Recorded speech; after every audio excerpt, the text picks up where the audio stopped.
Welcome to the Shadow Manhwa Teller channel. This is the story of the strongest soldier in history, who once dominated the battlefield and held the top rank on the world's elite soldier list. Despite the countless warriors who challenged him, he never lost his position. However, that soldier got betrayed by his own people, leading him to despise the battlefield. Now, he works as a taxi driver, striving to live an ordinary high school life to fulfill a promise. Now, whether that soldier can blend in with regular students, or if he will be forced to reveal his true identity to protect his new friends from a dangerous gang, will he reclaim his title as the #1 soldier, Demon Lu Fan?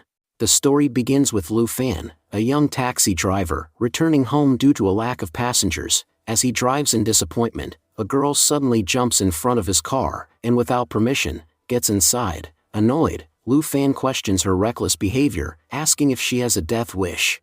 However, before he can react further, the girl pulls out a knife, presses it against his throat, and orders him to drive. Shocked but composed, Lu Fan sarcastically comments on her audacity, saying she could have just taken a seat instead of resorting to threats. As he starts driving towards Zhongruodong, the girl demands his phone. Lu Fan, unimpressed, jokes that his phone is so outdated that even if she tried to sell it, people would assume she was a beggar and offer her charity instead. The girl, irritated, explains that she is not stealing but needs the phone to make an urgent call because hers is switched off. She dials the police and urgently introduces herself as Lu Mei, a 7th grade student at Jigging Middle School. She informs them that her friend Wei Wei has been kidnapped and is being held in an old factory in Zhongruodong. She pleads for immediate assistance, stating that she is also on her way there.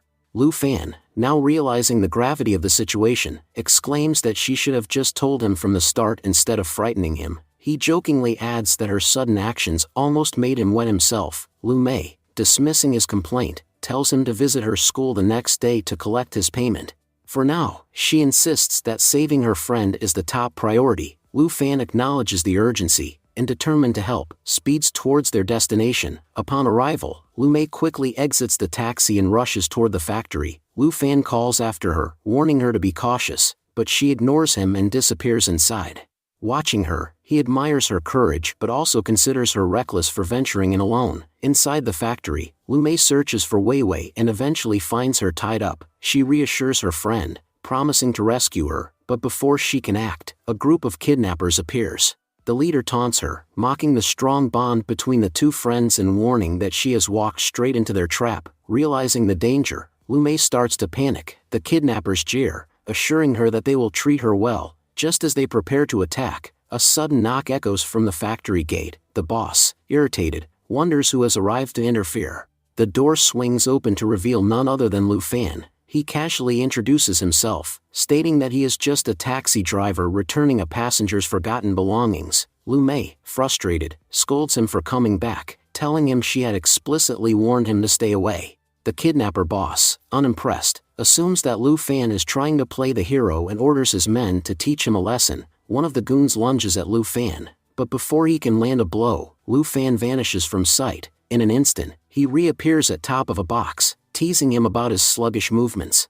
With a quick flip, Lu Fan dodges another attack and comments on how long it has been since he last fought. Despite feeling out of practice, he finds his opponent's moves easy to counter. The gang members demand to know which faction he belongs to, but Lu Fan nonchalantly reiterates that he is merely a taxi driver with a simple goal, earning a 5-star rating from his passengers.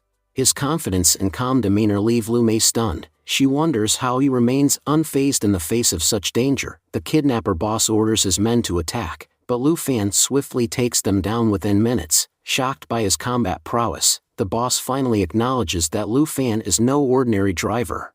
Desperate, he grabs Lu Mei and holds her at gunpoint, threatening to shoot if Lu Fan moves. He asserts that no matter how fast Lu Fan may be, he cannot outrun a bullet. Lu Fan smirks, accepting the challenge. He declares that he has never lost a bet and warns the boss that challenging him will be his biggest mistake. Just as the boss prepares to pull the trigger, Lu Fan expertly throws his knife, slicing through the boss' hand and disarming him. The boss screams in pain as Lu Mei looks on in awe. Lu Fan coolly states that, once again, he has won the bet. With a final strike, he knocks the boss unconscious. Lu Mei, overwhelmed, realizes that Lu Fan is not just a taxi driver but a legendary warrior sent to aid her in her time of need. Before she can process everything, the police arrive, swiftly arresting the kidnappers. They instruct their team to rescue all the hostages and detain any suspicious individuals. Soon after, Weiwei's parents arrive at the scene, frantically calling out for their daughter. Overcome with relief, Weiwei responds, "Mom, I am here."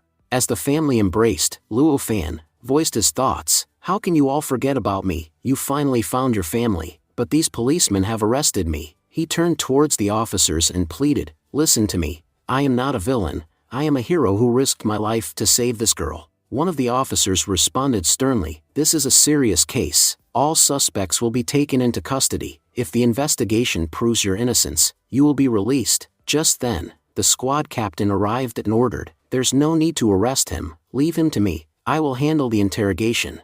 As Luo Fan was led away, the squad members murmured among themselves, "Today, our captain will interrogate him. He's the most feared officer in the city, so ruthless that even hardened criminals tremble in his presence. Those who have faced him starts trembling and wet their pants." Contrary to expectations, once they were alone, the captain offered Luo Fan a cigarette and smiled. "Chief, what brings you here?" Luo Fan smirked and replied, "Nothing much, just came to earn a 5-star rating." The captain chuckled, but before he could respond, Luo Fan suddenly broke the handcuffs.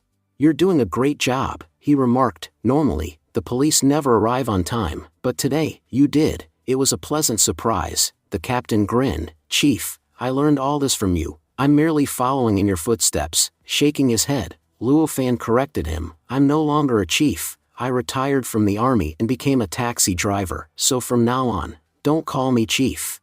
That night, Luo Fan returned home. Picking up a framed photograph, he softly whispered, "Today, I took the first step toward fulfilling my promise to you. I've been admitted to Jigging High School. Don't worry, I will keep my word." The next day, in a classroom at Jigging High School, the teacher addressed the students. "Class, listen carefully. Today, we have a new student joining us. Let's all give him a warm welcome. Please introduce yourself." Luo Fan stepped forward and declared, "My name is Luo Fan. That's all you need to know. It should be an honor for you to even hear my name." Some of the girls in the class whispered excitedly among themselves, "He's so handsome. I wish he would be our friend." Finally, "We have someone good-looking in this class." A boy sitting nearby scoffed, "You girls are pathetic. He looks average at best. Why are you all fawning over him?"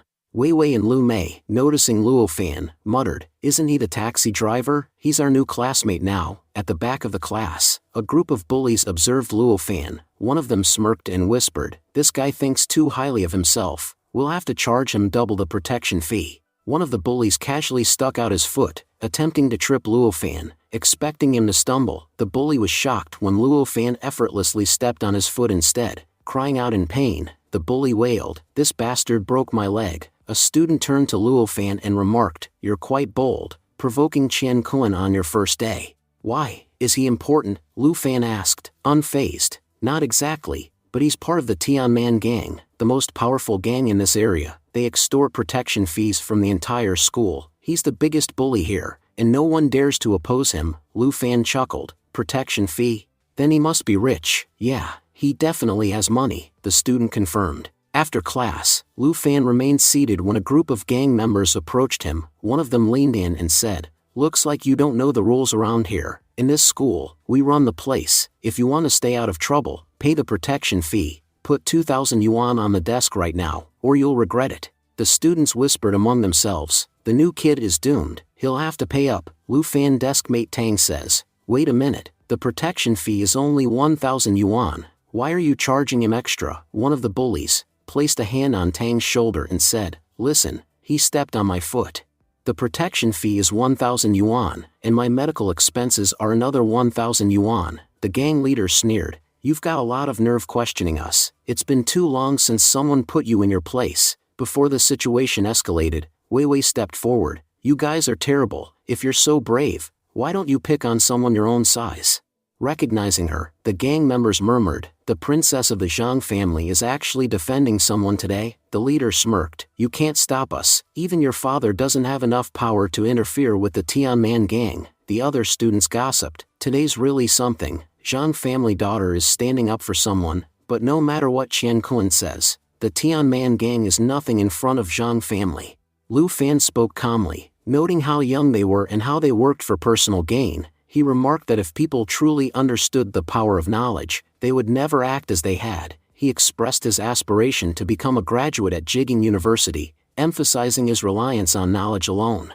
They burst into laughter, mocking the idea of knowledge having any real power. They insisted that, in the end, only physical strength mattered, especially against someone like Lu Fan. At that moment, Lu Fan closed his book and struck one of them in the face. He then challenged them, asking if they still doubted the power of knowledge. The group of students were taken aback, wondering if this was the kind of power he had been talking about. They commented that the new student had remarkable courage, as he had dared to fight against the Tianman gang. Lu Fan smirked and predicted that they would soon run to their boss like frightened dogs. He instructed them to tell their boss that he had beaten them and demanded that all the protection fees collected from the class be returned. He warned that if even a single penny was missing, he would personally beat up the entire gang, starting with the two standing before him. The gang members, visibly nervous, quickly agreed to do as they were told. They left, humiliated, having been defeated by a single person. Meanwhile, two girls who had been involved in the argument admitted that they had only spoken on behalf of someone else. They hadn't realized that Lu Fan didn't need their help at all. Just then, the teacher entered the classroom and ordered everyone to take their seats. As the bullies left, they sarcastically remarked that Lu Fan had been lucky. The teacher then introduced herself, saying, "I am Miss Jun Lianman, and today we will be studying English prepositions." The mere mention of English sent shivers down the students' spines. For many Chinese students, English was as intimidating as a black buffalo. Some bowed their heads, hoping the teacher wouldn't notice them and ask them any questions. At that moment, Lu Fan's snoring interrupted the silence. Miss June was immediately irritated and walked toward him, attempting to wake him up by hitting him lightly with a book. However, even in his sleep, Lu Fan managed to dodge every single hit. The other students watched in astonishment, commenting on his incredible reflexes. When Miss June attempted to kick him, she accidentally stumbled over a chair, which startled Lu Fan awake. Rubbing his eyes, he asked, "Teacher, what happened to you? You should walk more carefully." The teacher, clearly flustered, demanded to know why he had been sleeping in class. The other students whispered among themselves, anticipating Lu Fan's doom. They knew that if he couldn't answer Miss June in English, she would lecture him for the entire hour. To their amazement, Lu Fan responded in perfect English, "Sorry, ma'am, I was studying late last night, which is why I fell asleep." Surprised by his fluency, Miss June instructed him in English to go out of the window and stand up. Lu Fan smirked and clarified, "Miss, do you mean I should go and stand outside the window, or did you mean to say that I should stand near the window outside the class?" The class chuckled, realizing that Lu Fan had caught their teacher's grammatical mistake. Frustrated, Miss June kept making errors in her English, and Lu Fan corrected her each time. After 5 minutes, she sighed in defeat, deciding to let him stay and give up on scolding him. The students whispered excitedly, marveling at how Lu Fan had managed to outsmart both the bullies and their teacher in a single day. Lu Fan, however, was unfazed. He thought to himself that after years of completing military missions abroad, speaking English was nothing more than child's play to him. As Miss June prepared to leave, a bully in the class asked her why she hadn't punished Lu Fan properly despite his sleeping in class. Teasingly, Miss June replied, "Oh, so you want more punishment? Go outside and stand near the window for the rest of the day." The bully, utterly confused, thought to himself, "What did I do to deserve this?" Later that day, just as the school was about to end, members of the Tianman gang arrived. Tang hurried to inform Lu Fan that they had come, suggesting that they should escape. Lu Fan, however, remained calm and said, "Let them come. Today, they will be the ones getting beaten." The gang members stormed in, grabbing Tang by the collar. Their leader sneered and said, "So, you're the one who dared to mess with my people." Lu Fan chuckled and replied, "Before anything else, tell me, who made you the boss? You're barely 4 feet tall." The gang leader, seething with anger, growled, "You dare mock me even with death staring you in the face?" Lu Fan smirked and said, "Let Tang go. He had nothing to do with this. Or are you just obsessed with me?" The gang leader roared in frustration, but before he could act, Lu Fan grabbed him by the collar and growled, "Apologize, right now, and return all the protection fees, otherwise, I will break your teeth." The gang leader, now trembling, could barely utter a word. His men, watching in disbelief, assumed that their boss was so powerful that he didn't even need to speak in such a situation. Lu Fan then turned to Tang and said, "I heard these guys bullied you a lot. Now's your chance to get your revenge." Tang hesitated, Saying he lacked the courage, Lu Fan scolded him, reminding him of all the suffering he had endured at their hands. Finally, Tang's rage boiled over, and he unleashed his fury on the gang leader, sending him sprawling to the ground. Overcome with emotion, Tang shouted, "That felt amazing. I feel so much better now." Lu Fan grinned and addressed the gang members. "See? I didn't even touch your boss. It was your very own hero, Tang, who did this. So if you ever want revenge, take it out on him, not me." The gang members stared at him in disbelief, realizing how shameless he truly was. Turning back to the gang leader, Lu Fan demanded, "Now, hand over all the protection fees you collected, otherwise, I'll throw you out of the window." By this time, a large crowd of students had gathered, watching in awe as Lu Fan effortlessly humiliated the gang. Once the money was handed over, Lu Fan instructed his classmates, "Return these to the students who were forced to pay protection fees." The gang leader, now thoroughly beaten, pleaded, "I gave you the money, now let me go." But before he could finish his sentence, Lu Fan yanked him back, ensuring that the lesson was far from over. While pulling, Lu Fan admitted that he had caused a lot of trouble and feared revenge. He stated that if he wanted to survive, he would have to eliminate his enemy permanently. With that, he hurled the boss off the roof. As he did so, he muttered that he hoped his adversary would receive hell. Upon witnessing the scene, the children panicked and fled, exclaiming that the new student had killed the boss. Tang expressed his shock, remarking that Lu Fan's opponent must be dead. Acknowledging his involvement in the situation, he assured Lu Fan that he was also willing to take responsibility. However, Lu Fan dismissed his concerns, insisting there was no need to worry, as their enemies were resilient. He was confident that the adversary would not die so easily. As Tang glanced down from above, he realized that Lu Fan had not killed the boss, but had thrown him in a large trash can. The realization left Tang stunned, and he was thrown into a state of disbelief, questioning whether the person standing before him was a pure devil. He had never encountered such a terrifying individual before. As Lu Fan exited the school, two men approached him and informed him that their boss was waiting in the car. When he entered the vehicle, the man inside asked if he knew who he was. Lu Fan responded confidently, stating that everyone knew him. He was Zhang Hetien, the most powerful and famous businessman in the area and the father of Zhang's Weiwei. He then speculated that Hetien had come to reward him for saving his daughter, joking that while he was not greedy, he wouldn't mind accepting a few $1,000,000. However, Hetien dismissed the topic, stating that he wasn't there to discuss such matters. Instead, he wanted to know why Lu Fan had enrolled in his daughter's school. He questioned whether Lu Fan had done it deliberately to get closer to someone, pointing out that it couldn't be a coincidence that he was in the same class as his daughter. Lu Fan, maintaining his composure, replied that it was purely coincidental. He suggested playfully that if Hetien wished, he could adopt him as his son-in-law and provide him with a few billion in assets while he took care of his daughter. Annoyed, Hetien demanded clarification on what Lu Fan meant. Lu Fan explained that, as a renowned businessman, Hetien was too busy to think about such trivial matters. He assured him that he had no romantic interest in his daughter and suggested that he could rest easy. Just as Hetien began to speak, Lu Fan suddenly kicked him out of the car. A moment later, the car they were sitting in exploded in flames, causing a massive blast. The bodyguards rushed toward the wreckage, shouting in concern for their boss's safety. Lu Fan quickly assessed the situation and noted that there had been no one inside the truck that crashed into them. It had been deliberately directed toward them. He remarked that while others could suspect him of orchestrating the incident, he had no involvement in it. Hetien, realizing the situation, admitted that he might have been wrong about Lu Fan. He speculated that the attack was likely connected to his daughter's kidnapping. Apologizing, he acknowledged his misunderstanding. Lu Fan, unbothered, reassured him that it was not an issue. He suggested that instead of forming conspiracy theories, Hetien should focus on investigating the incident. Until then, Lu Fan intended to take some rest. Hetien, visibly angered, ordered his men to double the security and conduct a thorough investigation. He vowed not to let the perpetrators escape.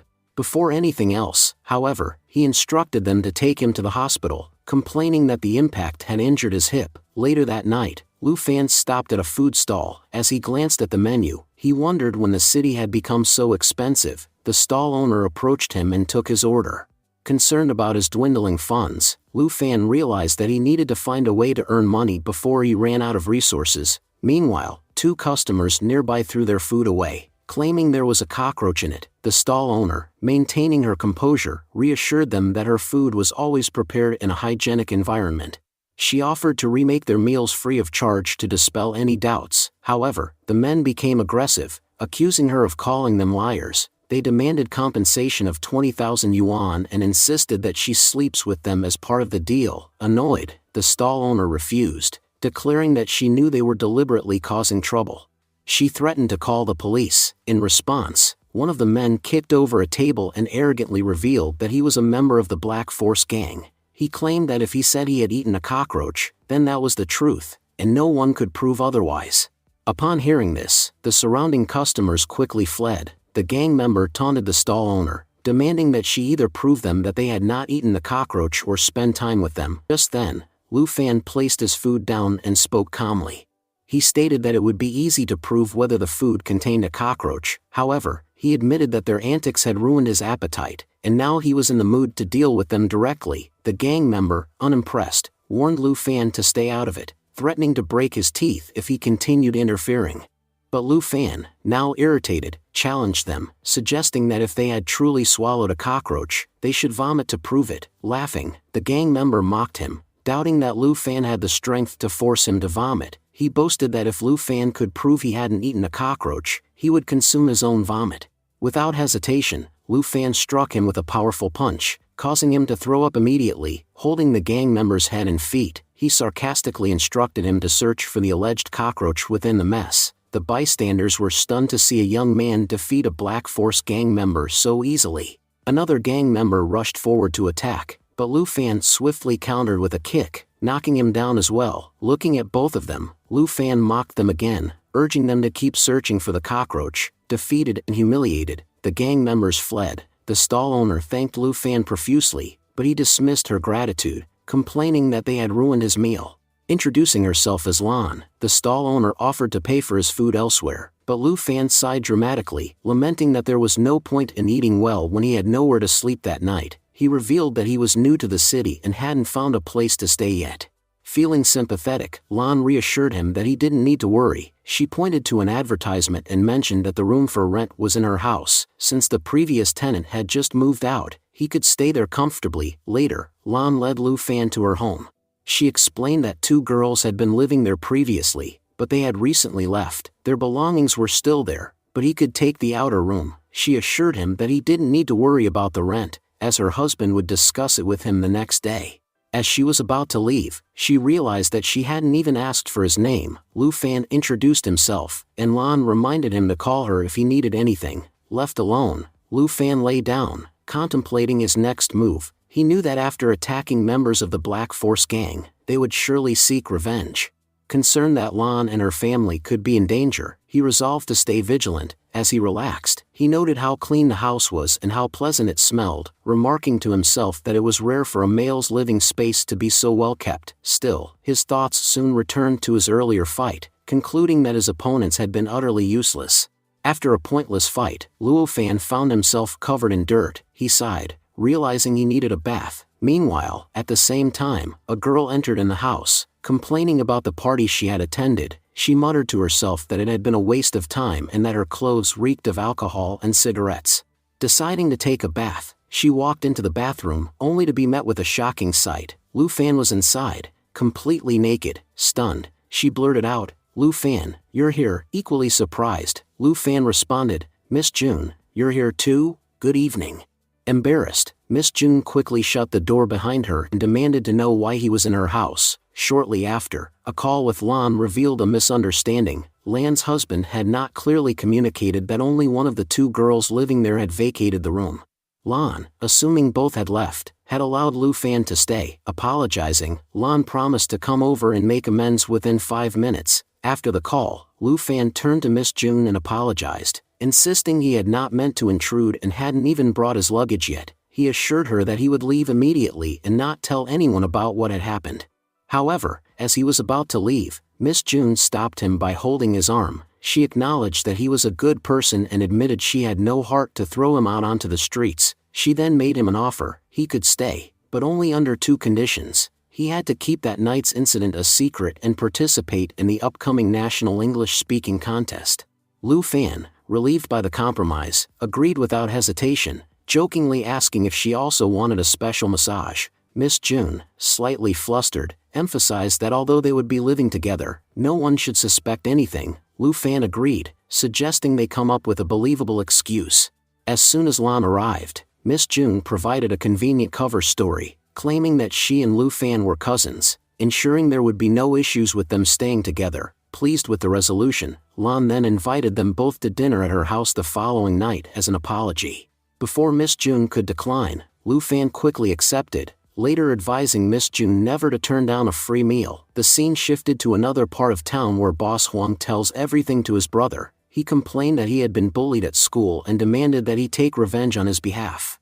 The boss, furious, asked if it had been talking about Tang, the son of a poor soldier, who had humiliated him, along with a new student. He assured Huang that he would take care of the matter. The next day, at school, Wei Wei was eager to invite Lu Fan to her birthday party but felt shy about doing so directly. Instead, she asked Lu Mei to invite him on her behalf. Lu Mei teased her, suspecting she had a crush on Lu Fan. Embarrassed, Wei Wei quickly dismissed the idea and decided to ask Lu Fan herself. Gathering her courage, she approached him and invited him to her party. Lu Fan, amused, smiled and accepted her invitation. The rest of the class, upon hearing this, grew envious. Many of them murmured about how they, as classmates, had never received such an invitation, yet the new boy was already getting special treatment. Some speculated that it was because Wei Wei, the wealthiest and most beautiful girl on campus, was clearly interested in him. Others debated what made Lu Fan special, concluding that he was not only handsome but also intelligent, confident, and a skilled fighter. Some dismissed him as nothing more than a potential troublemaker. Shortly afterward, a bully approached Lu Fan and informed him that Dean Huang had summoned him to the office.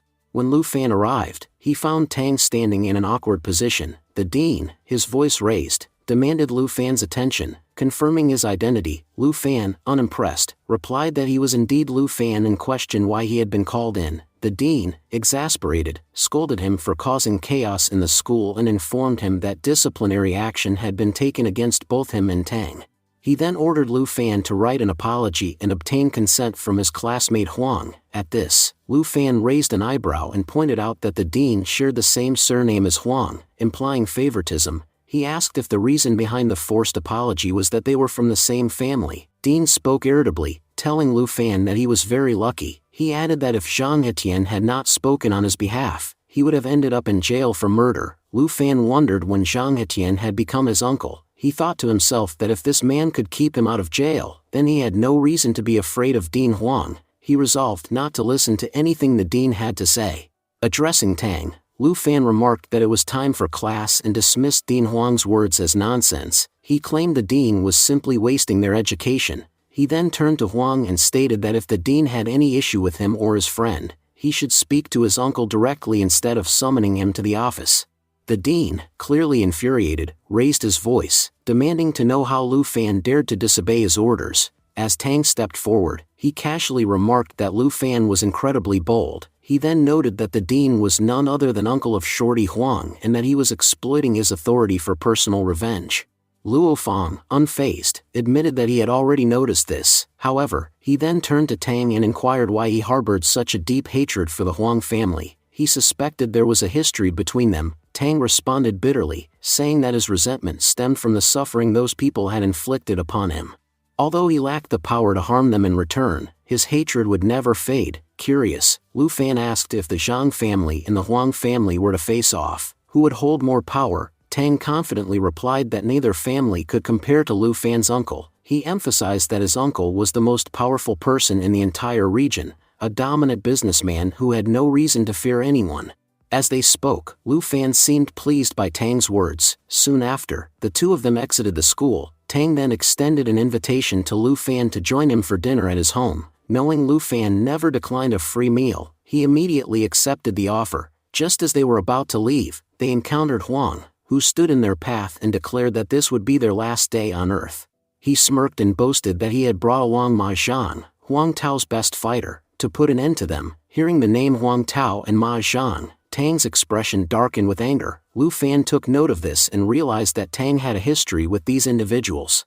Tang then muttered Huang Tao's name with disdain, explaining that he was the half-brother of Huang Tianhong and the son of a property tycoon. According to Tang, both Huang Tao and his brother were ruthless murderers. He then revealed that those scoundrels had killed his mother and crippled his father, and that Ma Zhang had been among the perpetrators. Huang Tianyi laughed mockingly, taunting Tang by saying that if his parents had failed to harm him, what could Tang possibly do? He went on to justify his brother and father's actions, claiming that everything they had done was deserved. As Tang seethed with rage, Lu Fan placed a hand on his shoulder, urging him to remain calm. He then turned to Huang Tianyi and demanded to know what he and his men wanted. Huang Tianyi sneered and said that, just as they had crippled Tang's father, they had come to do the same to them. Before Huang Tianyi could continue his threats, Lu Fan suddenly lunged forward, grabbing him by the neck. Seeing this, Huang's men rushed to attack, but Lu Fan used Huang Tianyi as a shield, letting him take the brunt of their blows. As Huang groaned in pain, Ma Zhang finally stepped forward, ready to engage. Ma Zhang smirked and warned Lu Fan that he was about to experience the strongest punch in the world. However, before Ma Zhang's fist could connect, Lu Fan swiftly countered, delivering a devastating kick at his balls that sent Ma Zhang crashing to the ground. Looking down at Ma Zhang, Lu Fan taunted him, remarking that while Ma Zhang may have had the strongest fists, he clearly lacked the strongest balls. Observing Lu Fan's overwhelming strength, Huang Tianyi's remaining men hesitated, their confidence shattered. Meanwhile, Ma Zhang, groaning in pain, struggled to his feet. Lu Fan mocked the reputation of their gang, stating that despite its intimidating name, its fighters were pathetically weak. Enraged, Ma Zhang pulled out a knife and attempted to stab him. But Lu Fan effortlessly disarmed him and used the same knife to make swift movements across Ma Zhang's body. When Ma Zhang looked down in fear, he was shocked to find no injuries on his body. Instead, he realized that Lu Fan had sliced through his clothes with precision, leaving him humiliated.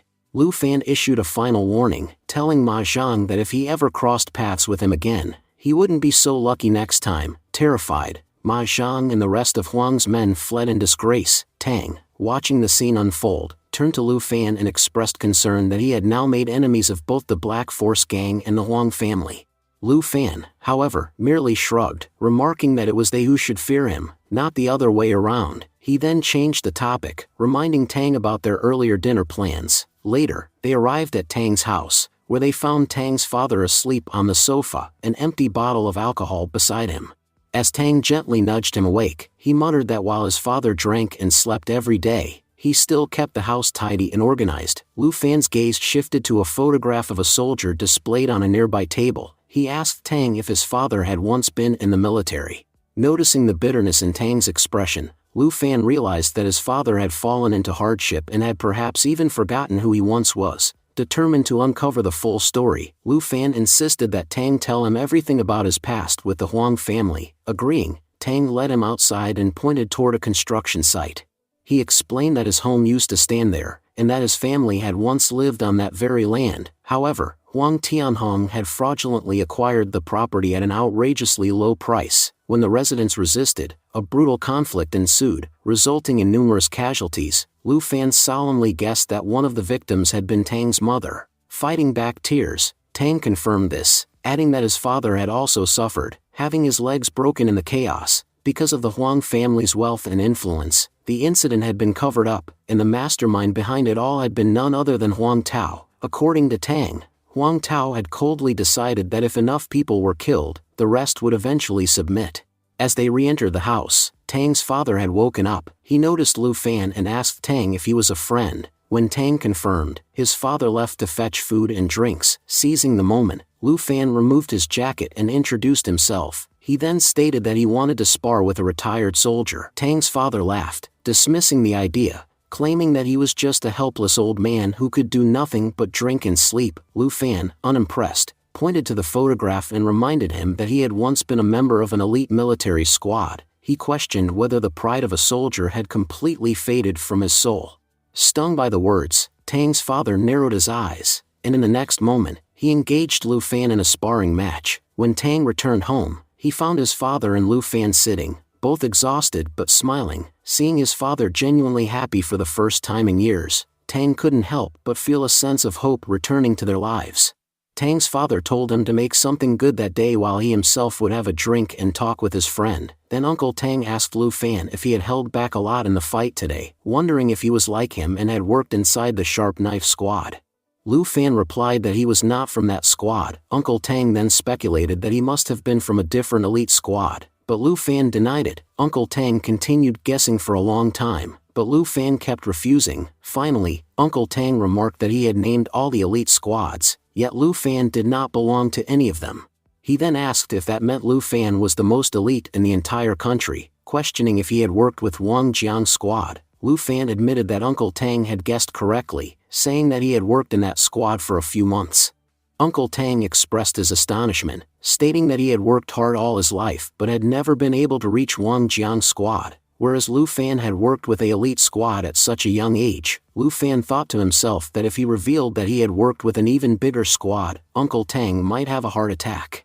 Since he was his friend's father, he did not want to shock him too much. Then Lu Fan mentioned that he had learned about Uncle Tang's family situation from Tang. He asked if Uncle Tang had really accepted defeat and whether he had decided not to take revenge for his wife's death.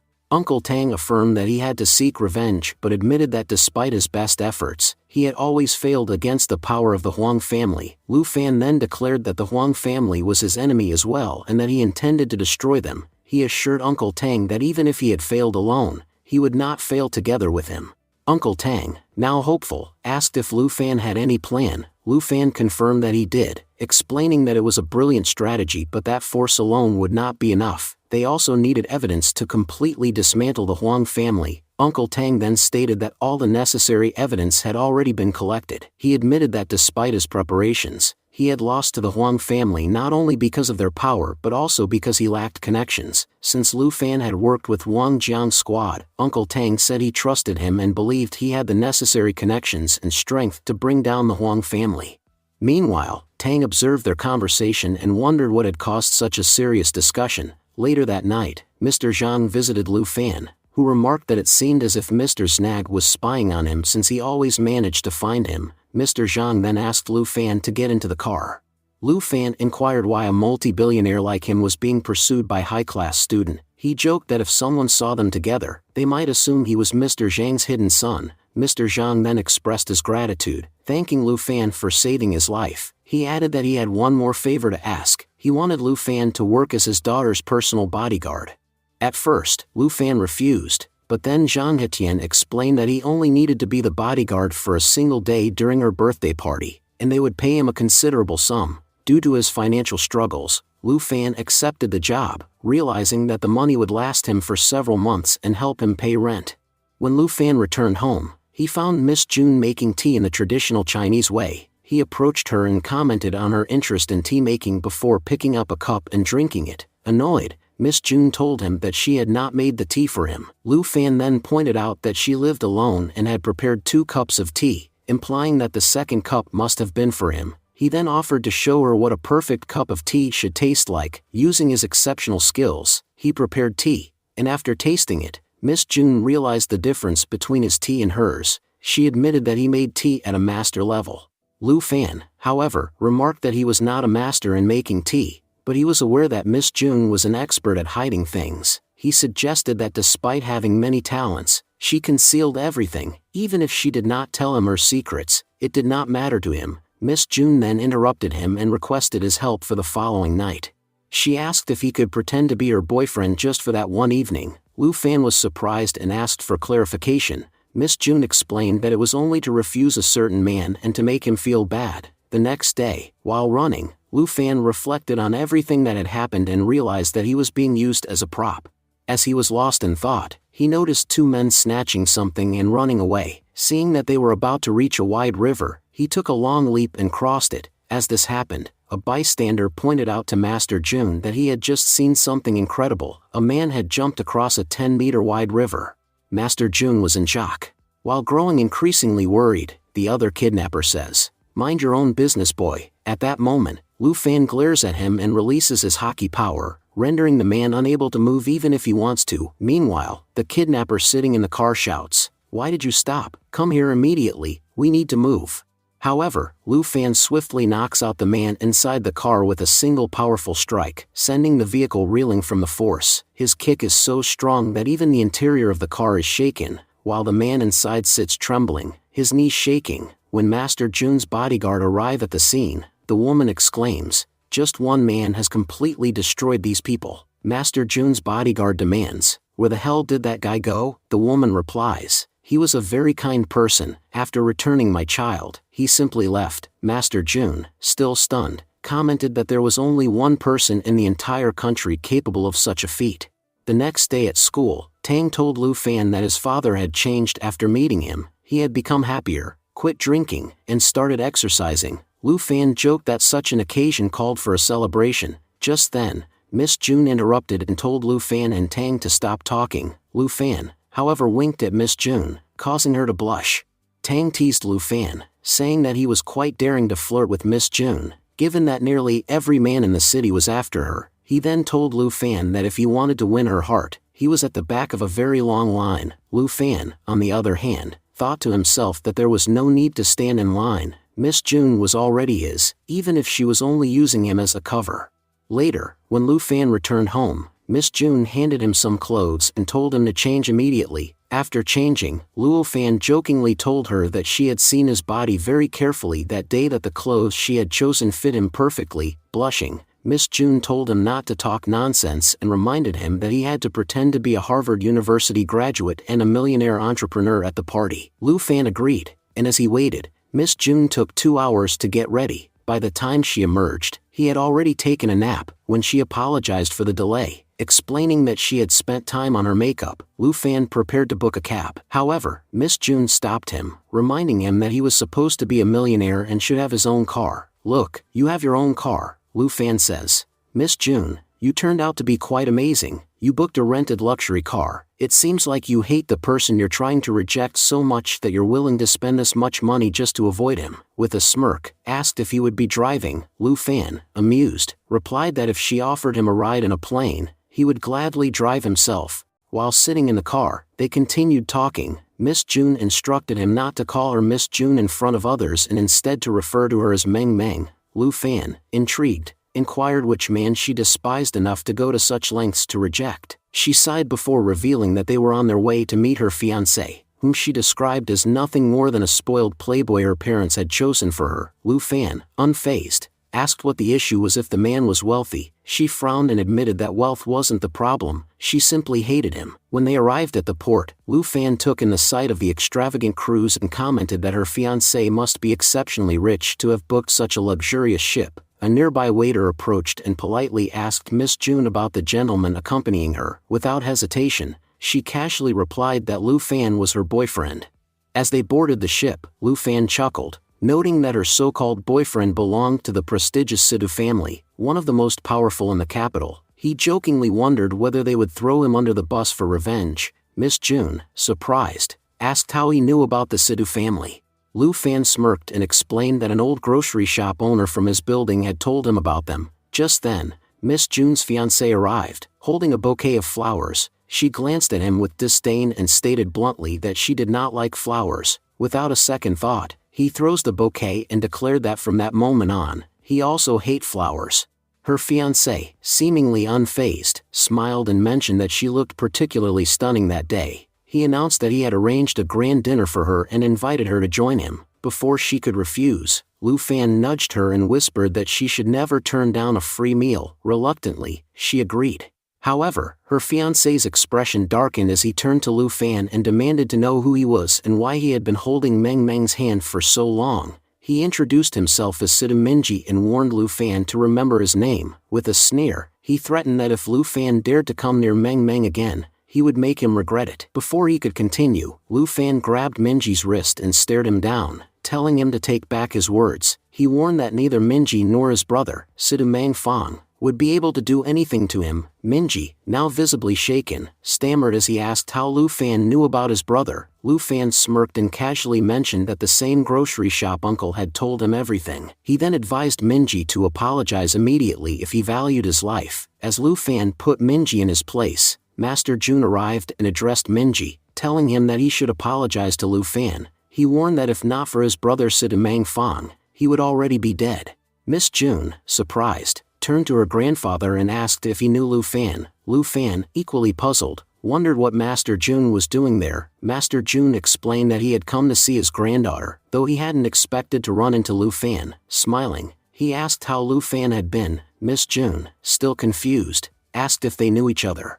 Master June confirmed that they had worked together before and revealed that he had been searching for Lu Fan for 2 whole years. Now, they had finally crossed paths again. Lu Fan, his expression turning cold, responded teasingly, asking if Master June had been searching for him just to betray him again. He remarked that instead of looking for him, Master June should have been searching for the man who had fallen off the cliff and died. Master June shook his head and explained that they had searched numerous times but never found a body. Lu Fan scoffed, stating that the area below the cliff was home to many wild beasts, and one of them had likely devoured the man. Miss June, now completely lost, interrupted and asked what they were even talking about. She admitted that she couldn't understand anything. Frustrated, she finally declared that she was leaving. Master June, unfazed, spoke again. He revealed that since Lu Fan had left, their team had suffered tremendous losses.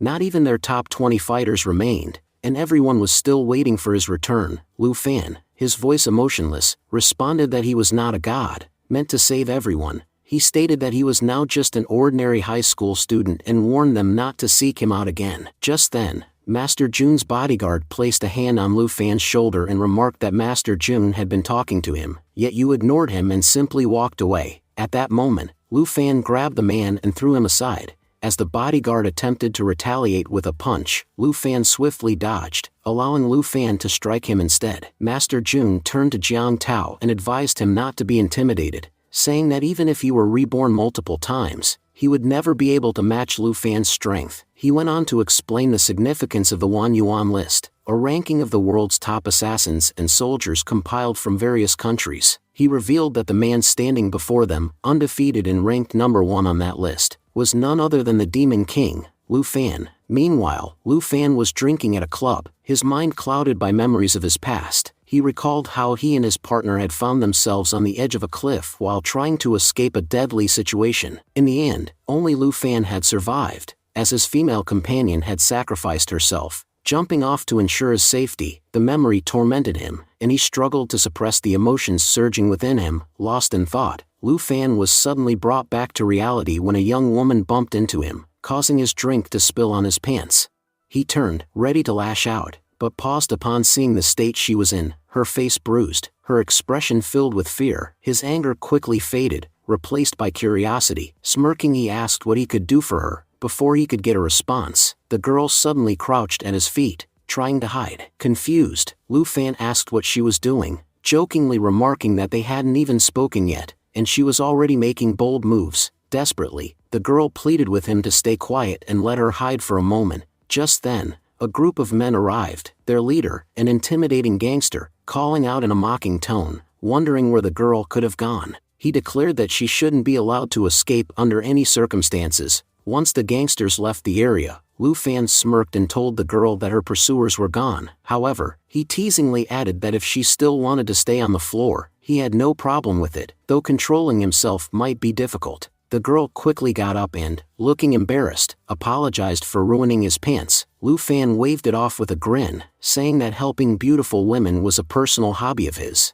As she attempted to leave, the gangsters spotted her and seized her. Their boss, Dragon, smirked and ordered his men to retrieve a video from her. One of the gangsters suggested stripping her down to check if she had hidden the video somewhere in her clothing. Panicked, the girl reached out and grabbed Lu Fan's shoulder, pleading for his help. Before he could respond, the gangsters dragged her away. A man approached Lu Fan and warned him not to interfere, saying that if he got involved, he would be inviting unnecessary trouble. He arrogantly revealed that they were members of the Black Force Gang, a group that no ordinary person would dare cross. Lu Fan's expression darkened. Without hesitation, he grabbed the man's head and began beating him mercilessly. His voice was cold as he declared that the Black Force Gang had already ruined his life once. He admitted that he had intended to ignore them, but now that they had shown up before him again, none of them would be leaving unharmed. Dragon, now taking notice of Lu Fan, narrowed his eyes and demanded to know which gang he belonged to. he accused him of causing unnecessary trouble and warned him that he had no idea whose territory he was stepping into. The surrounding crowd murmured among themselves, some expressing admiration for Lu Fan's boldness while others whispered about the danger he had just put himself in. They recognized Dragon as one of the 4 main captains of the Black Force gang, a man with significant power and influence. Picking a fight with him was akin to inviting death. Dragon, still composed, stated that he had never troubled a customer before and had no desire to start now. However, he made it clear that if Lu Fan continued causing problems, he wouldn't hesitate to take action. Fixing Lu Fan with a piercing gaze, Dragon asked for his name. Lu Fan smirked and replied that his name wasn't important, but if Dragon insisted, he could simply call him Dad. He then declared that the girl was his for the night, making it clear that Dragon wouldn't be taking her away. As for the video they were so desperate to retrieve, Lu Fan taunted them, claiming that he had a copy as well. He playfully suggested that if they wanted to strip someone down, they could start with him. He'd be happy to show them. Infuriated, Dragon's men lunged at Lu Fan, ready to attack, but before they could land a single blow, Lu Fan uses his hockey power to stop them. Mocking them, he remarked that they seemed to have the courage to strip a helpless girl, yet none of them dared to step forward against him. He sneered and questioned whether they could truly call themselves gang members when they only preyed on the weak. Witnessing Lu Fan's overwhelming strength, many gang members hesitated, but one of them still tried to remind him who they were. Lu Fan silenced the man immediately, scoffing at his bad appearance and telling him not to utter another word. The insult left the gang member confused and humiliated, as he wondered what he had done to deserve such treatment. Meanwhile, the girl pleaded to Dragon that he release Lu Fan, assuring him that Lu Fan did not suppose to have the video. She insisted that he had only been trying to help her. However, Dragon suddenly issued a challenge, proposing a game of darts. Without a second thought, Lu Fan accepted. The crowd murmured among themselves, predicting Lu Fan's downfall.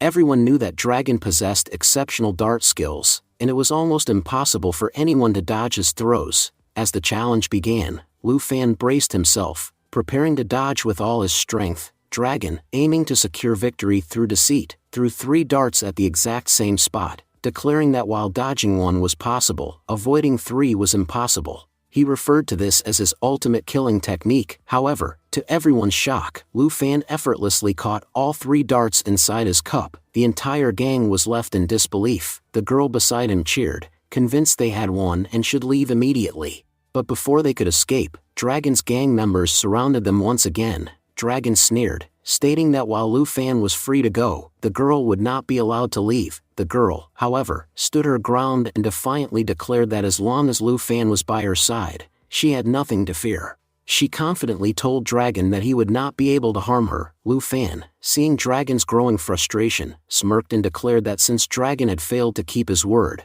there was no reason for him to honor his own. Without hesitation, he struck Dragon directly in the other eye, causing him to scream in pain.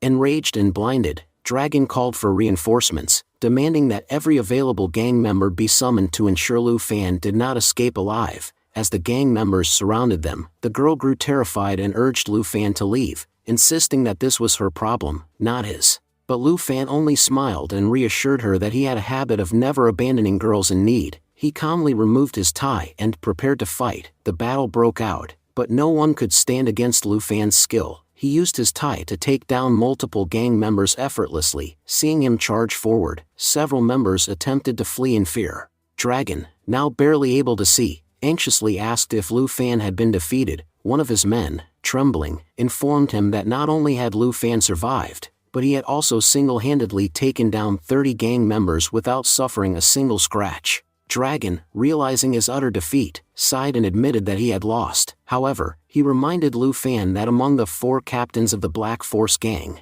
he was the weakest. The remaining 3 were far stronger, and they would undoubtedly seek revenge. Lu Fan smirked and told Dragon to pass on a message. He would be waiting for them. He emphasized that they should remember both his face and his name, ensuring that his revenge would not be misdirected. He warned them not to take vengeance on the wrong person. Meanwhile, the Dragon relayed Lu Fan's message to his boss and the other gang members. When Lu Fan was leaving, the girl introduced her. At the Yenching News Company, she's reporter and her name is Sang Jinsu. She was gathering evidence against the Black Force gang. Lu Fan commended her bravery but cautioned her against continuing her investigation.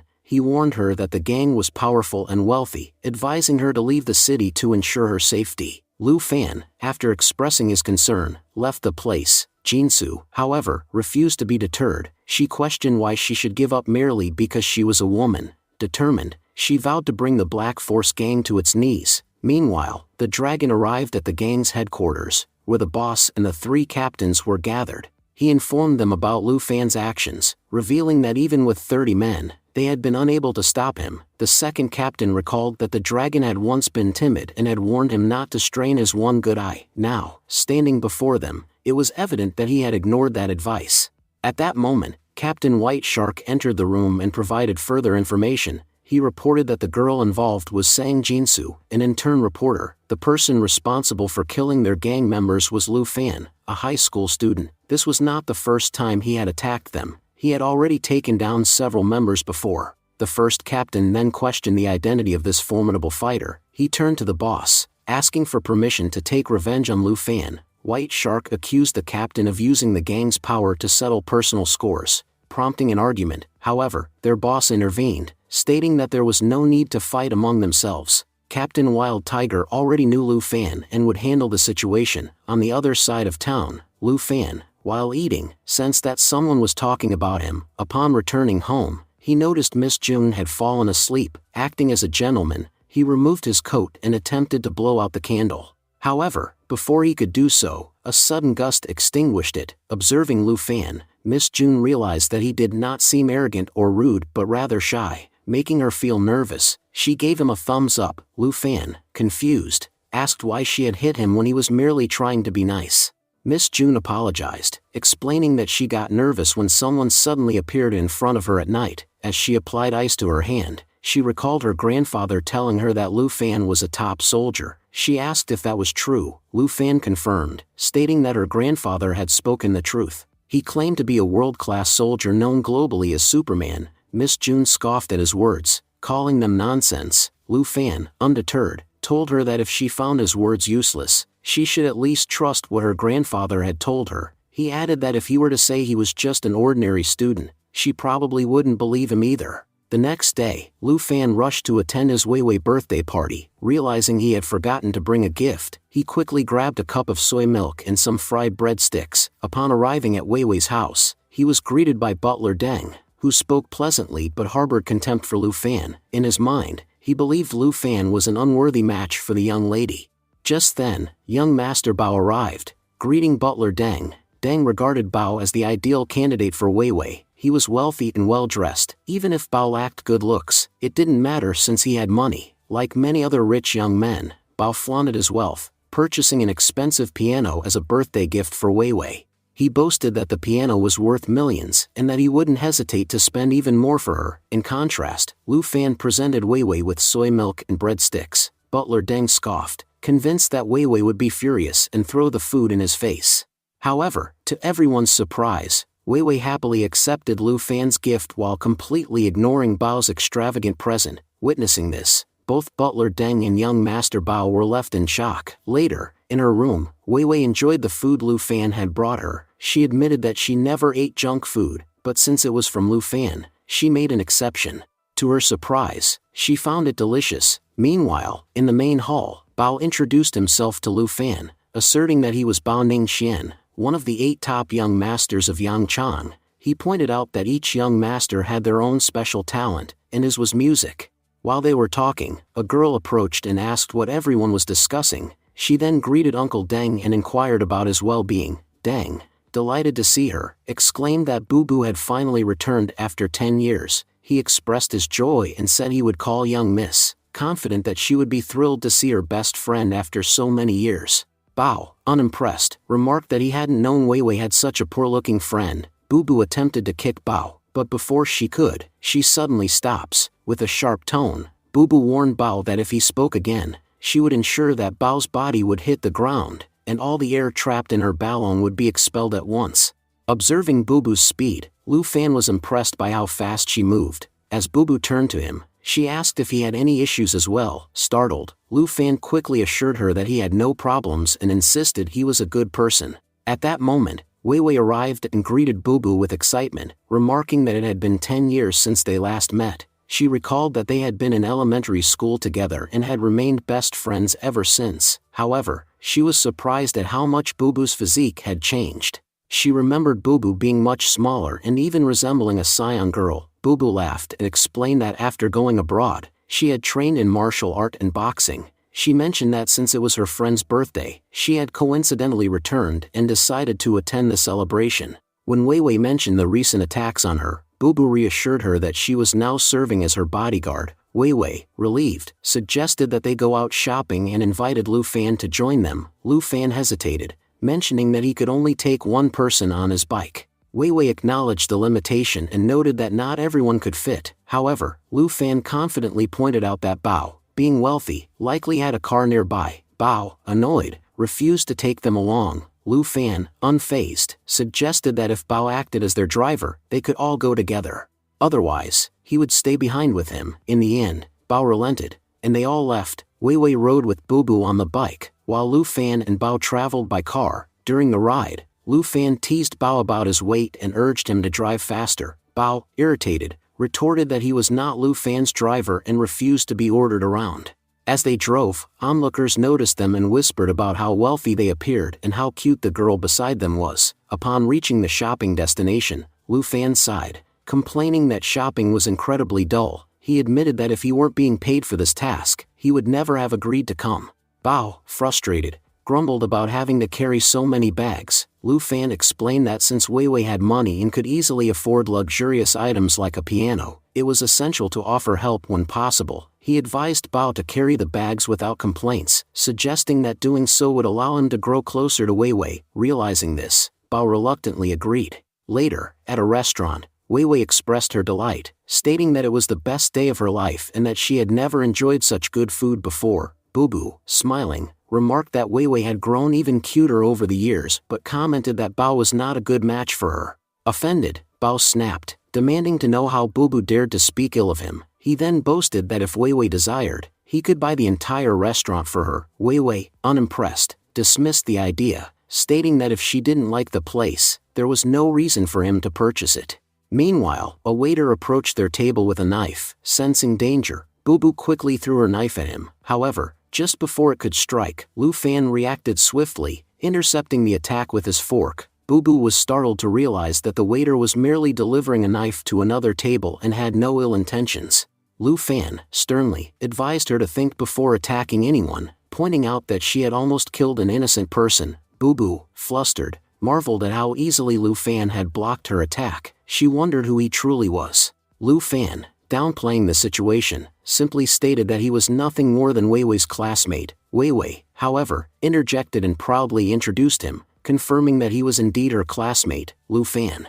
Lu Fan had saved her life when she was kidnapped. She acknowledged this with a nod and said, "Okay, then." Grateful, she added, "Thank you for saving my best friend's life." Lu Fan responded with a smirk, "Well, if I'm being honest, then like you, I guess I've become my Wei Wei's bodyguard for today." After spending the day together, Wei Wei suddenly excused herself. "I need to go to the washroom," she said. Boo Boo immediately offered, "Let me go with you." Inside the washroom, Boo Boo was seen texting someone. It soon became clear that Boo Boo was actually Assassin, the one sent to kill Wei Wei. Frustrated by Lu Fan's presence, she was struggling to complete the mission, so his team was sending reinforcements. After finishing the message, Boo Boo hastily threw the phone into the dustbin. As she stepped out of the washroom, she spotted Lu Fan standing outside.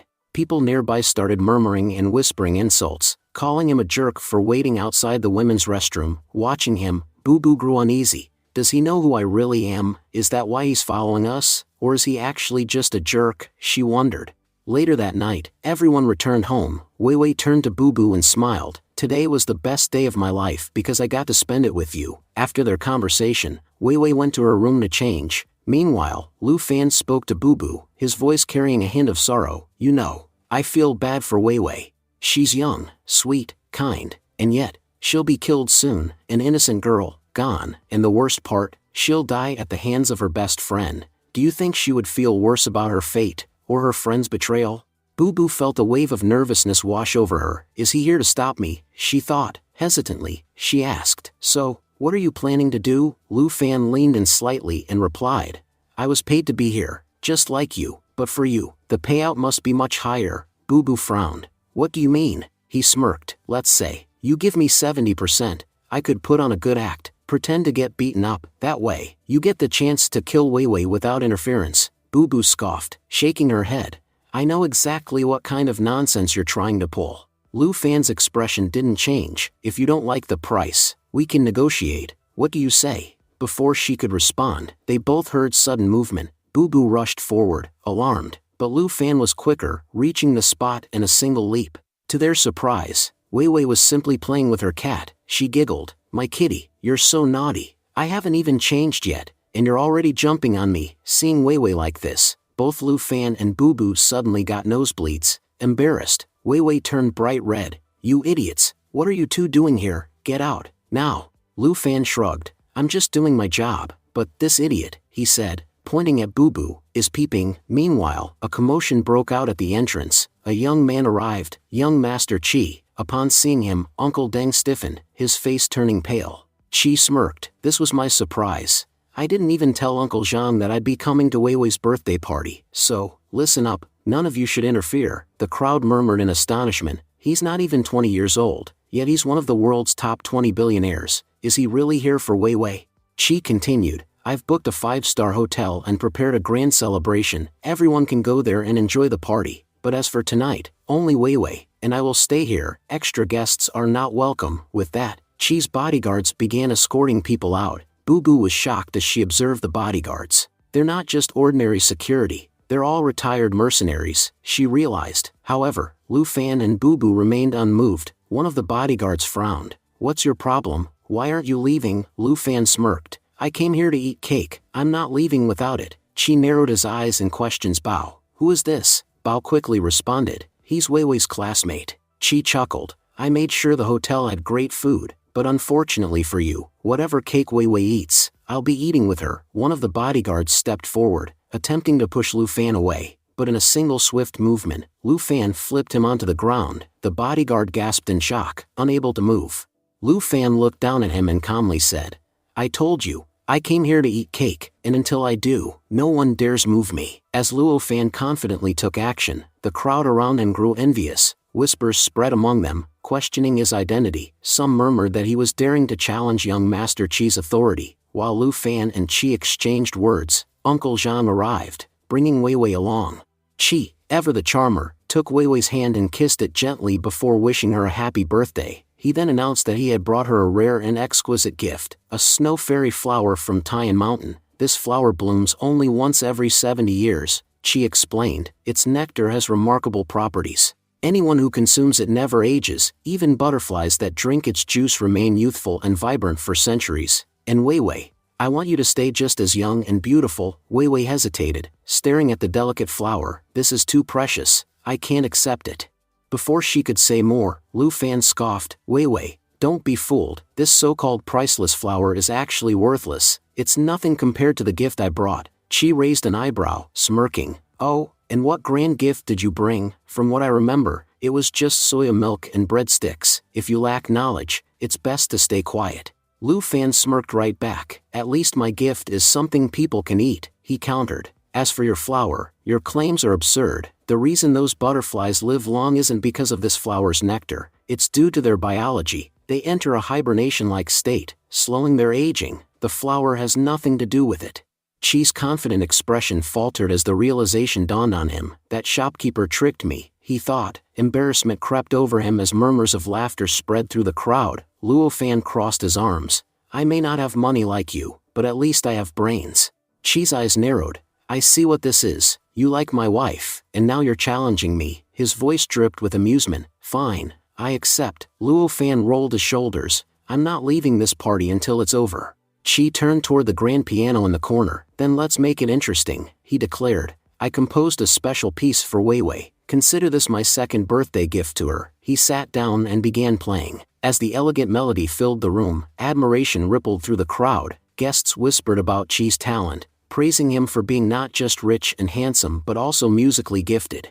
Vivi listened intently, then glanced at Luo Fan. Sure, Qi is talented, but Luo Fan is even more attractive. She paused, her thoughts spiraling. Wait, am I actually choosing between them based on music? Boo Boo, watching from the sidelines, felt a sense of dread. Luo Fan is going to lose this round. As the final note faded, Uncle Zhang applauded. An impressive performance, he acknowledged. However, he turned to Luo Fan with a knowing look. No matter what happens tonight, I trust you'll protect Vivi. Luo Fan stepped forward, placing his hands on the piano. I don't know much about music, he admitted, so I'll just play the same piece you did. Chi laughed. That's impossible. I composed this myself, and you've never heard it before. You think you can just copy it perfectly?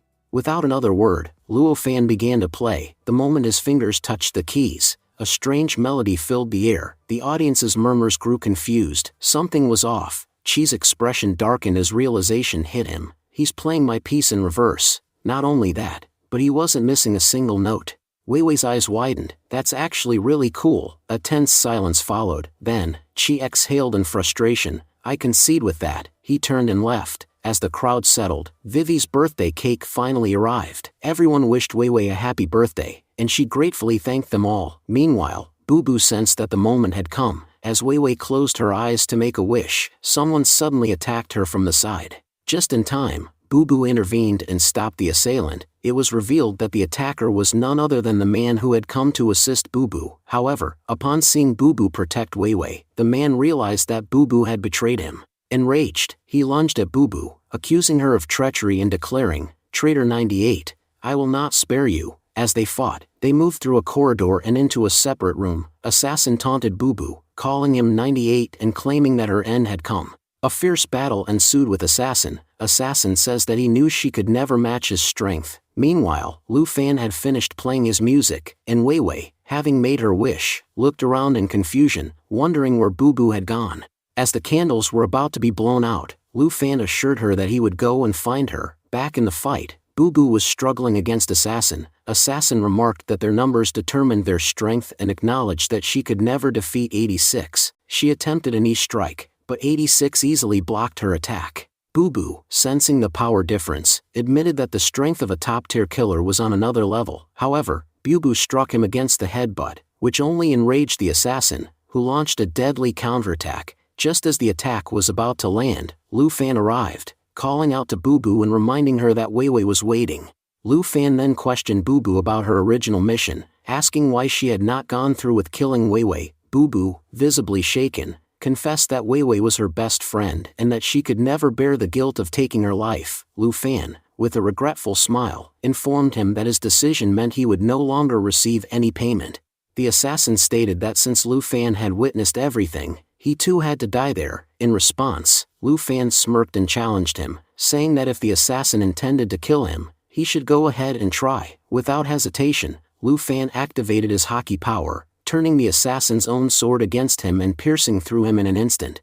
The assassin, utterly shocked, struggled to comprehend when the attack had even taken place. Boo Boo was left in shock, unable to comprehend how Lu Fan had so effortlessly taken down the person who had been giving her so much trouble. At that moment, the police burst into the room.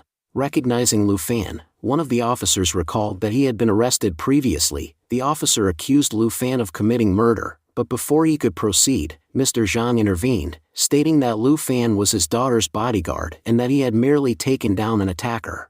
The officer argued that being a bodyguard did not give Lu Fan the right to kill, insisting that he would have to accompany them to the station for questioning. Lu Fan, defiant, declared that he had saved a life, not taken one, and that the police had no authority to arrest him. He advised the officer to speak to his superior, Panai, before making any rash decisions. Frustrated, the officer ordered his men to load their weapons, realizing that Lu Fan would not cooperate willingly. Just then, Captain Panai arrived. The officer, relieved, requested him to personally interrogate Lu Fan, believing that he had actually killed anyone. Panai, familiar with Lu Fan's history, sighed, realizing that he was once again in trouble. Shifting the conversation, Panai questioned Jinhua about Killer G. When Jinhua denied knowing him, Panai revealed that Killer G was ranked 46th among the world's deadliest assassins and was a highly dangerous individual wanted by the police in 11 countries. Panai then demanded to know if there had been any progress in investigating Mr. Zhang's kidnapping. Jinhua, nervous, admitted that no leads had been found yet. Panai sternly ordered that results be delivered within 7 days, warning Jinhua of severe consequences if he failed. Trembling, Jinhua agreed to conduct the investigation. As the scene cleared, Bubu mused over how Lu Fan had managed to escape yet another difficult situation. Turning to Lu Fan, she asked who he really was. Lu Fan, smiling slightly, dismissed the question, claiming to be nothing more than an ordinary high school student. However, he warned Lu Fang to protect Wei Wei, stating that if anything happened to her, he would not hesitate to track him down and kill him. Lu Fang reassured him, boasting that he was much stronger and that Wei Wei was safe as long as he was around. With that, Bubu bid farewell and departed. The scene shifted to a Yanqing news company, where Jingsu confronted her editor about why no reports had been published on the Black Force gang. She insisted that she had reviewed the news multiple times but had found no mention of them. Her editor, Zhou, responded by handing her 3 months' worth of salary, informing her that the president had deemed her unfit for the job. Enraged, Jingsu refused the money, demanding the return of her pen drive. Zhou tried to convince her that she was being given a lucrative opportunity, but Jingsu, disgusted, threw the money back at him, stating that she would rather starve than participate in such unethical work. After storming out, Jingsu worried about her financial situation. She had no money to buy clothes for her younger siblings, and they lived in conditions far from what could be called a proper home. With the cold season approaching, she agonized over how they would survive. A fleeting thought made her question whether she should have taken the money, but she quickly dismissed it, reaffirming her belief that hard work would provide a better future for her family. No matter what, she would never resort to corruption. Elsewhere, Lu Fan sat at a dinner table, sharing a meal with Wei Wei's family.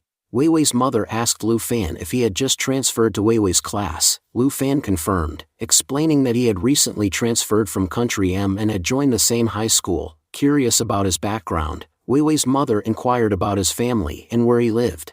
Lu Fan responded that he had no one and lived alone. Upon hearing this, everyone present fell silent. Wei Wei's mother, feeling sympathetic, apologized. However, Lu Fan reassured her, saying that it was fine and that he had grown accustomed to being alone. At that moment, Lu Fan remembered that he was not entirely alone in the world. He had his master, a figure responsible for many of his childhood hardships. He resolved that if he ever met his master again, he would have a serious battle with him to seek revenge for his childhood.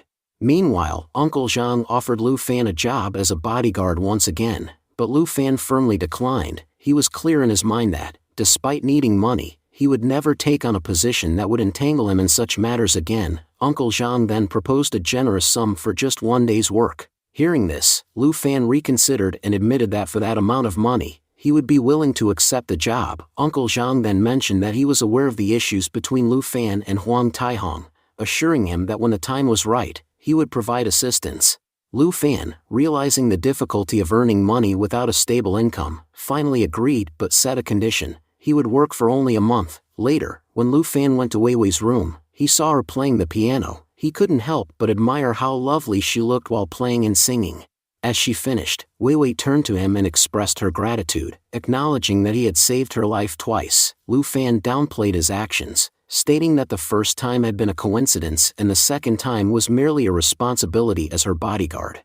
He reminded her that for the next month, he would be her protector, ensuring no one could harm her during that period. Just then, Uncle Zhang entered the room and remarked that the two of them seemed to have become good friends. He mentioned that his daughter had never been fond of having a bodyguard, but it appeared she liked this one so much that she might want to keep him as her protector for a lifetime. Embarrassed, Wei Wei blushed and scolded her father for making such remarks. Suddenly, Wei Wei's collapsed onto the floor. Alarmed, Lu Fan immediately turned to Uncle Zhang, asking if she needed to be taken to the hospital. Uncle Zhang explained that she had a long-standing illness since childhood. While it wasn't life-threatening, doctors from abroad came to check on her every month. Lu Fan then offered to examine her himself, revealing that he had extensive medical knowledge. After checking her condition, he assured her that it was not too serious but emphasized that her body was weak and required powerful medicine to regain strength. Once her body recovered, she would no longer face health issues. Uncle Zhang was skeptical and questioned whether Lu Fan was certain about his diagnosis.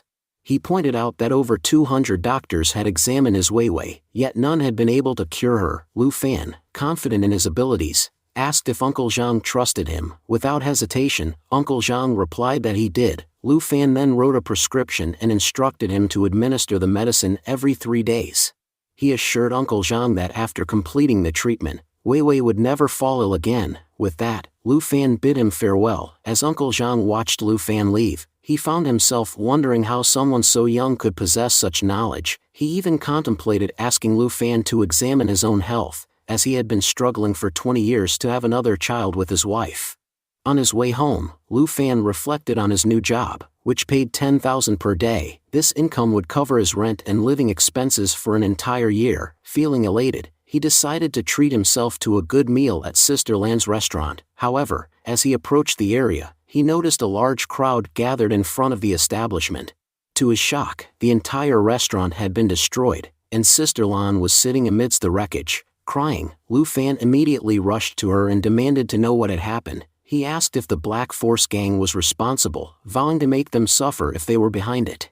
However, Sister Lan shook her head and explained that the destruction had been caused by her husband. She revealed that her husband had borrowed a large sum of money from loan sharks at the casino. Since they had no money to repay the debt, the creditors had destroyed the restaurant.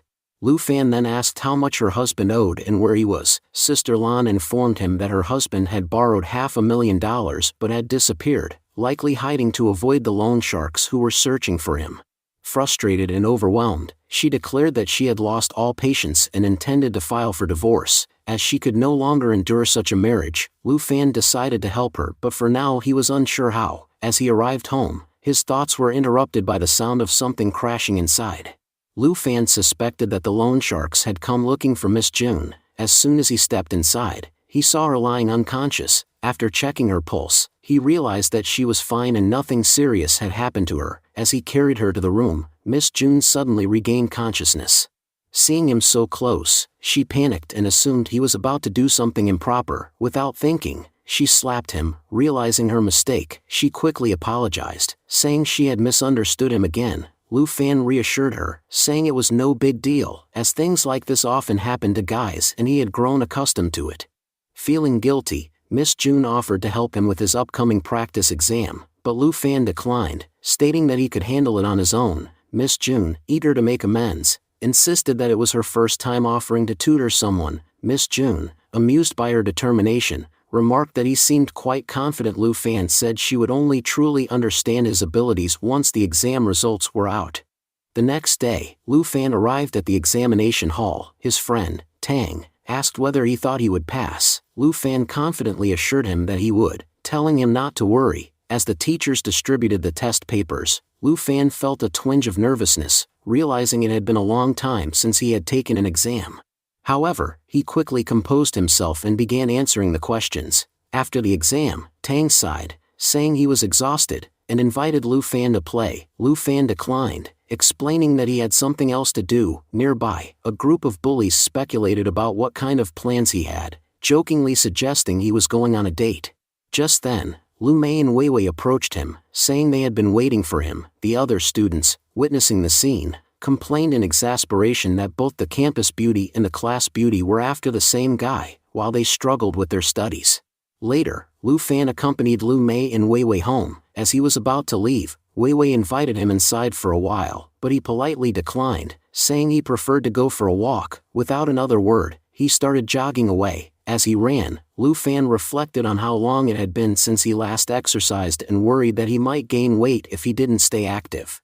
While running, he noticed a girl sprinting ahead of him with impressive speed and an athletic physique. Intrigued, he quickened his pace to match hers. However, as soon as he caught up, she turned to him and asked, "You're Lu Fan, right?" Surprised, Lu Fan asked how she knew him and if they had attended the same high school. The girl seemed amused and asked if he truly didn't recognize her. Lu Fan admitted that he had no recollection of her, assuming she was just a random runner. He explained that he had started running faster simply because he admired her speed and wanted to compete. The girl, unconvinced, accused him of lying, but Lu Fan insisted he was telling the truth. Just then, two thugs appeared in front of them. They sneered, saying they had no interest in fighting but only wanted their money and bodies. "We are the most powerful gang, Long River Knights." Lu Fan, unfazed, sarcastically pointed out how poorly worded their threat was and advised them to come up with a better line. He then demanded that they step aside, as he and the girl needed to pass. The thugs laughed, declaring that they were hooligans, not shopkeepers who could be brushed off so easily. Recognizing them, the girl identified them as members of the infamous Long River Knights gang. She accused them of committing terrible crimes, the worst of which involved kidnapping and abusing young women. she expressed disgust that they had become so audacious as to threaten boys now too.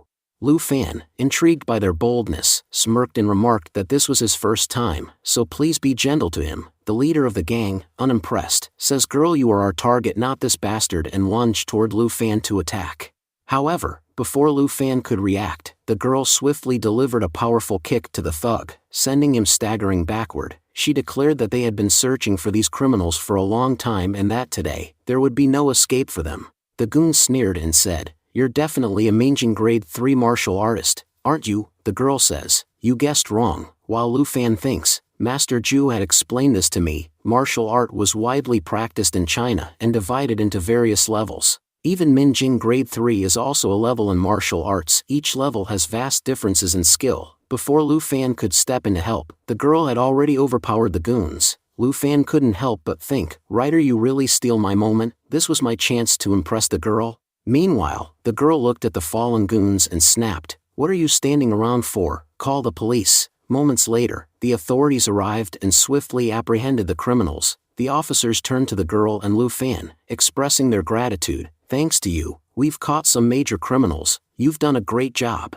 Lu Fan took a step forward, curiosity evident in his eyes. "Can I know your name?" he asked. The girl smirked. "Just ask anyone at school, they'll tell you who I am." With that, she walked away, leaving Lu Fan intrigued. A few days later, at school, Tang excitedly approached Lu Fan, hands folded in admiration. "You're my idol. Did you know you topped the school? Our head teacher himself is coming to announce it soon, and look at you, sitting there so casually, as if it doesn't even matter." Tang continued, "With this, I bet you'll become the head of the 4 masters. You'll be the 5th master of Jigging High School."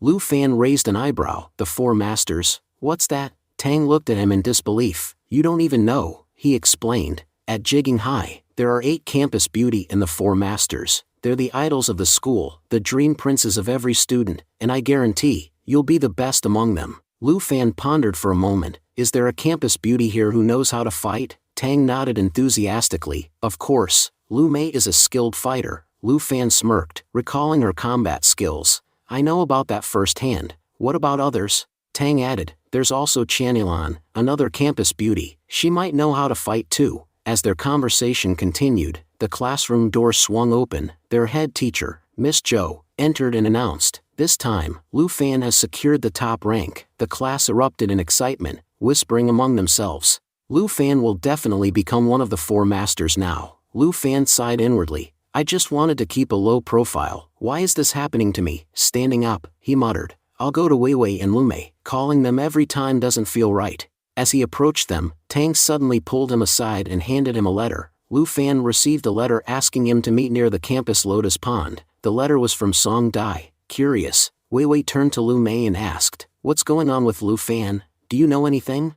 Lu Mei nodded and replied, "A campus beauty has her eyes on Lu Fan. She's even trying to steal him from you." Lu Mei smirked. "Even if you don't believe me now, just wait and see what happens." Tang, still excited, grinned. "Your luck is incredible. Song Dai is the campus queen, and she's breathtakingly beautiful. She is every guy's dream girl." Lu Fan, unimpressed, handed the letter back. "Hold on to this. I have something to do." As he walked away, Tang sighed dramatically. Really, sometimes people are just too lucky. Just as Lu Fan stepped outside, Little Huang and his gang surrounded him. Their leader sneered, "You don't deserve to be 5th master. If you become one, we'll do hunger strike." Luo Fan remained unfazed. "Who are these guys? Are they the same ones as last time?" "It doesn't matter, I'll take them all down." He turned to Wei Wei and said, "Give me a second, I'll deal with them quickly." Then, looking at his challengers, he smirked, "Tell me, how would you like to be beaten?"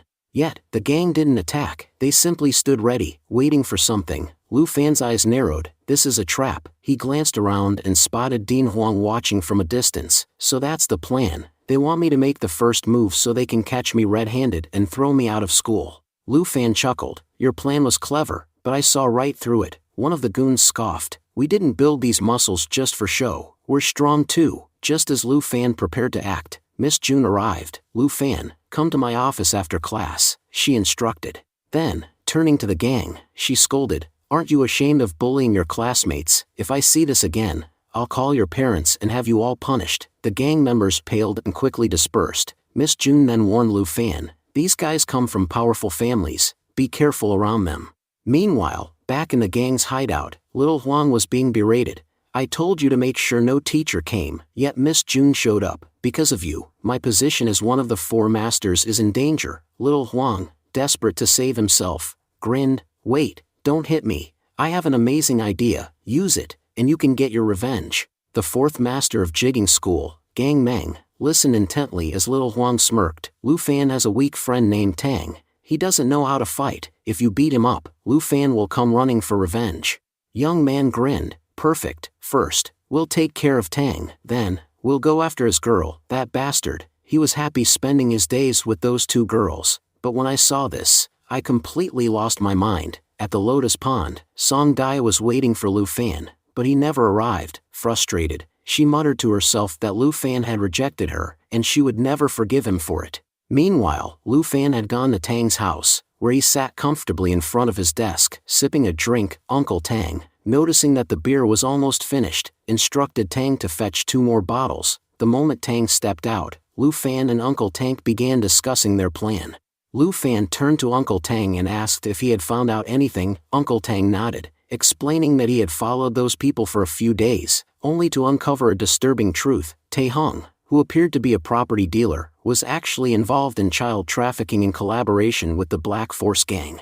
Furious, Lu Fan slammed his fist on the table and demanded to know how much evidence they had. Uncle Tang revealed that in 2 days, the gang was planning to sell the children. They had a chance to catch them red-handed. Just as they finished talking, Lu Fan realized that Tang had not yet returned. Elsewhere, Tang had been ambushed by little Huang's men. Huang sneered at him, mocking his courage for befriending Lu Fan. He warned Tang, "Just say Lu Fan is a useless bastard and will hit you less." Despite the threats, Tang stood his ground, declaring that Lu Fan was his true friend, and he would never speak ill of him. Infuriated, Huang struck Tang in the face with a brick, sending him crashing to the ground, but Tang, refusing to cower in fear, grabbed a bottle and smashed it against Huang's face. "I'm not the same weakling anymore," Tang declared. "I've become stronger." However, despite his resolve, he lacked the necessary skills to fight back. He was beaten mercilessly, and even after losing consciousness, Huang's men continued their assault. Later, Tang was rushed to the hospital in critical condition. The doctors attempted to contact his family, but his phone was switched off. One of the doctors expressed his sympathy, but admitted that without money, they couldn't provide treatment. At that moment, Dr. Jiang stepped in, insisting that they couldn't let a child die simply because of money. The other doctor reminded her that this was a hospital, not a charity, but she remained firm.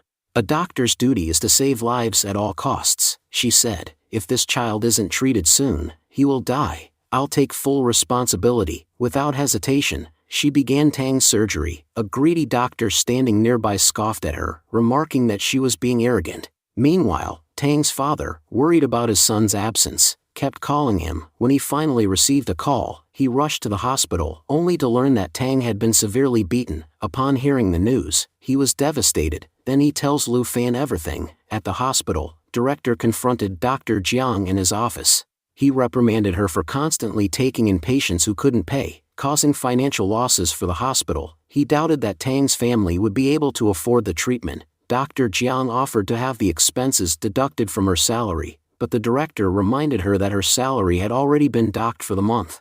Frustrated, he informed her that she would no longer be allowed to work in Seoul. The greedy doctor smirked and commented that people like Dr. Jiang failed to understand how the world worked. He warned that doing good deeds often led to bad consequences. Just then, Lu Fan entered and, without a word, threw a wad of cash at the doctor's face. The room fell silent as everyone stared in shock. Lu Fan's voice was cold as he said, "Just treat my friend. If you don't, you'll be the one responsible for what happens next." The greedy doctor, humiliated, demanded to know how Lu Fan dared to insult him.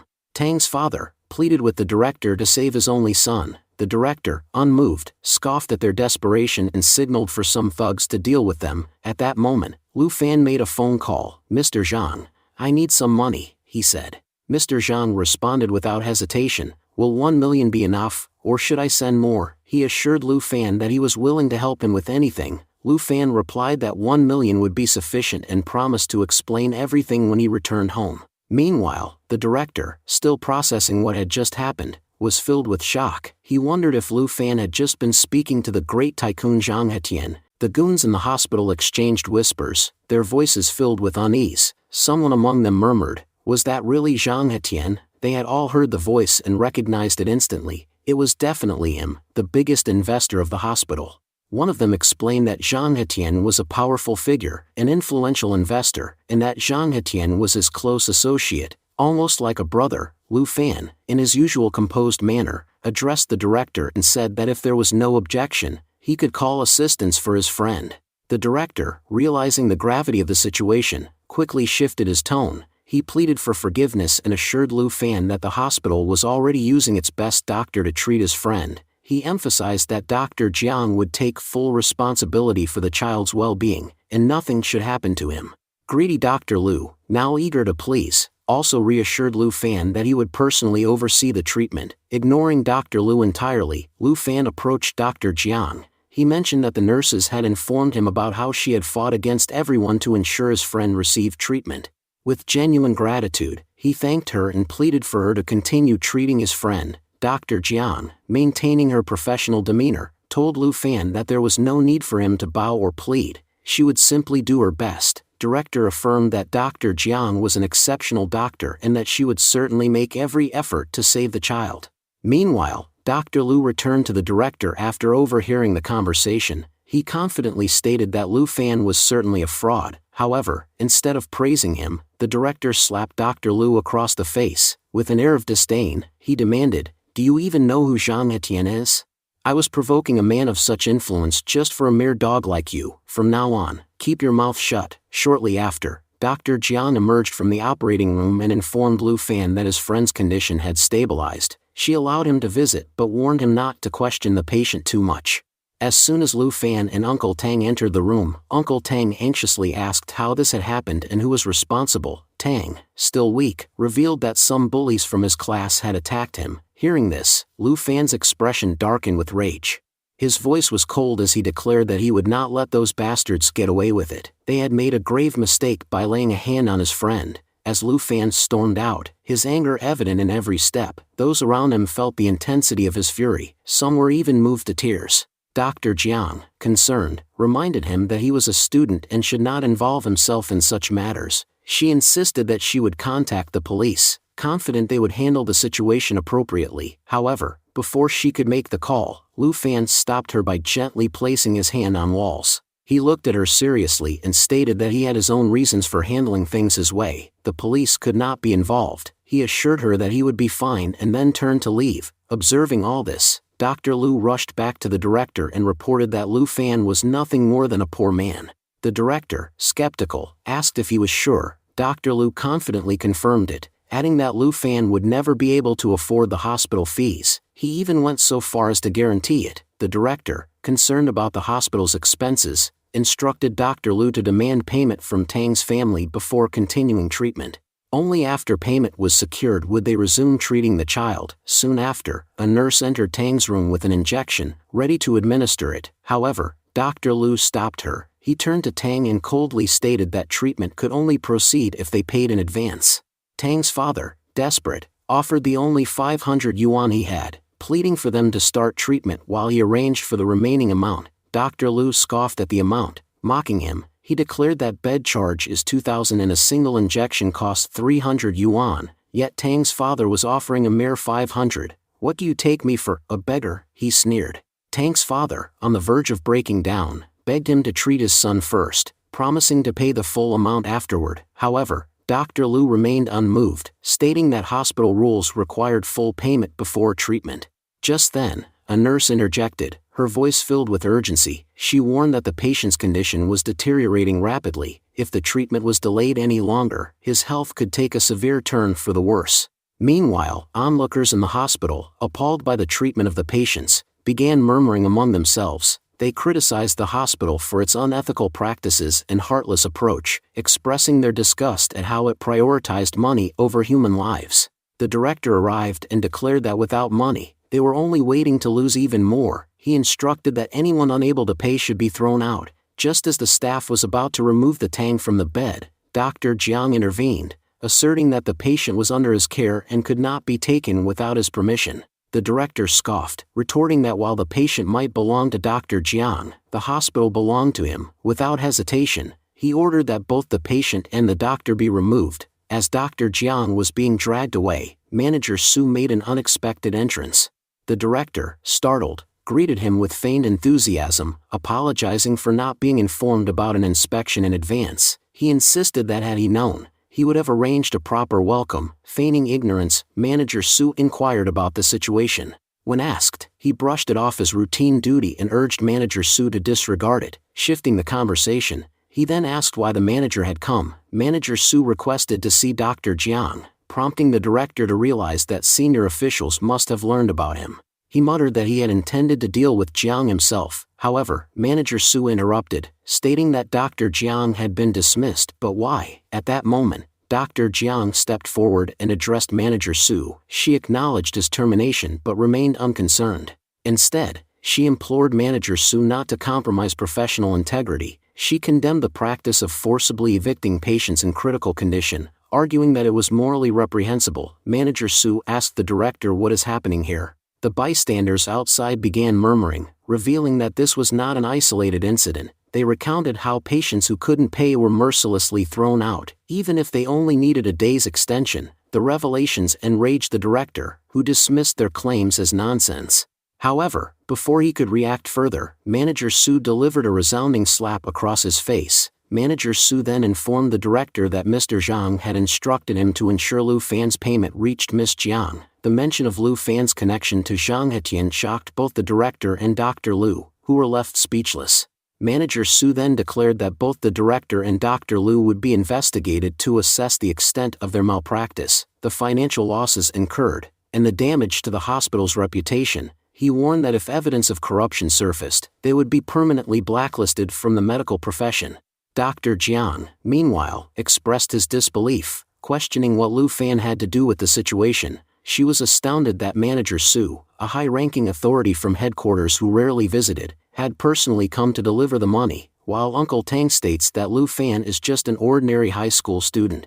The scene then shifted to two men discussing the recent attack on the Tang. They mocked how the victim's face had swollen like a balloon and scoffed at the consequences of challenging them. Suddenly, Lu Fan stormed in, shattering their table with a powerful strike. He dragged them to a building, accusing them of being involved in the attack. The men arrogantly retorted that they were well-connected and had powerful backing, so he had no right to challenge them. Lu Fan, unfazed, demanded to know who else was involved.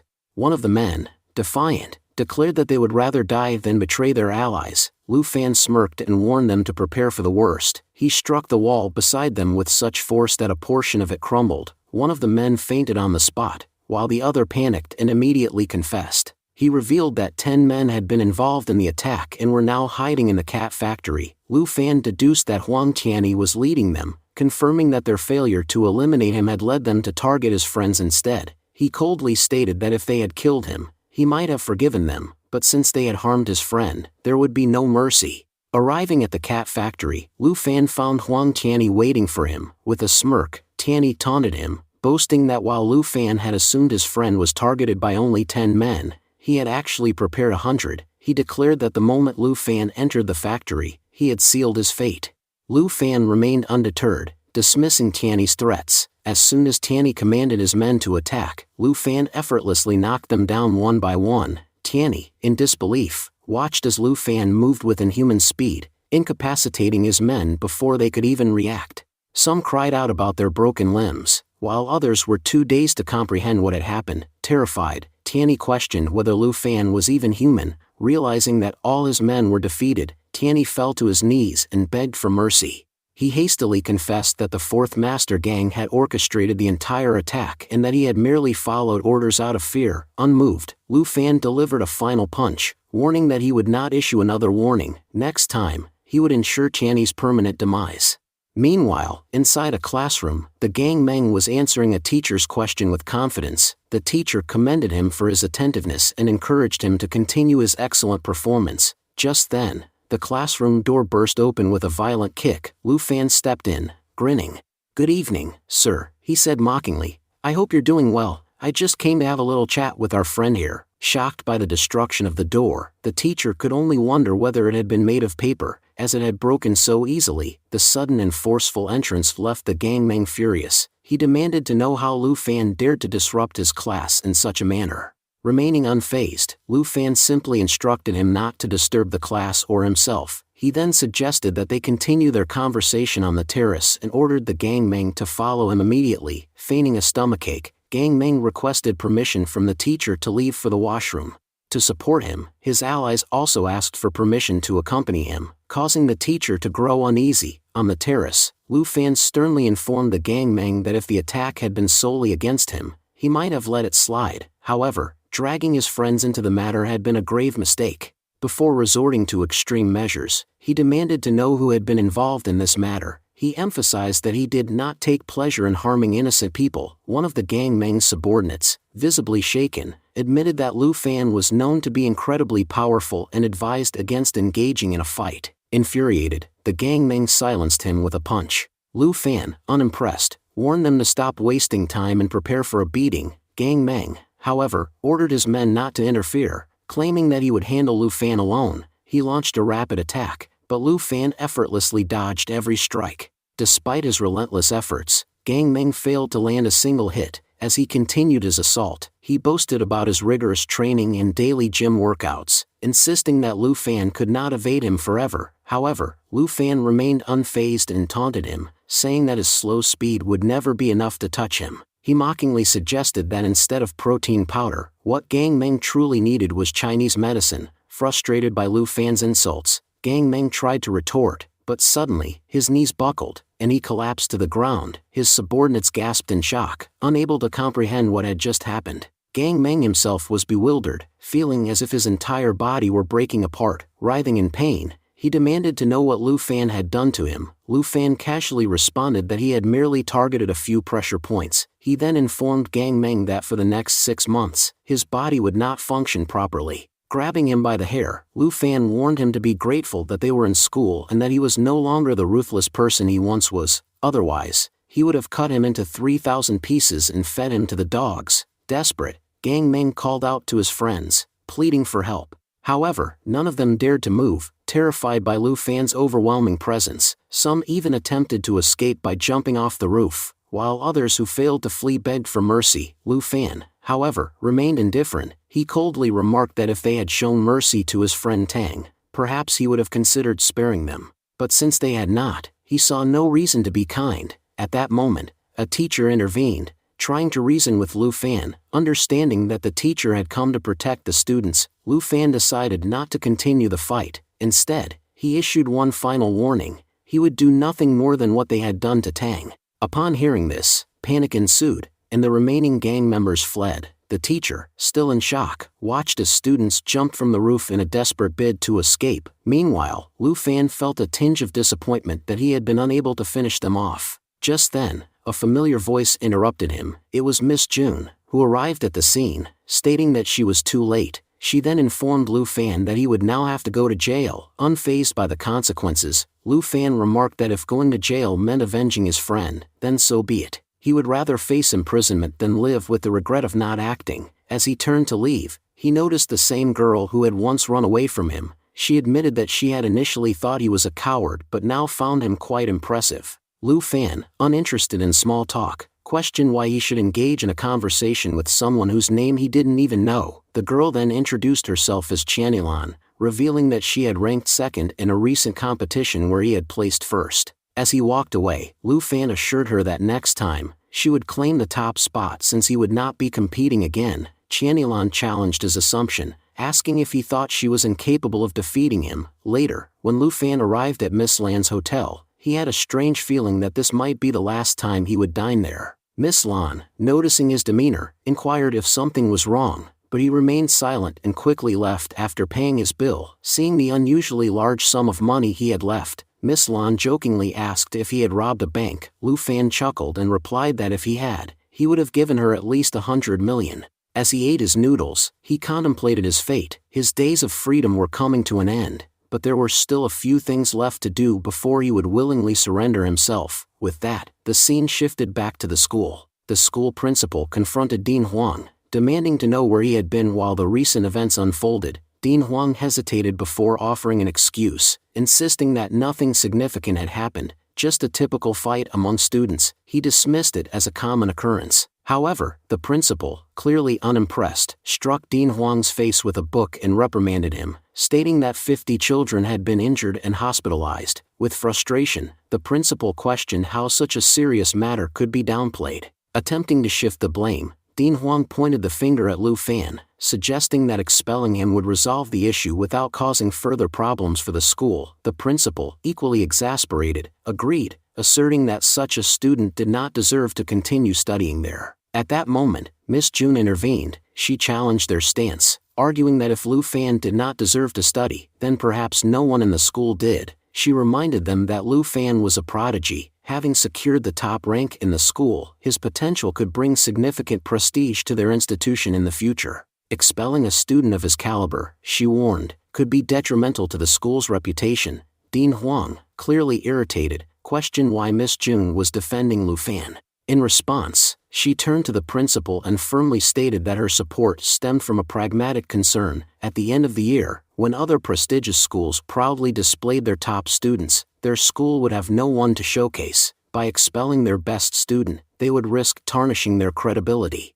She challenged them to consider who would want to enroll in a school that willingly discarded its own topper. The principal, considering her words, acknowledged the validity of her argument. He decided that they would wait until the parents arrived the following day and make a decision after hearing their perspectives. The scene shifted. Lu Fan's name flashed on Wei Wei's phone as he called. After speaking with him, Wei Wei, visibly distressed, ran to her father in tears. Mr. Zhang, noticing her distress, asked her what had happened. Wei Wei explained that Lu Fan needed help. Reassuring his daughter, Mr. Zhang handed her a shotgun and told her not to worry. As long as he was there, nothing would happen to Lu Fan. He would do everything in his power to protect him. Wei Wei wiped her tears and nodded. Okay, Dad, I'm counting on you. Meanwhile, Lu Fan arrived at the hospital to meet Tang, only to find that 50 other students from his school had also been admitted. Seeing them in such a state brought him an odd sense of satisfaction. When he entered Tang's room, he found him in surprisingly good spirits, looking much healthier than expected.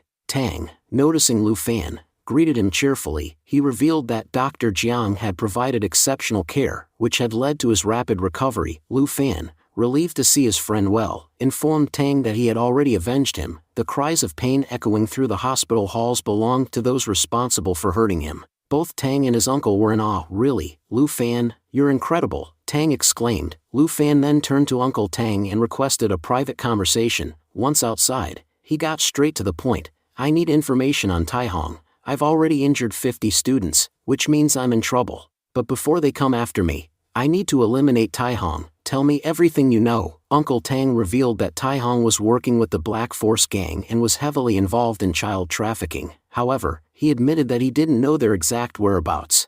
Lu Fan considered his next move. If I'm going to start taking revenge, who should I target first? Uncle Tang didn't hesitate. Tai Hong's son, Qian, would be the best target. I'll send you his photo and other information. He's most likely at a bar right now. As Lu Fan prepared to leave, he urged, time is short, send me the details as soon as possible. Later that night, at precisely 2 a.m., Lu Fan positioned himself outside the bar, waiting for Qian. He remained patient for 2 hours until a man matching Qian's photo finally emerged.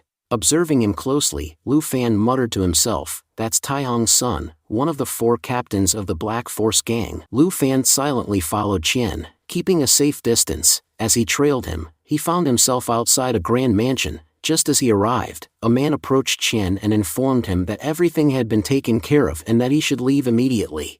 Observing the scene, Lu Fan quickly dialed Panai. When Pang answered, his voice was laced with irritation as he asked why he was being called in the middle of the night. Lu Fan, speaking in a hushed but urgent tone, informed him that there was a major human trafficking case unfolding. He urged Pang to come quickly if he wanted credit, emphasizing that tonight they had a chance to capture some of the biggest criminals. Meanwhile, Qian arrived at a hotel, where he was met by Tsang Mo, a cultivator. Qian smirked and remarked that working with a cultivator made him feel like a king. Unbeknownst to them, Lu Fan was outside, listening to every word. Tsang Mo wasted no time and demanded to see the merchandise. Qian nodded and led him to a hidden door, which he unlocked to reveal a group of small children huddled together, crying. he proudly declared that there were 51 children in total, all of exceptional quality, and assured Sangamo that he would be pleased with them. As they moved forward, Sangamo examined the children and, with a satisfied expression, agreed that their quality was indeed impressive. Chen casually replied that all he needed to do was pay and take them away. He added that just as Sangamo was in a hurry to use the children, they were equally eager to receive their money. At that moment, Lu Fan stepped forward, announcing his presence. He mockingly asked if they knew the consequences of breaking the law, adding that he found great pleasure in breaking the bones of such criminals. Chen, taken aback, sneered and demanded to know who he was. Lu Fan smirked and simply replied, "I won't say much, but you can call me your doom." Furious, Chen ordered his men to kill him. Without hesitation, they opened fire on Lu Fan, but he moved swiftly, dodging bullets with ease and taking down his enemies one by one. His speed was unmatched, and within moments, he was eliminating every last one of them. Witnessing this, Sangamo was stunned and turned to Chen, asking who this formidable opponent was. Chen, his voice filled with dread, explained that the man before them was Lu Fan, a high school student who had become their biggest nightmare that night. He offered Sangamo a 50% discount if he managed to eliminate him. Sangamo, however, scoffed at the offer, claiming that if he could get rid of Lu Fan, he wouldn't need to pay a single penny. Understanding his true intentions, Chen barely had time to react before Sangamo swiftly turned on him, shooting him on the spot. He then turned to Lu Fan with a smirk and thanked him, stating that he had profited greatly because of his interference. Lu Fan narrowed his eyes and accused Sangamo of being a cultivator without principles, pointing out that he had just murdered his own associate. Sangamo merely laughed and responded that principles were meaningless in their world, only power mattered. He then admitted that he was impressed by Lu Fan's abilities and offered to spare his life in exchange for his loyalty. Lu Fan, unimpressed, issued a challenge. He declared that if Sangamo could withstand a single punch from him, he would acknowledge him as his master. Arrogantly, Sangamo accepted, but as he saw Lu Fan's power surging, his confidence wavered. Before he could react, Lu Fan delivered a devastating punch that sent him flying. Sangamo was left reeling, unable to comprehend how a mere high school student possessed such monstrous strength. He realized that if he hadn't used his full power to defend himself, he would have died on the spot. Lu Fan taunted him, calling him a coward for not taking the hit unguarded. Angered, Sangamo unleashed his full power, declaring that Lu Fan had yet to witness his true strength. Moving at an incredible speed, he attempted to attack, believing he had landed a strike, only to discover that he had hit nothing but a shadow. The real Lu Fan was standing behind him, smirking as he remarked that Sangamo was too slow. Panicked, Sangamo insisted that he couldn't be killed, claiming that he was from the MO sect. Before he could say another word, Lu Fan struck him once more, pinning him to the ground. He sneered and stated that he despised people who pretended to be powerful when they were actually weak. The children, who had been watching in terror, trembled as they witnessed Lu Fan's overwhelming strength. Noticing their fear, he softened his expression and reassured them that they were safe now. He promised that they would soon be reunited with their families once the criminals were handed over to the police. Just then, Pang arrived at the hotel with his special forces, ready to take control of the situation. After rescuing the children and leaving Chen dead, an officer remarked that their mission had yielded significant results, with almost half of the Black Force gang members perishing in the operation. He praised their captain for his outstanding efforts. Meanwhile, the leader of the Black Force gang was seething with rage. Frustrated, he admitted that he had never regretted dealing with anyone as much as he did with Lu Fan. The boy had repeatedly interfered with their plans, causing their operations to fail. The gang leader then issued a stern ultimatum, giving his subordinates only 7 days to eliminate Lu Fan. He declared that nothing would bring him greater satisfaction than attending the young man's funeral. On the other hand, Lu Fan was sleeping peacefully at home when Miss June barged in and threw something at his face. As he jolted awake, he jokingly remarked that it felt as if the Earth's end had arrived early. Miss June, unimpressed, retorted that it wasn't the Earth but rather the havoc he had caused at school. Lu Fan then teased her, noticing the dark circles under her eyes, and suggested that she hadn't been sleeping well. Miss June, clearly exasperated, scolded him, saying that his actions had created numerous problems, keeping even her occupied. She informed him that it was time to go to school, to which Lu Fan responded with surprise, asking whether he hadn't been expelled already. Miss June questioned why she should tell him to go if he had already been expelled from the school. As she spoke, her mind drifted back to the events of the previous day. At the school, the principal addressed Miss June, reminding her that as Lu Fan's teacher, it was her responsibility to manage him. When all the parents arrived at the office, Miss June immediately apologized and requested that they refrain from lodging complaints against Lu Fan. However, the parents clarified that they weren't there to complain but to request leave for their children, as they had been badly injured. Annoyed, the dean exclaimed that all the injured students had been beaten up by Lu Fan, but the principal silenced him with a glare. The parents, fearful, insisted that their children had merely fallen by accident. Accepting their request, the principal instructed Miss June to prepare leave of absence forms for the injured students. He then reprimanded the dean, sarcastically suggesting that if he cared so much about the students, he should personally teach them at the hospital. As Miss June prepared the forms, she grumbled that she had spent the entire night without sleep because of Lu Fan's antics. Meanwhile, Lu Fan realized that the only person who could save him now was Zhang Etienne. As he removed his shirt, Miss June misunderstood, assuming he was about to do something inappropriate to express his gratitude. However, Lu Fan simply and innocently went to take a shower. Later, as Lu Fan was out jogging, Yelan approached him, sarcastically noting that despite all the trouble he had caused, he still had the nerve to jog. She then inquired about his transfer plans, expressing her intent to follow him to his new school. Lu Fan dismissed her insistence, stating that she need not follow him as he liked someone else. Angered by his response, Yelan launched an attack on him. Lu Fan, taken aback, mused that he had only heard stories of people going mad over someone, but for the first time, he was witnessing a girl attempting to destroy him just to win his attention. Yelan, flustered, denied any romantic feelings, insisting that she simply hated losing. She explained that she had always been first in the rankings, but because of Lu Fan, she had been pushed to second place, and she needed to defeat him to reclaim her spot. Amused, Lu Fan told her that if she could accomplish one task, he would return to Jigang High School. Curious, Yelan blushed and asked what that task was. Meanwhile, at the hospital, Lu Fan learned that Tang's condition had worsened. Dr. Jiang explained that during the attack, a blood clot had formed in a vein in Tang's head.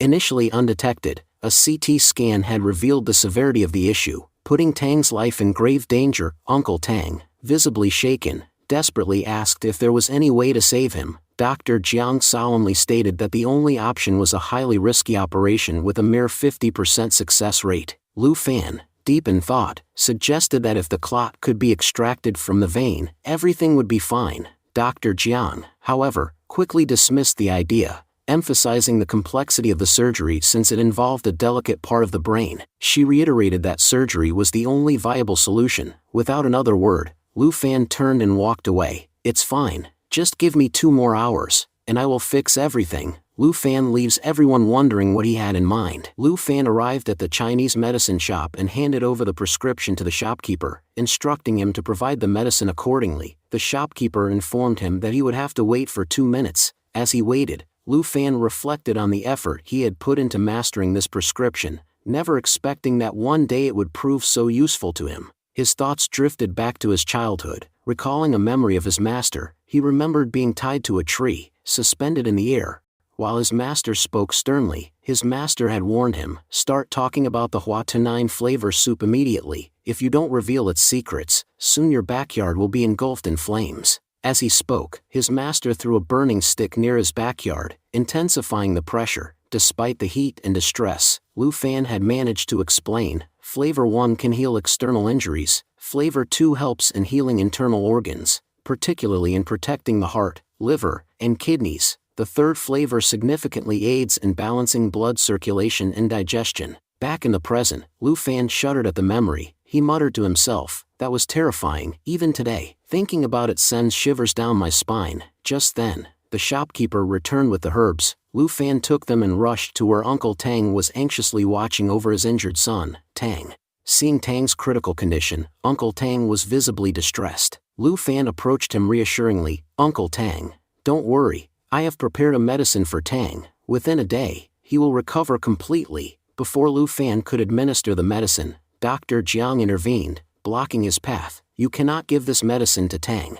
I have already prepared for an emergency operation. The success rate may be low, but there is no time for unverified treatments." Lu Fan, determined, argued, "My medicine has a much higher success rate than your operation. I will cure Tang with my method." As Lu Fan prepared to administer the medicine, Dr. Jiang tried to snatch it away and throw it. However, Lu Fan signaled to Uncle Tang, who immediately pretended to collapse, clutching his head in pain. His dramatic act startled Dr. Jiang, who hurriedly took him to another ward for treatment.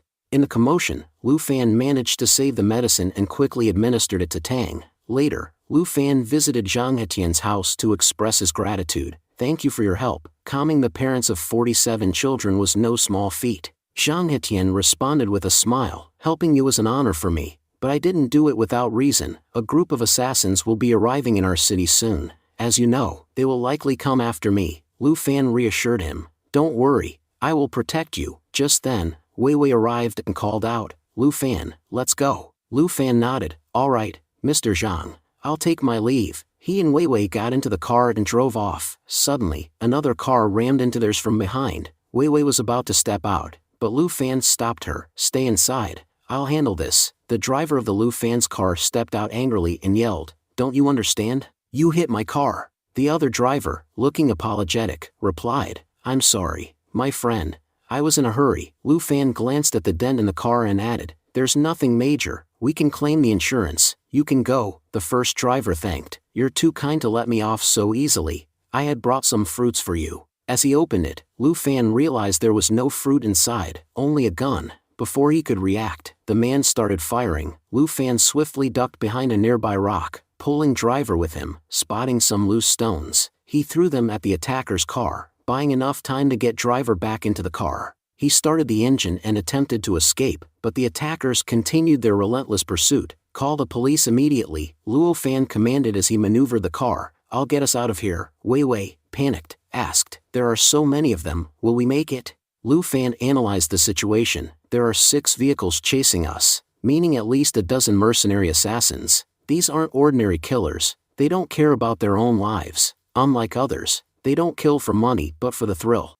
If my guess is correct, they've come from Skynet Mercenary Company." As he spoke, he skillfully maneuvered the car toward a construction site. Driver, confused, asked, "Why are you heading there? We should have gone to the police station." Lu Fan, "Are you with these mercenaries too?" Lu Fan says, "No, these mercenaries are very dangerous. If those people didn't care about their own lives, why should he care about theirs?" He reasoned that the police station was overcrowded, and if they went there, it would only lead to more bloodshed. He had his own reasons for coming here, reasons he refused to explain. Lu Fan then left driver and Wei Wei in a room, instructing them, "Stay quiet and don't make any noise." As he moved forward, Wei Wei called after him, "Lu Fan, take care of yourself." Lu Fan responded, "Now, you take care of those people. Who will save them from me?"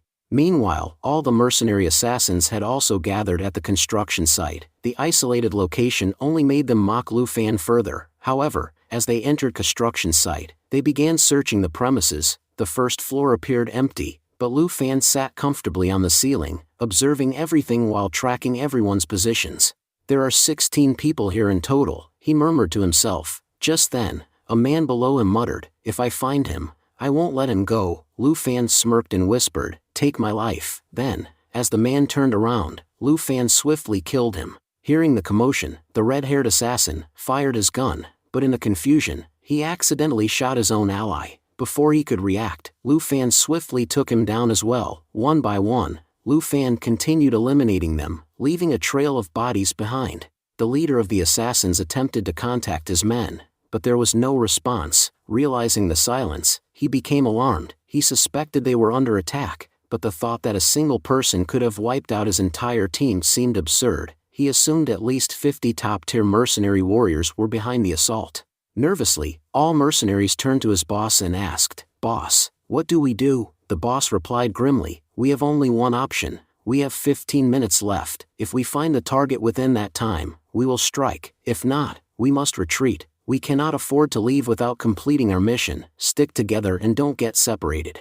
At that moment, Lu Fan appeared and threw a smoke bomb. Taking advantage of the thick smoke, he grabbed one of the assassins and hurled him to the ground. "Everyone, put on your masks," the boss ordered, but it was too late. The remaining assassins, now disoriented, started shooting wildly, hitting their own comrades. In the midst of the chaos, only Lu Fan moved with precision, striking them down one by one. Emerging from the smoke, the boss panicked. "We've been ambushed by many attackers. We should retreat for now," he yelled, but as he reached for the exit, Lu Fan was already there, blocking his path. With a powerful kick, he sent the boss crashing to the ground. There aren't many attackers, Lu Fan said coldly. There's only one, me, and you all are weak for mistaking me for 50 warriors. After dealing with the boss, Lu Fan made his way to Wei Wei. Due to the lingering smoke, Wei Wei couldn't see him clearly and instinctively launched a pan at his face. Wei Wei, it's me, why are you attacking me? Lu Fan protested. As she moved closer, Wei Wei gasped, Lu Fan, are you okay? Lu Fan chuckled, even if I drank poison from your hands, I wouldn't die. As they stepped outside, they were met with flashing police lights. Lu Fan sighed. As usual, the police is late. A police officer rushed toward him, gun drawn, ready to handcuff him, but before he could, Wei Wei stepped forward. He's my classmate, she said firmly. Inside the building, officers investigated the aftermath. One officer reported to the captain, Sir, all the assassins are down, they've fallen into the coma. The captain turned to Lu Fan. Boy, did you do all this? Luo Fan scoffed. Me? I don't have that kind of strength. The captain wasn't convinced. You're the only one here. If not you, then who else could have taken them all down? You expect me to believe this nonsense? He cracked his knuckles. I'll have to test your strength myself with my 250 kilograms punch. Lu Fan realized immediately, this man was a third-grade fighter. Smirking, he taunted, all right then, go ahead and try. Just as the captain prepared to strike, Yelan intervened. Wait brother, this is my classmate, Lu Fan. I'm sure this is all a misunderstanding. Lu Fan eyed her. You two are siblings, aren't you? Yelan sighed. Just take Wei Wei and go. I'll handle everything here. The captain was deep in thought. Someone who could single-handedly defeat Guardian Song Mo and take down 16 top-level warriors? Could Lu Fan truly have done all this alone? Later, at Wei Wei's house, he thanked Mr. Jiang. You were more protective than even I was.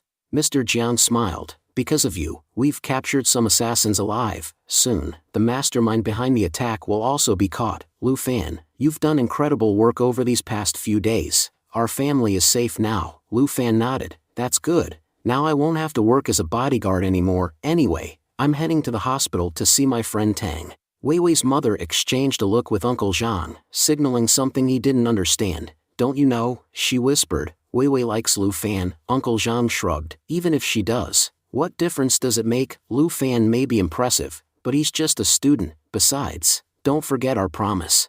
18 years ago, a man saved our lives. In return, we promised to marry our daughter to his son when she turned 18. We can't break that promise. Wei Wei's mother sighed. 2 months, that's all that's left before Wei Wei turns 18. Meanwhile, at the hospital, Lu Fan asked Tang's father, Uncle, did you give Tang his medicine? Uncle nodded. I have been giving it to him regularly. His CT scan results should be out soon. Lu Fan mused. In ancient times, there were diseases like this too. They were treated with Chinese medicine.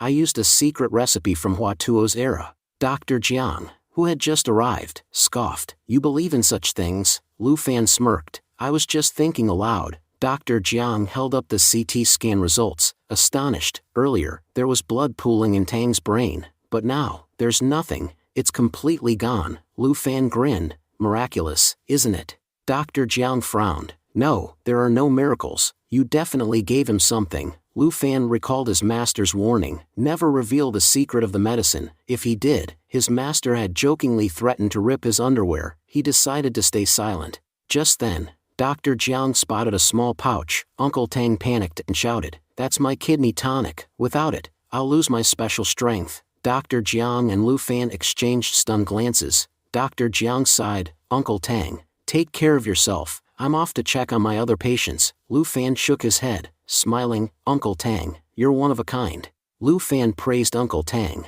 saying that his actions were truly admirable. Few would make such a sacrifice to save the medicine, explaining that it was a secret formula he had developed specifically to save the Tang. Because of its importance, he urged Uncle Tang to keep it a secret. Uncle Tang nodded in understanding and agreed. The next day, when Lu Fan arrived at school, he was completely taken aback. A new transfer student had joined his class, someone from the elite student class. To his surprise, it was none other than Qian Yilan. She smiled and introduced herself, announcing that she was now part of Class 7. The other students were thrilled, excitedly exclaiming that yet another campus queen had joined their class. Meanwhile, Qian Yilan took a seat beside Lu Fan and greeted him warmly, introducing herself. The students murmured among themselves, joking about how their hearts could only take so much. Lu Fan always seemed to be at the center of attention. Still processing the unexpected turn of events, Lu Fan turned to Elan and asked why she was there.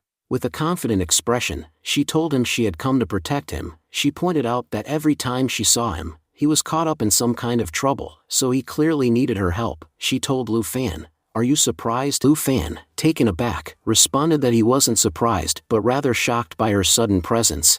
After class, some students observed the situation closely. Lu Mei turned to Wei Wei and asked if she understood what was happening, pointing out that Elan had clearly joined their class because of Lu Fan. Lu Mei remarked that if you wanted to win Lu Fan, she would have to try even harder. Meanwhile, the scene shifted to a mysterious training base where Elan's brother was rigorously training a group of fighters. The fighters looked at Elan in awe. They discussed her impressive status. She was at the 3rd stage of the Minjing grade and ranked 88th on the martial arts genius list, a position nearly impossible to attain at the young age of 18. Suddenly, Elan's brother ordered them to stop gossiping and focus on their training. However, he couldn't help but think to himself about how popular his younger sister had become. At that moment, Elan entered the training facility and addressed Mr. Fan, stating that she was there to take a test. Mr. Fan nodded and instructed her to proceed. She inserted her card into a machine to measure the strength of her punch. Her first punch registered a force of 275 kilograms. Seeing her disappointed expression, Mr. Fan encouraged her to try again. Determined, Elan concentrated all her power and punched again, this time reaching 290 kilograms. As a result, her rank improved to 87th on the genius list. Mr. Fan praised her improvement but advised her not to slack off in training. Just then, the captain approached and congratulated her on her rapid progress. Elan, however, humbly stated that she had not achieved anything special yet, as she was still far from reaching rank 1 on the genius list, which was compiled by their own department. She added that when it came to the Xian Yuan list, she wouldn't even rank at all. The captain then explained that the difference between the genius list and the Xian Yuan list was immense. While rank 1 on the genius list couldn't even match the lowest ranked person on the Xian Yuan list, the entire Xian Yuan list consisted of individuals on an entirely different level. He then mentioned the name of Devil Lu, the rank 1 on the Xian Yuan list, a position that had never changed. The captain admitted that, unlike other rankings that shifted frequently, Devil Lu's rank remained untouched, leading him to speculate that whoever he was, he must possess monstrous power. Meanwhile, Lu Fan was seen running, muttering to himself that he was running differently today because Elan was constantly chasing him, making him feel unsafe. As he ran, he noticed a man standing by the river, placing a basket in the water. Lu Fan jumped onto the boat beside him and curiously asked what he was doing. The man, startled, asked who he was and why he was on his boat. Realizing that the man seemed suspicious, Lu Fan jokingly commented that the garbage he was disposing of was already spoiled, so he could have simply thrown it in his community's dustbin rather than polluting the river. The man, thinking Lu Fan was a fool, played along and asked him to help throw the garbage. However, Lu Fan refused, stating that polluting the river was wrong. Just then, the man suddenly jumped into the water, leaving the task to Lu Fan. Suspicious, Lu Fan opened the bag and was shocked to find a living person inside. Panicked, he muttered that he had once again gotten himself into trouble. After pulling the unconscious person to shore, he sighed in relief, stating that it was a good thing the man was still alive, or he would have been in serious trouble. When Lu Fan suggested reporting the incident to the police, the rescued man quickly refused, thanking Lu Fan for saving his life before disappearing. Just then, Lu Fan received a call from Miss June, who asked him to pick her up from the bridge. When he arrived, he found her sitting on the bridge, waiting for a cake. Before he could say anything, a group of drunk men approached her and started harassing her. Annoyed, Miss June snapped at them to leave, stating that she was already in a bad mood. One of the drunk men laughed and said he could fix her mood, but before he could do anything, Lu Fan swiftly kicked him aside and moved Miss June to safety. Lu Fan turned to her and asked if she was alright, only to realize that she had already fallen asleep. The drunk men, now furious, threatened Lu Fan for interrupting them. Lu Fan warned them to leave if they didn't want a beating, but since fate had already sealed their unfortunate destiny, they refused. Lu Fan wasted no time, swiftly knocking them out and packing them into a dustbin before leaving with Miss June. Later, at home, Lu Fan observed that Miss June, who normally didn't drink, had consumed a significant amount of alcohol. He speculated that something must have been troubling her. As she slept, she suddenly held his hand and murmured, "Don't go, Mom. I want to drink milk." Lu Fan, amused, chuckled and responded, "What are you talking about, June?" The next morning, Miss June woke up groaning about a terrible headache. She immediately realized that Lu Fan must have brought her home. As she stepped out, she noticed him holding a glass of milk. Embarrassed, Miss June asked if anyone had heard anything the previous night, specifically mentioning Lu Fan. Despite his refusal to answer, he couldn't help but laugh as he recalled the events of the night before.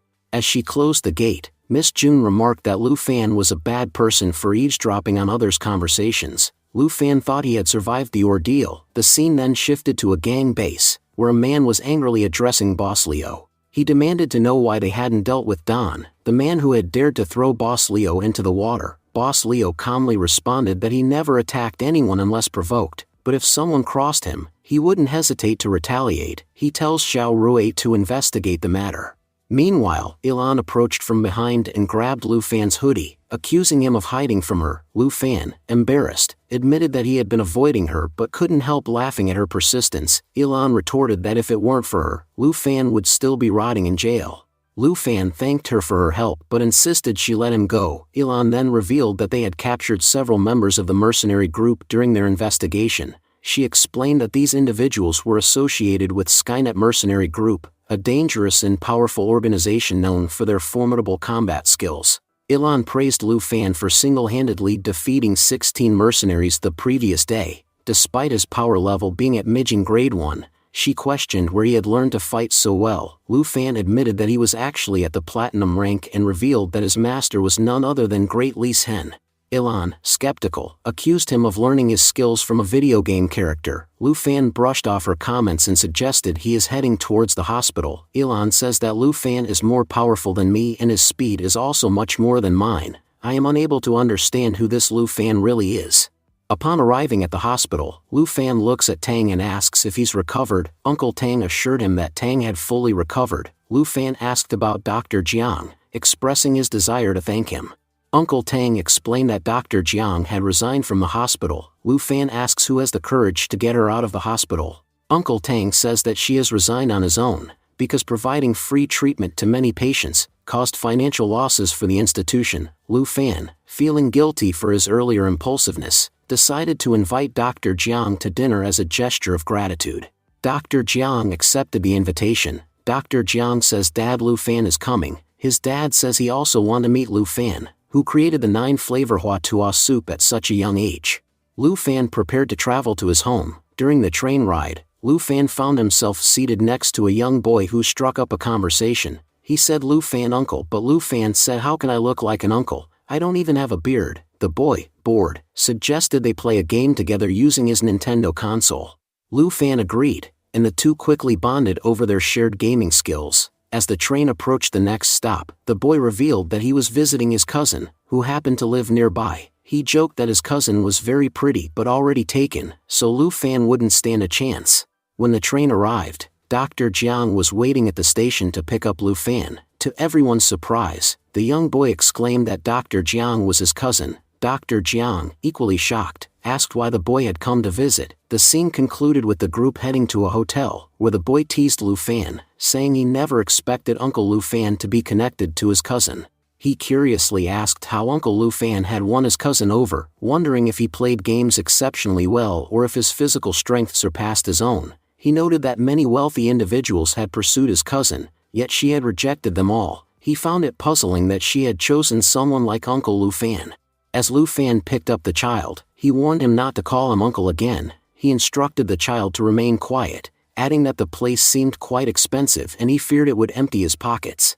While descending, the child wondered aloud why his cousin had chosen his hotel for dinner. He boasted that he had dined here countless times. He would have preferred to eat street food instead. Lu Fan, overhearing this, pondered in astonishment. The child, despite his young age, was the owner of such a grand hotel, and Dr. Jiang clearly belonged to a wealthy family. Dr. Jiang then introduced Lu Fan to his father. Addressing his father, he explained that Lu Fan was the person he had mentioned earlier, an ordinary high school student from Jigang High School. Lu Fan greeted him politely. Dr. Jiang's father, introducing himself as Jiang Tiania, and the head of ancient medicine school, Lu Fan responded courteously, expressing his pleasure in meeting him. As they began dinner, Lu Fan observed that Jiang Tianhe exuded nobility and calmness. Determined to match his demeanor, he resolved to eat slowly and with refinement. However, after tasting the food, he found it so delicious that he abandoned his initial restraint and began eating rapidly, unable to control himself. Tianhe, noticing this, commented that he had heard about Lu Fan successfully treating a patient in severe condition. Lu Fan modestly replied that he had merely been fortunate. Tianhe, however, disagreed, stating that he had heard Lu Fan had used Hua Tuan 9 flavor soup to alleviate his patient's pain.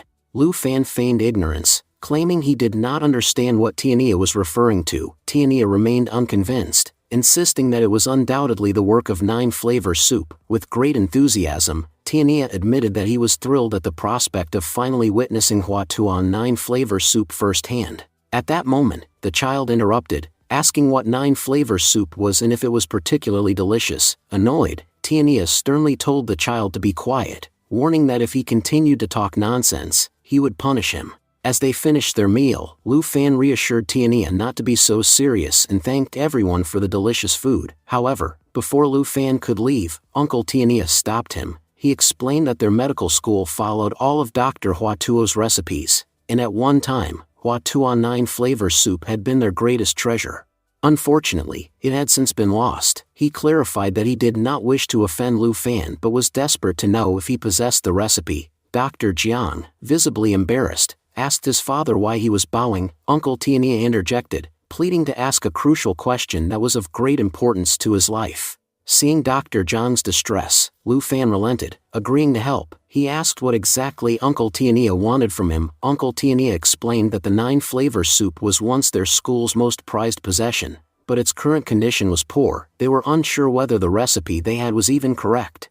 He implored Lu Fan to help verify its authenticity. Lu Fan agreed, requesting to see the recipe. When Lu Fan examined the recipe, he found it to be nothing more than a collection of torn papers. He immediately pointed out that it was incomplete. Tianhe admitted that it was indeed an incomplete recipe, containing only the instructions for a single flavor. However, the fact that Lu Fan could recognize its incompleteness was already a great help. Lu Fan then offered to reconstruct the proper recipe for one flavor. Adding a few missing components, he presented what he claimed to be the correct recipe. Tianhe, stunned, realized that among the 200 scattered papers, Lu Fan had effortlessly identified the perfect combination. Overwhelmed with respect, Tianhe dropped to his knees and declared that he was the 43rd generation head of ancient medicine school. He begged Luo Fang to accept his gratitude and address him as a disciple. The onlookers were bewildered, unable to comprehend why Tianhe was showing such profound respect to Lu Fan. Dr. Jiang, taken aback, asked what Tianhe was doing. However, Tianhe insisted that he could no longer claim the position of head in the presence of someone like Lu Fan. From that moment onward, he declared Lu Fan to be the true head, asking to be addressed as his subordinate. Lu Fan, maintaining his composure, urged Tianhe to sit normally and explain his intentions. Tianhe then recounted their school's history. He revealed that for 13 generations, the Hua Tuo recipe had been passed down, but after the 13th generation, it mysteriously disappeared. From that time until the 43rd generation, all the deputy heads had held the position temporarily, as tradition dictated that only the individual who mastered the Hua Tuan 9 flavor soup could rightfully assume leadership. Now, with Lu Fan's insight, it seemed they had finally found the person destined to lead them. Upon learning this, even Dr. Jiang appeared astonished. Lu Fan questioned whether, if a dozen people knew the recipe, all of them would be eligible to become the head. Mr. Tianhe responded firmly, explaining that it was their tradition, and they could not break it. Lu Fan, skeptical, suggested that it seemed like a debt had been placed on the school and that they had simply found a scapegoat to repay a debt. Mr. Tianhe denied this, insisting that the reality was different. The recipe in Lu Fan's possession was worth billions. If they were appointing him as head for that reason, it would be entirely to their benefit, and he would suffer no loss.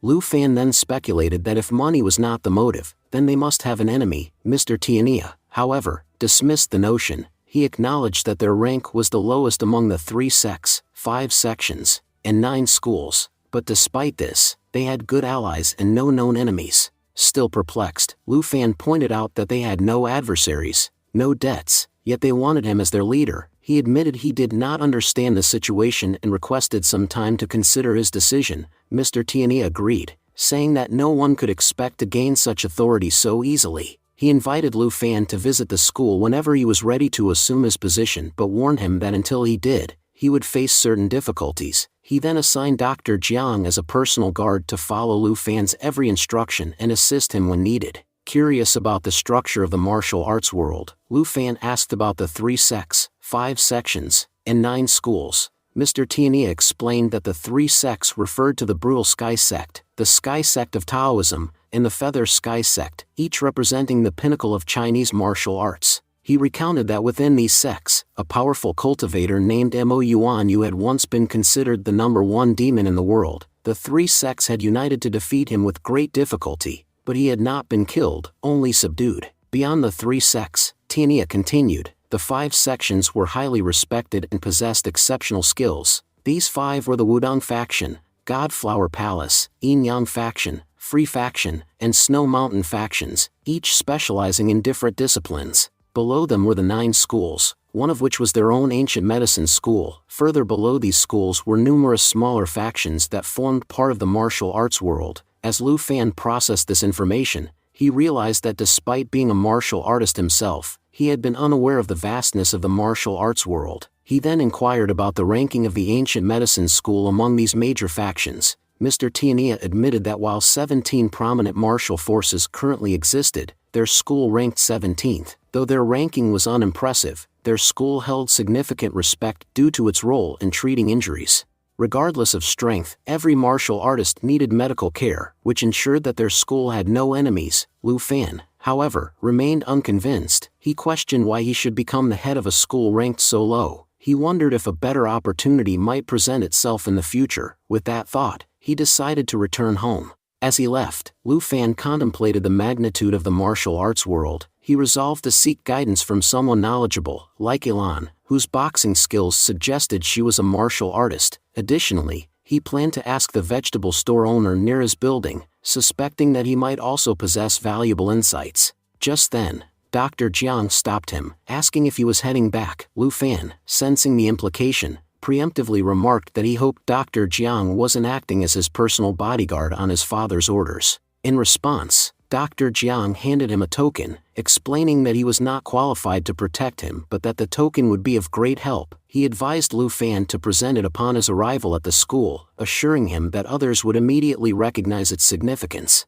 As for Tang's medical fees, she assured him not to worry, saying they would cover the expenses. Lu Fan expressed his gratitude, saying, "Thank you so much." However, he admitted that he didn't like relying on others for such matters. Later, as he arrived at his building in a cab, he noticed it was raining heavily. As he looked ahead, he saw a group of goons attacking Miss Lan's hotel. Miss Lan confronted the gangsters, exclaiming, "Why do you keep coming after me? I did not borrow money from you guys. Lin Jiafeng borrowed it, and I have no idea where he is. Please, go find him instead. I've already settled my dues." One of the goons, ignoring her plea, struck her and sneered, "We don't care about your marriage, Miss Lan. We know you own a property inside this building. Now, hand over the property papers. We can get at least 500,000 yuan for that property." Miss Lan, struggling, protested, "Why should I give you the papers to my flat? It belongs to me. On top of that, Jiafeng's debt is only worth 500,000, whereas my building is worth much more. I refuse to hand it over." The bystanders murmured among themselves, "These people are nothing but robbers." One whispered, "In this area, even a single-room flat costs at least 3 million. Miss Lan's flat is enormous. Forcing her to sell it for 500,000 is outright hooliganism." Another onlooker sighed, "They're all local gangsters. Who would dare get involved with them?" Miss Lan's husband took a loan and ran away, leaving her to suffer. She's an honest, hard-working woman who was living peacefully until that scoundrel ruined her life. Meanwhile, the loan shark barked, "You people borrowed from us, and now when it's time to pay back, you act like it's our fault. Listen up, we don't care what you do or how you do it. Get upstairs and bring the property papers, otherwise, we'll strip you right here on the street." Watching the scene unfold, Lu Fan clenched his fists and muttered, "I'll teach these scumbags a lesson. How much more trouble can they cause to one person?" Just then, he noticed a man stepping forward with a brick in his hand. In a swift motion, the man hurled the brick at the loan shark's face. As the dust settled, Lu Fan recognized him. It was none other than Jiafeng. The loan shark wiped the blood from his lip and scoffed. "So, you finally grew a spine and dared to show your face?" Jiafeng stood his ground and declared, "I take full responsibility for all the loans I took. Lan has nothing to do with this. Let her go." The loan shark laughed mockingly. "Jiafeng, do you really think you're in any position to negotiate? You have no chance of escaping. We'll deal with you however we like. Today, we're taking back not just you, but also our money." Jiafeng sighed. "I don't have the money." The loan shark grinned wickedly. "Oh, but you have a house and a wife. We'll sell both to recover our money." He then turned to his men and ordered, "Go upstairs and bring the property papers." Jiafeng, his voice firm, warned, "If anyone dares take a step forward, they'll regret it." Wu, the loan shark's right-hand man, signaled his goons to attack. They lunged at Jiafeng, pummeling him mercilessly. Miss Lan, in tears, pleaded, "Please, don't hurt Jiafeng. I'm willing to give you the house." Jiafeng, his face bloodied, whispered, "Forgive me, Lan.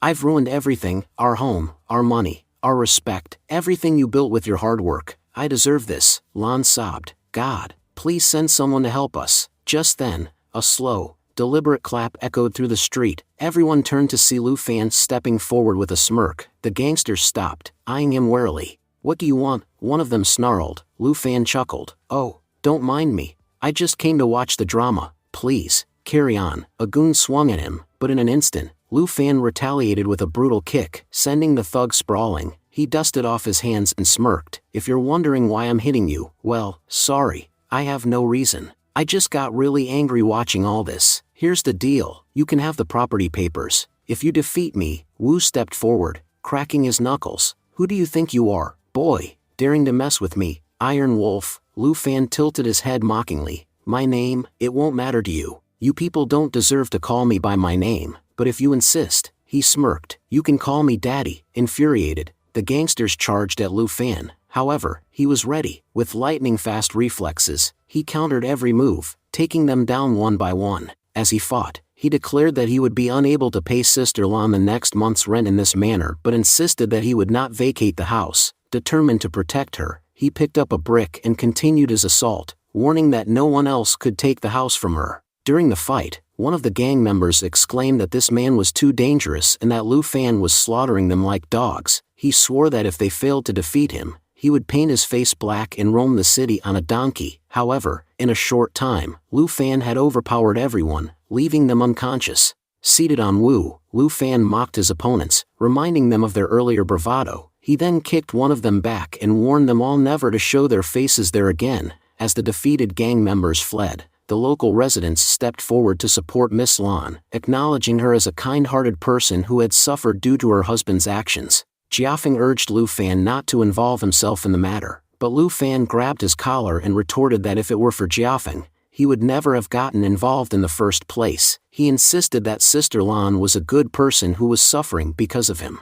If Jiafeng failed to protect her, Lu Fan warned, he would become his worst enemy. Hearing this, Jiafeng admitted his mistake and vowed to fulfill his responsibilities from then on. He also warned Lu Fan that the men he had just defeated belonged to Boss Liao's Black Soil Group, a feared organization involved in criminal activities. No one in the city dared to oppose them. Lu Fan, however, remained unfazed. He remarked that he had a habit of facing difficulties head-on. For now, he needed to go to school, but he assured everyone that he would deal with the Black Soil Gang later that night. He confidently declared that by the next day, there might not be anyone left to identify them. Jiafeng, turning to Lan, questioned who this boy was. He observed that Lu Fan wasn't joking. He was serious about taking down the Black Soil Gang. He found it hard to believe that Lu Fan was just a high school student. Lan, however, admitted that she had no idea where he had come from, but she was convinced that he had been sent by heaven to help them.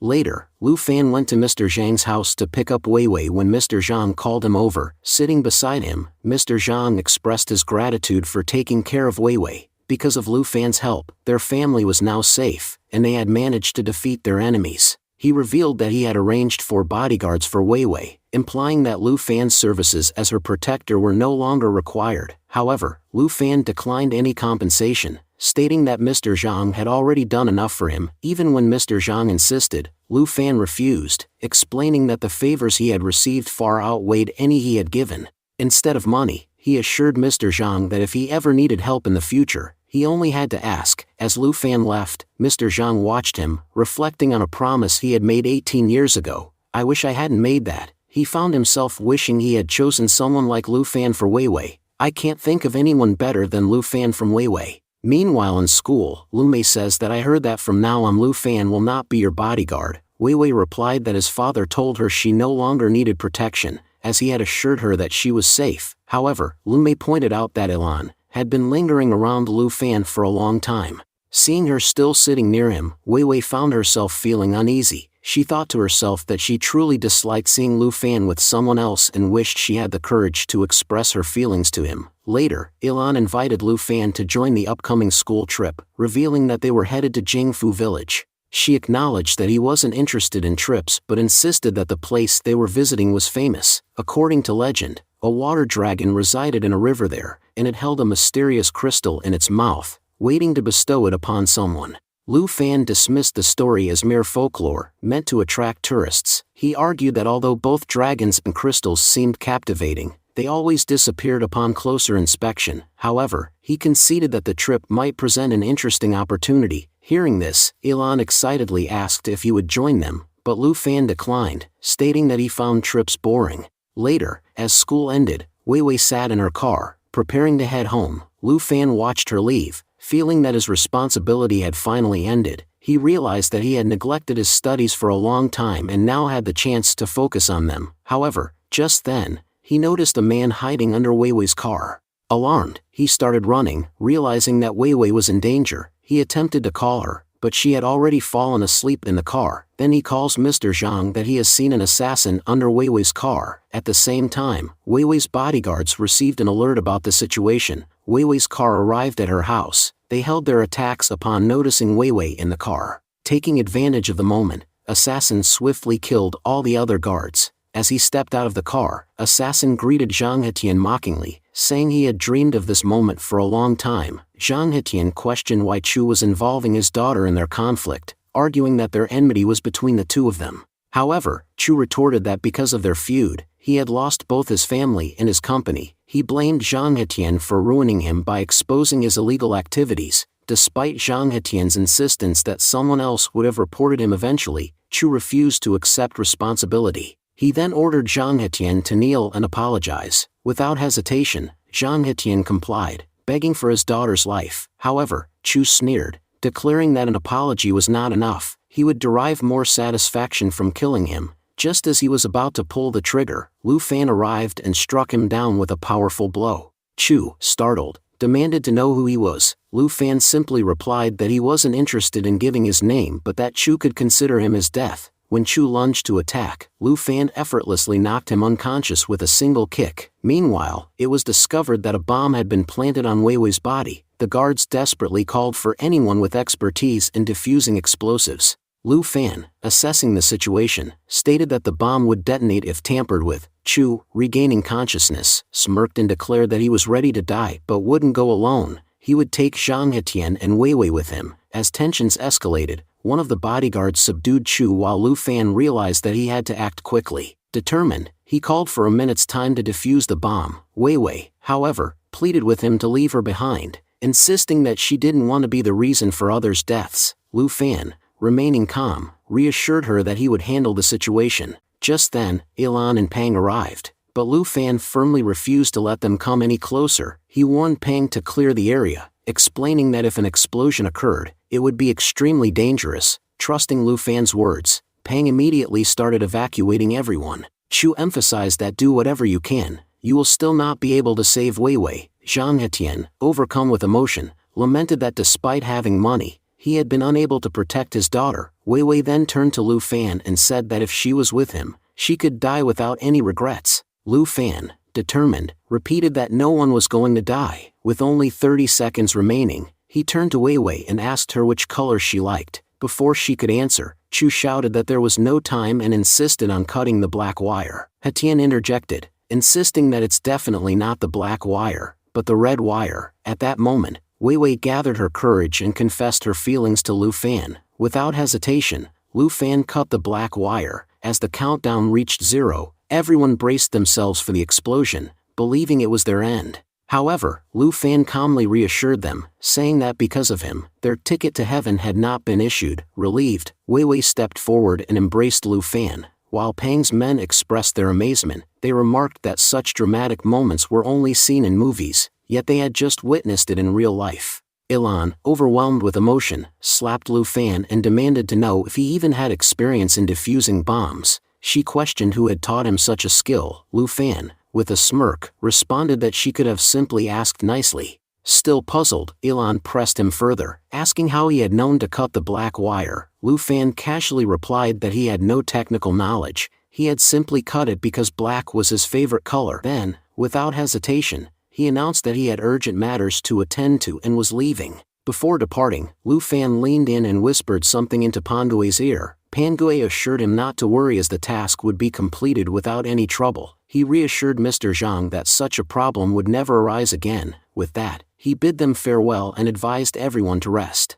Ilan insisted that Lu Fan drop him home, to which Lu Fan playfully responded that since this car is yours so it means you are leaving me home. Meanwhile, Mr. Zhang, observing the scene, mused that despite Lu Fan's actions, he had never once flaunted his accomplishments. If Lu Fan truly intended to marry his daughter, Mr. Zhang was willing to overlook an old promise. As night fell, Miss June expressed concern, asking Lu Fan if he was really going to meet Boss Liao. Lu Fan teasingly noted that Miss June seemed quite worried about him. Miss June quickly denied it, insisting she was merely pointing out how exhausted Lu Fan looked. Lu Fan then mentioned that Jia Fan had changed, which was why he had decided to help him. As for tiredness, he confidently declared that he was ready to fight her for 3 days straight if necessary. In response, Miss June, frustrated, threw a pillow at Lu Fan's face and accused him of being impossible to talk to. Lu Fan, rubbing his face, muttered to himself, questioning if he really looked tired. He recalled his time as a soldier, when he would get only 1 day of rest in an entire week, and even that had been sufficient for him. As Lu Fan was about to leave,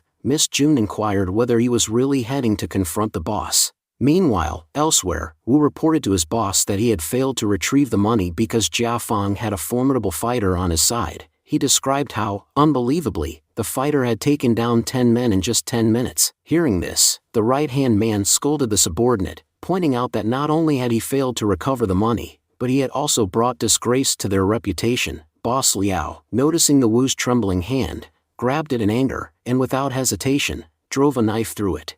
Wu pleaded for another chance, vowing to kill the fighter this time. Boss Liao, however, turned to his right-hand man and ordered him to take over the task instead. He then instructed that the injured subordinate be thrown out, as he was no longer fit to work with them. Just then, another gang member rushed in, reporting that some police officers had arrived. Shocked, Liao demanded clarification and immediately ordered Su Jiang to handle the situation. He emphasized that their top priority was still recovering the money. The scene shifted to a bar, where Captain Pang and his team had detained a few people. Jiang, surprised, asked the captain what the issue was and what case they were investigating. Captain Pang explained that they had received reports that the Black Soil Group was involved in illegal activities and had come to investigate. However, a female officer confirmed that they had not found any evidence to support the claims. Pang, addressing the bar owner, stated that we will do an investigation tonight, hope you will cooperate with us. Jiang, observing the situation, said there is no problem, we support the law anyway. Upon hearing that the police would be stationed there all night, the crowd began to disperse, as no one wished to invite unnecessary trouble into their lives. Once everyone had left, Pangui also departed. Jiang, observing the situation, wondered whether Pang had orchestrated everything with his influence, ensuring that all the people left. As Jia Fan entered the bar, he turned to Lu Fan and commented on how impressive his connections were, managing to empty the place so quickly. Lu Fan, with a smirk, replied that without connections, handling situations like these would be impossible. Looking around, Lu Fan remarked that the bar seemed unusually empty that night. He sarcastically suggested that if business was this slow, they might as well shut it down. At that moment, a staff member announced that due to unforeseen circumstances, the bar would not be providing service for the night. Just then, Jia Fang entered with his bat and questioned whether even old customers would be denied service. A man approached Jiang and whispered that Jia Fang owed the bar a hefty debt of 500,000. He also pointed out that the man accompanying Jia Fang was the same person who had recently confronted Wu. Jiang turned to Lu Fan and reminded him that if someone had a debt, it was their responsibility to repay it. He warned that interfering in such matters and resorting to violence was not the right approach. Lu Fan stated that he had a long history of loan sharking and gambling. He acknowledged that such activities had always been prevalent and admitted that he had once been reduced to begging. Because of this experience, he explained that he was already deeply involved in these activities. Declaring his dominance, he then demanded that they summon their boss, Liao, to face him directly, as Jiang prepared to attack, exclaiming, "How dare you take our boss name?" However, Lu Fan swiftly struck a chair on Jiang's mouth, and with a single blow he sends him crashing to the ground. Determined, Lu Fan announced that he would personally deal with everyone present. Jiang, undeterred, sneered and told Lu Fan that he had a lot of courage for coming to his territory and challenging him alone. He vowed to teach Lu Fan the difference between bravery and recklessness. Without hesitation, Lu Fan launched into action, attacking Jiang's men with astonishing speed. Amidst the chaos, he received a call from Miss June. The moment he answered, he learned that the people he had fought the previous day had gathered outside his home, causing a disturbance.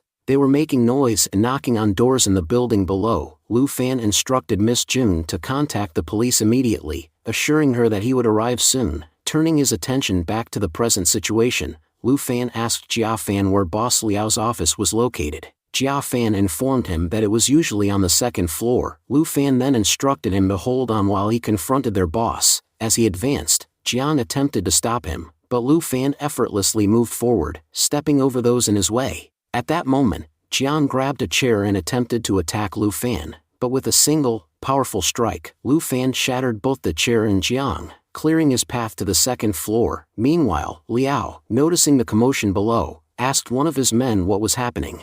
The subordinate informed him that two individuals were fighting their way through their men. Shocked, Liao demanded to know who had the audacity to cause trouble in their bar. A white coat man sitting nearby responded calmly, stating that if there was a problem, he would send reinforcements. Liao, however, declined the offer, questioning how anyone could dare challenge them. The man in white coat then smirked and told Liao to look at who he had brought along. At that moment, a large, muscular man stepped forward. Liao's eyes widened as he recognized the fighter as the Butcher, a 17-time underground boxing champion. The man in white coat instructed the Butcher to prove his capabilities, confident that with his assistance, the situation would be swiftly handled. As Lu Fan reached the upper floor, someone attempted to strike him by throwing a bottle. He dodged the attack just as the Butcher closed in on him. Observing the Butcher's movements, Lu Fan quickly realized that he was facing a master-level fighter. Just as Lu Fan prepared to counterattack, the man in white coat intervened, stopping the fight. He approached Lu Fan with familiarity and extended his hand,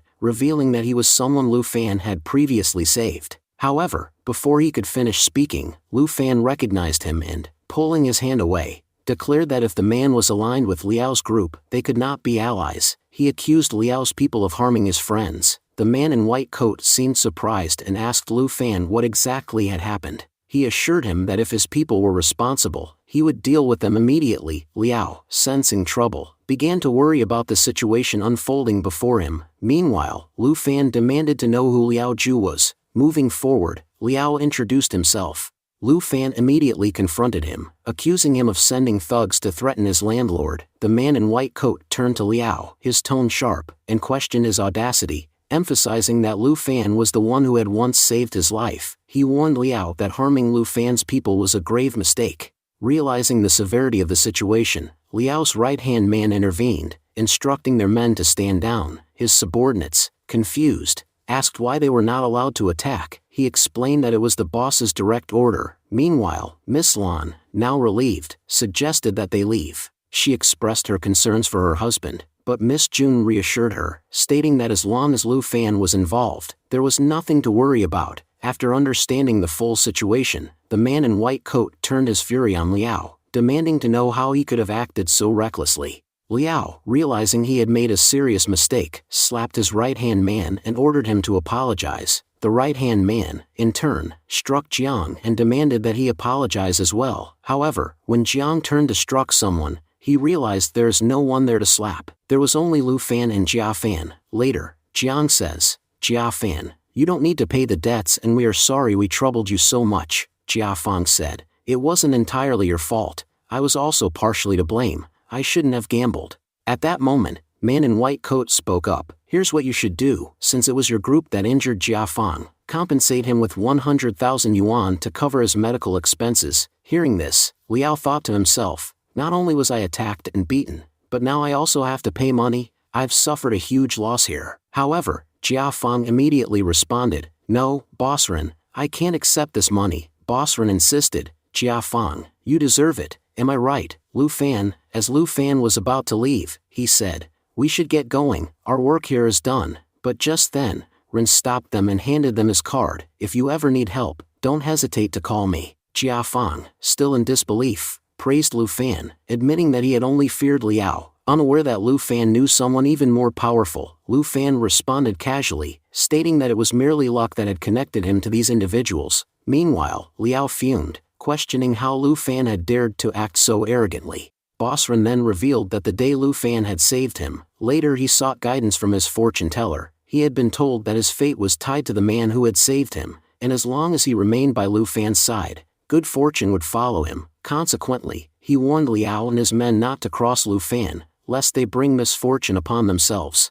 Looking around, Ren noticed the butcher was missing. Meanwhile, on the other side, the butcher had positioned himself in front of Lu Fan. Lu Fan, sensing trouble, asked what the problem was now. The butcher, instead of attacking, expressed his desire to learn from Lu Fan by fighting him. However, Lu Fan declined and continued walking. Determined, the butcher, who had never lost a fight, assured Lu Fan that he meant no harm. He simply wanted to challenge him in a friendly bout. As a final incentive, he even offered Lu Fan a reward of 100,000 for the fight. Unmoved, Lu Fan declined again. Seeing this, Butcher increased the offer to 200,000 yuan, but Lu Fan still refused. In a last attempt, Butcher raised the amount to 300,000 yuan. Finally, Lu Fan responded, saying that if Butcher was so eager to take a beating, he would have no choice but to oblige. Butcher warned Lu Fan to be careful, as even one of his punches could be devastating. He then charged at Lu Fan with incredible speed and threw a powerful punch. However, Lu Fan effortlessly dodged it. Observing Butcher's attack, Lu Fan pointed out that while he had great force behind his punches, he was wasting energy unnecessarily. Butcher then attempted a kick, but Lu Fan dodged that just as easily. He advised Butcher not to focus on making his attacks look powerful but to actually make them stronger through technique. As Butcher lunged forward once more, Lu Fan swiftly struck him in the throat. The impact was so intense that Butcher collapsed instantly, losing consciousness. While the ground beneath them cracked, Lu Fan remarked that if someone could be taken down with a single hit, there was no need to waste energy on unnecessary attacks. Witnessing the entire fight, Zhao Zhu, who was in the audience, was left in disbelief. He couldn't fathom that the so-called king of boxing, Butcher, had been defeated in just one move. He shuddered at the thought of what would have happened if he had ever dared to cross Lu Fan. Later, to celebrate the resolution of their conflict, Jia Feng invited Lu Fan and Miss Jun to his house for dinner. During the conversation, Jia Feng explained how even Liao's boss had apologized to Lu Fan, dissolved the feud, and had shown immense respect for him. Hearing this, Miss Jun was shocked that a powerful gang leader had humbled himself before Lu Fan. Curious, she asked him about his true identity. Lu Fan, however, dismissed the question, playfully stating that he was simply there to find one of the beauties from his campus to become his wife. Just then, a loud knock echoed through the house. The group, startled, wondered who could be at the door at such an hour. When Jia Feng opened the door, he found Butcher and Zhao Zhu standing outside. Zhao Zhu, looking remorseful, addressed Jia Feng and apologized for the chaos they had caused earlier. He explained that they had brought 300,000 yuan as compensation for the damage. However, Jia Feng refused to accept the money. Dropping to his knees, Zhao Zhu pleaded with him, saying that if he didn't accept the money, he would be fired from his position. Meanwhile, Butcher walked inside and approached Lu Fan. Lu Fan, wary, asked if he was looking for another fight. Butcher shook his head and admitted that as a fighter, he had learned to accept defeat.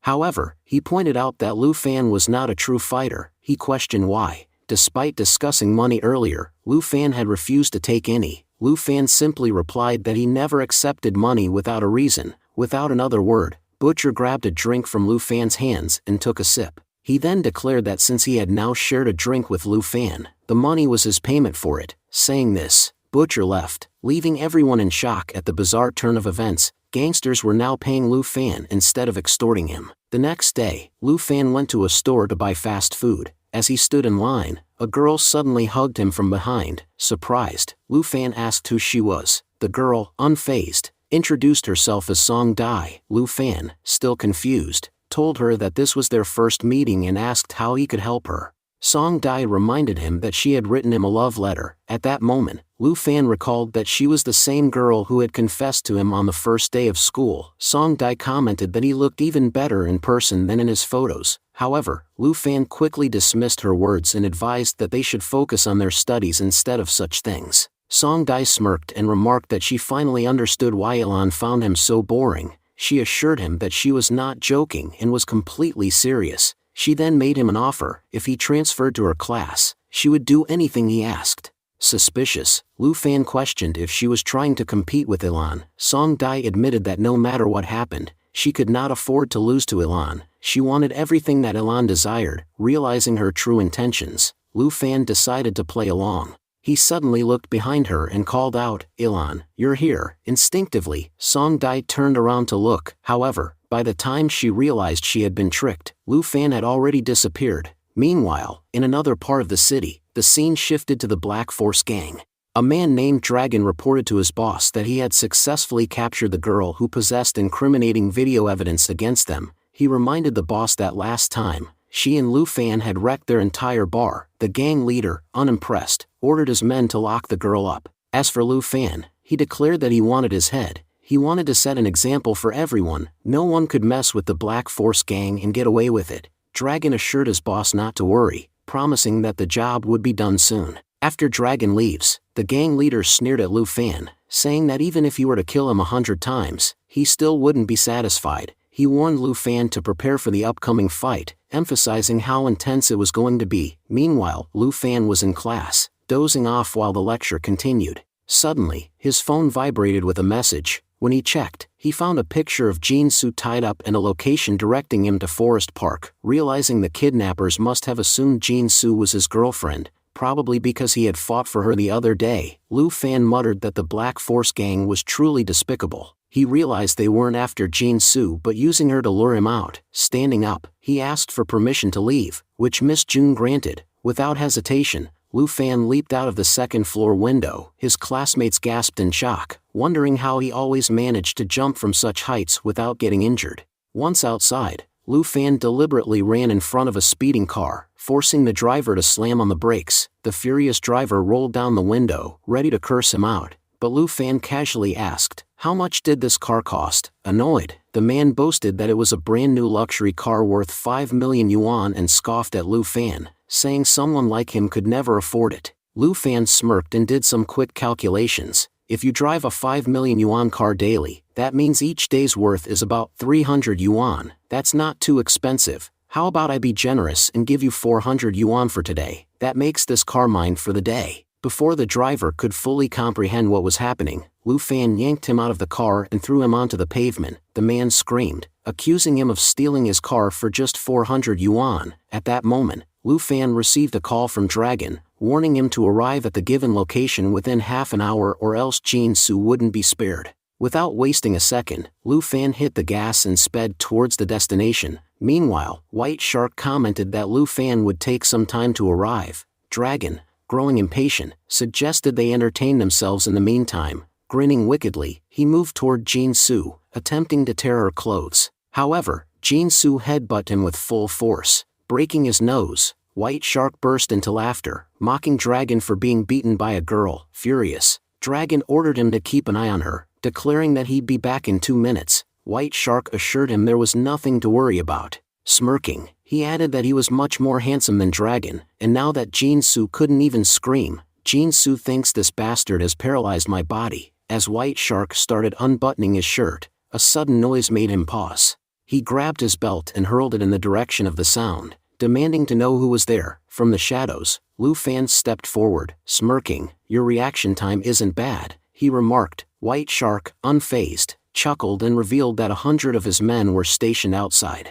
He admitted he was surprised Lu Fan had managed to sneak past them, but it didn't matter. "Now that you're here, you're mine," he declared. He then explained why people called him White Shark. It was because he could sense a person's anger just by smelling it, and right now, the rage radiating from you was intense. Lu Fan, amused, responded, "You seem interesting. Very few people possess unique skills like yours." White Shark, however, was internally panicking. He could tell that Lu Fan's power far surpassed his own. His only chance was to stall until he could discreetly press the button hidden in his pocket. But before he could, Lu Fan swiftly reached into his pocket and snatched the remote control away. Holding it up, Lu Fan grinned. "Was this what you needed? Here, let me destroy it for you." White Shark paled, realizing that Lu Fan's rage was twice as overwhelming as his own. He could already predict the brutal beating he was about to receive. His body tensed, and he found himself unable to move or even speak. Lu Fan continued, "You showed me one of your skills.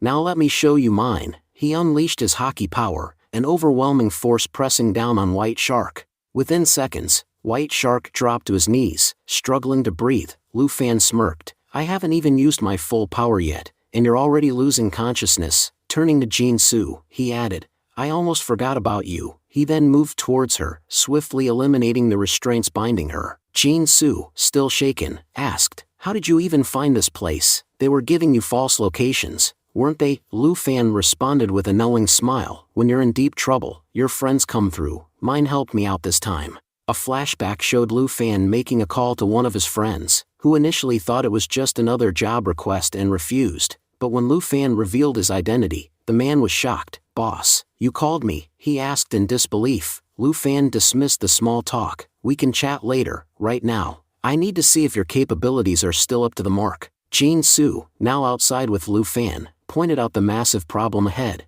"You managed to get inside, but how do you plan to get out? There are at least 100 men waiting outside, all armed with weapons." Lu Fan, instead of worrying, grinned. "This is the perfect opportunity to wipe out the Black Force gang for good." Jin Su, still skeptical, repeated, "But there are 100 of them." Lu Fan smirked. "It's just 100. What difference does it make?" He then revealed that he had faced an almost identical situation before. The scene shifted to a different location, where a group of men was discussing the genius list. One of them excitedly announced that Rank 2, Flame, had defeated Tang Jiang and was now the new Rank 1. Another chimed in, mentioning that while the genius list rankings frequently changed, one thing remained constant: Devil Lu had held the top spot on the Wan Yuan list for 2 years straight. They wondered aloud, is he really so powerful that no one has been able to surpass him? At that moment, another man remarked, "Yes, it's true, he's incredibly powerful. He's even the idol of Qianilan. Did you know that Devil Lu once defeated M Country's special forces, and they possessed extremely high-grade weapons, while Devil Lu fought bare-handed?" Hearing this, the group stood in shock, exclaiming that the situation had escalated beyond reason. One of them pointed out, "If one person has a gun while the other is a martial artist, the one with the gun has a higher chance of winning, and here, we're talking about 100 special forces soldiers." Meanwhile, Lu Fan had already begun taking down members of the Black Force gang. Watching his men get beaten, Dragon ordered, "Don't go in one by one, attack together." However, whether they attacked individually or all at once, Lu Fan effortlessly defeated them all. Dragon, now desperate, questioned, "Where's Black Bear? We can't win this fight without him." One of the gunmen responded, "Black Bear is on his way with reinforcements. You know, something really strange is happening. Lu Fan is coming from above, right where White Shark was." Before the man could process it further, Lu Fan had already thrown another opponent aside and approached White Dragon, saying, "Looks like we meet again." White Dragon's men immediately stepped forward to protect him, but as Lu Fan continued to fight them off, Dragon saw an opportunity and attempted to flee. Just as he thought he had escaped, he found himself face to face with Black Bear. Dragon, catching his breath, hurriedly informed him, "Black Bear, White Shark has probably been taken down. You're the only one who can defeat this bastard now." Black Bear, unfazed, stepped forward and ordered, "Step aside." Looking at Lu Fan, he said, "You managed to evade so many people and make it all the way here. That's quite the feat. You're young, but you've already made a big name for yourself." Lu Fan, unfazed, asked, "Do you have a pen?" Black Bear was taken aback, unsure of what Lu Fan meant. He smirked and added, "You said I'm famous, right? How about I give you my autograph, right on your forehead?" Enraged, Black Bear roared, "This guy won't go down with mere words. Fire the RPG at him." His men immediately opened fire on Lu Fan. Black Bear sneered, "Let's see you dodge this." To everyone's shock, Lu Fan nonchalantly dodged the attacks with his hands still in his pockets. Seeing this, Black Bear was visibly shaken. Before he could react, Lu Fan had already appeared behind him. Black Bear, panic-stricken, thought to himself, how did he get behind me so quickly? How can he be this fast? He swung a punch at Lu Fan, but he blocked it effortlessly with one hand. Smirking, Lu Fan repeated, "Do you have a pen?" Growing frustrated, Black Bear shouted, "If I hear that question one more time, I'll lose my mind." But before he could attack again, Lu Fan grabbed his finger and tightened his grip. With a calm yet deadly tone, he said, "I'm asking one last time, do you have a pen?" Black Bear, now in visible pain, yelled at his men, "Just give this bastard a pen, or he'll break my finger." One of the men hesitated before reaching for a pen, but Dragon panicked and interjected, "Are you insane? He's already so powerful with just his bare hands. If we give him a pen, who knows how dangerous he'll become? Kill Black Bear and his men before they can hand it over." Following Dragon's orders, his men turned on Black Bear and shot him down. As smoke filled the air, fear gripped the gang. They couldn't see anything and whispered among themselves, "Did we finally kill Lu Fan?" However, their fears were realized when Lu Fan casually emerged from the smoke, smirking as he said, "Where are you all shooting? I'm right here, standing in front of you." As soon as Lu Fan's voice echoed through the area, the attackers began firing in his direction. In the chaos, they ended up turning on each other, eliminating one another. Watching this unfold, Lu Fan smirked and muttered, "What a bunch of fools. They took each other out without me having to do anything. Now, only the dragon remains." At that moment, he noticed Dragon attempting to flee. Stepping forward, Lu Fan called out, "Where do you think you're going?" Dragon, realizing he had no escape, clasped his hands together and pleaded, "It wasn't my choice. My boss ordered me to do this. I had no other option." Lu Fan scoffed, "You called 100 men half-heartedly. If you had been serious, you might have actually managed to take me down. But letting you go now, that wouldn't sit right with me." Dragon hesitated before asking, "What do you want from me?" Luo Feng grinned, "Let's play another round of darts. If you win,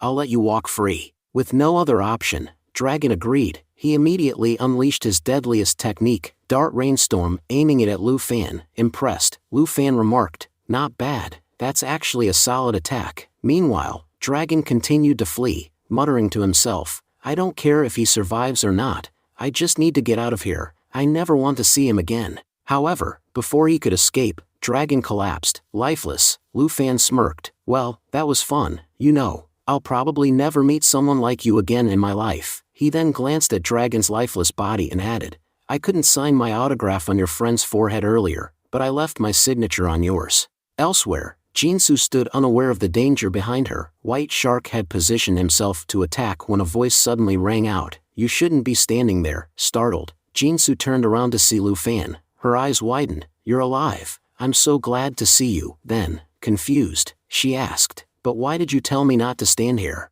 Lu Fan smirked, "I wasn't talking about you. I was talking about the guy behind you." At that moment, White Shark fell to his knees and begged for mercy. Lu Fan stared at him coldly. "Do you know why you're still alive?" White Shark quickly responded, "So I can give you information about the rest of the gang." Luo Feng nodded, "Listen, the police will be here soon. Don't tell them I was involved. Just say the gang members fought among themselves and killed each other. If you even mention my name by mistake, I'll make sure to deal with you in prison." As the distant sound of police sirens grew louder, Lu Fan turned to Jinsu, "Please, don't tell anyone about me either." Then, looking at White Shark, he added, "Just because the police are coming doesn't mean I'm leaving. I'll be hiding in this building until you're arrested. If you try anything, I won't hesitate to take action." White Shark, realizing his fate was sealed, slammed his forehead against the ground in despair. "I don't have the strength left to do anything." As the police arrived, Jinsu instinctively turned to glance at Lu Fan, but he had already vanished. Moving forward, the officers arrested White Shark and requested Jinsu's cooperation in providing information. Meanwhile, Lu Fan had returned to his car, reflecting on the battle. "There were 100 of them," he mused,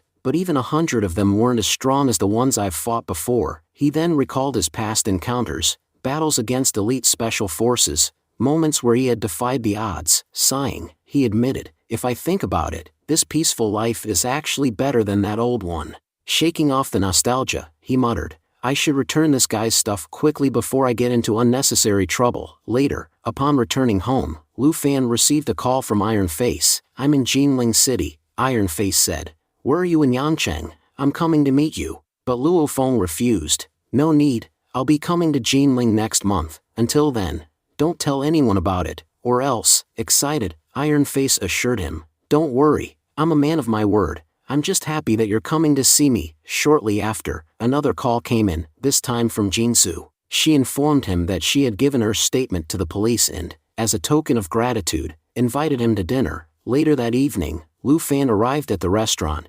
Jinsu greeted him with a smile. How are you? They stepped inside, and Lu Fan glanced around before saying, Miss Sun, you've chosen a great place for dinner. If I had known earlier, I would have dressed better. Jinsu chuckled. You don't have to call me Miss Sun, just call me Jinsu. And about your clothes, no matter what you wear, you always look amazing. Lu Fan smirked. With compliments like that, you'll make me blush. Jinsu laughed. Looking at you now, no one would believe how dangerous you can be. Meanwhile, as he ate, Lu Fan noted that the food was quite good. He mentioned that he had recently visited a 7-star hotel and found the food here to be on par with it. He speculated that the owner of this hotel must have substantial experience in the hotel business. Jinsu agreed, confirming that he was right. She revealed that the hotel was owned by Mr. Jiang, the third son of the Jiang family. She added that the remarkable thing about the hotel was that Mr. Jiang had not opened it for profit but to make friends. As Jinsu and Lu Fan continued their conversation,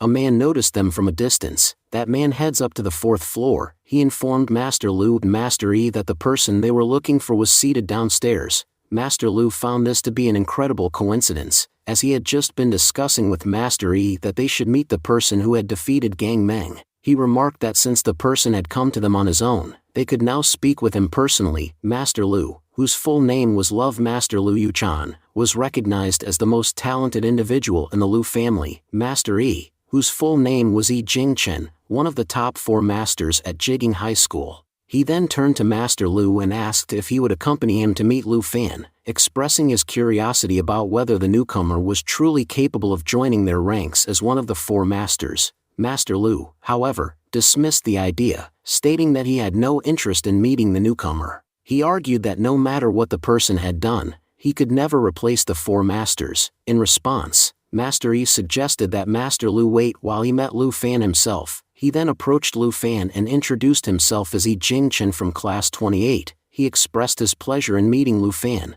assuming that Lu Fan was indeed the person he was looking for. Lu Fan, however, responded with indifference, asking if he was supposed to know him. Master Yi acknowledged that they had not met before but assured him that now they did know. He further explained that his friend, Master Lu, had invited Lu Fan to the 4th floor for a conversation, as he seemed highly interested in meeting him. Jinsu interjected, informing Lu Fan that the 5th floor of this establishment was known as Jiang's house. She explained that it was the place where Mr. Jiang formed friendships and that almost everyone who entered that floor was a noble. Despite this, Lu Fan remained uninterested, stating that he had no desire to visit the place. Master Yi found this reaction unusual. He reflected on how most people would be overjoyed to receive an invitation to Jiang's house, as it was considered a great honor and a proud moment in one's life, signifying acceptance into noble society. Yet, Lu Fan had outright refused. Lu Fan then remarked that he had finished eating and suggested to Jinsu that they should leave. However, Master Yi, determined to provoke him, asserted that he had heard about Lu Fan defeating Gang Meng, yet he now seemed terrified. He taunted him, questioning whether someone who had fought Gang Meng could be so cowardly. He further mocked Lu Fan, pointing out that despite being accompanied by a girl, he was running away with his tail between his legs. Lu Fan, unimpressed, retorted that he was not afraid, certainly not of Master Lu. He clarified that he had no interest in meeting them, which was why he had initially refused. However, since he had nothing better to do, he decided he might as well see what they wanted. Master Yi smirked, thinking to himself that Lu Fan was making a grave mistake by agreeing to meet them. He believed that soon, Lu Fan would experience humiliation like never before, one that he would never forget. As Lu Fan arrived at the 5th floor, Master Lu greeted him, confirming that he was indeed Lu Fan. He expressed his pleasure in finally meeting him. However, Lu Fan, uninterested in pleasantries, stated that he did not wish to waste time on unnecessary introductions. Instead, he directly asked them what they wanted from him. Master Lu remarked that Lu Fan was quite direct and admitted that he had a question for him. He explained that while he had invited Lu Fan, he had forgotten to mention certain rules. Anyone entering the Jiang house was required to meet specific basic requirements. Lu Fan, sensing an attempt to humiliate him, told Master Lu to get straight to the point. Master Lu then explained the first requirement. Anyone who wished to stay on the 5th floor needed a minimum net worth of 5 million yuan. He then questioned whether Lu Fan met this criterion. Lu Fan replied honestly, stating that he was just a student and did not have that kind of money. Master Lu continued, mentioning the second rule: only individuals from prominent family backgrounds were allowed on this floor. He then asked Lu Fan which prestigious family in Yanjing he belonged to. Lu Fan smirked and stated bluntly that he had no family. Master Lu, upon hearing this, questioned how Lu Fan even had the audacity to step onto the 5th floor. Meanwhile, Master Yi observed the exchange and thought to himself that Master Lu had completely humiliated Lu Fan. Lu Fan, unimpressed by the rules, sarcastically questioned which fool had created such absurd regulations. Master Yi coldly responded that Lu Fan was not qualified to know who had set the rules. At that moment, Jinsu arrived and curiously asked what was happening. She then informed Lu Fan that the rules they had been discussing were established by none other than Mr. Jiang. She added that there was no need to waste any more time with these people and suggested they leave. Just then, Lu Fan turned towards them and asked who Mr. Jiang was. Master Yi explained that Mr. Jiang was currently meeting an important guest and did not have time for idle individuals like Lu Fan. He advised Lu Fan to leave immediately and never return. Instead of complying, Lu Fan casually lay down on the sofa and smirked. He mockingly stated that he had finally realized the situation. These people were nothing more than guard dogs. Their master had put them on a leash and left to meet someone important. He declared that he would wait right there for their master's return, as talking to them was pointless. Jinsu was taken aback by Lu Fan's arrogant attitude. Furious, Master Yi demanded to know whom he had just called a dog. Lu Fan, unfazed, confidently replied that he had been referring to them. He then asked if he had a problem with it. Jinsu starts laughing. Lu also found the situation amusing. He commented that Lu Fan was indeed an interesting person. However, he warned that speaking so arrogantly about Mr. Jiang would have consequences. He assured Lu Fan that once he met Mr. Jiang, his arrogance would disappear, and he would face humiliation unlike anything he had ever experienced. Lu Fan shrugged off the warning and stated that he was not afraid of humiliation. He then yawned and requested not to be disturbed. As he was feeling sleepy, he instructed them to wake him up once their master arrived. Master Lu, growing impatient, stated that they had no intention of calling Mr. Jiang, but Lu Fan had forced their hand. He then placed a call to Mr. Jiang and reported that a man named Lu Fan was causing trouble on the 5th floor. He explained that Lu Fan wished to become one of the 4 masters of the jigging school but had neither a background nor any support. On the other end of the line, Mr. Jiang responded, instructing them to wait, as he was on his way. After ending the call, Master Lu told the Lu Fan to wait just 2 seconds, as his father was arriving, and then he would see what happened next. Meanwhile, Lu Fan had already fallen asleep. Master Lu, irritated by the sight, complained that talking to Lu Fan was frustrating. He was sleeping in front of them despite the ongoing confrontation. Master Yi advised Master Lu to stay calm, assuring him that Mr. Jiang would teach Lu Fan a lesson. A few moments later, Mr. Jiang arrived. A man with blue hair stepped forward and demanded to know who had dared to cause trouble in Mr. Jiang's presence. Master Yi quickly pointed towards Lu Fan, identifying him as the troublemaker. Without hesitation, the blue-haired man struck Master Yi and scolded him, reminding him to show respect. He warned him not to raise his voice in Mr. Jiang's presence. Lu Fan, now awake, observed Mr. Jiang. To his surprise, Mr. Jiang appeared to be just a child. He wondered why everyone treated him with such respect. Jinsu, noticing Lu Fan awake, nudged him and informed him that Mr. Jiang had arrived. Meanwhile, Mr. Jiang stated that if someone was causing trouble in his domain, he would personally handle it. Master Lu, watching the scene unfold, thought to himself that Lu Fan was finished. He believed Lu Fan was too arrogant to change his attitude, even in front of Mr. Jiang, and that would be his downfall. However, just as Mr. Jiang was about to take action, he suddenly paused and instructed everyone to wait. The blue-haired man, confused, asked what had happened. At that moment, everyone realized that Master Jiang was none other than the cousin of Dr. Jiang. Master Jiang addressed Lu Fan, asking, "Brother-in-law, what are you doing here?" Lu Fan, surprised, responded, "So, you're Master Jiang. What are you doing here?" The surrounding people, shocked, murmured among themselves, "What? Brother-in-law? Lu Fan is his brother-in-law." Master Jiang then firmly declared, "Everyone, listen carefully. My brother-in-law holds a very high status in our family. Opposing him means opposing the Jiang group. Now, tell me, who here has caused trouble for him?" At this,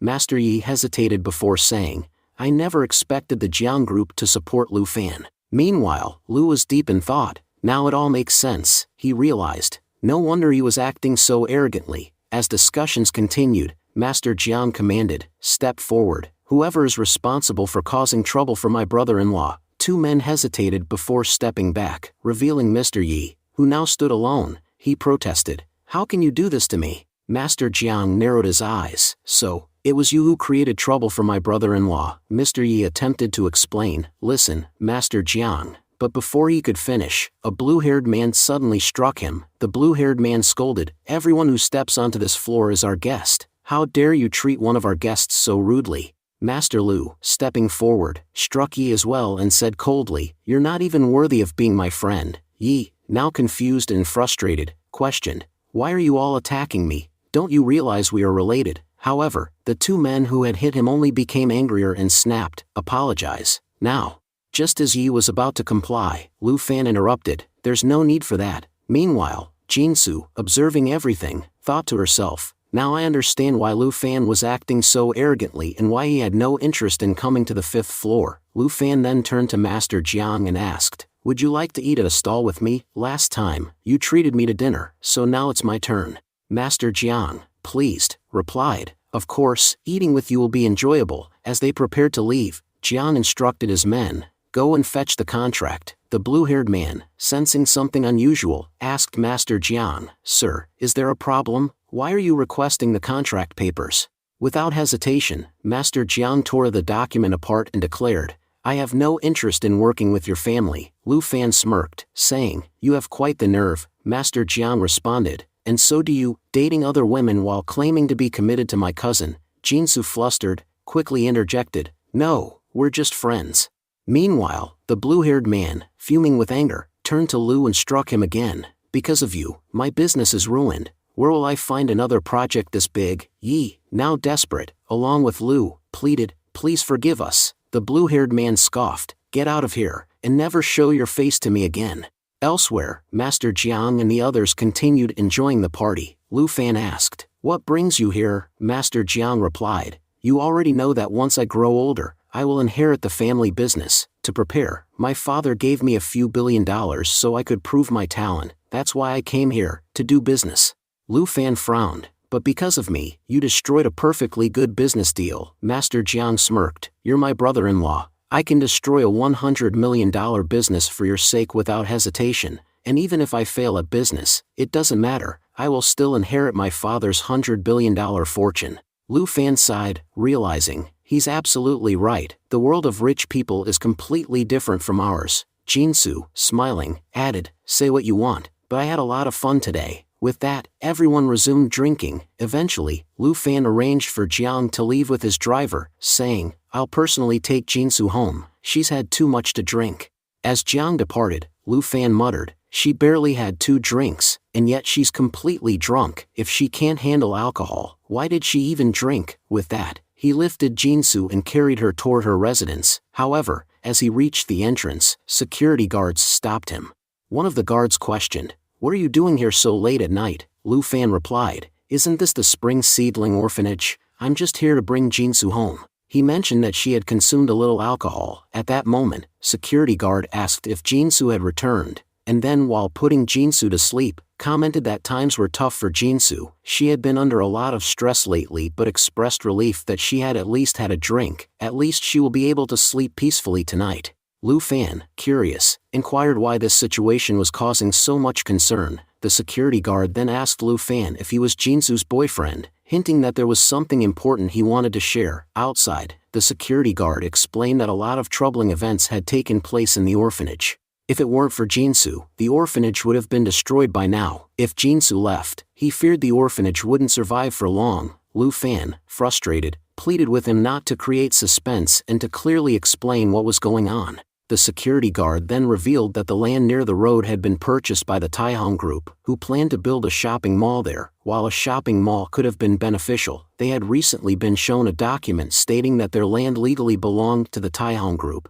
However, the security guard was certain that this claim was false. He was unsure how they had managed to transfer the land under their name and was deeply concerned that they now intended to demolish the orphanage. Lu Fan deduced that the group had used underhanded tactics. The security guard confirmed this, reminding him that Tai Hong Group worked for the Black Force gang. The problem was that they had no evidence against the gang. Despite Jinsu's multiple reports to newspapers about them, those reports were never published. In fact, Jinsu was even removed from his job.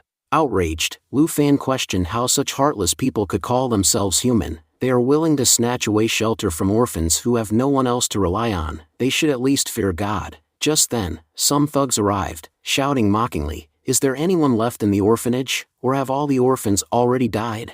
Seeing them, the security guard quickly told Lu Fan that he was going outside to handle them and instructed him to stay inside and take care of Jinsu. The thugs sneered as they noticed only an old man standing in their way. Green-haired man taunted, "Our boss has given us free rein to do whatever we want, there's no need to hold back." The security guard confronted them, demanding to know what they wanted and warning them to leave immediately or he would call the police. The green-haired thug laughed, retorting that the land belonged to the Tai Hong Group and that they were not trespassing. Rather, it was the people in the orphanage who were illegally occupying the space.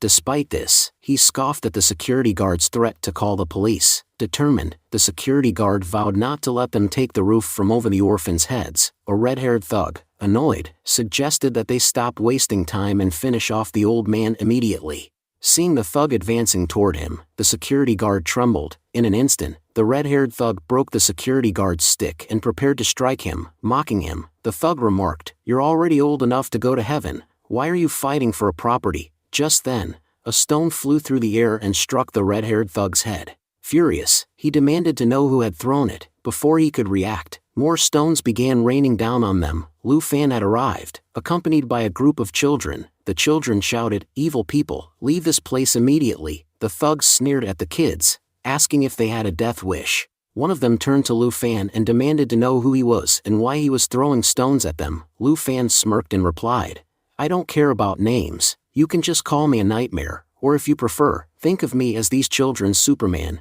here to protect them from trouble." The green-haired thug scoffed, "If you're Superman, then I'm also Joker. I'll make sure you don't walk away from this. And just so you know, Tai Hong is my brother-in-law. If you lay a finger on me, he'll have your hands chopped off. So why don't you just surrender now?" Lu Fan chuckled and responded, "Are you a circus clown, the one who jumps around in a show? You even have green hair, just like a Joker." One of the children pointed at him and exclaimed, "Look, even his head is green. He must have escaped from the circus."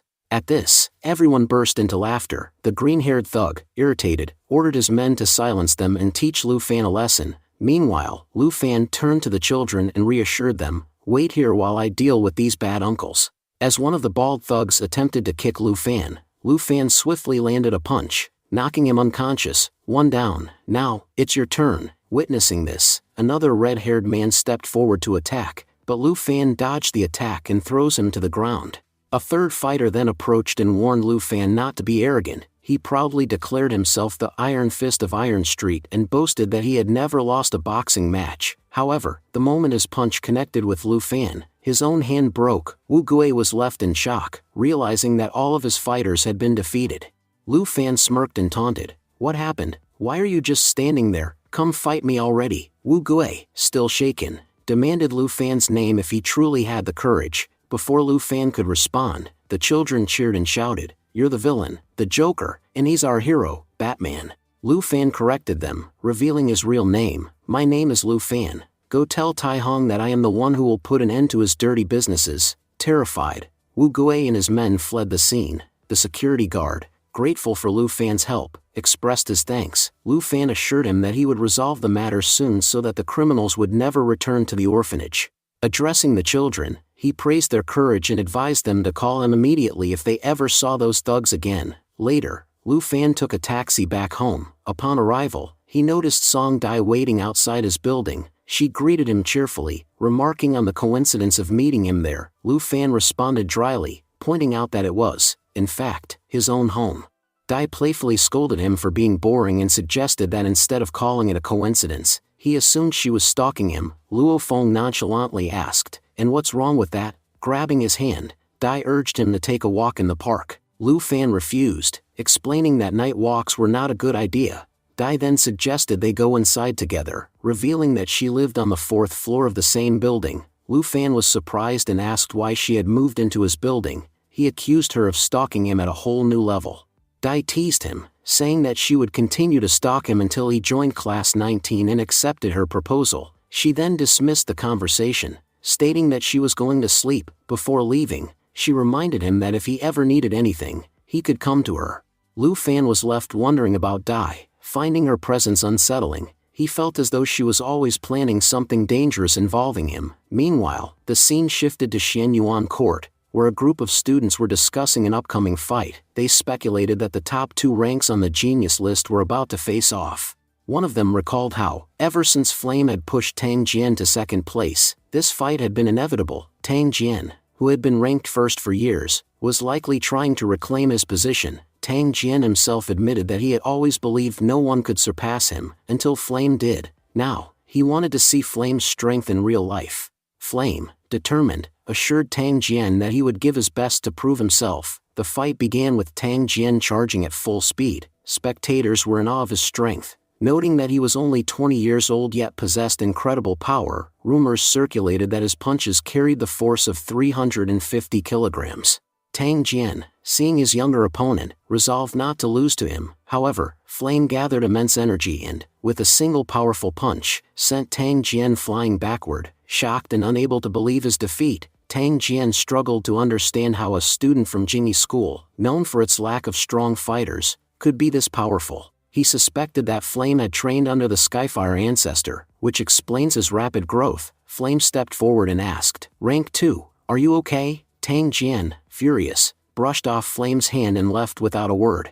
Elsewhere, the scene returned to Lu Fan, who was peacefully reading a book at home. Suddenly, a knock on his door interrupted him. It was Miss June, who informed him that dinner was ready and asked him to come out quickly. As Lu Fan looked at the food, he questioned what was so special that she had prepared such a grand meal for him. Miss June explained that the English contest was about to start, and she had already registered him for it. She insisted that he needed to take the competition seriously. Lu Fan casually replied that he would handle the competition, but he was curious about why it was so important to her. Miss June revealed that her family had always been a bit unusual. Despite the lack of family support, she had always aspired to become a teacher. Now, she needed to prove herself in that role. Lu Fan reassured her, saying that as long as he was by her side, she would not fail. Just then, Uncle Tang called Lu Fan. While speaking to him, Lu Fan assured him that he would be there soon. Turning to Miss June, he requested her to store the food in the fridge, promising to reheat and eat it later. When Lu Fan arrived at Uncle Tang's house, he informed him that an old associate of Tai Hong had come forward. This person was willing to testify against Tai Hong. Lu Fan, surprised, asked the man if he was truly prepared to give his testimony. The man confirmed his willingness, acknowledging the difficulties he would face but stating that he was ready to go to any extent, even risk his life, to bring down Tai Hong. He considered going to prison a minor consequence compared to his mission. Lu Fan acknowledged that they had found a witness but noted that they still lacked solid evidence. The man then revealed that they would need to go to a secret room where they could find substantial proof against Tai Hong. Lu Fan warned him of the consequences if he were lying, but the man, he poured bear on himself, declared that he had no reason to lie. For him, prison was the safest place, and seeing Tai Hong behind bars would be his greatest pleasure. Determined, Lu Fan agreed, declaring that they would destroy Tai Hong together. Meanwhile, elsewhere, Wu Gui arrived at Tai Hong's office to report Lu Fan's actions. Upon hearing that Lu Fan had once again sabotaged his plans, Tai Hong flew into a rage and ordered Wu Gui to leave immediately. Wu Gui was puzzled by Tai Hong's anger. As he was usually composed, he suspected that Tai Hong had a deeply personal feud with Lu Fan. Tai Hong, still seething, muttered that the Black Force members were all worthless and incapable of accomplishing anything. He lamented that Lu Fan had even killed his son, yet he had done nothing in retaliation, concluding that it was time for him to take action personally. After formulating a new plan, Luo Fang discussed their next steps, suggesting they work on their plan on Friday. Until then, he instructed his allies to keep a close watch on Tai Hong. As they talked, Tang brought food for them, but Lu Fan and his bandaged companion excused themselves, saying they had urgent matters to attend to and would return later. As Lu Fan was leaving, Tang called out to him, stopping him in his tracks. Lu Fan turned and asked if something was wrong. Tang admitted that he felt like a burden to them and hated being dependent on others. He expressed his desire to become strong and brave, just like Lu Fan. Lu Fan smiled and encouraged him, saying that if he could run for 4 hours straight, he would personally help him train. Tang, filled with determination, thanked him for giving him another chance and vowed to give his best effort. Later, Lu Fan arrived at school. Ilan approached him excitedly, reminding him that the contest was about to start and asking if he was prepared. Lu Fan confidently responded that he was always ready. Ilan then inquired if he would join the upcoming trip, to which Lu Fan replied that he was considering it.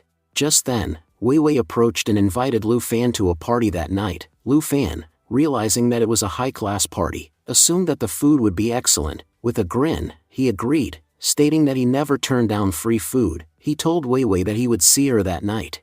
Ilan, irritated, playfully grabbed Lu Fan by the neck, complaining that he never spoke to her with such enthusiasm. She accused him of being overly sweet when talking to Wei Wei. That evening, Lu Fan accompanied Wei Wei to the party. There, Bao pointed at Lu Fan and complained to his father, saying that this was the guy who had stolen Wei Wei from him. Bao's father looked at Lu Fan dismissively and remarked that he was just an ordinary high schooler. He scolded Bao for struggling against someone so insignificant. Meanwhile, Mr. Zhang, warmly welcoming Lu Fan, expressed his pleasure at meeting him again. At that moment, Lu Fan replied, "Mr. Zhang, in my excitement over the free food, I completely forgot to ask, what is today's event about?" Mr. Jiang responded with a smile, explaining, "This is a charity auction for children living in the mountains. But don't worry about all that, just relax and enjoy your meal." Just then, the host announced, "Every penny you donate will be used for the welfare of children living in the mountains. I hope all of you will participate. That is why we are presenting our first collection to you today. The bracelet before you is made of purple and gold, and the starting bid is set at 1,000 yuan. Without hesitation, Mr. Zhang immediately declared, 200,000 yuan. The host, visibly impressed, remarked, "Mr. Zhang once again proves why he is the most successful businessman in this entire province. Your opening bid has left everyone here speechless." Jiang, however, clarified, "I'm not doing this for show, I'm doing it to help the children." Meanwhile, Lu Fan observed the scene and thought to himself, the world of the rich is entirely different from ours. At the same time, Bao turned to his father and pointed toward Lu Fan, saying, "Dad, are you seeing this? Wei Wei looks so happy with that guy." His father, noticing the interaction, replied, "I will take care of this matter." As the next item was brought out, the host announced a starting bid of 1,000 yuan. Before anyone could react, young Master Bao declared, "I will pay 600,000 yuan for this." After the count was completed, the host announced, "Congratulations, Mr. Bao, this item is yours." Mr. Bao then stepped forward and said, "I have something to say." As he took the stage, he continued, "Do you all understand what a charity auction is? The biggest rule for attending this auction was that you must have participated in a previous auction and brought an item from that event. I recognize almost every face here, except for one. I have been attending charity auctions for the last 10 years, and as someone who has earned that right, I want to ask, who exactly are you, and how dare you enter here?" Saying this, he pointed directly at Lu Fan and added, "Before I call the security guards, leave this place immediately." Wei Wei, frustrated, defended Lu Fan, saying, "He is with me, why does that bother you?" Bao, watching her reaction, thought to himself, Wei Wei is protecting him. Just then, Uncle Bao intervened and gently said, "Wei Wei, I understand he is with you, but this man does not qualify to be here." Lu Fan, unbothered, responded, "You are right, I should contribute something to the children in the mountains. That's why I have brought an item to auction." Uncle Bao smirked and warned, "Whatever item you have, think carefully before putting it up. Everyone here is powerful, and let me be clear, neither the Zhang family nor anyone associated with them will buy from you. If they do, it would make this auction a joke. Also, I will be the one to decide your item's price. Now, tell me, do you still wish to proceed with the auction?" Bao grinned internally, thinking, Dad is about to completely humiliate Lu Fan. Wei Wei started to protest, but Lu Fan stopped her and reassured, "Trust me, I will handle everything." Uncle Bao, impatient, said, "Stop wasting time and tell us what you have for auction." Lu Fan then pulled out a bun and declared, "I am putting this up for auction." The entire audience was shocked. Someone muttered, "Only for Zhang family. Someone might have bought something from him, but he's auctioning a bun, and that too at this event?" Another person whispered, "If I were in his place, I would have quietly left instead of embarrassing myself like this." Uncle Bao, visibly annoyed, snapped, Are you joking with me? Lu Fan calmly responded. I have no interest in making jokes. This is my special Uncle Bao bun. I am confident someone will buy it. The audience burst into laughter. Uncle Bao, now furious, ordered the guards, throw this fool out right now. Before the guards could reach him, Lu Fan spoke up. The auction has not started yet, has it? Until then, stay back. The bidding price starts at 10 cents. Uncle Bao shouted angrily. Why are you all even listening to this nonsense? Throw him out. Bao smirked, feeling victorious, while Wei Wei looked worried. But just then, a voice rang out. I will pay 10 million for that bun. The crowd went silent for a moment before exclaiming in disbelief. Who in their right mind would pay 10 million for a bun? Uncle Bao, seething, declared, if someone is joking around, I will personally deal with them. However, as he turned to see who had spoken, his face turned pale. Standing before him was none other than Liaoren, the president of Black Earth Group. Liaoren looked directly at him and said, Do you really think I can't afford 10 million?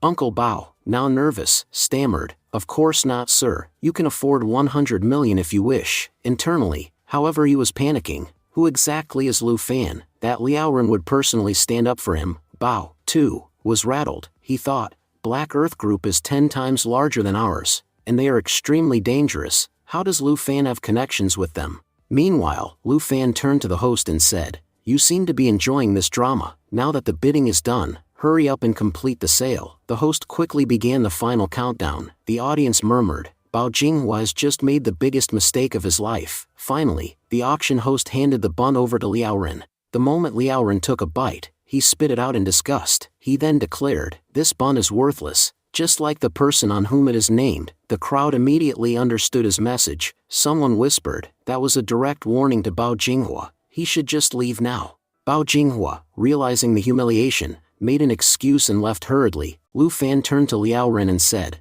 Mr. Liao, thank you. Liaoren smiled and responded, You are my friend. I would do anything for you. Lu Fan said he was leaving, asking Liaoren to enjoy his dinner. Mr. Zhang, curious, asked him how he knew Mr. Liao. Lu Fan responded that they had met before and he knew Mr. Liao would definitely help him. The scene then shifted to Ilan's brother, who was sitting at a bar, looking utterly dejected. Just then, Flame approached him and asked if he would like to have a drink together. Ilan's brother, recognizing him, said, Big brother, aren't you ranked number 1? Flame smiled and told him there was no need for such formalities, suggesting that he could just call him cousin. Noticing Ilan's brother's sadness, he asked why he looked so down and if something had happened. Ilan's brother sighed and explained that his sister, Ilan, had been infatuated with a certain guy for a long time. Because of this, she had stopped practicing and had lost interest in it altogether. He feared that this guy would take her far away from martial world. Listening carefully, Flame asked him the name of the person. Ilan's brother revealed that his name was Lu Fan and that he was just an ordinary high school student. Upon hearing this, Flame's expression darkened, and he muttered that Lu Fan would not be able to escape now. The scene then transitioned to Master Lu's school, where students were discussing how Master Lu had been humiliated because of Lu Fan. They mentioned that ever since then, he had been in a terrible mood. Just then, a student shouted Lu Fan's name, enraging Master Lu. Kicking the student, Master Lu yelled that he had forbidden anyone from mentioning that name. He then demanded to know what had happened without hearing the name again. The student, kneeling, explained that Lu Fan had arrived at the school. He reminded Master Lu that the English contest was being held at their school and that he had seen Lu Fan's name on the registration form. Enraged but smirking, Master Lu remarked that it was good Lu Fan was coming. However, he boasted that no matter who he was, defeating him on his turf was impossible. He then ordered that Lu Fan should not even be allowed to participate in the contest and should leave the school severely injured. Meanwhile, Lu Fan arrived at Master Lu's school in a taxi. Looking around at the Grand High School, he decided he needed to ask a student for directions to the auditorium. As he walked forward, a girl suddenly bumped into him, and he instinctively grabbed her hand to prevent her from falling. However, instead of thanking him, the girl pulled away abruptly and accused him of touching her inappropriately. Lu Fan tried to explain that he had only been helping, but the girl caused a scene, attracting a large crowd. The students murmured among themselves, expressing disbelief that the infamous Lu Fan could also be so shameless. Frustrated, Lu Fan insisted that they were misunderstanding the situation, but no one was willing to listen. To make matters worse, more false accusations were thrown at him. The girl, pretending to be in distress, ran to a student named Kai and tearfully claimed that Lu Fan had taken advantage of her. Hearing this, Lu Fan realized that this was a deliberate trap set against him. Just then, another student approached him and sneered, saying that if Lu Fan wanted to leave unscathed, he had to kneel, crawl between his legs, and beg for forgiveness.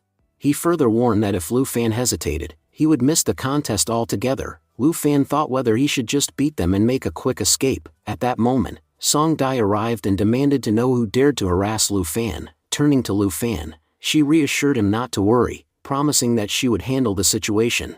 Song Dai then confronted the girl, questioning her accusation. The girl insisted that Lu Fan had indeed taken advantage of her. However, Song Dai dismissed her claim, confidently stating that it was impossible. She pointed out that someone like Lu Fan, who had a girlfriend as beautiful as her, would never look twice at someone as unattractive as the accuser.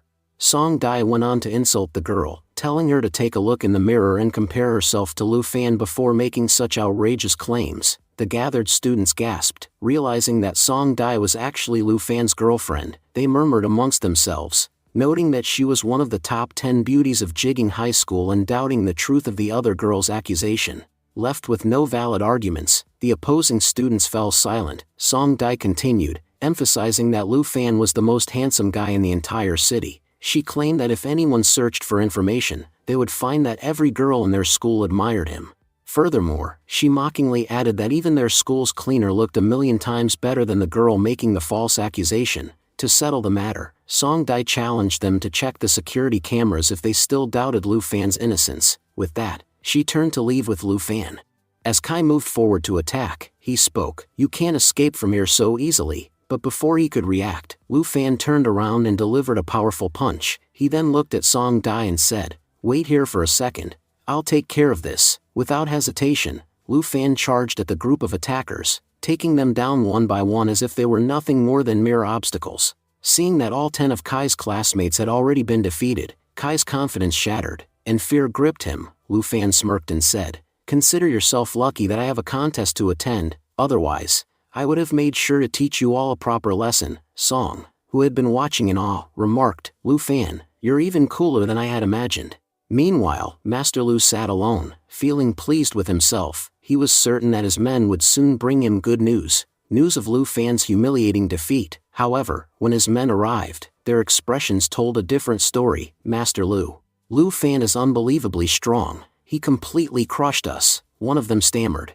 Master Lu's face darkened with rage. He struck his men and shouted, "Because of you fools, I've lost all my respect. How dare Lu Fan come to my high school and defeat my people? Get out of my sight. Don't show your faces again." Soon after, the competition began. When it was Song's turn, she delivered her speech in English. The judges, impressed, commented, "Her English is quite good, much better than the previous contestants. She performed well." However, they agreed that they had yet to find a contestant worthy of the first rank. As Lu Fan stepped onto the stage, Song looked at him and said, "I don't think I did well enough." Lu Fan smiled reassuringly, "It's okay, you did your best. Now, it's my turn to give my best." Watching him walk onto the stage, Song whispered, "I believe in you, my boyfriend. I know you'll give your best." However, the judges exchanged doubtful glances. "He looks like a complete fool. I doubt he can accomplish anything impressive." Lu Fan stood before the audience and announced, "Today, my speech will be about my dream." The judges instructed him to begin but remained skeptical. He probably won't even be able to recite a memorized speech properly. Talking about his own dreams, that's just foolish. But as soon as Lu Fan started speaking, the entire room fell silent. The audience was completely captivated. It was as if a god was giving a speech before them. The judges, who had never expected such eloquence, were moved to tears. They had assumed that Chinese students could barely get past basic English alphabets, yet here was Lu Fan, delivering a speech so fluent and powerful that every word resonated with passion and clarity. Song Dai, observing from the sidelines, thought to herself, "Now I finally understand why Ilan likes him so much. To be honest, I'm starting to like him too. He's incredibly talented." As Lu Fan concluded his speech, he looked at the audience and said, "Thank you all for listening." Even the men who had previously tried to attack him were now in tears. His words had struck a chord deep within them. Without hesitation, the judges awarded him a perfect score. Song beamed with excitement. "You secured first place without a doubt." Lu Fan, however, humbly replied, "I owe it all to you. If you hadn't helped me, I wouldn't have even made it here." Song laughed. "Then you better invite me to dinner at your place." Lu Fan chuckled. Alright, you're invited. Just then, a man approached and asked, Miss Jean, you called Lu Fan's speech perfect, yet you haven't given him a score. Miss Jean replied firmly, what is there to think about? He's clearly the first place winner. Meanwhile, Lu Fan took Song Dai to a 5-star hotel to treat her. Song Dai expressed her surprise, admitting that she had always thought he was extremely stingy, yet here he was, taking her to such a luxurious place. Lu Fan replied that he simply wanted to show his sincerity.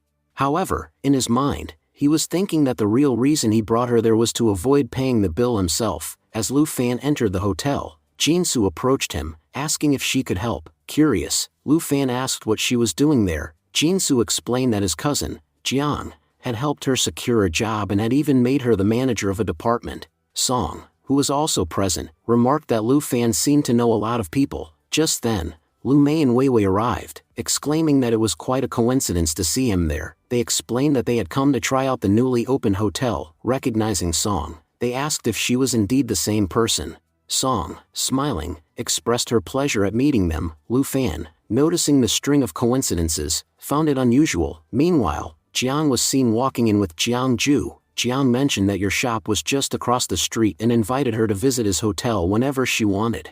He proudly stated that, with the money given by his father, he had managed to buy the hotel himself. At that moment, Jiang Ju noticed Lu Fan. Jiang asked what he was doing there. He also inquired how brother-in-law knew he had brought his cousin along.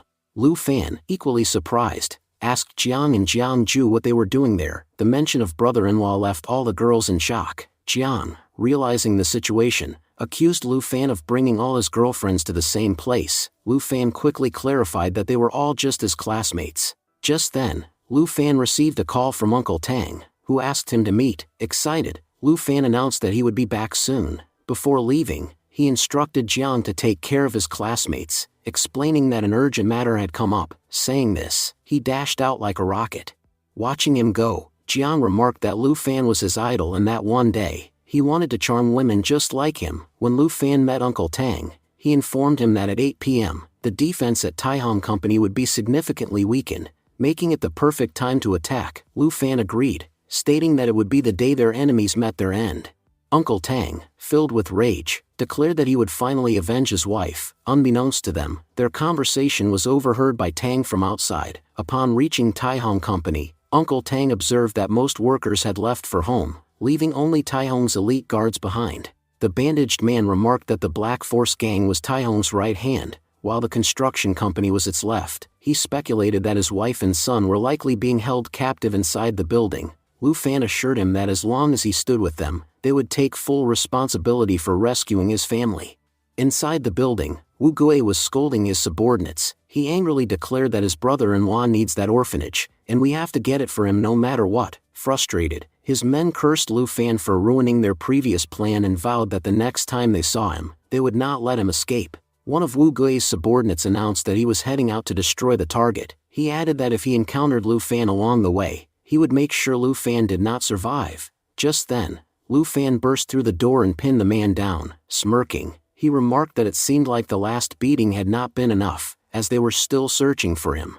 Wu Gui admitted that he had planned to come after Lu Fan once he destroyed their target, but now that Lu Fan walked in himself, things had become much easier. The bandaged man pleaded for his wife and son to be released. Wu Gui mocked him, stating that they had come on a rescue mission but had brought only 3 people with them. He pointed out the overwhelming number of his own men in comparison. Just then, Tang stepped forward and corrected Wu Gui, saying that they had 4 people. He acknowledged that he might be weak, but for his mother, he was ready to fight. Lu Fan praised Tang for his dramatic entrance, while Uncle Tang, visibly moved, told him that he was a brave child. Wu Gui's men, unimpressed, stepped forward, stating that they had no interest in watching a family drama. However, before they could attack, Lu Fan punched one of them, grumbling that they had ruined his good mood. Furious, Wu Gui ordered his men to finish Lu Fan. In response, Lu Fan launched a fierce attack, knocking down one opponent after another.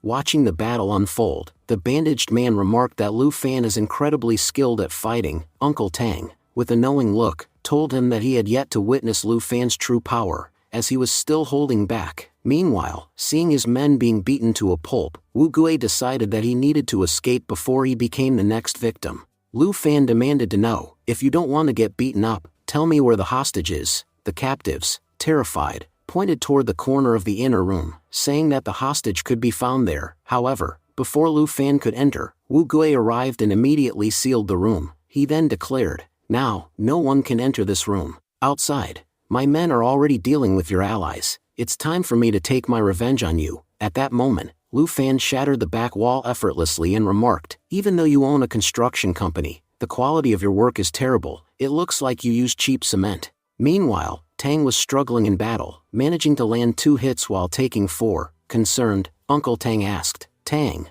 are you okay?" Just then, the bandaged man stepped forward to assist Tang and reassured everyone, "I'll help him." As a group of attackers advanced toward Uncle Tang and the others, Wu Gui suddenly yelled, "Stop! If you move any closer, Lu Fan will kill me." Seeing this, the bandaged man's family rushed back to him. Lu Fan stated, "This man has been involved in every criminal activity of Taihong. That's why he's going to the police now." Upon hearing the word police, the remaining criminals panicked and started to flee. Wu Gui, watching them run, sneered, "Cowards." But Lu Fan assured him, "Don't worry, your friends won't escape. They'll go to jail with you." Lu Fan then turned to his team and said, "If any of you are injured, stay behind. I can handle this alone." However, the bandaged man insisted, "Lu Fan, I'm coming with you. I know where the secret room is." His family, however, was reluctant to let him go. He tried to reassure them, saying, "I've made many mistakes by working with Taihong. If I want to live with dignity, I need to do this. Don't worry, Brother Tang is a good man. He'll keep you safe." Meanwhile, Taihong was inside his building, preparing his men for battle. Smirking, he said, "Lu Fan, you're walking straight to your death today." Lu Fan and the bandaged man soon arrived at the building where the secret room was located. Observing the surroundings, Lu Fan noted, "There aren't even any security guards here. That means they're expecting us." The bandaged man warned, "There must be traps set up inside." Lu Fan stepped forward and instructed, "You don't need to come in. Once I handle this, I'll call for you. If you're with me, I won't be able to fight them properly." Seeing Lu Fan's confidence, the bandaged man wondered, "Who is this guy?" Even though he knows it's a trap, he's still walking in without hesitation. As soon as Lu Fan entered, a voice echoed from the darkness, "You don't even have the courage to show your face," Lu Fan challenged. A masked figure stepped forward and snarled, "You destroyed my Black Force gang. Now, I finally have a chance to end you." Lu Fan responded calmly, "I didn't destroy your gang, your evil deeds did." The masked man scoffed, "You talk about my gang, but you should be worrying about whether you'll leave here alive." At that moment, several daggers flew toward Lu Fan, but he dodged them effortlessly. He smirked and remarked, "So, you've hired martial artists?" The masked man laughed, "Even if you are a martial artist, you won't survive their attacks. Today, I will watch you die." As the martial artists lunged at him, Lu Fan blocked their attacks and realized, "They're trying to keep me in one place.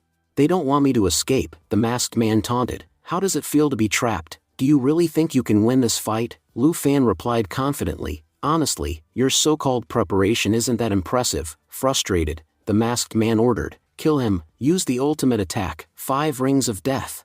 The martial artists surrounded Lu Fan, moving rapidly with their daggers. Lu Fan observed, "Your teamwork is commendable, but you're still missing one crucial thing, something that will prevent you from hurting me." The fighters launched their attack, and as the dust settled, the masked man smirked, "Lu Fan, even in death, you managed to put up a fight."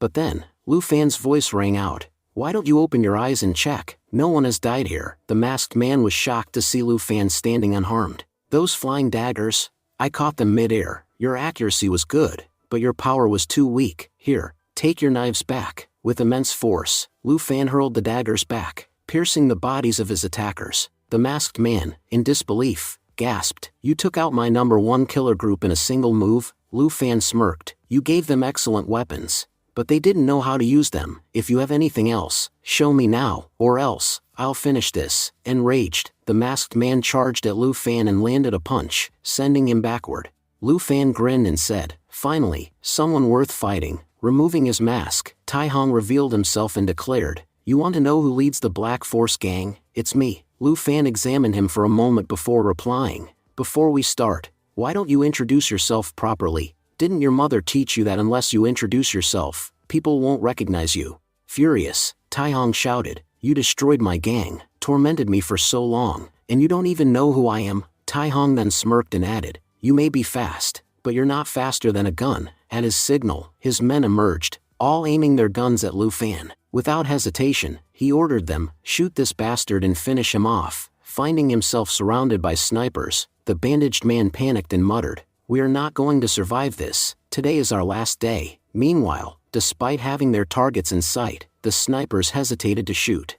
Furious, Tai Hong snapped, "Are your hands not working or what? Why are you waiting? Shoot already." Lu Fan, watching the situation unfold, smirked and said, "It seems like you still don't understand. Look closely, who is actually in control here?" Suddenly, countless guns were pointed at Tai Hong.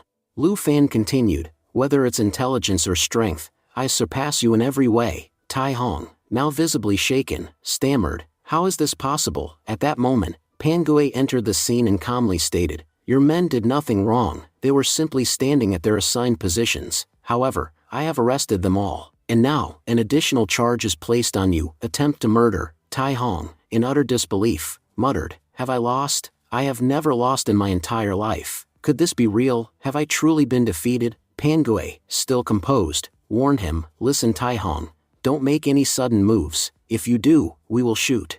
Tai Hong, refusing to accept defeat, smirked and declared, "You can't arrest me." As he spoke, he used a secret passage to escape. Seeing this, Pangue instructed his men, "Move forward, he's using a secret room." However, Lu Fan quickly intervened, cautioning, "No, this cunning Tai Hong is extremely smart, this could be a trap. Wang, take Captain Pang and go into the secret room, gather all the evidence against Tai Hong's crimes." Lu Fan then turned to everyone and added, "Wang may have committed many wrongs in the past, but today, he played a crucial role in capturing Tai Hong. According to the law, we should help him as much as possible." Pangue nodded and said, "Yes, I will assist him." The scene transitioned to the police station, where Lu Fan apologized. "I'm sorry, Tang.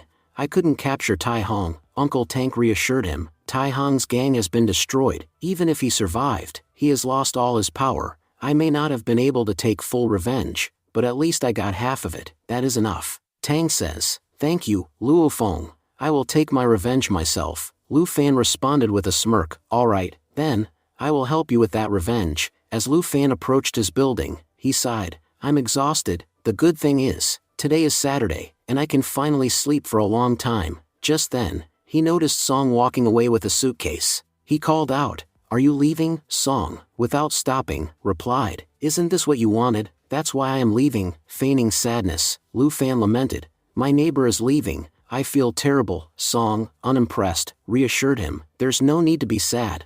I am just going to visit my family." Lu Fan, curious, asked, "Does that mean you'll be back?" Irritated, Song scoffed, "Did you think I was leaving forever?" Lu Fan, "You really are the worst. Just wait, I will be back soon." Later, when Lu Fan entered his room, he found Miss June sleeping soundly. He muttered to himself, "I don't understand her habit of sleeping on the couch." As he tried to wake her up, Miss June suddenly hugged him tightly and murmured, "Thank you, Lu Fan, for saving me." Blushing, Lu Fan stammered, "Miss June, what are you doing?" As she slowly opened her eyes, Lu Fan says, "Why are you holding me so tightly?" Suddenly, Miss June hits Lu Fan, but she realized her actions, awkwardly apologizing, "I'm sorry." Lu Fan chuckled and reassured her, "Don't worry, I'm getting used to this."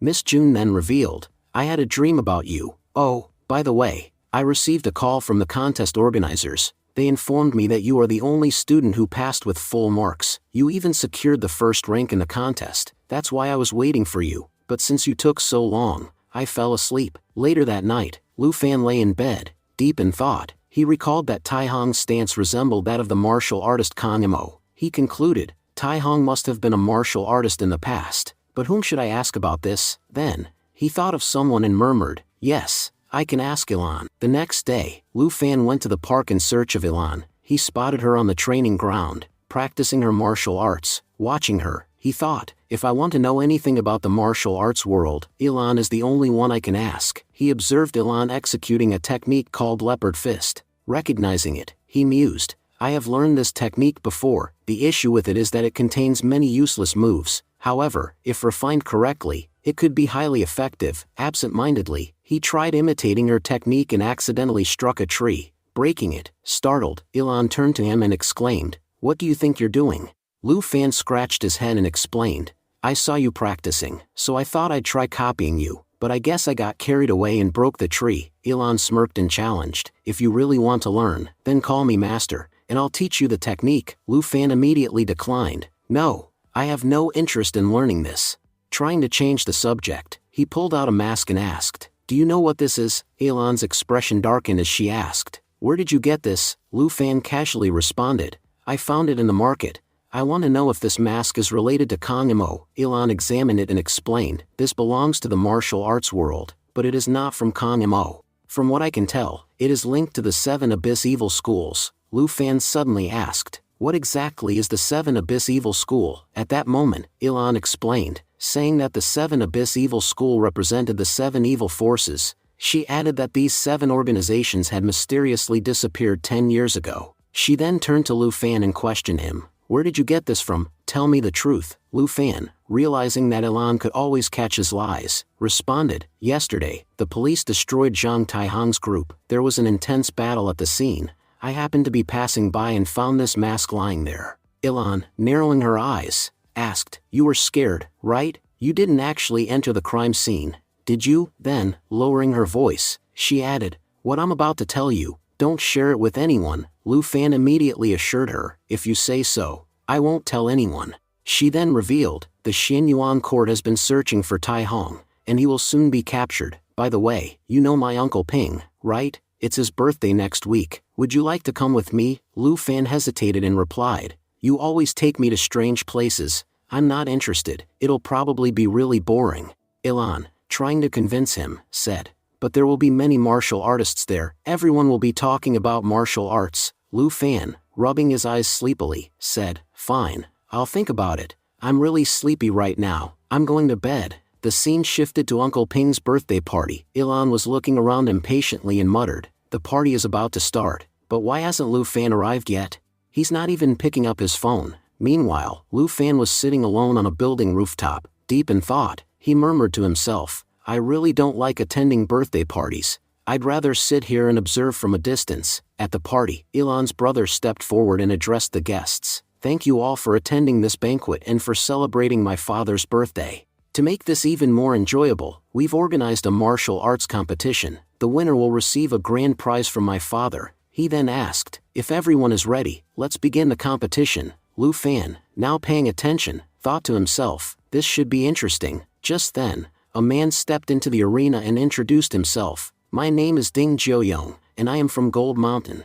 As far as I can see, there's no one here who can match my skills. Another contestant entered and countered. My name is Dao Chao, and I'm from Wang Village. Their fight began, but Lu Fan quickly lost interest and mumbled, this is so boring. At that moment, Flame entered the arena, exuding a powerful aura. He declared, let me show you what real fighting looks like. The spectators gasped and murmured among themselves, that's Flame from Jingyi School. He's definitely going to put on a great show. Lu Fan, intrigued, thought, this guy looks really interesting. Flame's entrance interrupted the fight between Dao Chao and Jiuyong, angering both of them. Enraged, they lunged at him, but with a single move, Flame effortlessly defeated them both. Lu Fan analyzed the situation and mused, this guy is using Snake Fist. It's far more flexible compared to Leopard Fist. After his swift victory, Flame challenged the crowd, is there anyone else who dares to compete with me? The audience, awestruck, murmured, he's ranked number 1. Who would even dare to challenge him? Flame smirked and boasted, see, I ended this competition before it even started. Suddenly, a girl descended gracefully from above and announced, since you're a disciple of the 9 schools, it will be thrilling to challenge you. Master Ping, shocked at her presence, exclaimed, she's from the Skeleton Abyss, one of the 7 Abyss Evil Schools.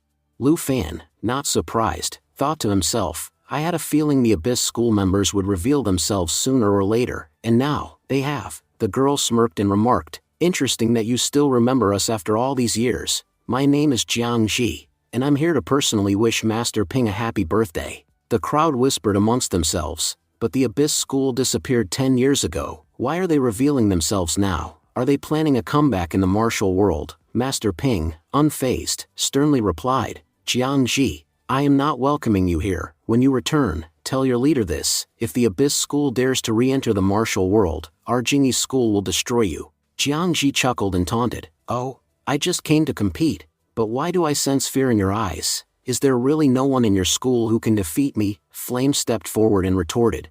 Don't be so arrogant, Abyss School. The spectators cheered. Flame, show them their place. Flame launched a series of powerful attacks at Jiang Ji, but she effortlessly deflected all of them. Smirking, she asked, is this the best you've got? Determined, Flame gathered all his strength and prepared to unleash his ultimate technique. Elan's brother, watching intently, said, Flame is about to use his ultimate skill. She won't be able to block this one. However, just before Flame could strike, Jiang Ji countered with a devastating attack, sending him flying into a wall. Master Ping, enraged, shouted, how dare you attack on my student like that? Jiang Ji scoffed and replied, to be honest, I'm quite disappointed with the 9 schools.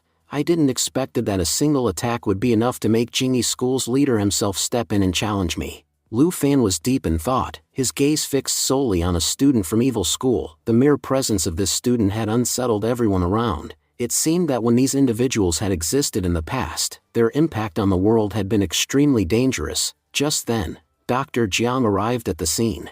Addressing the skeleton abyss, Dr. Jiang remarked that it was still not capable enough to offend them. Lu Fan, noticing Jiang Ju's presence, questioned what she was doing there. He was convinced that she was no match for the girl standing before them. Jiang Ji scoffed, expressing how unfortunate it was that despite having so many fighters present here, a lone girl had to step up to fight. Without hesitation, Dr. Jiang moved forward to launch an attack. Lu Fan, however, was aware that Jiang Ju had no chance against the opponent. He knew he had to step in to help her, but he also had to ensure that his identity remained concealed. Spotting a piece of cloth nearby, he quickly devised a plan. Meanwhile, Jiang Ju was being relentlessly attacked and beaten. Just before she could hit the ground, Lu Fan intervened and saved her. Shocked, Dr. Jiang exclaimed his name. Lu Fan, you are here. Lu Fan simply instructed her not to reveal his presence to anyone. He then addressed the onlookers. Claiming to be a mere beggar in need of food, his words left everyone puzzled as they struggled to comprehend his intentions.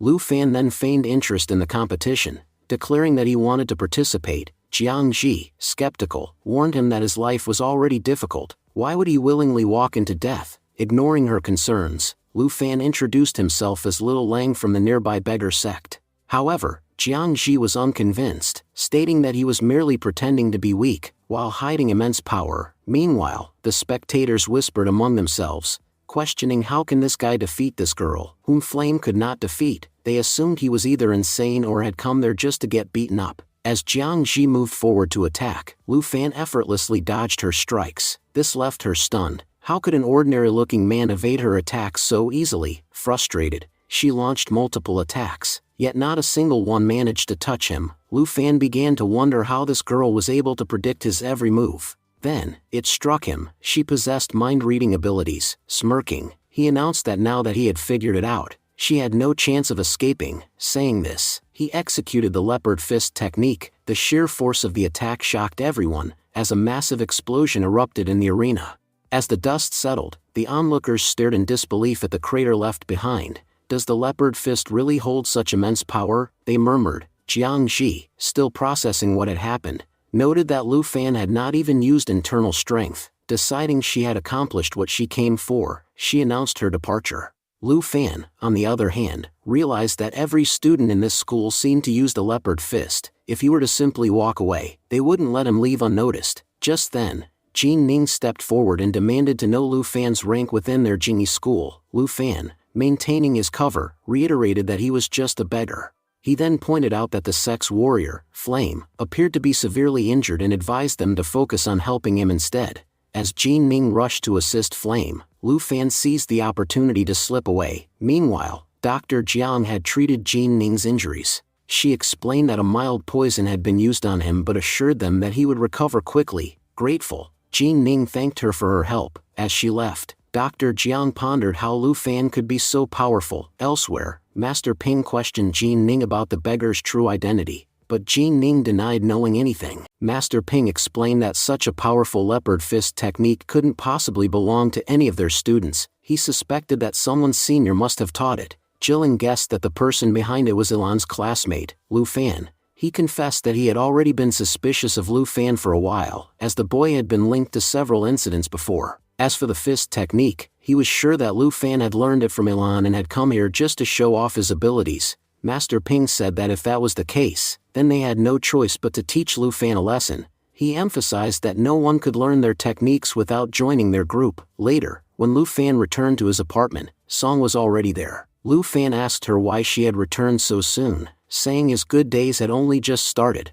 Song told him that her grandmother had lied about being sick. When she went to visit her, she discovered the truth, that her grandmother had sent her on a blind date instead. Realizing this, she had returned immediately. Lu Fan teased her, saying that a blind date was probably a great thing for her. Song then asked if he would go on a date with her instead. Lu Fan, clearly flustered, playfully called for someone to help him, saying a crazy girl was chasing after him. The scene shifted to a nearby location where a group of men were seen vowing revenge on the company that had kidnapped their sister, saying those responsible wouldn't be spared. Meanwhile, Lu Fan arrived at a hotel to meet Pan Gui and Uncle Tang. They informed him that Tai Hong had been arrested. Lu Fan found this odd. Knowing that Tai Hong was a skilled martial artist, it seemed strange that someone like him would be captured so easily. Pan Gui added that when Tai Hong was arrested, he had taken his own life shortly afterward. As soon as he was brought into the police station, he killed himself, which everyone found deeply suspicious. Uncle Tang remarked that for someone like Tai Hong, that was quite an ironic end.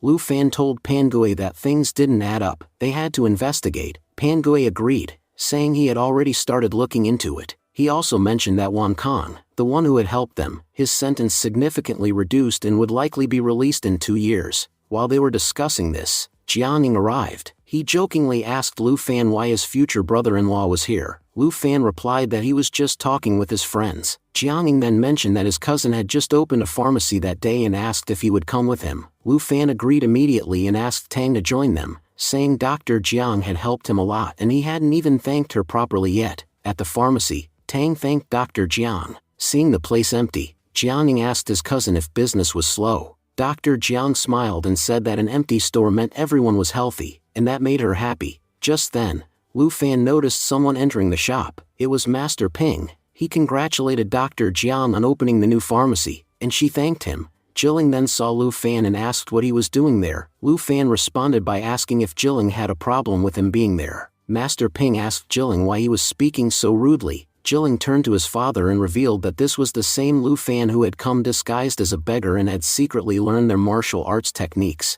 Master Ping asked Lu Fan if he was from the ancient medical school. Lu Fan replied that he wasn't from any school, he had just come as a friend. Master Ping admitted he had heard a lot about Lu Fan and warned him that the martial arts world was dangerous. Without backup, it was difficult to survive. He asked Lu Fan if he would consider joining their Jingyi school. Lu Fan declined. Master Ping acknowledged Lu Fan's strength and asked if he would like to see their technique in action. Lu Fan agreed enthusiastically, saying it would be fun to watch. Jilling thought to himself that Lu Fan was a fool. His father's punch strength was 550 kilograms, and yet this guy dared to challenge him. Dr. Jiang also tried to intervene, asking Master Ping not to fight Lu Fan because Lu Fan didn't understand who he was up against. Master Ping assured her that he wouldn't hurt him. Lu Fan said he hoped to learn something from the fight. Master Ping told him he would soon realize just how powerful the Jiangyi school was. As Master Ping began to release his energy, Dr. Jiang warned Lu Fan again, but he was eager to fight. Ilan also arrived and tried to stop him. When Lu Fan refused to back down, Ilan asked Master Ping not to take the fight seriously. Lu Fan was just joking. Master Ping again promised he wouldn't harm the boy. Lu Fan asked why everyone assumed he was going to lose. He might actually win. Jilling scoffed, saying he had seen arrogant people before, but Lu Fan was on another level. Lu Fan told Master Ping that everyone was underestimating him, and if Master Ping didn't give his best, he would definitely lose. As Master Ping moved closer, he realized that Lu Fan's attack was about to connect. Dodging the strike, Master Ping admitted that Lu Fan's reflexes were remarkable, but still declared that he wouldn't be able to stand against true martial arts strength. He launched another attack, but Lu Fan dodged again with ease. Ilan was deep in thought, wondering how Lu Fan was able to counter Master Ping's attacks so effortlessly. Meanwhile, Master Ping himself couldn't believe his eyes. Was it really possible for someone younger than his own son to be faster than him? As Luo Feng dodged an incoming attack, he taunted Master Ping, saying that an old snake like him would never be able to land a hit. Hearing this, Master Ping grew furious. As he launched another attack, he shouted that the boy was going to pay dearly for provoking him. But Lu Fan continued to evade his strikes with ease. thinking to himself that although Snake Fist was a powerful technique, it lacked the flexibility to land a blow on someone like him. Master Ping, growing more anxious, thought that if even one of his 500 kilograms punches hit Luo Feng, the boy wouldn't survive. Then he challenged Lu Fan, asking whether he was too scared to fight him head-on. Lu Fan, preparing his counterattack, calmly replied that he hadn't intended to fight, but Master Ping had left him no choice. He then used the leopard fist technique, sending Master Ping flying backward. At that moment, Ilan realized something shocking. The beggar she had seen the other day was none other than Lu Fan himself. Jilling rushed to help his father up, asking if he was okay. Master Ping, groaning in pain, asked Lu Fan how he dared to secretly learn their technique. Lu Fan responded with a cheeky grin, saying that the technique was so simple he learned it just by watching. This remark enraged both father and son. Master Ping, unable to contain his anger, launched another attack using the 7th form of the Snake Fist, a powerful technique, but Lu Fan, unfazed, used the same fist technique, responding with an even stronger blow. Shocked, Master Ping exclaimed, "That's Snake Fist." The force of the counterattack sent him crashing to the ground, coughing up blood. Jilling rushed to his father's side. Concerned, Lu Fan casually said he hadn't used anything serious. Ping would recover with just a week of rest. Master Ping, stunned, asked how Lu Fan had learned their Snake Fist technique. Lu Fan joked, "What do you mean, weren't you just teaching me now?" With that, Master Ping fainted from the humiliation. Lu Fan then turned to Tang and Jiang, saying it was time for them to leave. Ilan watched everything unfold, thinking to herself that their Master Ping was a grade 8 martial artist. Even without using his internal energy, he had been defeated effortlessly by Lu Fan. Sometimes it feels like I know him well, other times, it's like he's a complete stranger. I might not even know 5% of who he really is. Who are you really, Lu Fan, a friend, or a foe? The scene then shifted to one of the 5 great factions. A martial arts master was seen practicing his technique when one of his disciples approached and informed him of a hero invitation sent from Jingyi's school. The master read the letter. It warned about a rising threat in the martial arts world, a troublemaker named Lu Fan who had even defeated Master Ping. Disgusted, the master threw the letter away, saying he couldn't believe Ping had lost to a mere child. He doubted any of the 5 factions would assist him. Then the disciple offered to spread the word in Yanqing that none of their faction would get involved. The master, surprised, questioned whether it was really necessary to go to Yanqing City to stop Lu Fan. If so, he said, the Free faction would certainly step in. The master smirked, thinking to himself that their young lady was already in Yanqing City, so they had to go there anyway. This was a perfect opportunity to both help and find her. The scene changed again, this time to the Jiang family, where their head, worried, informed Lu Fan of grave news. Jingyi's school had invited all the heroes to defeat him. Lu Fan, staying calm, asked why he seemed so troubled. "Let's face whatever comes," he said. But the Jiang family head insisted Lu Fan wasn't taking it seriously. He warned that all 5 great factions were coming for him. Although they were from a smaller school, their strength was nothing compared to the combined might of those 5. "You need to be more careful," he said. "You'll be facing some deadly attacks." Lu Fan shrugged it off. "Then why are you so worried? Things will play out the way they're meant to." The Jiang head offered a solution. If Lu Fan agreed to become the head of their medicine school, he could guarantee his safety. "It's not just about our fearsome reputation," he explained. "Everyone needs our cures. No one would dare touch the man holding the secret Huatu Supreme recipe." But Lu Fan refused. "Absolutely not. If they want to fight me, let them come. I'm heading out now. But when I return, I'll join their tournament myself." Head Jiang then instructed Dr. Jiang to tell everyone at the medicine school to prepare for the worst. This competition on the 15th will be incredibly difficult. Meanwhile, Lu Fan returned home to rest. He reflected on how not just the 5 factions, but also the 9 schools were after him. He found it ironic that the competition was scheduled for the exact day he would return from his trip. At that moment, Song knocked on his door but noticed it was already open. As she stepped inside, she nervously thought to herself that this was her first time entering a boy's room.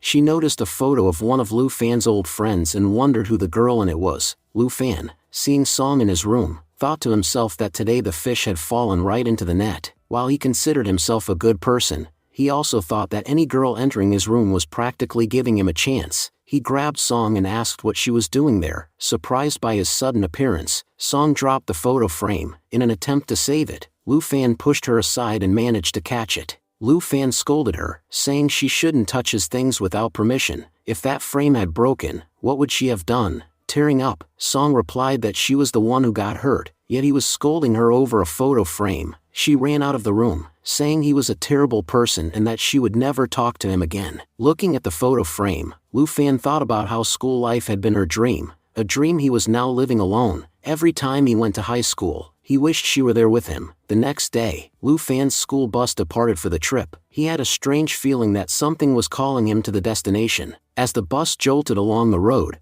Wei Wei and Lu Mei shifted uncomfortably in their seats. Lu Fan joked, wondering whether it was a bus or a paradise. Tang asked him why Ilan hadn't come along despite being so excited about the trip. Lu Fan replied that she said she wasn't feeling well. In his thoughts, he remembered how she refused to join and looked genuinely unwell. Still, he thought it was good that her absence meant he could enjoy the trip more freely. Wei Wei offered him some fruit, and Lu Mei told Lu Fan that Wei Wei had peeled it herself just for him. He smiled and replied that it was as sweet as Wei Wei herself. In the background, someone watching them was burning with jealousy. That person thought Lu Fan had become a thorn in his eye and couldn't bear to see Goddess Wei Wei with someone else. To him, Wei Wei belonged only to him. Meanwhile, Ilan was in the Wan Yuan court researching Lu Fan but couldn't find any information on him. She wondered if even his name was fake. At that moment, Master Fang arrived and asked whom she was looking for. Ilan asked if he had ever heard of someone named Lu Fan. Master Fang said yes. Jingyi School was organizing a hero meeting,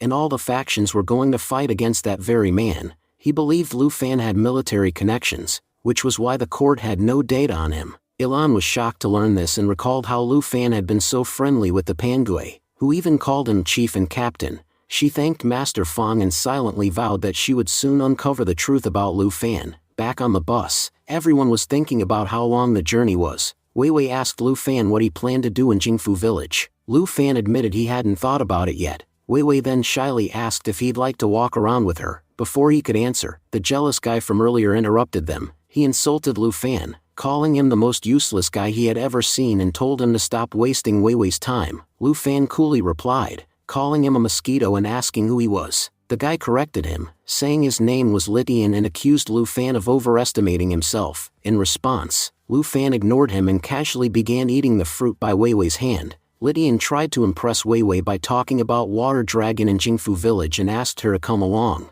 but Wei Wei refused, saying she had no interest in such places. Lu Fan whispered that it seems Li Tian was just using the dragon story to show off. Tang added that Ilan had already told them about the dragon earlier, so Li Tian's act was unnecessary. To Li Tian's surprise, Wei Wei turned to Lu Fan and asked if he would go with her to see the dragon, saying she had heard many rumors about that place too. Li Tian was fuming internally, thinking to himself how Wei Wei had rejected him outright but was now asking Lu Fan about the dragon right in front of him. Lu Mei chimed in, explaining that the story about the dragon was nothing more than a rumor. She said many skilled adventurers had explored the area but found nothing. Still, she admitted there was no harm in going to check it out. Tang added that it was up to Lu Fan now, and they'd see if he was interested in joining. However, Lu Fan, while glancing at a message on his phone, declined their offer. Irritated, Lydian lashed out, questioning how Lu Fan had the audacity to turn down someone like Goddess Wei Wei. Wei Wei immediately cut him off, telling him to keep his mouth shut. Couldn't he see that Lu Fan was clearly busy? Lydian thought to himself how strange girls were. The ones who cared about them were always ignored. He muttered bitterly that today Wei Wei had chosen coal over a diamond. Meanwhile, Lu Fan received a message from his friend, Iron Head, asking when he would arrive. Lu Fan replied that he'd be there in about half an hour. Soon after, the group arrived at Jingfu village. The students were thrilled to see the hotels. They had managed to get rooms at extremely affordable prices. Lu Fan, however, was preoccupied, wondering where Iron Head was. Just then, Iron Head showed up, cheerfully calling out to him. Lu Fan handed his luggage to Tang and said he'd be back after meeting some old friends. As Iron Head approached, he greeted Lu Fan happily, saying it felt great to see him again. Lu Fan gave him a playful punch and joked that his face was still as soft as ever. Tang watched this interaction and wondered what kind of strange friendship they had. Suddenly, a guy in a hoodie stepped forward and demanded to know how Lu Fan dared to hit his subordinate. Angrily, Lu Fan asked if he was Iron Head's new boss. The hooded man proudly replied that he was indeed the new and improved boss. Without another word, Lu Fan lunged toward him, ready to attack. Caught off guard, the hooded man immediately backed off and apologized. He said he was just joking and admitted it had been a long time since they last met. Still, he was amazed that Lu Fan's strength hadn't diminished at all. Lu Fan, helping him up, commented that the guy had become a lot more talkative than before. He suggested they all go somewhere and catch up properly. Meanwhile, Tang and Wei Wei exchanged looks and remarked how weird Lu Fan's friends were. Later at a restaurant, Iron Head grumbled that Lu Fan had bruised his cheek. Lu Fan replied that he had asked him to keep his return a secret, but clearly, Iron Head couldn't hold it in and told Judge. Iron Head protested, saying it wasn't his fault. Judge had caught him lying. Judge joked that ever since he started hanging around Lu Fan, he had become smarter himself. The three of them sat down and began drinking together. Judge remarked that it had been a long time since they were all together. He informed Lu Fan that all their brothers were waiting for him and would follow his every command. Lu Fan told them there was no need for that. He encouraged them to live peaceful lives. Judge commented that Lu Fan still seemed trapped in the past. Ignoring that, Lu Fan asked if they had heard about the dragon and the sphere inside its mouth. Judge replied that they had investigated it too. From a distance, the dragon and sphere were visible, but nothing could be seen up close. Lu Fan was deep in thought. He wondered if Judge had realized something. If he suspected anything, then something was definitely off. Lu Fan felt he needed to investigate the situation himself. After drinking for a while, Judge and Iron Head seemed a little tipsy. Meanwhile, Song was quietly watching Lu Fan from a distance. She thought to herself, I came here to apologize. But Lu Fan has already left. As Lu Fan reached the beach, he muttered, everyone mentioned seeing the dragon around this area. Just then, the ground began to tremble. Right before his eyes, a dragon appeared. Lu Fan was stunned and said, there really is a dragon here. As he ventured deeper into the area, Lu Fan wondered where the dragon had gone. He had already descended quite far and felt it was impossible to go any further without the right tools. If only I had brought some equipment, I might have been able to go deeper. Suddenly, a glowing object entered his body, causing him intense pain. He began to lose consciousness. Back outside, Song was sitting by herself, thinking, if only Lu Fan were here, we could have had so much fun. But he's such a strange person. He never gets angry over serious things. But he scolded me just for a frame. That frame must have been really important to him. Maybe I should just apologize. Just then, she noticed Lu Fan's body floating in the water. Alarmed, she rushed toward him, exclaiming, Lu Fan, are you okay? As she held him, a mark glowing on his back suddenly disappeared the moment Song touched it. She tried pressing on his stomach to get the water out, but his body was so firm that it wouldn't compress. Realizing she had no other option, Song thought, I'll have to give him air through my mouth. As she performed mouth-to-mouth resuscitation, Lu Fan suddenly found himself in an entirely different universe, one filled with dazzling, top-tier martial techniques. Shocked, Lu Fan said, what is happening? Then, a brilliant light appeared before him. As he tried to get up, he found himself awkwardly stuck between Song's balloons. Confused, Lu Fan thought, what is this? So soft. Startled, Song pulled back and shouted, Lu Fan, you pervert. Just then, the water from Lu Fan's body spilled onto Song, soaking her clothes. With her outfit now see-through, Lu Fan saw everything. Mortified, Song yelled while running away, you pervert, you're the worst. Lu Fan, on the other hand, was simply trying to ask what she was doing there. Meanwhile, Song remembered her grandmother's words before she left the village. If a man ever sees you naked or touches your body without consent, don't hesitate, kill him instantly. And now, Lu Fan had managed to do both. Back in his thoughts, Lu Fan tried to make sense of everything. Just a while ago, after seeing that dragon, I ended up in some strange realm. Could that place be connected to me somehow? He then began meditating. Suddenly, he was transported back to that mysterious space. Lu Fan speculated that the dragon pearl he had received must have created that realm. In front of him, countless incredible techniques began to appear. The first one that caught his eye was the brutal sky sect technique. He thought, using this, I can regenerate bones. This is one of the top 3 techniques. Could I really master it and see her again? As another powerful technique appeared before him, Lu Fan exclaimed, this place is amazing. I'm learning so many techniques just by being here. When he opened his eyes again, his strength had significantly increased. Even though he hadn't fully mastered the technique, what he had learned was already incredibly helpful. Lu Fan wondered, brutal sky sect. I wonder how this pearl is related to them. Well, no matter what, I'll find out during the hero meeting. Elsewhere, Lu Fan went to see Iron Head, who reported, Captain, I reviewed the account details you asked for and submitted everything. Just then, the judge appeared and asked, Captain, is there any task for us? Lu Fan nodded, yes, we'll need to fight together very soon. Excited, both of them shouted, so you've finally decided. We're taking revenge on the Wan Yuan court. Lu Fan clarified, that's not what I meant, I'll explain everything later. He thought to himself, Now is not the time for revenge, but I will return. I have to find out what really happened on that clip that day. As everyone returned, disappointed, they said, "We didn't even get to see the dragon pearl." Meanwhile, Lu Fan noticed that Wei Wei had been staring at him for quite a while. Lu Fan asked, "Why are you staring at me, Wei Wei?" Meanwhile, Lu Mei replied, saying she only wanted to ask where he had been, as she hadn't been able to spend any time with him lately. Wei Wei, while pressing her balloons against Lu Mei, she told her to keep her mouth shut. Lu Fan responded calmly, saying he needed to talk to her and asked if she could come aside for a moment. Wei Wei wondered what he could possibly want to talk about in private. Lu Fan explained that he had discovered some issues in her father's company but had now solved them by embedding a chip that would fix everything. He told her that if she had any other questions, she could just give him a call. Wei Wei thought to herself how quickly Lu Fan had managed to complete everything. Later, Lu Fan arrived at Jiang Ying's hotel. Ying, appearing nervous, mentioned that the guest in room 206 seemed very dangerous. Lu Fan asked why Ying looked so scared. Ying,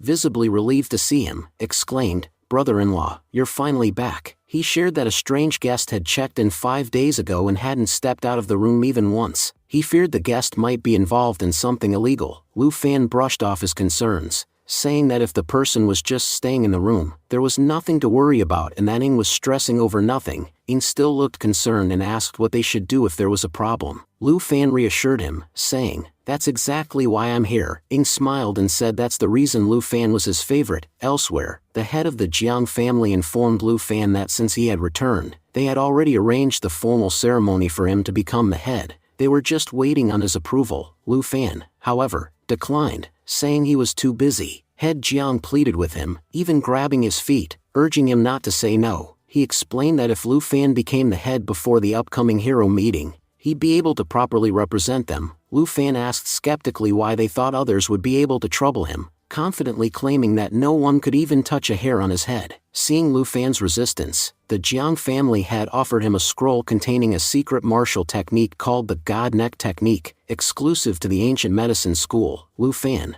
taking the scroll, thought to himself that the man was going to such lengths just to make him the head of the family. He now had two powerful techniques, the Prosperity Technique and the God Neck Technique, and decided he'd master whichever one proved more useful. Just then, Song approached him and said, "You're back." Lu Fan grew nervous, remembering what had happened between them the last time they met. He feared she might try to kill him for it, but to his surprise, Song invited him on a date instead. As they walked in the park, Lu Fan asked if she was still mad at him. When he noticed her mood shift, he regretted asking that question. Song replied that she had forgiven him a long time ago. Then, curiously, she asked whether the girl in the photo frame meant a lot to him. She admitted that the girl must be lucky, since even appearing in just one picture had earned so much of his affection. She confessed that at times, she even felt jealous of that girl. Song then revealed her real name. It wasn't Song Dai, but Song Jiyun, and she belonged to Dunnan village. Lu Fan was shocked and realized she was the same person someone had asked him about just 2 hours ago. He recalled that a big,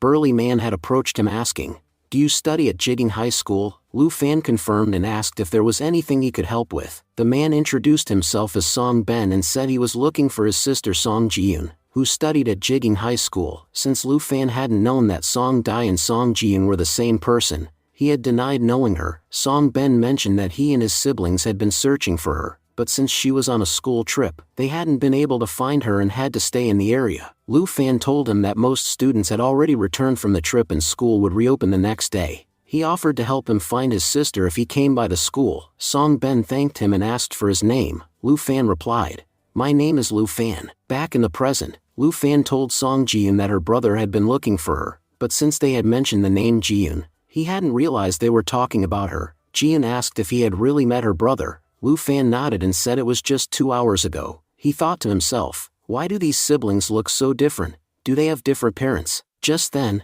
Jiyun, looking tense, said that since her brothers were nearby, she couldn't be seen with him anymore. At that moment, Song Ben appeared behind Lu Fan. Shocked, Jiyun exclaimed, "Brother." Song Ben asked Lu Fan, "Didn't you say you didn't know her? Were you lying?" Other men with him also began murmuring that Lu Fan was a liar. Lu Fan realized that Ben had brought a group with him and thought to himself that this could get messy. Jiyun stepped forward to defend Lu Fan, saying, "Don't blame my friend.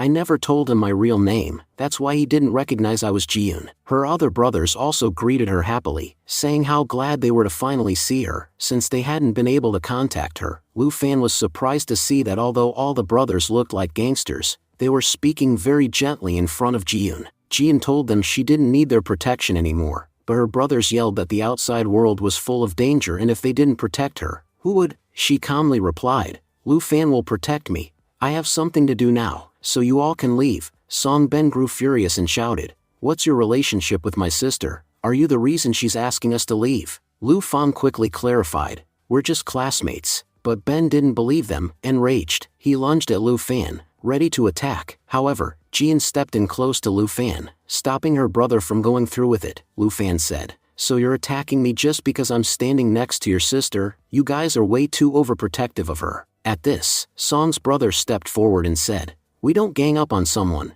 Ben, go ahead and attack him yourself. Teach him a lesson. Lu Fan smirked and warned them, come at me together else you'll all end up getting beaten. As the Ben charged toward him to attack, Lu Fan swiftly dodged and stopped his punch just inches away from his face. He said firmly, I told you all, come at me together, or you'll get hurt. In his mind, Lu Fan thought, ever since I started training seriously, my strength has improved a lot. Meanwhile, Song was watching and thinking, my brother and sister are both really strong, yet even they can't do anything against Lu Fan. He's seriously tough. A bit shaken, Ben finally asked, who are you? The other guys standing nearby were stunned too. He beat Ben so easily, one of them whispered. Lu Fan replied calmly, I'm just an ordinary high schooler, and let me tell you guys clearly, there's nothing going on between me and Song, at least not in the way you all are thinking. Song's brother stepped forward and said, alright, Lu Fan, I believe you, but I hope you'll keep your distance from our sister. If you do that, we won't bother you either. Lu Fan nodded with a small smile. Sounds good. Go enjoy your family time. I'll head out. As he turned to leave, Ben called out, brother, I'm sorry. I lost. But his brother reassured him, it's not your fault. That kid's just really powerful. Song, still thinking to herself, reflected, Lu Fan truly has the strength to defy the rules of our village. But after everything that happened that day, how can he still say we're just classmates? The next day, Lu Fan went to the park, where he ran into Ilan. He greeted her, commenting that it had been a while since they last met. Ilan, however, was quick to warn him. She said he should be careful. He was about to be targeted by the Free Faction. Ilan explained that the second princess of the Free Faction had gone missing, and it was suspected that she was hiding nearby. Because of that, members of the faction would soon arrive in search of her, and they were likely to confront Lu Fan directly. Lu Fan scoffed, asking if she really thought he was afraid. He said they could find their princess and leave, but they wouldn't be able to harm him. Just then,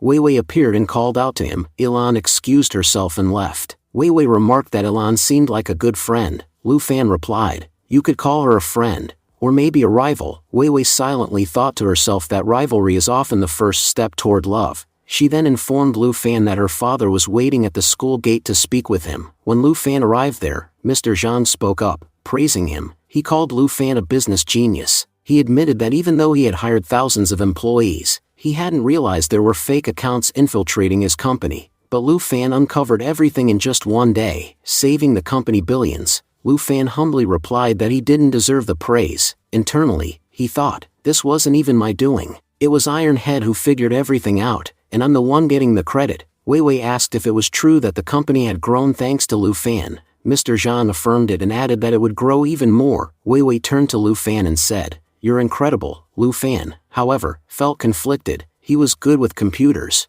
but he wasn't at Iron Head's level. He couldn't have done what Iron Head did. That's when Mr. Zhang made an unexpected request. He asked Lu Fan to become the general counsel of Heikian Group. Shocked, Lu Fan replied, but I'm just an ordinary high schooler. Mr. Zhang reassured him, saying he didn't need to come to the office regularly, and whatever amount you ask for his salary, we will have no problem with it. They just needed his help solving occasional problems. After repeated requests from both Wei Wei and Uncle Zhang, Lu Fan reluctantly agreed. He thought, how could I say no to Wei Wei? Later, Lu Fan arrived at Ying's hotel. Ying was in distress, saying, finally, you're back. He explained that the guest in room 206 was causing major trouble. Normally, Jinsu dealt with her, but she hadn't come today. They had sent others instead. But the guest had assaulted all the staff members and even trashed the room. Ying asked Lu Fan to come and help. As they approached the room, Lu Fan asked, is this the one? Ying confirmed and warned him to be careful. As soon as Lu Fan opened the door, a vase flew at him. Dodging it, he muttered, "That could have hurt someone. There's definitely a little devil in here." Inside, he saw a small girl wearing a mask. "So, this is the troublemaker." He introduced himself as a hotel representative there to talk, but before he could say more, the girl launched an attack, yelling, "I don't want to hear anything." She began punching him repeatedly, but Lu Fan effortlessly dodged her strikes. He realized that she was trained in martial arts. Her technique was even better than Jiang Fei's. Catching her fist mid-air, Lu Fan said, "You're just a kid. Your punches don't have much force. You're wasting your energy." The girl demanded, "Who are you? Let me go." Lu Fan replied, "Not until you tell me who you are, and why you're wearing a mask." "I won't tell you," she snapped. Without warning, Lu Fan removed her mask. The girl began to cry and said, "You're so mean, let me go." Trying to calm her, Lu Fan said gently, "Quiet down, or people will think I'm bullying a child." "You're already a bully," she muttered. Lu Fan reminded her that she had injured the staff, and she attacked him first. "And now you're crying? That's what we call being two-faced." The girl finally opened up. She said the people who tried delivering food to her weren't nice at all. Lu Fan asked, "So what kind of person do you think I am?" "You don't look like a bad guy," she admitted, "and after defeating me, you didn't do anything mean. So, I think you're a good person." Lu Fan smiled, then stopped crying. "My name is Lu Fan. What's yours?" "I'm not telling you," she said stubbornly. Just then, her stomach growled loudly. Lu Fan chuckled and said, "All right, let me treat you to dinner tonight." Later, with the room finally calm, Ying rushed in asking, "Brother Lu, is everything okay?" Lu Fan nodded. "Yeah, all good. Send food to the room." Just then, the head of the Jiang family arrived and observed Lu Fan from a distance. He asked if Lu Fan had been practicing his God neck technique. Lu Fan replied, "Not yet, but just now, I saw someone use a technique. Let me show you. Tell me which martial school it belongs to." Then, Lu Fan mimicked the move he had seen from the masked girl earlier. The Jiang family head responded that it was the universal palm technique, a skill exclusive to the Free faction. He was amazed that Lu Fan had secretly mastered it. Lu Fan replied that he only needed to know where the technique came from. Internally, he thought he had suspected from the beginning, that little girl must be the missing princess from the Free faction. He returned to the girl and asked her if she didn't get bored staying alone in the house all day. The girl admitted that she did feel bored, but since she didn't know the area well, she was afraid to go outside. Lu Fan remarked that small children shouldn't go out alone anyway. Then he offered to take her on a city tour. Her face lit up with joy as she exclaimed how fun that would be. Lu Fan agreed, but only if she promised not to cause any more trouble afterward. Later, Lu Fan took her around the city. Meanwhile, someone secretly snapped a photo of them together. Back at the hotel, the girl thanked him and said she had a question. She showed him a photo and asked, "Do you know this person?" "She is my sister, the one who ran away from home 7 years ago," Lu Fan asked. "So you came here looking for her?" In his mind, he mused that both the first and second princess of the Free faction had run away from home. Maybe it's a family tradition. He then asked the girl, "If you're here to find your sister, why are you wearing a mask? Without it, she might recognize you, but like this, she never will." The girl replied,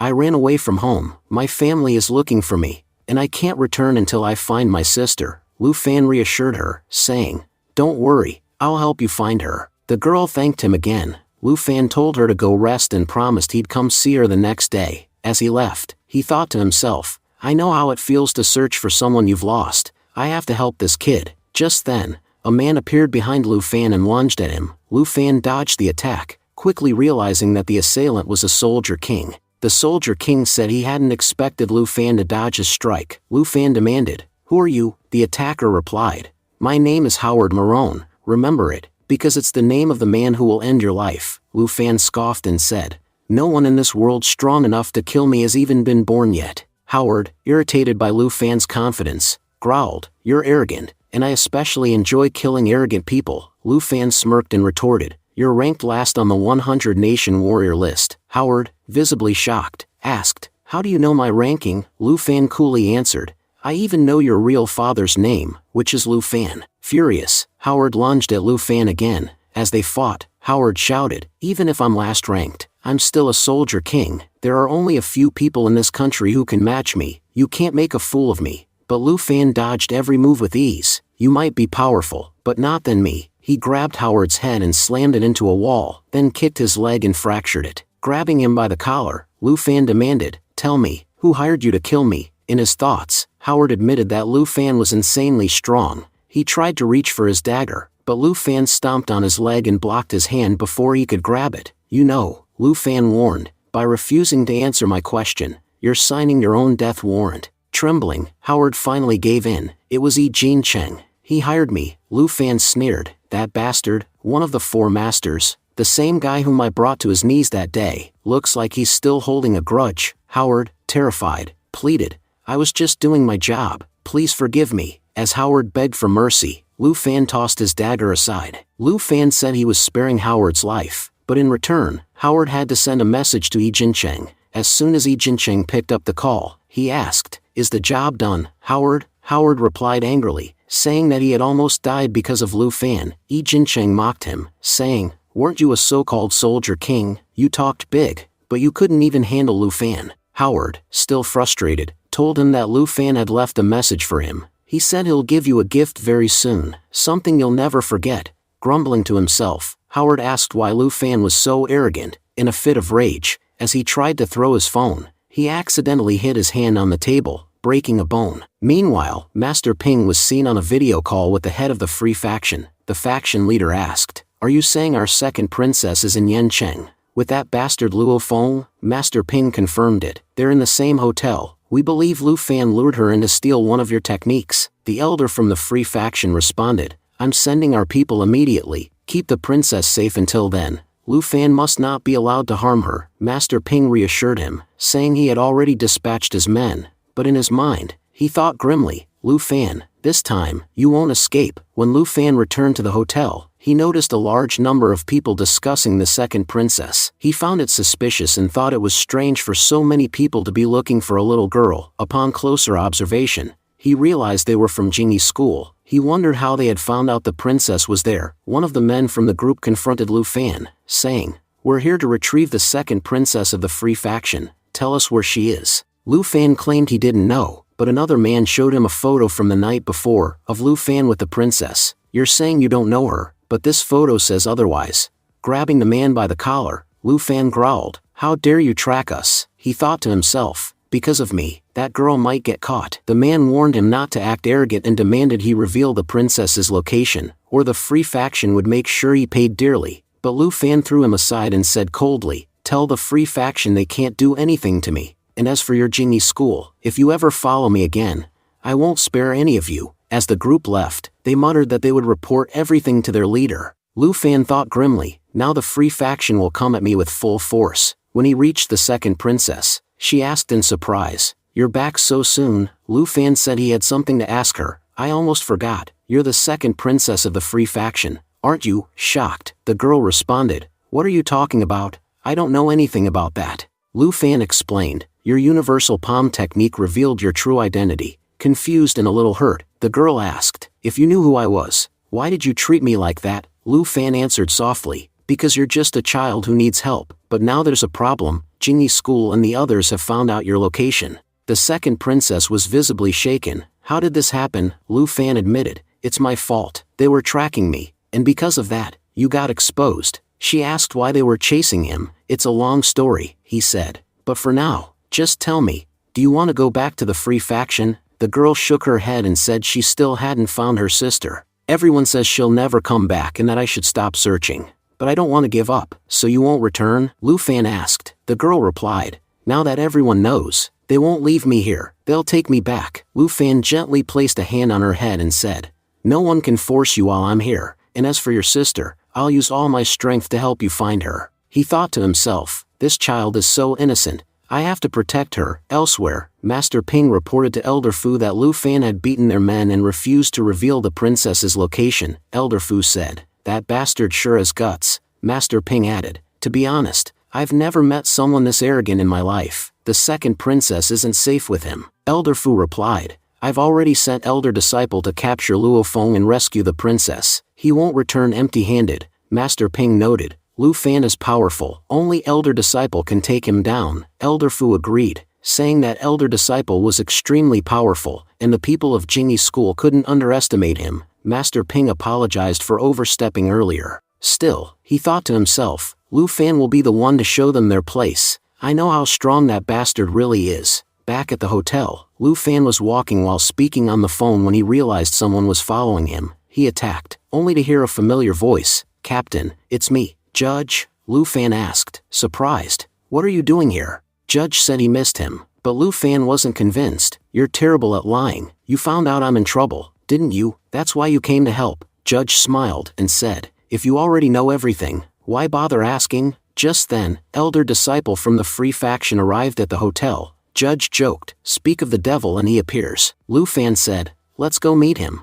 I want to know where this guy came from." As they approached, Lu Fan asked, "You guys should be from the Free Faction. I'm Lu Fan. If you're looking for me, your search ends here." The man turned around and said, "So you're Lu Fan. I'm Sun Miao, elder disciple of Elder Fu. Now tell me, where's the second princess?" He added, "You're coming with me to meet Elder Fu." As they stood face to face, Sun Miao thought to himself, so this is Lu Fan. Until now, he had only heard rumors that Lu Fan was just an ordinary guy. Still, Sun Miao had always found that hard to believe. However, after meeting him today, he was shocked to find that Lu Fan didn't have any internal energy at all. Lu Fan then said, "When you don't even know the truth about your own second princess, how would I know anything?" Sun Miao responded smugly, accusing him of arrogance. He said he would teach Lu Fan a lesson for acting so overconfident. At that moment, Judge stepped in, saying, "You're not even worthy of facing my captain. If you want to fight, fight me first." Sun Miao asked, "So, you're with Lu Fan?"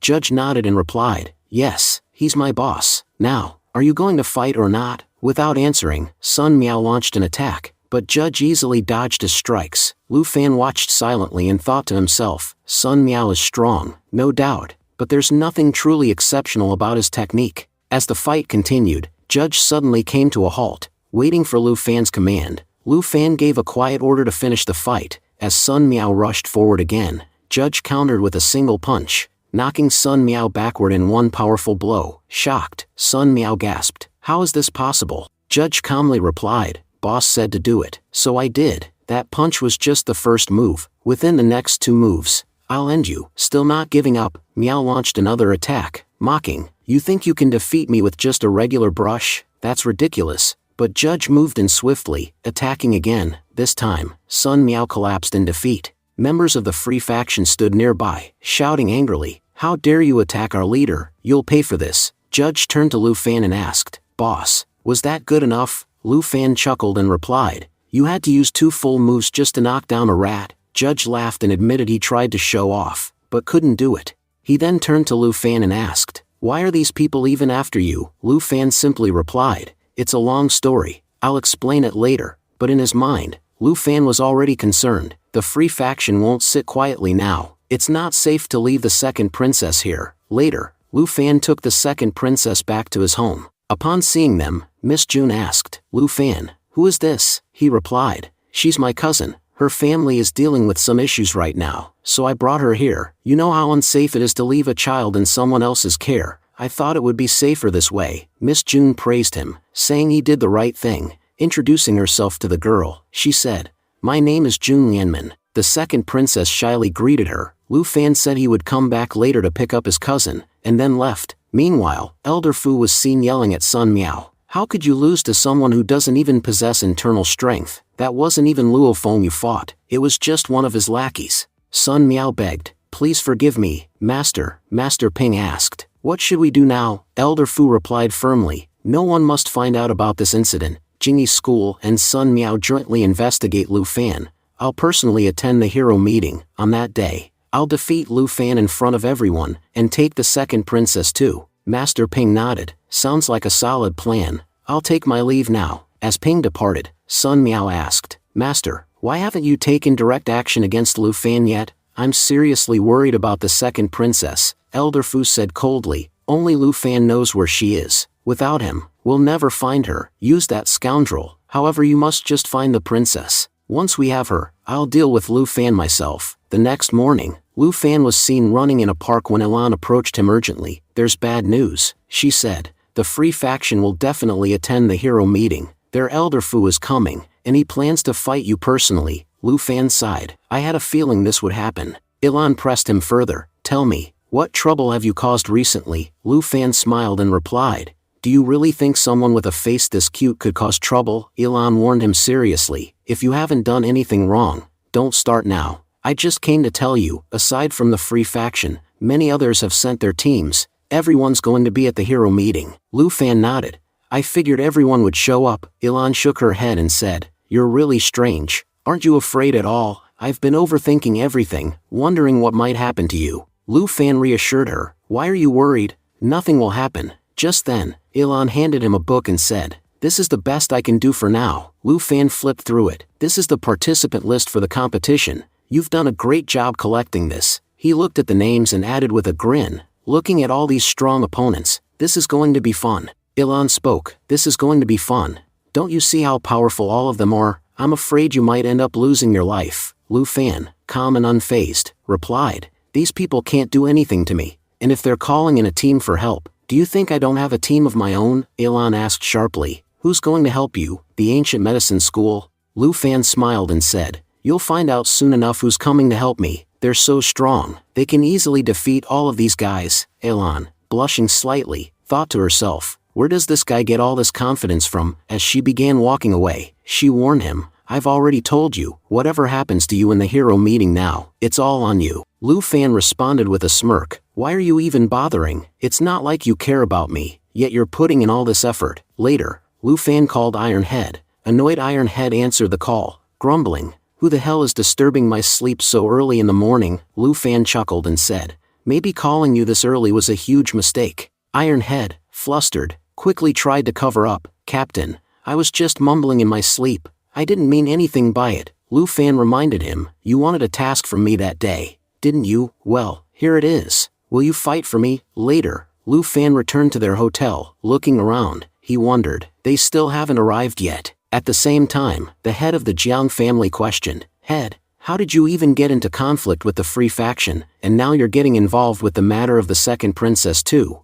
I don't understand. Are you the problem, or does trouble just follow you? Lu Fan admitted, Even I haven't figured that out yet. After being informed about the entire situation, the Jiang family had cautioned, If you support the second princess, you're clearly opposing both the Jingyi school and the Free faction. Lu Fan replied firmly, I don't care who I have to oppose. I made a promise to a little girl, and now I can't back down no matter what. He thought to himself, It's possible the three sects might also appear at this meeting. I need to learn the truth about many things from the past. The Jiang family had added, The Free faction is incredibly powerful. While we can't do much, if you've made up your mind, we'll support you fully. Lu Fan said, There's no need for you to get involved unnecessarily. Let's not drag the school into this. But the Jiang family had insisted, You're our leader, your problems are our problems, and ours are yours. We'll do everything we can for you. I'm heading to the council now. We need to talk to Elder Fu. Lu Fan thought, How do I explain to them that I don't need anyone's help, because I already have my brothers, and as long as we're on the battlefield, my brothers will never let me lose. Just then, Iron Head appeared, walking toward Lu Fan. With a grin, Iron Head said, Fighting alongside you is going to be fun. Lu Fan teased him, Weren't you just yelling earlier, wondering who dared call you? Now I'm going to attack you and see how powerful you've become. Iron Head panicked, Captain, I didn't mean it that way. I was just joking. Meanwhile, the judge recorded a video of Iron Head getting beaten up. Lu Fan remarked, Your strength hasn't dropped,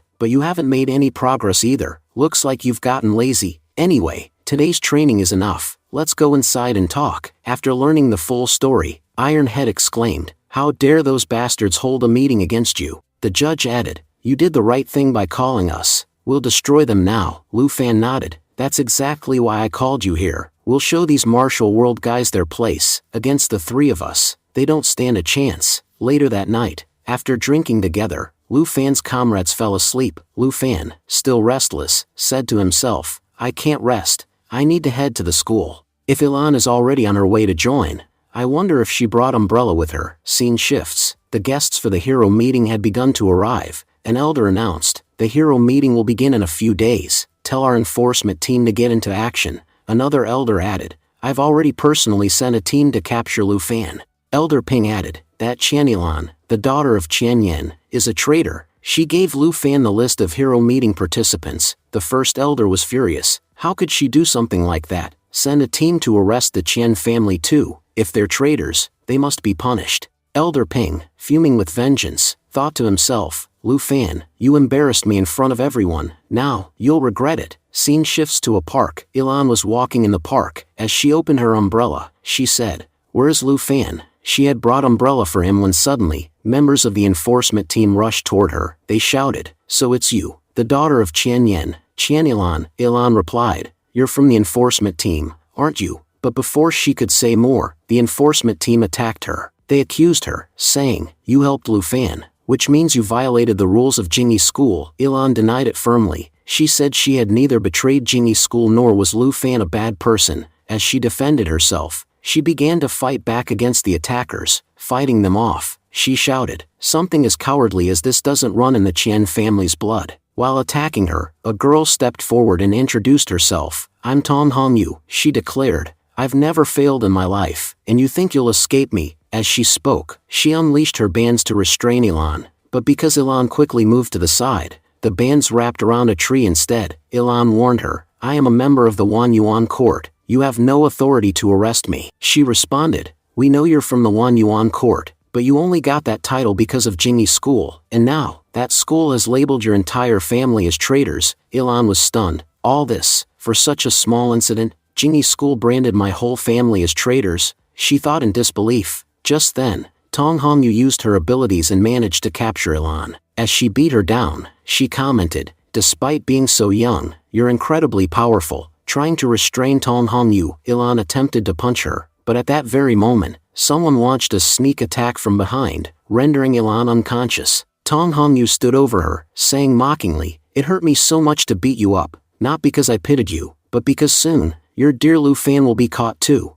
and the next time you open your eyes, Lu Fan might not even be in this world anymore." With that, Ilan lost consciousness completely. Meanwhile, Lu Fan arrived on the scene, drenched in rain. He muttered, "The rain's getting heavier, but where's Ilan?" Looking around, he spotted bloodstains on the ground and 2 umbrellas lying abandoned. His expression darkened as he realized something terrible must have happened to Ilan. As he stood there processing everything, someone launched an attack on him, but Lu Fan swiftly countered with a punch that knocked one attacker out cold. The enforcement team ordered, "Surrender now, or else, you'll suffer the same fate as Ilan." Lu Fan growled, "Tell me, where is Ilan?" They sneered, "She's already been arrested, and soon, you will be too." But Lu Fan didn't wait for another word. He began pummeling them, one after another. Watching their comrades getting beaten up, the rest of the team decided to launch a coordinated attack. Lu Fan, unfazed, said coldly, "Now, I'll show you what hell looks like." As they threw kunais at him, Lu Fan charged forward and attacked them head-on. The impact of his strikes was so powerful that all of them were left with broken limbs. Lying in pain, they gasped, "This guy, he's a monster." Lu Fan grabbed one of them and lifted him up. "Answer my question, or I'll end you right here." Terrified, the man broke down and said, "We didn't capture Ilan, it was the other enforcement team." Lu Fan demanded, "Why would Jingyi School do this to their own disciple?" The man explained, "Ilan secretly collected and passed on evidence to you. That's why the entire Qian family was arrested." Lu Fan was shaken. "She did all that, just for me." Throwing the man aside, Lu Fan muttered, "You all messed with my friend, and now, you'll pay the price." 15 minutes later, Lu Fan returned home, drenched. Song noticed and asked, "Lu Fan, why are you so soaked?" He brushed it off. "It's nothing. I just stepped out without an umbrella." Song says, "I came to your place earlier, but your friends were still asleep." Lu Fan asked, "They're still sleeping?" Just then, Song's brother arrived and started asking which room belonged to Lu Fan. Seeing them, Lu Fan quickly pulled Song into his room and shut the door behind them. Confused, Song asked, "Lu Fan, what are you doing?" He replied, "Your brother's here. If they see you in my room, they'll blow things out of proportion." Song said, "But I didn't even give them your address." Lu Fan shrugged, "Maybe they found it on their own, and don't ask me how, I've got no clue." Just then, Song's brother knocked on the door. Lu Fan whispered to Song, "Don't say anything, let me handle this." He opened the door and stepped outside, leaving Song inside. Thinking to herself, Lu Fan was standing so close to me just now. Lu Fan was speaking, "Brother Song, you're here?" Brother Song interrupted, saying they thought Lu Fan would be at school. Just then, Ben added, "How did you end up like this?" Lu Fan replied that he had forgotten his umbrella and was just about to change clothes. He asked curiously, "What happened, brothers? Why are you here?" At that point, Brother Song apologized for their past behavior and explained that they were from Dunan village. They said they would help Lu Fan in the upcoming hero meeting. Lu Fan, surprised, asked why they would help him. Brother Song explained, "The head of the ancient medical school told us you are their future head." Song, overhearing this, thought to herself in shock, "Is Lu Fan really one of the future heads of the 9 schools?" Lu Fan questioned them,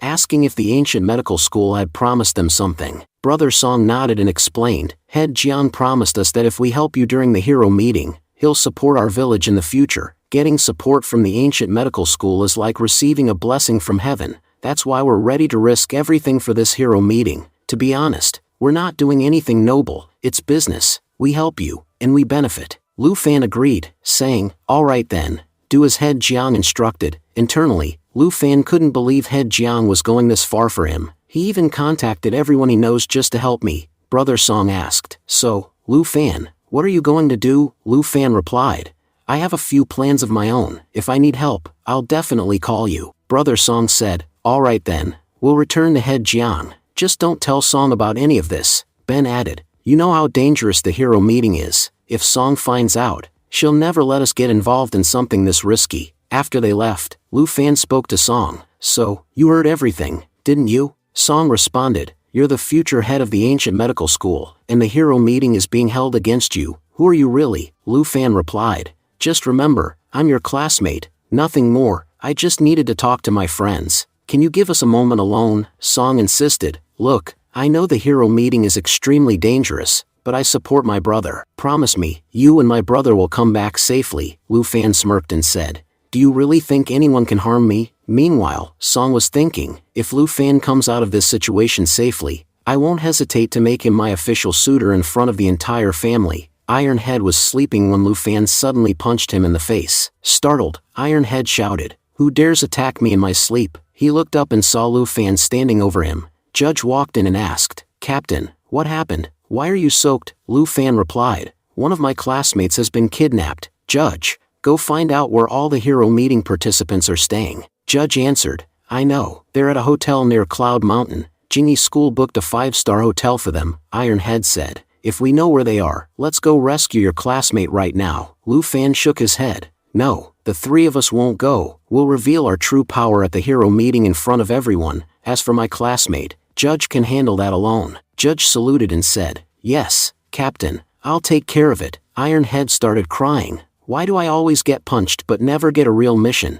Just then, Miss Jun called. She informed Lu Fan, "That girl has run away. When I came back from school and told her you didn't show up, she disappeared." Lu Fan reassured her, "Don't worry, Miss Jun, I'll find her." He thought to himself, "She must think I've been caught by the Free faction." Suddenly, Ji from Skeleton Abyss entered his room through the window. She asked, "You're Lu Fan, right? The one the hero meeting is targeting?" Judge asked, "Who are you?" Iron Head yelled, "How dare you barge into our boss's room? Haven't you seen 3 handsome men here? You must be crazy to walk in like this. Just look at your face, definitely a pervy girl." Unfazed, Ji said, "My name is Jiang Ji. I'm from Skeleton Abyss, and I'm here to help you." However, Lu Fan immediately questioned her intentions. "You're not helping me out of kindness. What do you want in return?" Jiang Ji replied that the Jingyi school was also their enemy. "To be honest, people only talk badly about our name, but the real villains are the righteous sect. Since they're your enemies too, we're willing to help you, but there's a condition. You must join Skeleton Abyss. One of our members defeated all the heroes at the hero meeting.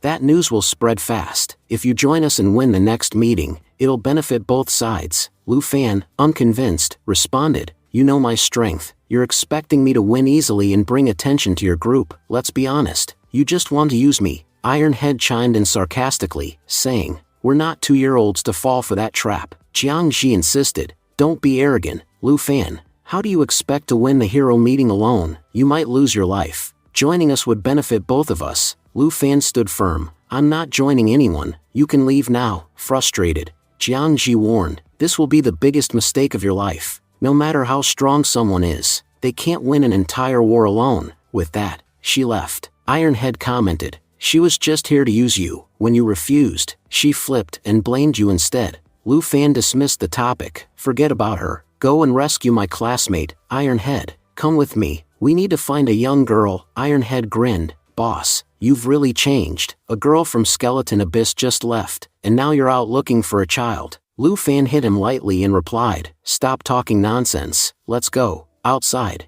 Jiang Ji reported, Lu Fan refused to join us. But don't worry, Zhang Weiwei has already fallen into our trap. I'll bring that girl back soon. Meanwhile, Master Ping had tied up Elan's entire family. Elan protested. What you're doing is wrong. You've branded us as traitors without any proof. Her father added. Has our school fallen so far that you're doing this just because a kid defeated you? Elder Ping scowled. If you will not accuse Lu Fan of stealing our technique, I will destroy all your cultivation myself. Anyone who becomes my enemy is an enemy of the Jingyi school, and a friend of our enemy is a traitor. Elan snapped back. You pathetic old man. Lu Fan defeated you once, so you are just talking nonsense here. Elder Ping declared. That scoundrel Lu Fan will die, and if you support him, you'll die too. Your family has served the Jingyi school well, which is why I'm giving you one last chance. Just admit that Lu Fan stole our skill, and I'll let you go. After Elder Ping left, Elan's father lamented. We gave everything to this school, and this is how they repay us? I feel terrible for that boy too. Elan reassured him. Dad, Lu Fan won't lose. When they were talking about the hero meeting, just then, Judge entered and interrupted. No need to be surprised. I've come under the captain's orders, to rescue the entire Qian family. Qian Elan asked. But there were so many disciples here. Judge replied confidently. Boss ordered me to save you. These disciples were nothing. Even if the whole army were here, I'd still get you out. After freeing them, let's go. The captain is waiting. As they exited, they saw that all the disciples had been defeated. Elan thought to herself, these were powerful martial artists, yet they were all taken down, and we didn't hear a thing from inside the room. He wiped them out like they were nothing. Lu Fan is a monster, and so are the people around him. Moments later, Elder Ping arrived at the scene and was stunned. How did this happen? One of his subordinates pointed to a pillar. Look, Elder, there was a message written on it. Be ready. On the day of the hero meeting, you will not survive. As Elan sat in the vehicle, she reflected. The entire floor where we were imprisoned was destroyed. Just what kind of power do Lu Fan's allies possess? Judge spoke again. Captain, I delivered your message. Meanwhile, Elder Ping reported to Elder Dang, who was furious upon learning what had happened. Ping tried to explain. I don't know how Lu Fan's ally got in. No sound. No cameras caught him. He came like a storm and left like a hurricane. Elder Dang snapped. Lu Fan has humiliated us. He will die. As for the Qian family, banish them from the Jingyi school. If any disciple sees them, they are to be captured and brought in immediately. We'll punish them ourselves. Lu Fan, elsewhere, wondered aloud. Where did that second princess go? Once I return home, Miss June will definitely ask about her. At that moment, Elan suddenly ran up and hugged him. Lu Fan was asking, how did you even get injured like this? Elan brushed it off, saying it was just a minor injury and nothing to worry about. Lu Fan apologized sincerely, saying that it all happened because of him, and he promised to take revenge soon. Iron Head, observing the situation, remarked that now he finally understood why Lu Fan had been so worried. Honestly, this girl of his is really cute. Just then, Uncle Qian arrived, and as soon as Elan saw him, she distanced herself from Lu Fan. Lu Fan also took the opportunity to apologize to everyone around for the inconvenience.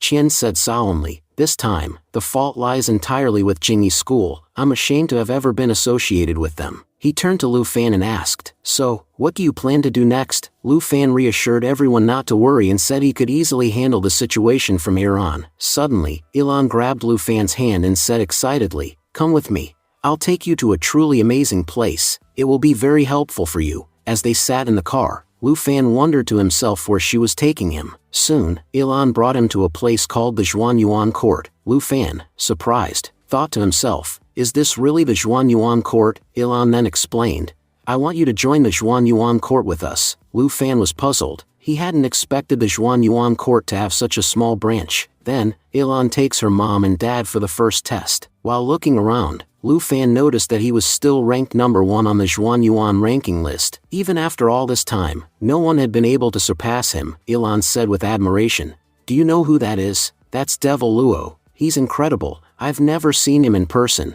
but he's my idol. Just think, everyone dreams of defeating him, but no one ever has. I wish I could meet him just once in my life. Lu Fan joked, what if you meet him and end up regretting it? Elan rolled her eyes and snapped, stop talking nonsense. Get ready for the test. Here's your application form. Lu Fan, meanwhile, thought to himself, I just hope no one here recognizes me. Meanwhile, Master Jun arrived at the Zhuanyuan Court and remarked, this place is much smaller than our headquarters. Then his eyes fell on Lu Fan. Shocked, he wondered, was that Lu Fan? To confirm, He asked some people nearby, "What area is that where that person was just standing?" They informed him that it was the test area for new applicants joining the Zhuanyuan court. Master Jun thought to himself, if that's where newcomers go, then why would Lu Fan be there? I must be mistaken. Back on the other side, Lu Fan's test had already begun. After seeing the results, even the examiner was shocked. Lu Fan's stats were far below average. The examiner simply said, "You may leave."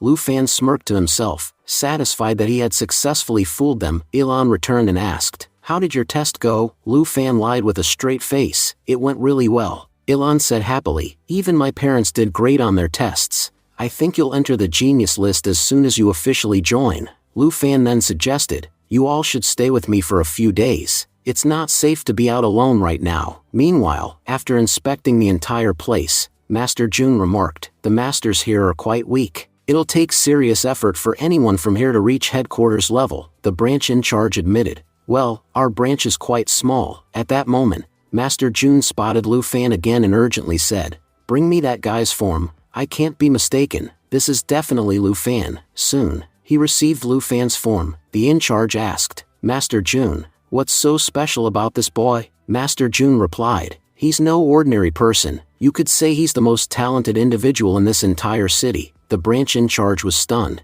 How did someone like him end up joining us? After verifying Lu Fan's form, they confirmed, yes, it really was Lu Fan. Dong Fan muttered, "What's so great about him anyway? His stats are completely average." Master Jun said the data was completely wrong. He added that if Dong Fan knew who this person actually was, he'd understand just how inaccurate those stats were. He revealed that this person was once a member of the Inferno Warriors. Shocked, Dong Fan exclaimed that the man used to be part of the strongest squad in Zhuanyuan Court's history. He recalled that this was the same squad that had once ruled the top 20 ranks of the Zhuanyuan list. But for some unknown reason, the entire group had disbanded and vanished. Master Jun continued, saying he had been wondering why Lu Fan had returned. He noted that if Lu Fan wanted to come back, he could have done so under his original identity. So why had he come back with a new one? He warned them that the information he shared was highly confidential and should not be leaked. Then, he instructed them to let Lu Fan join and not to focus on his current stats.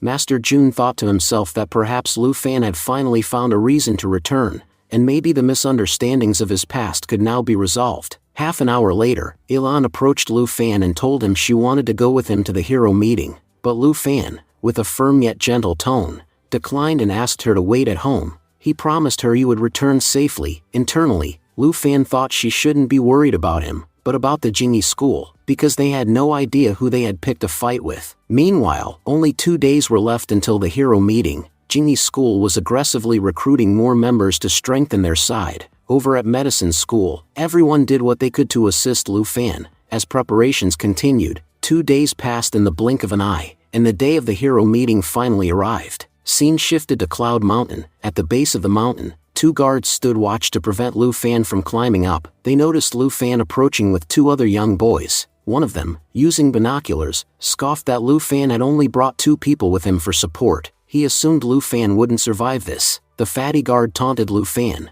demanding he kneel and beg for forgiveness. Perhaps then they might spare his life. He warned Lu Fan that 18 elite disciples from the top 3 schools were stationed along the mountain trail. He and his companion were the weakest of the group. The higher up Lu Fan went, the stronger his opponents would become. He advised Lu Fan to surrender immediately, or else the others would show no mercy. Unfazed, Lu Fan told his companions to shut those 2 up. Judge and Iron Head rushed forward in an instant and took both of them down effortlessly. Lu Fan noted that 2 were down, with 16 more to go, and urged them to move faster. Scene shifts to the mountain peak. A disciple reported that 2 of their 18 fighters had already been defeated. He added that in the upcoming sequence of 9 battles, Lu Fan's team had already won the first. The head of Red Fist School told everyone not to worry. He said Lu Fan's team would soon face Pinnacle, who was at the peak of grade 9, and that Lu Fan wouldn't stand a chance against him. At that moment, another man came running in with an urgent report. He said Elder Pinnacle had been seriously injured. Everyone who had fought Lu Fan had been sent down the mountain.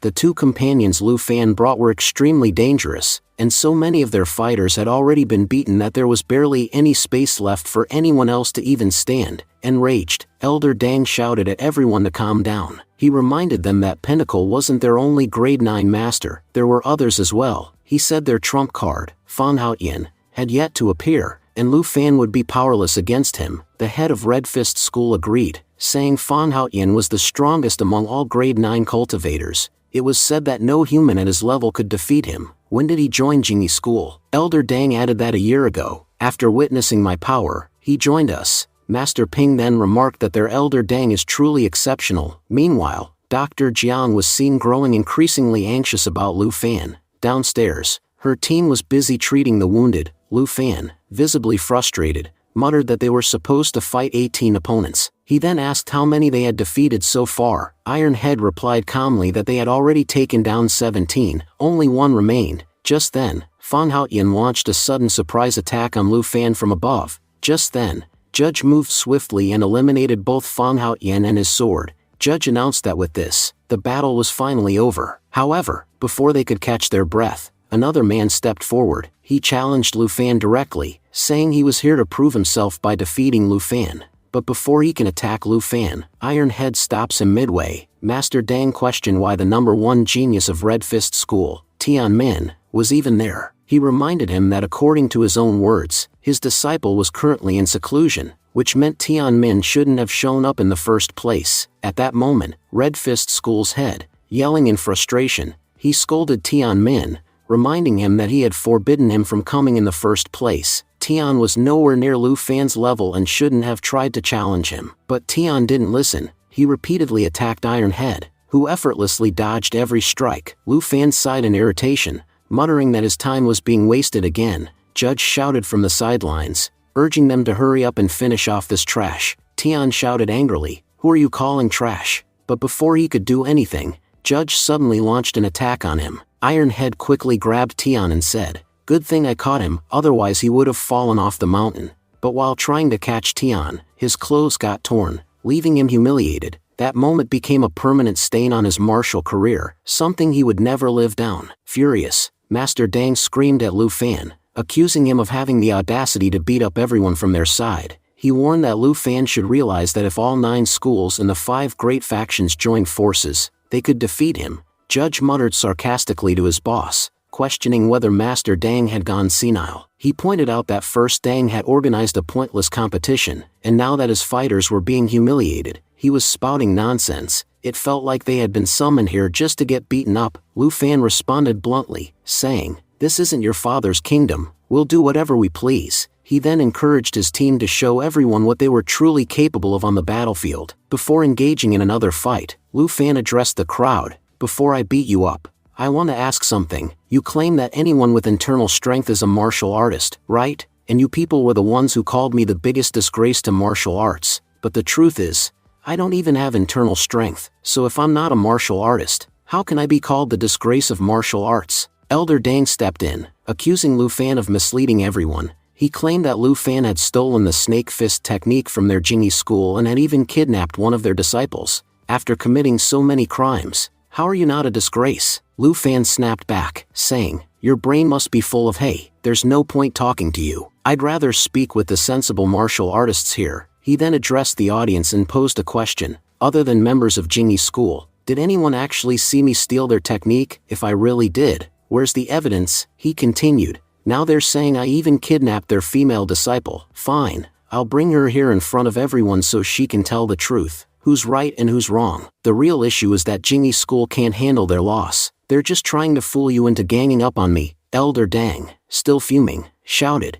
"You've said enough. Even now, you're lying. This just proves you have no intention of walking out of here alive. And don't talk to us about proof. In this world, the only truth people accept is the strength they see." Lu Fan smirked and replied, "Since you said that with your own mouth, remember, I will defeat you all in front of everyone. I'll show my strength, and when I'm beating you down, don't dare say I did anything wrong, because you're the ones who said that this world only respects the strong." Ilan, wearing a mask, quietly observed the entire situation unfold. Back at the scene, Lu Fan's words stirred chaos. The crowd began criticizing and cursing him. They couldn't believe someone so young could possibly defeat Master Dang. Just then, Master Dang stepped forward. Elder Dang declared that he would fight all 3 of them together so that they wouldn't later claim he had bullied them by challenging them one-on-one. However, Judge scoffed at this, saying that Elder Dang wasn't capable of fighting all 3 of them at once. He remarked that Elder Dang couldn't even match a single one of them in strength. If it weren't for this competition, Elder Dang would have never had the courage to stand before them. Judge challenged him to prove his worth. He suggested that if Elder Dang truly wanted to justify his victory in front of everyone, he should quickly call for reinforcements. Otherwise, people would say 3 fighters came and beat Elder Dang like a dog. Seeing the situation escalate, the other 2 school heads stepped forward as well. Lu Fan, excited by the development, said that things were finally getting interesting. It would now be a fair 3-on-3 fight. He volunteered to take on Elder Dang himself and asked his teammates to handle the other 2. Iron Head smirked and said he would see if head of the Red Fist school could match his Iron Fist today. With that, the 2 began their duel. Judge taunted the head of Eagle School, saying that he would sign his name on his shiny bald head, so the whole world would remember that he was defeated by Judge. As the fight between them broke out, Dr. Jiang observed that Lu Fan's companions were incredibly powerful. She thought to herself that Lu Fan hadn't acted impulsively. He truly was capable of fighting at this level.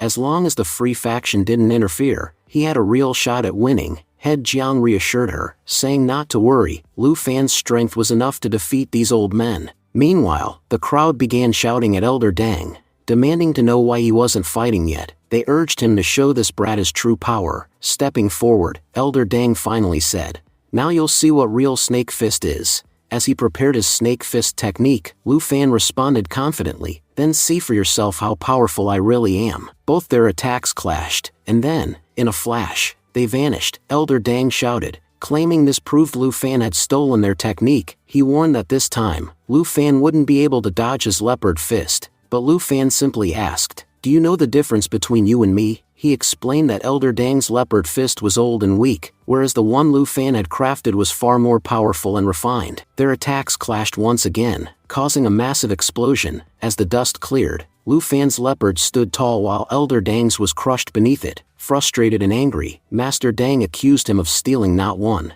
but both of their techniques. Lu Fan coldly replied that it seemed old age had dulled both his mind and his eyes. "Do you think every leopard fist technique in this world belongs to you? My technique is far superior, refined and modified beyond yours." Ilan, observing Lu Fan's performance, was stunned. She recalled how Lu Fan had defeated Elder Ping with a single move, and Elder Dang is nothing in front of him. She now felt sure that the hero in the robe who appeared that day was none other than Lu Fan himself. Suddenly, she remembered something embarrassing, how she had praised that mysterious robed hero in front of Lu Fan. She blushed, wondering what he must have thought about her after that. Meanwhile, Lu Fan noticed Ilan and sent her a flying kiss, which made her even more flustered. Elder Dang, furious, shouted at him to focus on the fight and, unleashing his full strength, combined both of his techniques into a massive attack. But Lu Fan remained calm. He summoned an even more powerful leopard fist that instantly obliterated Elder Dang's combined attack. Elsewhere,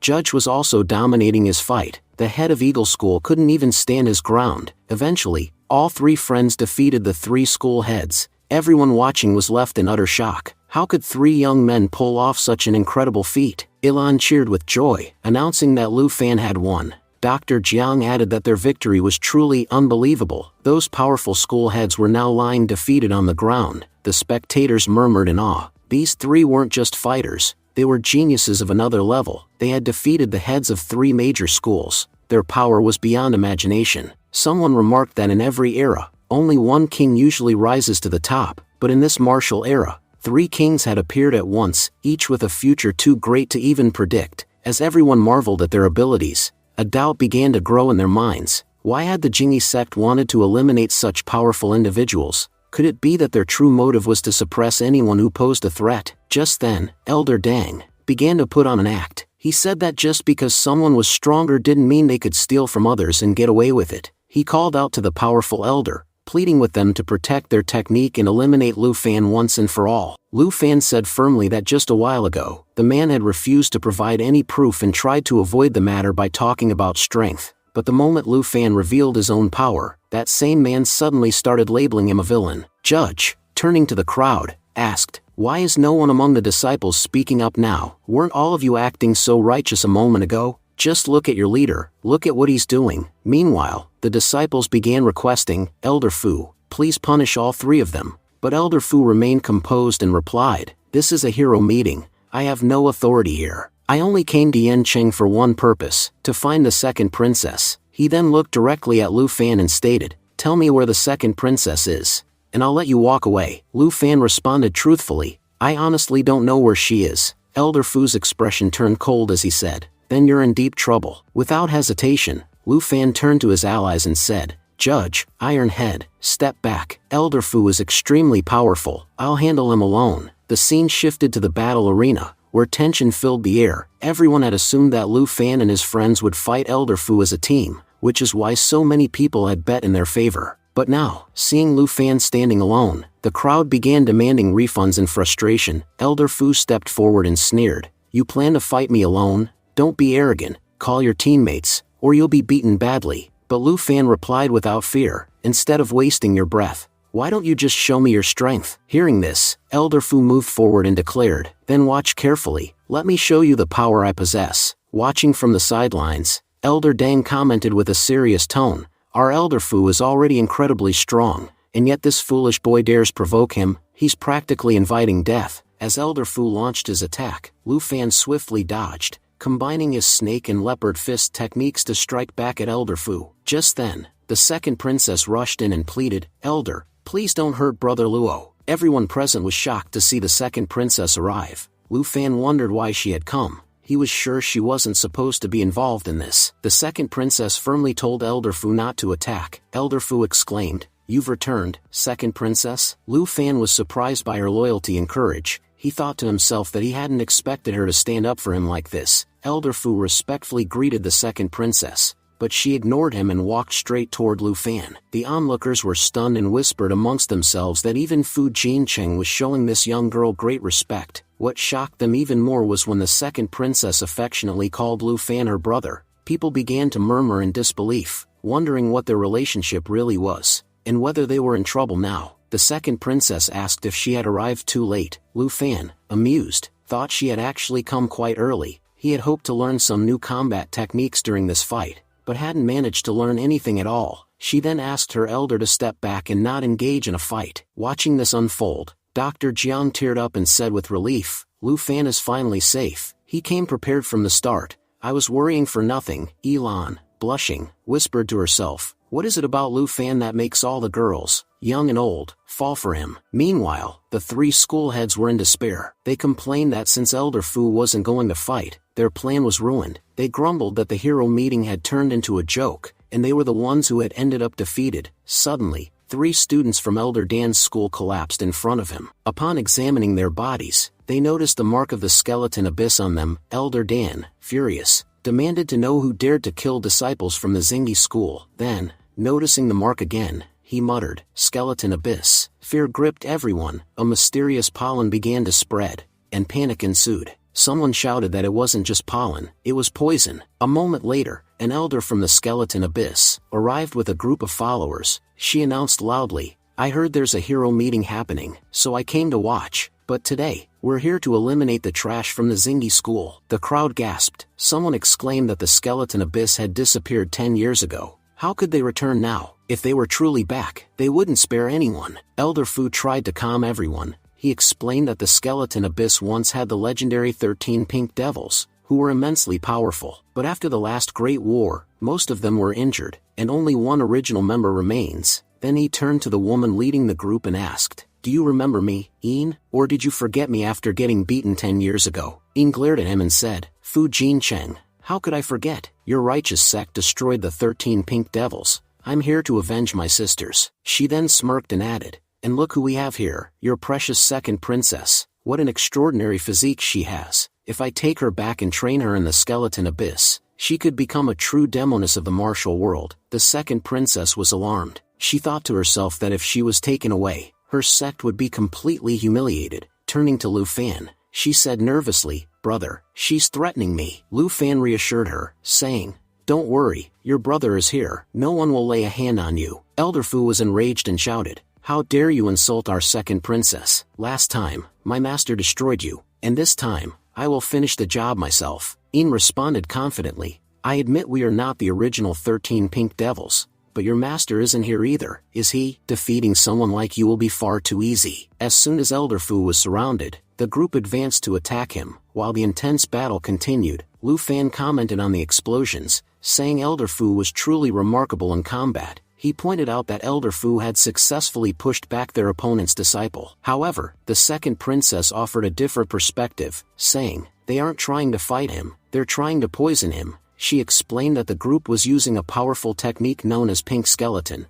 a technique so fearsome that even the most powerful cultivators were terrified of it. Dr. Jiang, clearly alarmed, confirmed that the enemies were indeed using the pink skeleton technique. Head Jiang added that when multiple powers are combined into a single poison, it becomes what's known as pink skeleton. Meanwhile, Elder Fu tried to dodge the incoming attacks, but Yin managed to stab him. As the poison spread, Elder Fu thought to himself that only Lu Fan could protect the princess now. Yin, confident in her victory, declared that Elder Fu had lost and asked the crowd who dared to challenge her now. Although many disciples stood in anger, none had the courage to step forward. She mocked them, saying that the so-called heroes at the meeting lacked any real bravery. Lu Fan, hearing this, stepped onto the stage and boldly declared, "If no hero has the courage, then the villain of this hero meeting will challenge you." His unexpected move shocked everyone present. Yin remarked to her sister that Lu Fan was becoming arrogant, and suggested they show him why they were known as the 13 Pink Devils. As she spoke, all the girls began throwing poison at Lu Fan. Dr. Jiang warned Lu Fan to be extremely cautious, explaining that the powder being used was highly poisonous. Without hesitation, Lu Fan charged forward and delivered a powerful punch to one girl, then quickly knocked out another. He taunted them, saying, "There were 13 pink devils, now you're down to 11. If anyone else wants to try taking me down, come quickly." Because Devil Luo is back on the battlefield. Seeing his overwhelming power, Yin grew visibly nervous. Meanwhile, Iron Heen and Judge cheered with excitement, exclaiming that their captain had returned. Judge noted that Lu Fan had been holding back all this time, but was now revealing his true strength. It was explained that Devil Luo wasn't feared solely for his power, but also because of his brutal battle instincts and reputation as a formidable king. Both admitted that the remaining pink devils didn't stand a chance against him. Yin, furious and desperate, screamed for them to kill Lu Fan. The girls resumed their attack, surrounding him and launching another wave of poison. They even activated their ultimate technique, the pink skeleton. But Lu Fan shattered their skeleton formation with a single punch. More girls tried to attack him, but with one explosive strike, he threw 4 of them back. Then, one by one, he began defeating all of them. When the smoke finally cleared, Lu Fan stood alone, victorious. Every girl had been defeated. Yin asked in disbelief, "Who are you?" Lu Fan responded with calm authority, "Time may change, but the name Lu Fan never does. I've made enemies today, but I will be the one to bring down your evil school." Furious, Yin swore that even if she died, she'd take him down with her. With that, she hurled a poison bomb at Lu Fan. The explosion released a massive cloud of poisonous gas. As she fled, Yin shouted, "Wait for me, Lu Fan, I'll be back soon." Meanwhile, Lu Fan turned and told the others to protect the second princess. Elder Fu, regaining consciousness and looking around, realized she was nowhere to be seen. Just as he was about to order a search, the second princess called out, saying she was safe. Lu Fan then casually mentioned he had forgotten that both the judge and Iron Head were present, ensuring no one would dare cause trouble. Elder Fu bowed his head and apologized sincerely, saying, "Lu Fan, forgive me. I trusted baseless rumors and attacked you. I hope you can pardon this old man's foolishness." Lu Fan replied, "It's alright, though there was misunderstanding between us. Our goals are the same, to fight evil." Everyone was stunned to witness Elder Fu bowing to Lu Fan. They acknowledged that Lu Fan had single-handedly defeated the 13 pink devils. If he hadn't been there, they would all be dead. He hadn't just fought, he had completely destroyed them. They realized Lu Fan wasn't a villain, but a true hero. The crowd erupted in cheers for Lu Fan. The girls who already admired him now adored him even more. All the disciples bowed respectfully to Lu Fan and his companions. Elder Fu, now filled with admiration, thanked Lu Fan, saying, "You and your friends are true heroes. Thank you for defeating the skeleton abyss." Lu Fan humbly responded, "I just hope that now, no one on the righteous side will misuse their power again. Isn't that right, head of the Zingi school?" The Zingi school's head stepped forward, admitting their misunderstanding. "Please forgive us. We'll never again misuse our influence." Elder Dan thought to himself, "Thank goodness Lu Fan is a good person. With the power he possesses, he could have destroyed us all if he wanted to." Elder Fu turned to his disciples, and instructed them to take the second princess back, and keep a close eye on every move made by the skeleton abyss. The second princess protested, saying she didn't want to leave. At that moment, Lu Fan interjected and told Elder Fu that now that everything was settled between them, perhaps they could all have dinner together. Elder Fu agreed warmly, saying he would be delighted to dine with them. The scene transitioned to the Ying's hotel, where a celebration was being held in honor of Lu Fan's return. Ying had organized a party, and everyone was toasting to Lu Fan's victory. Lu Fan thanked everyone sincerely for their support. Meanwhile, Head Jiang remarked that he had always known their leader wasn't an ordinary person. While others used to mock their school as the weakest, things had changed ever since Lu Fan became their head. Dr. Jiang chimed in, saying Lu Fan had done an outstanding job today. Elan added that he had become quite famous now. Both Elan and Dr. Jiang exchanged glances as they looked toward Lu Fan. Lu Fan smiled and said he was happy he could follow through on his words.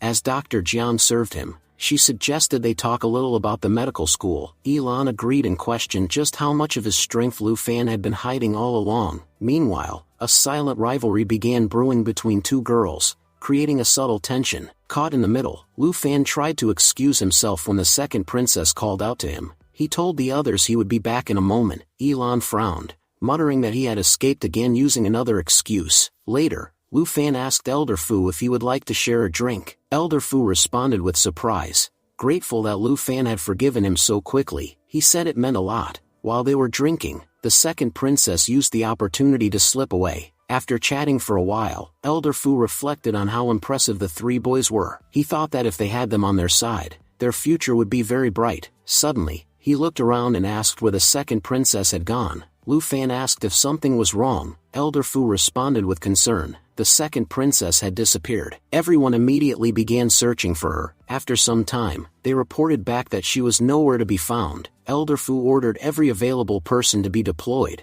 and even suggested hiring more help if needed. Lu Fan asked if he could assist in the search. Elder Fu nodded and said it was very important to find her. Lu Fan chuckled and said that if he found her, he would definitely inform them. Later, Lu Fan went to Judge and instructed them to keep an eye on the Free faction, and make sure they didn't reach his apartment. He thought to himself that he needed to deal with the child soon. Meanwhile, members of the Song family greeted Lu Fan respectfully as they left. Head Jiang mentioned that the reappearance of Skeleton Abyss was a serious issue, and that he would need to return to headquarters to report everything. He told Lu Fan to take care, warning that the enemy could come for revenge at any time. Lu Fan promised he would stay alert. Elan told him that the results from the Wan Yuan court would be out soon, and she would inform him as soon as they arrived. Lu Fan silently panicked, thinking that he had intentionally done poorly on the test. He realized Elan would find out soon, and when she did, she would definitely kill him. Elan's father stepped forward and told Lu Fan that if he ever needed help, they would be staying at Miss Zhang's pharmacy for a few days and could come assist anytime. Uncle Qian thought privately that Lu Fan was the perfect candidate to be their son-in-law.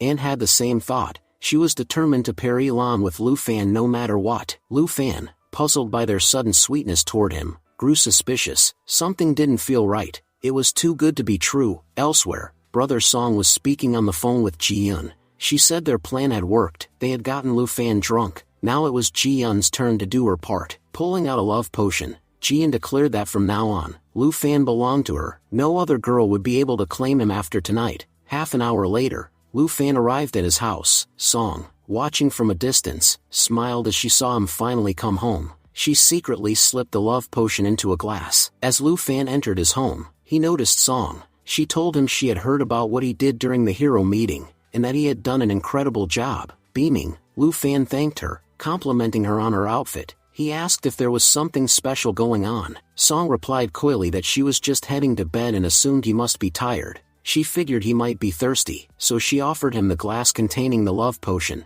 Just as Lu Fan was about to drink it, there was a knock at the door. He looked up and muttered, "That must be the second princess." Song was thinking to herself, "Who is this girl who just barged in and ruined all of my plans?" Lu Fan said aloud, "The second princess is here." As the gate opened, the second princess stepped in and announced confidently, "Look, I've arrived here without anyone even noticing." Song watched silently, recognizing her. "So, this is the second princess of the Free faction?" Lu Fan asked. "So, you were hiding in Miss June's house? After talking to me, you just went back there again? As long as you stay there, no one will be able to find you." Just as Lu Fan reached out for some water, Song quickly stopped him. "You can't drink this." Lu Fan looked confused and replied, "It's just water. What's wrong with drinking water?" Song explained, "This water has been left open for too long. It's not safe anymore. I'll get you a fresh glass. Lu Fan started wondering, why is she acting so strangely? Then, the second princess addressed Lu Fan. Brother, I came here to talk to you about my sister. Song was watching silently, thinking, once she leaves, I'll go back to using this water. Lu Fan turned to her and asked, alright, tell me what you need. But how are you going to find your sister if you're stuck here? The second princess replied thoughtfully, because of Elder Fu. I can't go outside myself, and there are very few people here whom I can truly trust. You're one of them, Lu Fan asked. But how would I even recognize her? I've never seen her before and I don't even know her name, she replied. Her name is Lu Mei, and she has a red birthmark just below her collarbone. Lu Fan paused, thinking aloud, Lu Mei. I do know a girl named Lu Mei, the second princess quickly asked. Does she have that birthmark? Lu Fan shook his head. I have no idea about any birthmark, but a princess from the Free faction should be noble and refined. The Lu Mei I know is very pretty, but she's not very smart. I'm certain she can't be your sister. Sneezing, Lu Mei said, who's talking about me? The scene shifted to Wei Wei's house. Lu Mei looked at Wei Wei, concerned. You seem upset. What's wrong? Did Lu Fan not come to school today? Are you worried about him? Wei Wei shook her head. No, it's not that. Dad said some very important guests are coming today. I was just wondering who they might be. They both looked toward the entrance, and to their surprise, the guest turned out to be none other than Jiang Jia. Wei Wei asked, who is this girl? I've never seen her before. Lu Mei told her. Wei Wei, wait a second. Wei Wei asked, what happened? Lu Mei whispered, that girl, she is from evil school. I sensed her breath. It won't be safe for you to stay near her. Meanwhile, back with Lu Fan and the second princess, Lu Fan had asked her everything he needed to know about her sister. He reassured her, as soon as I find out anything, I'll let you know immediately. Song was thinking to herself, how long is this girl going to keep talking to Lu Fan? My grandma's 100th birthday is coming up, and if I manage to win Lu Fan over before then, that would be perfect. Grandma's definitely going to pressure me into getting married, and I'm certain there's no better candidate than Lu Fan. After all, he's the head of the ancient medicine school, and his future is incredibly bright. Song interrupted, Lu Fan, it's getting late. You should ask this kid to go to bed now. Lu Fan nodded. Alright, I'll take her back to Miss June's house. But the second princess protested. No, I want to stay at brother's house tonight. Lu Fan hesitated but eventually gave in to her stubbornness, and allowed her to stay the night. Song sighed, thinking to herself, if she stays here, how am I supposed to carry out my plans? The second princess smirked at Song. Knowing she had ruined her scheme, she thought proudly, she came here to trap my brother, but as long as I'm here, no one can lay a finger on him. Song, now visibly annoyed, thought, how can such a young girl be this cunning? Meanwhile, Wei Wei and Lu Mei arrived at Uncle Zhang's place. Wei Wei asked her father, Dad, who exactly was that girl? Lu Mei asked earnestly, Uncle, who was that girl, and where did she come from? Uncle Zhang explained, that girl is the daughter of Jiang Zhongtian. He saved my life many years ago. I made a promise to him back then, and now, I'm fulfilling it. Wei Wei, confused, asked, what kind of promise, Dad? Lu Mei, deep in thought, wondered if that girl was really Jiang Zhongtian's daughter. Uncle Zhang continued, her father wants to accept you as his disciple. Shocked, Lu Mei protested, Uncle Zhang, you can't do this. It seems like you don't know anything about Jiang Zhongtian. If you did, you'd never make this decision. She then revealed the terrifying truth. Jiang Zhongtian practices evil techniques. He steals the life force of young girls by absorbing their vital energy. He recruits them as female disciples, only to use their bodies to enhance his own cultivation. None of the girls who fell into his trap survived for more than a year. Wei Wei was horrified. Is Jiang Zhongtian really that evil? Lu Mei replied, he knew Uncle Zhang wasn't a martial artist. That's why he tried to trap him, and unfortunately, he almost succeeded. Overwhelmed with guilt, Uncle Zhang turned to Wei Wei and said, my child, forgive me. I nearly sent you to your death, but now that I know the truth, I'll protect you no matter what. Wei Wei asked, but Dad, he is a martial artist, right? What if Jiang Zhongtian comes here to fight? Uncle Zhang responded, I'll arrange for extra security. Lu Mei shook her head. It won't work, Uncle. One of Jiang Zhongtian's fighters could take down your entire security team. They can't handle someone like him. That's why I'll protect Wei Wei myself, Uncle Zhang questioned. But how will you do that? You only know a bit of martial arts. How will you protect her? I've always considered you like my own daughter. How can I sacrifice one daughter to protect another? Lu Mei took a deep breath and said, Uncle, there's a truth I've hidden from you all for a long time. You all know me as a homeless girl whom Wei Wei helped 7 years ago, and I've lived with your family ever since. But the truth is, I'm the first princess of the Free faction. one of the 5 great martial arts sects. My real name is Princess Lu Mei. Upon hearing this, both Wei Wei and Uncle Zhang were left speechless. Meanwhile, Lu Fan was walking through the school, wondering, where should I start looking for Lu Mei, the first princess of Free Faction? Just then, Elan ran up to him, excited.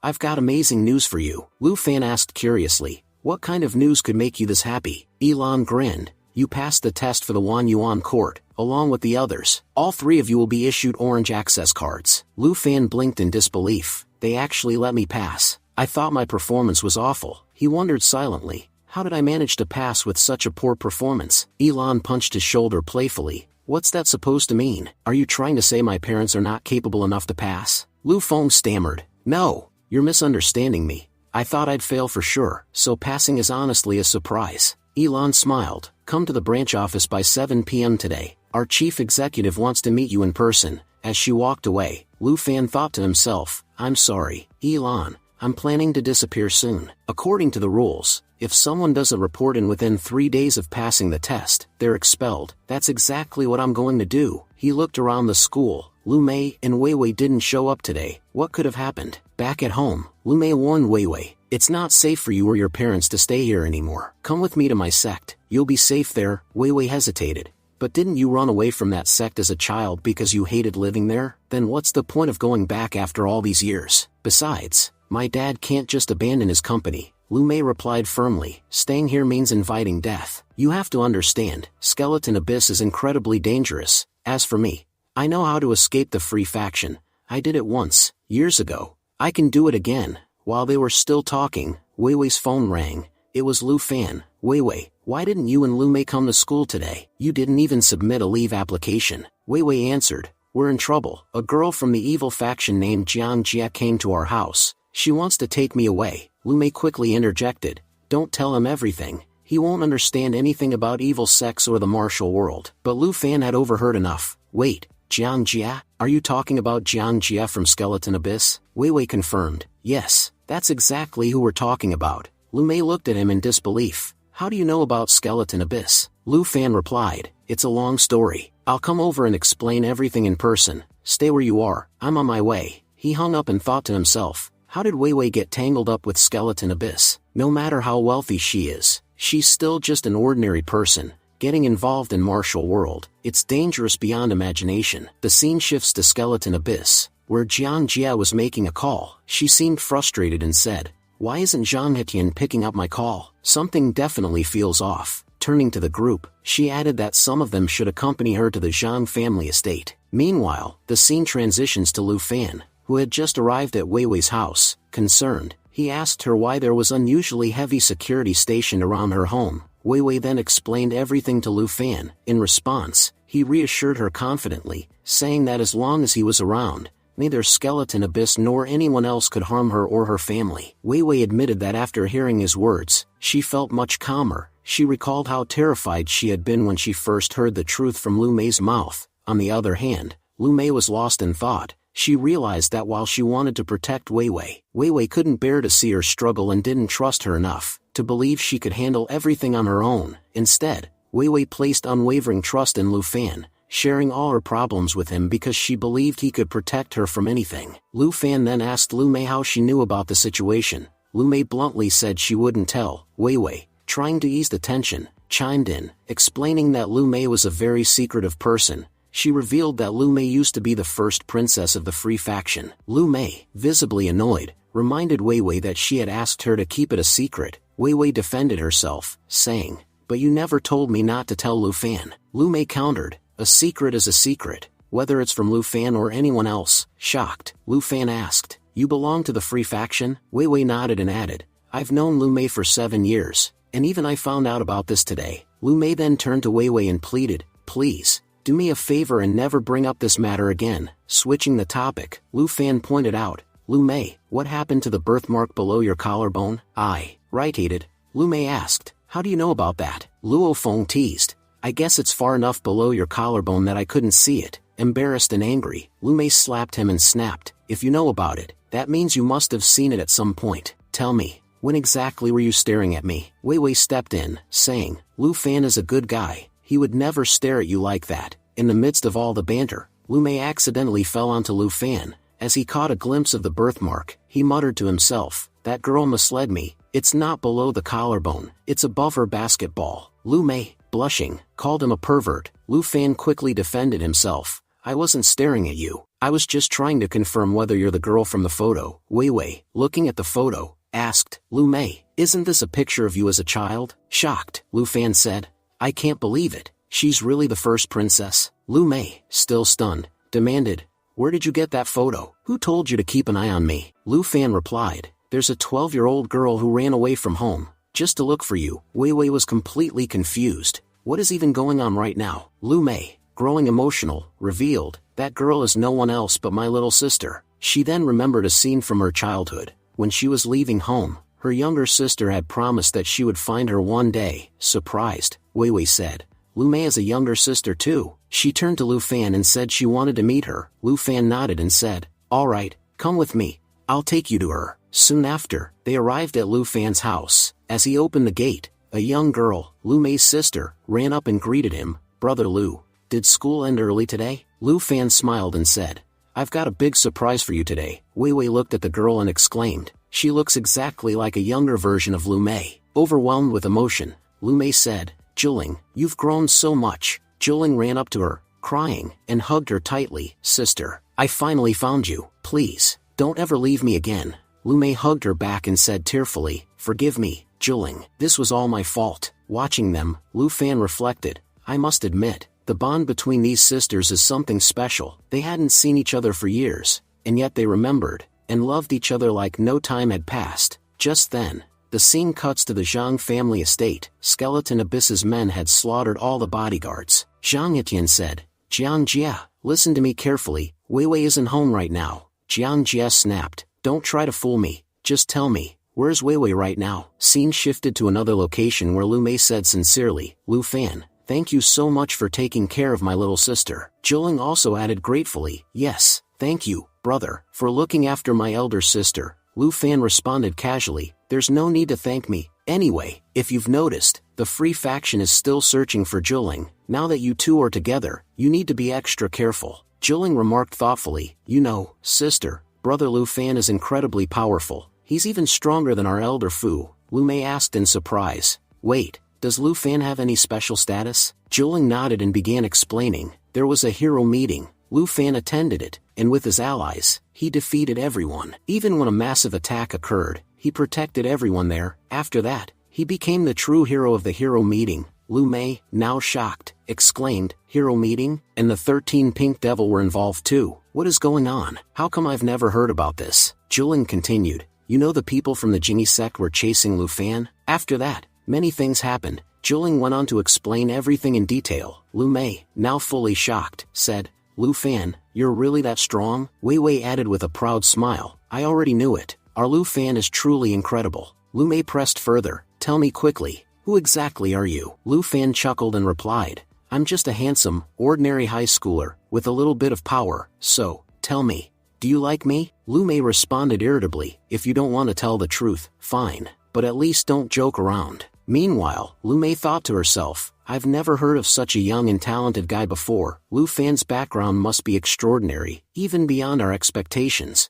Jiling chimed in teasingly, "Sister, when brother Lu Fan first told me about you, he said you had some big basketballs, but a tiny brain. That's why you can't be the first princess of the Free faction." Hearing that, Wei Wei burst into laughter. Lu Mei angrily shouted, "That jerk, how dare he say such nonsense about me?" Suddenly, a phone call comes in on Wei Wei's phone. It's from Zhang Etian. She answers, but to her shock, it's Jiang Jia speaking. Wei Wei asked anxiously, "Where's my dad? Why are you speaking?" Lu Fan and Lu Mei, now alert, asked her, "What happened?" Jiang Jia replied over the phone, "Right now, I'm sitting at your house, chatting with your mom and dad. If you want to see them safe, come home immediately." Lu Fan clenched his fist, thinking, so that wretched Jiang Jia has already reached the Zhang family. Wei Wei, now trembling, pleaded, "Please, don't do anything to my mom and dad." Jiang Jia replied coldly, "That depends on how quickly you get here." Wei Wei dropped to her knees and begged, "My parents are in danger. I don't know how to protect them. Lu Fan, can you help me?" Lu Fan placed a reassuring hand on her shoulder and said, "Leave this to me. I promise you, those skeleton abyss people will be beaten so badly that they won't dare to return to the Zhang family ever again. Scene shifts to the Wanyuan court. Elan and her father were waiting, trying to reach Lu Fan by phone. Elan's father asked, "Didn't you tell Lu Fan the time to come?" Elan replied, "I did. I don't know why he's not answering his phone." Inside, the court in charge, Dong Fang, was waiting personally with an orange card, something he never did for newcomers. Nearby people whispered, "Dong Fang never gives special treatment to new recruits. This guy is already an hour late. Who has the guts to keep Dong Fang waiting?" Elan spoke up, "Lu Fan never does anything without a reason. If he didn't show up, that means he's deliberately staying away." Dong Fang sighed, "Looks like our third newcomer of the day isn't coming. No point in waiting anymore, you all can leave." As he thought to himself, "I knew this would happen." The guy was part of the Inferno Warrior faction, and he performed the worst test our branch has ever recorded. Even a 5-year-old would have done better. He came just to fail, so how could he possibly show up now? Elan stood up and said earnestly, "Master Dong Fang, I apologize. I will personally bring Lu Fan here within 3 days." But Dong Fang calmly replied, "There's no need to force him. The rules and regulations of our Wanyuan court don't apply to someone like Lu Fan. He can take as much time as he wants." Elan sincerely thanked Master Dong Fang for giving Lu Fan another chance. Internally, Dong Fang reflected, "Lu Fan is a hero. For a hero like him, I'd wait not just a day, but an entire year." The scene then shifts to the Zhang family's residence, where Zhang Hetian and his wife had been captured. Zhang, filled with rage, shouted, "I don't care what your reasons are, I won't hand my daughter over to the demons." Jiang Jie sneered and asked, "How do you even know who we are?" Zhang glared at her and said, "You think I don't know what Jiang Zhongtian plans to do to my daughter? I'm not sending her off to die with you." Jiang Jie, pressing Zhang's throat in frustration, snapped back, "You can't stop us." Just then, Lu Fan arrived and cut in confidently, "Maybe he can't stop you, but I can." Jiang Jie turned, startled, "Who the hell are you?" With a composed voice, Lu Fan replied, "My name is the Evil Blade, Zhang Tuesday." Jiang Jie was shocked. "What, Evil Blade?" The scene flashes back to 30 minutes earlier. Lu Fan, now wearing a cloak and mask, stood ready. Lu Mei looked at him and commented, "You look way scarier than even the skeleton abyss guys." Lu Fan explained, "I made sure Jiang Jie wouldn't recognize me. I've had major conflicts with the skeleton abyss. If they find out I know you, it could bring trouble for everyone." He added that he wouldn't even reveal his full strength in front of Wei Wei's parents to maintain secrecy. Wei Wei assured him, "Don't worry, Lu Fan. I'll keep your identity a secret from Mom and Dad." Internally, Lu Fan smiled. Keeping this identity hidden is more important than they realize. Meanwhile, Zhiling emphasized how important choosing the right name would be. To fool them, you need a powerful name. Lu Fan asked, "I'm not sure which names are famous in the martial world, but whatever name you give me, make sure the surname is Zhang. That'll help me pretend I'm a member of the Zhang family." Second princess chimed in, "There's one well-known name, Evil Blade Zhang too." Lu Fan nodded, "Thanks. I'll go now." "Wei Wei, I promise I'll bring your parents back safely." Wei Wei thought to herself, "Lu Fan always does so much for me." Lu Mei, trying to remember, said, "That name, Evil Blade Zhang too, it sounds familiar, but I can't place it." The second princess added, "Sister, Zhang Tu is the elder from Hell Abyss. I've heard he's an incredibly powerful evil cultivator." Lu Mei was shocked. "Wait, you gave Lu Fan the name of a powerful evil martial artist, one from the 7 evil schools?" Wei Wei pointed out, "But Skeleton Abyss is also an evil school, right? So why would members of the same faction be fighting each other? That doesn't even make sense." Zhiling admitted, "I'm sorry. I completely forgot about that." Lu Mei quietly hoped, "I just pray everything turns out okay." Jiang Jie glared and asked, "Evil Blade Zhang too, what are you doing here?" Lu Fan snapped, "Even your father wouldn't dare utter my name, yet you do, openly. Seems like your Skeleton Abyss doesn't care whether it survives or not." The Skeleton Abyss members moved forward, growling, "How dare you speak to us that way?" But before they could act, Lu Fan cut them all down effortlessly and advanced toward Jiang Jie. The moment his attack struck near her, Jiang Jie realized just how powerful he really was. He's no imposter, he is Zhang Tu. Before he could attack again, Jiang Jie pleaded, "Please, Mr. Zhang Tu, show some mercy. I'm Jiang Zhongtian's daughter, from Skeleton Abyss. Please spare me." Lu Fan thought, people only use their father's name when they're desperate. Does this Jiang Zhongtian know who this evil blade Zhang Tu is? Probably not. "Oh well, I'll just keep acting." He then roared, "How dare you lay a hand on my relatives?" Uncle Zhang, nearby, was stunned. "When did our relatives get so powerful?" Jiang Jie begged, Forgive me, I didn't know they were related to you. My father once saved your relative's life. Please spare me in return. She was thinking. I heard Zhang Tu has no one in this world, so how does he even have relatives? Regardless, this guy is clearly far more powerful than us. I can't afford to offend him. Lu Fan pressed a blade to her throat and growled, should I spare you just because of your father? Is he even qualified enough to have his name used this way? Trembling, Jiang Jia whispered, please, forgive me. Lu Fan silently observed her terror, and continued to act the part. Lu Fan was deep in thought, wondering what kind of mess Zhiling had gotten him into. What kind of background does this Zhang Tu guy have? Jiang Jia's father knows this man, Zhang Tu, and Jiang Jia also knows just how powerful he truly is. Still, I can't kill her, not in front of uncle and aunt, that would be too much. Then, turning to Jiang Jia, he kicked her and warned coldly, from today onward, don't ever step foot in the Zhang family's house again. If you do, I don't even know how many pieces I might break you into. All the men from the skeleton abyss dropped to their knees and gratefully said, thank you for sparing us. After escorting everyone out, Lu Fan began to unlock the chains on Zhang Hetian. Zhang Hetian asked respectfully, Senior, may I know your name? As he removed his mask, Lu Fan replied, Uncle, it's me. Meanwhile, Wei Wei returned to her parents, and Zhiling revealed to Lu Fan who Zhang Tu actually was. Shocked, Lu Fan asked, wait, you seriously give me the name of one of the most powerful elders of the Hell Abyss? Lu Mei nodded and replied, yes, and it's actually a good thing your identity wasn't exposed. Lu Fan then thought to himself, if Zhang Tu ever speaks to Jiang Zhongtian, my true identity will definitely be revealed. Now I understand why Jiang Jia looked so terrified the moment he heard my name. Zhiling tried to reassure him, saying, brother, you really don't need to worry. It's possible Zhang Tu died during the battle 10 years ago. He was severely injured back then. Lu Mei added, but no one ever found his body. There's a chance he survived, and had a breakthrough, making him even more powerful. Lu Fan grew tense. If that's true, then he might be a major threat to me in the future. Just then, uncle and aunt approached him again,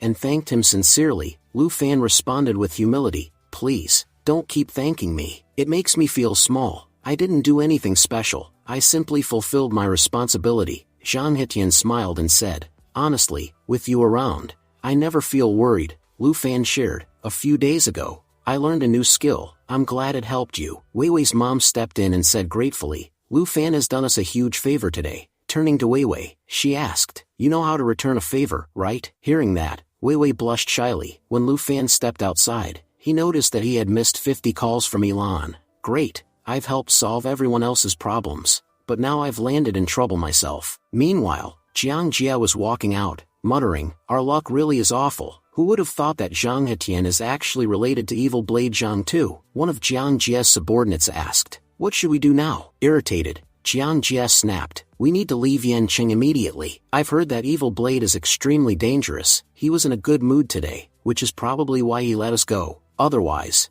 we'd be dead. We need to return to headquarters as soon as possible, and protect ourselves. Back to Lu Fan, he suddenly found himself face to face with a furious Elan. She stormed toward him, grabbed his collar, and yelled, do you know I waited 3 whole hours for you yesterday? Where were you? Why didn't you answer my calls? Lu Fan explained, I lost my phone, and something came up unexpectedly. That's why I couldn't make it. Elan crossed her arms. Be glad I believe you. You're lucky. Master Dong Fan removed all the rules and restrictions for your entry. You can now join whenever you want. Lu Fan asked, but why would he do that for me? Elan replied, maybe it's because of your performance at the hero meeting. You were incredible. But Lu Fan wasn't convinced. There must be more to this. Perhaps Dong Fan discovered something about me. Then Elan asked directly, so, where are you planning to join? Lu Fan looked serious. Elan, to tell you the truth, I don't intend to join the Wan Yuan court at all. She was stunned. What? Why not? Lu Fan continued, the court might seem like heaven to you, but for me, it's hell. There are extremely dangerous enemies hidden inside.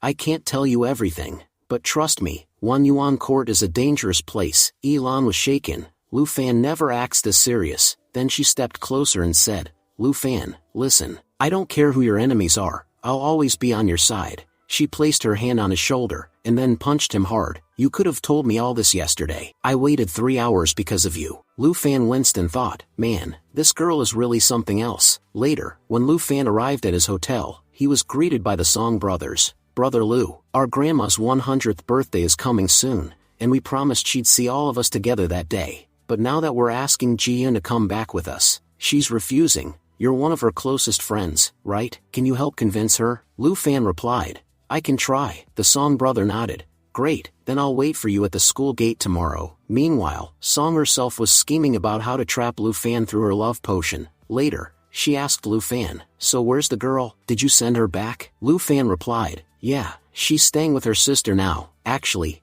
I needed to talk to you. Your brothers want me to convince you to come to your grandma's birthday. Song sighed. I'm not going. But, could you help me deal with them? I have some really important matters to take care of. Lu Fan asked. What important work could it possibly be? Song replied that if her task succeeded, she could happily return home. Lu Fan nodded and said he would make up an excuse tomorrow. He then took the potion-infused water and returned to his room. Meanwhile, Song watched him go and wondered whether she should follow him into his room. She also thought about all the possible outcomes in the future. Song muttered to herself that one thing was certain. Lu Fan wouldn't be able to escape from her hands. Inside his room, Lu Fan looked at a photo of his friend and said, he would soon uncover information about 3 Sect and learn the bone regeneration technique to revive her. Then, he drank the potion-infused water and sat down to cultivate. Soon after, he began to feel a strange energy surging in his abdomen. Lu Fan realized that this must be the internal energy of a martial artist. He had only ever heard of it before, but now, for the first time,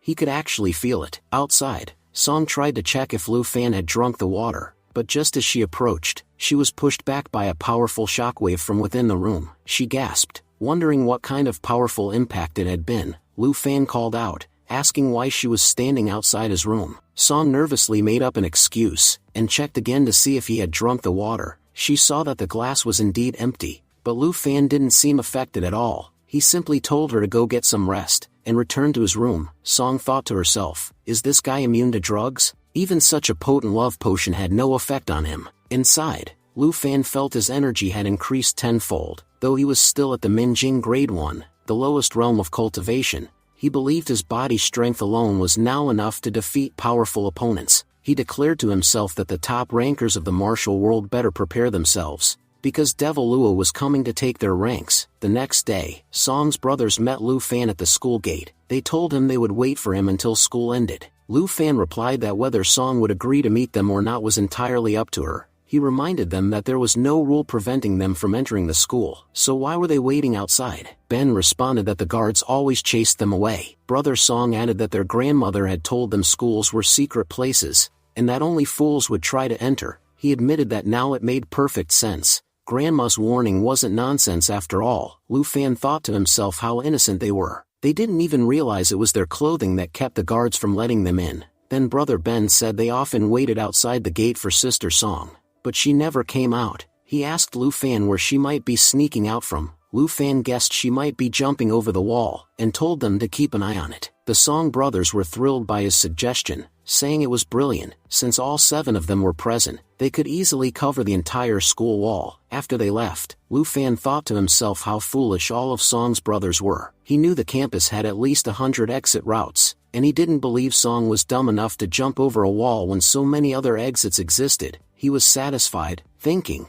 he had come up with the perfect excuse to cover for her. Later, when school ended, Lu Fan was on his way home when Wei Wei approached and said her father had invited him for dinner. Lu Mei added that her sister really wanted to meet him. However, Lu Fan declined politely, saying he had too much work to do, but promised to come next time. Watching this, Song thought to herself that Lu Fan was surrounded by thousands of girls, every one of them a beauty who could rival her. If she truly wanted to win him over, she would have to work much harder. Just as she was about to sneak out by jumping the wall, she noticed Ben sitting in a tree. As she climbed, she thought she had a brilliant idea. She muttered, "Sorry, Lu Fan, but you're about to walk into my trap." Watching Song climb the wall, Ben thought, "Lu Fan, you're a genius. Your tactics always work." Meanwhile, Lu Fan met Brother Song and said that Jian hadn't spoken to him, only mentioning she had urgent work. He apologized, saying he couldn't get her to talk. Brother Song replied that if she didn't want to talk, it wasn't Lu Fan's fault. He thanked Lu Fan for trying and said goodbye. As Lu Fan walked away, Brother Song received a call from Ben,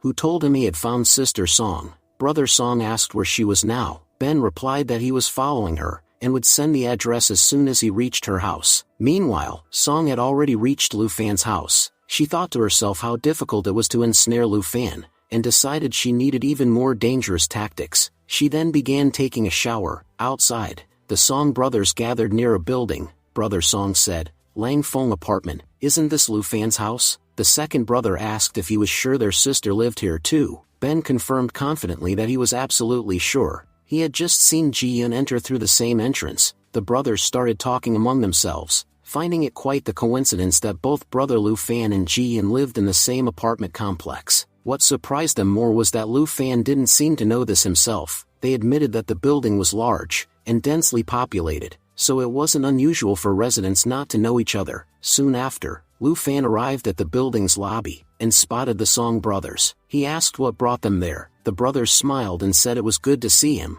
They credited Lu Fan's idea for helping them get this far. One of them added with excitement that he had something amazing to share. Lu Fan and Ji-eun were living in the same building. Lu Fan, thinking to himself, recalled that Song had recently called him to say the shower in her apartment was broken, and she had come over to use his. It dawned on him that she might still be in his apartment. He told her to take the spare key from Miss Lon and assured her it would be fine. Song thought to herself that her plan was about to succeed. The Song brothers then suggested they go up to Lu Fan's apartment to sit down for a bit, complaining that they were tired from standing around. As they headed toward the room, Lu Fan quickly made up an excuse. He said he had lost his key and needed to find it before they could enter, but one of the brothers pointed out that the door was already open. Lu Fan panicked internally, realizing that Song must have entered, but had forgotten to lock the door. As they all walked in, they were completely stunned to see Ji-eun stepping out of the shower. Lu Fan froze and thought, "I'm doomed." Ji-eun, equally surprised, asked, "What are you all doing here?" The brothers quickly turned around and apologized, saying they had no idea she was there. Then, still confused, they asked, "But wasn't this Lu Fan's apartment?" The brothers looked to Lu Fan for an explanation. One of them asked where he was planning to go. Lu Fan stammered that yes, it was his apartment, and maybe Song had accidentally come in. But Song, now standing close to Lu Fan, cut him off. She said there was no point in lying anymore. Everyone had already seen the truth. She turned to her brothers and declared that she lived with Lu Fan, and that he was her boyfriend. This revelation shocked everyone, but none more than Lu Fan, who had no idea when he had officially become her boyfriend. He turned to Song and asked what she was saying. Song simply told him not to be so embarrassed. The brothers, still processing the situation, asked why Lu Fan had kept it a secret. Why had he lied and danced around the topic, if she was living with him all along? Lu Fan, caught in a whirlwind of thoughts, recalled how older brothers often beat up their sisters' boyfriends, especially the ones who lied. And here, Song had not one but multiple brothers. If they all took turns hitting me once, I'd be done for. Then one of the brothers smiled and said, "So you kept it a secret to surprise us, right?" Terrified and desperate, Lu Fan simply nodded. At this point, anything's better than getting beaten up. The brothers were delighted. They said it was amazing that Lu Fan was dating Ji-eun, and called him a respectable man. They wondered why he had felt the need to hide it at all. There was nothing shameful about it. Lu Fan, meanwhile, was reeling. How did this story take such a wild turn? He had been convinced that Song's setup would get him in serious trouble. Instead, it ended like a happy ending from a romantic drama. Now how am I even supposed to tell them that I only agreed out of panic? One of the Song brothers declared they should head back and tell Grandma that her future son-in-law was about to become the head of the ancient medicine school. He said that would definitely make her happy. Song smiled to herself. She had known from the beginning that once her brothers got to know Lu Fan as her boyfriend, they would never disapprove.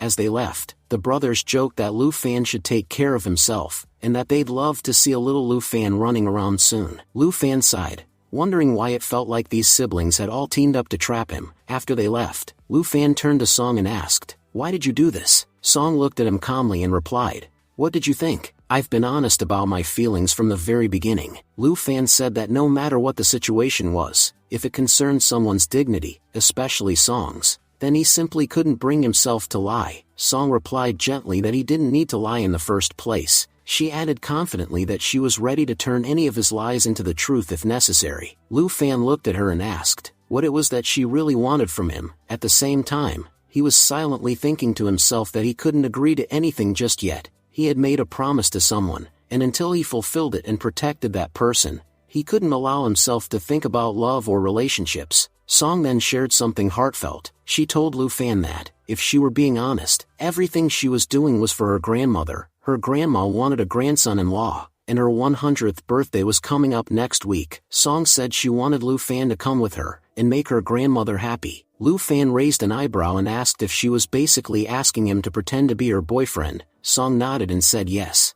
because if he didn't, her family would find someone else to marry her off to, and she knew he wouldn't let that happen to her. Hearing this, Lu Fan finally agreed. He said that if that was the case, then of course he would help her. Just then, Song kissed him on the cheek, and told him sincerely that he was truly a good man. As she stepped out of the room, she thought to herself, if not today, then someday, you'll be mine for sure. Lu Fan thought to himself that as long as it was just acting, there was nothing wrong with it. Meanwhile, Miss June was contemplating whether or not she should call Lu Fan to ask about Juling. Just then, someone knocked at her door. When she opened it, she was surprised to see a man in ceremonial robes standing there. Recognizing him instantly, she exclaimed, "Dad, it's you." Her father stepped inside, and they both sat down. He gently said, "It's been a long time since we've sat and talked like this, hasn't it?" But Miss June didn't waste any time. She looked at him and replied, "Dad, if you've come here for that matter, I'm sorry. I can't do it." Her father tried to reason with her. "This is a huge opportunity, my child. Please don't reject it." Tears welled up in Miss June's eyes as she responded emotionally,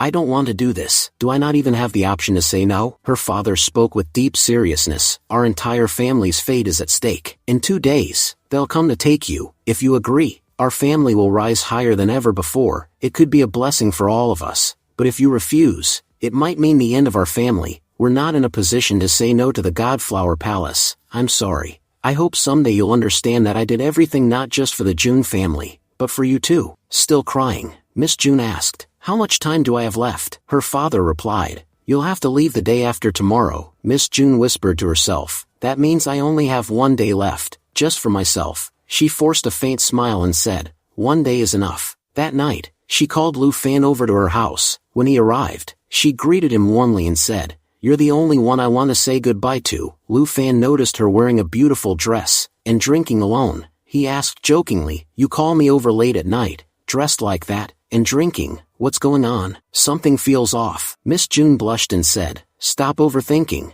just have a drink with me." As they drank together, Lu Fan noticed how much she was consuming. "Miss, you're drinking too much. You really shouldn't." Suddenly, Miss June leaned toward him, climbed into his lap, and asked softly, "What am I to you?" Lu Fan, embarrassed, replied, "We share a room, and you're my very beautiful teacher." She smiled and gently closed his eyes. "Do you know what you are to me?" She kissed his forehead and said, "You're the most special person in my life." After drinking for a while, Lu Fan said he was feeling sleepy, and decided to leave. Miss June thanked him for coming. He asked, "Are you okay now?" She nodded with a sad smile. "Yes, I'm fine." "Student, you go get some rest," Lu Fan said. "All right, see you tomorrow." She replied softly, "Yes, if fate allows." As Lu Fan left the house, he had a strange feeling. It felt like she just threw a farewell party for me. He shrugged it off, thinking, "I'll ask her tomorrow what's really going on." The next morning, as Lu Fan was getting ready to leave for school, Song stopped him and asked, "Can't you wait a little for me? I'm almost ready." "I'll come with you," Lu Fan replied. "Sorry, I have something important to take care of.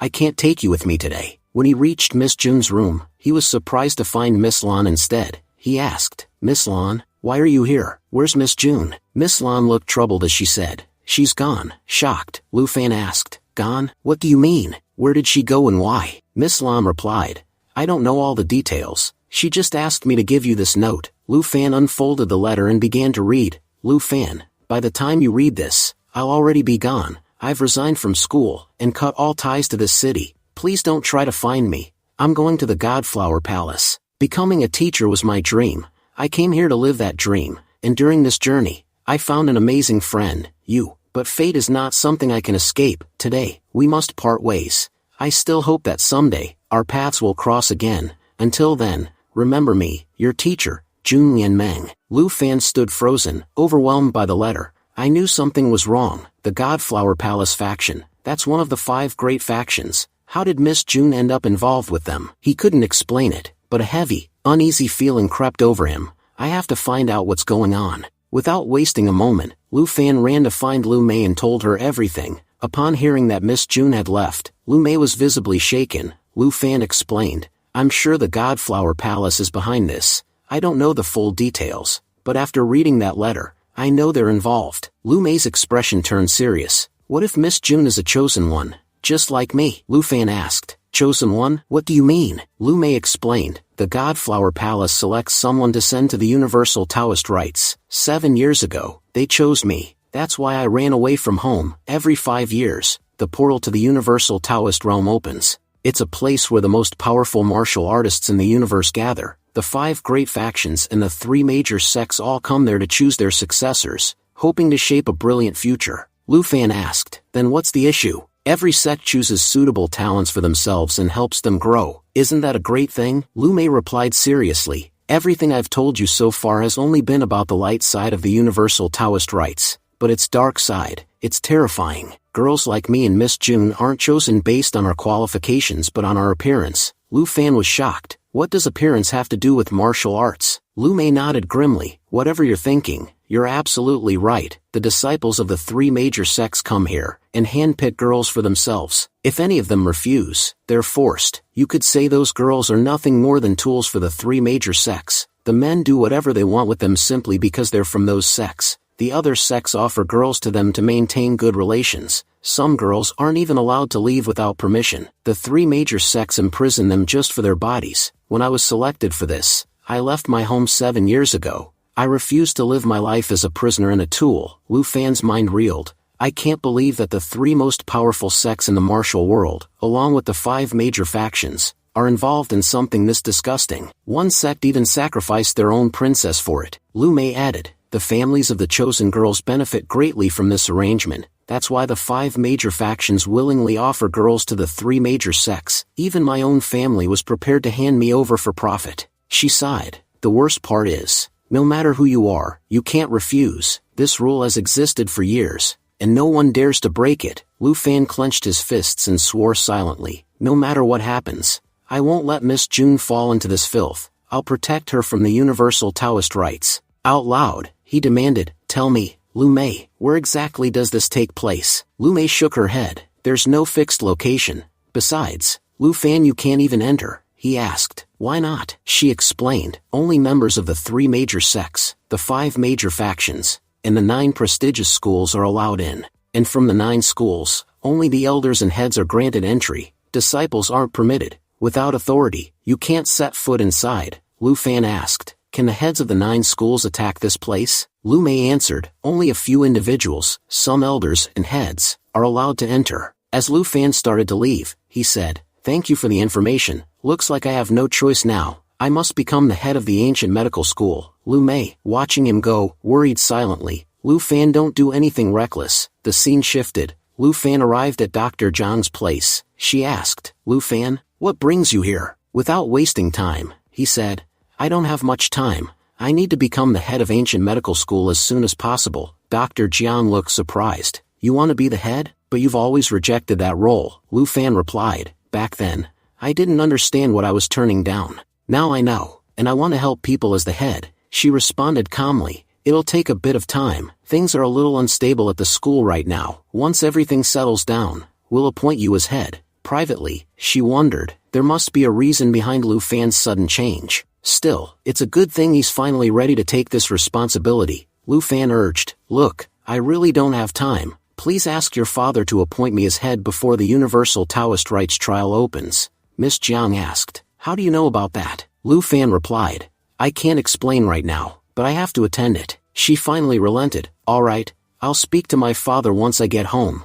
Later, Lu Fan was deep in thought again. I can't rely solely on becoming the head of the ancient medical school. I need a plan B. At that moment, Song approached and said cheerfully, Lu Fan, let's go shopping. He was about to refuse when Song added, it's my grandma's birthday. As her grandson-in-law, you need to get her a gift. Lu Fan smiled. In that case, let's go. He thought to himself, Song's grandmother is quite famous in the martial world. Maybe this is my chance to get access to the Universal Taoist rites. The scene shifted to the antique market. As they entered, Lu Fan thought, Song has been shopping only for cosmetics since we got here. Finally, maybe now we'll buy something useful. Song was speaking. My grandma only likes 2 things, poison and antiques. Since we obviously can't gift her poison on her birthday, we'll give her something antique instead. And for antiques, this is the best place in the entire market. Lu Fan thought to himself, antiques? My luck with antiques has never been great. As they walked by a stall, Song noticed a jade pillow that belonged exclusively to the Yuan family. She asked sweetly, "Brother, how much are you charging for this? Can't you give me a small discount?" The poor shopkeeper, caught off guard by Song's cuteness, lowered the price. Lu Fan thought, bargaining is so easy for girls. If I had tried that, this guy would have kicked me out of the stall by now. Soon after, Lu Fan's eyes landed on a box. He approached it curiously. The shopkeeper said, "Looks like you really like that box. You can get both the box and the item inside for just 500 yuan. But when Lu Fan opened the box, all he found inside was a plain stone. Lu Fan scoffed and said, "I'm pretty sure you picked up this rock from behind the river. If you're not giving this free with the jade pillow, we're leaving." The shopkeeper quickly replied, "Wait, brother, keep it with you, just in case." As Lu Fan turned to leave, the shopkeeper admitted, "You're right. I did pick that stone up from near the river, but when I found it, it was glowing. I don't know how to use it, but something tells me you might. Maybe this stone was meant for you." Lu Fan thought sarcastically, "All he did was give me a useless rock, and now he's spinning some story around it like it's fate." Back at home, Song asked, "Lu Fan, apart from this stone, did you even buy anything? What are you going to gift her? Do we need to go shopping again?" Lu Feng replied,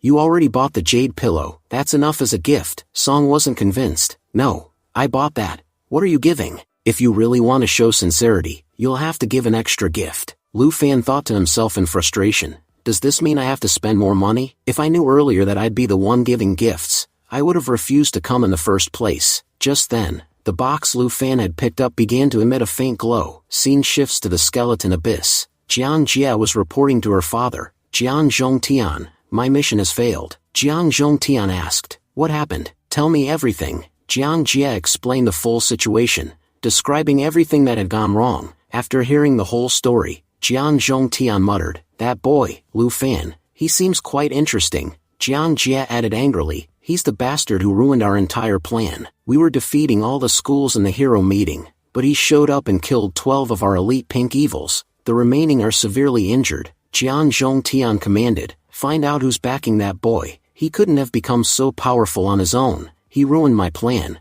and I'll make sure I punish him myself." Jiang Jia then asked, "What about the Zhang family? They're relatives of evil blade Zhang too. What do we do with them?" Jiang Zhongtian replied thoughtfully, "I haven't decided yet. Evil blade is very dangerous, and we can't afford to offend him. For now, we'll drop that issue and focus on what matters. Our priority is to destroy 9 school. Right now, 3 major schools, Skeleton Abyss, Blood Ice Abyss, and Cannon Abyss, have joined forces. This is the best chance we have to crush 9 school. I won't punish you now. Instead, go find out where 9 schools' headquarters is. Once we have that information, we'll show the world the true power of the Skeleton Abyss." Scene shifted to the school gates. Elan walks up to Lu Fan and says, "So, you're at Minjing Grade 1 now." Lu Fan replied, "So, you've seen my real rank." Elan dismissed it. "Stop talking nonsense. A weak person can't win at the hero meeting. Master Dongfang told me he wants to meet you." Lu Fan protested, "But I already told you I won't go to the Wan Yuan court." Elan smiled and said,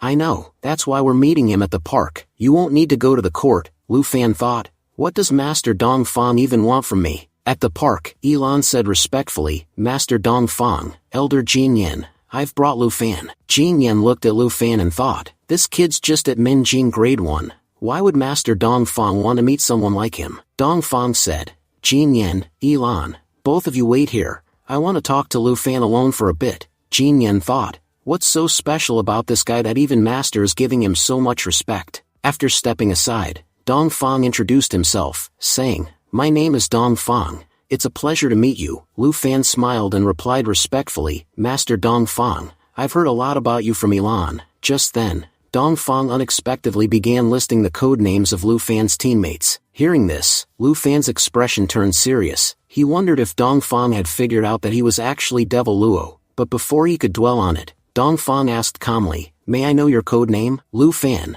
maintaining his usual cover, replied with a casual smile, "I'm just a regular high school student. Why would someone like me have a code name?" Deep down, he was thinking, so he only knows I'm one of the Inferno Warriors, but he doesn't know who I really am. Dongfang narrowed his eyes and said, "It seems you're still hiding something. How about this? Let's fight. If I win, you tell me who you really are, and if I lose, I promise never to ask you again." Lu Fan smirked and replied, I like people who are direct and clear like you. With that, their battle began. Dongfang launched the first attack, but Lu Fan easily dodged it. Dongfang wasn't surprised. He had already suspected that Lu Fan was concealing his true strength. I'll finally learn today how powerful the members of the Wan Yuan Court's elite team really were, as he unleashed a flurry of attacks. But with just a light blow, Lu Fan defeated him. Panting, Dongfang admitted, "I've lost. I acknowledge that you were truly a member of the Inferno Warriors." Lu Fan warned him, "Don't forget what was said between us." Dongfang nodded and promised,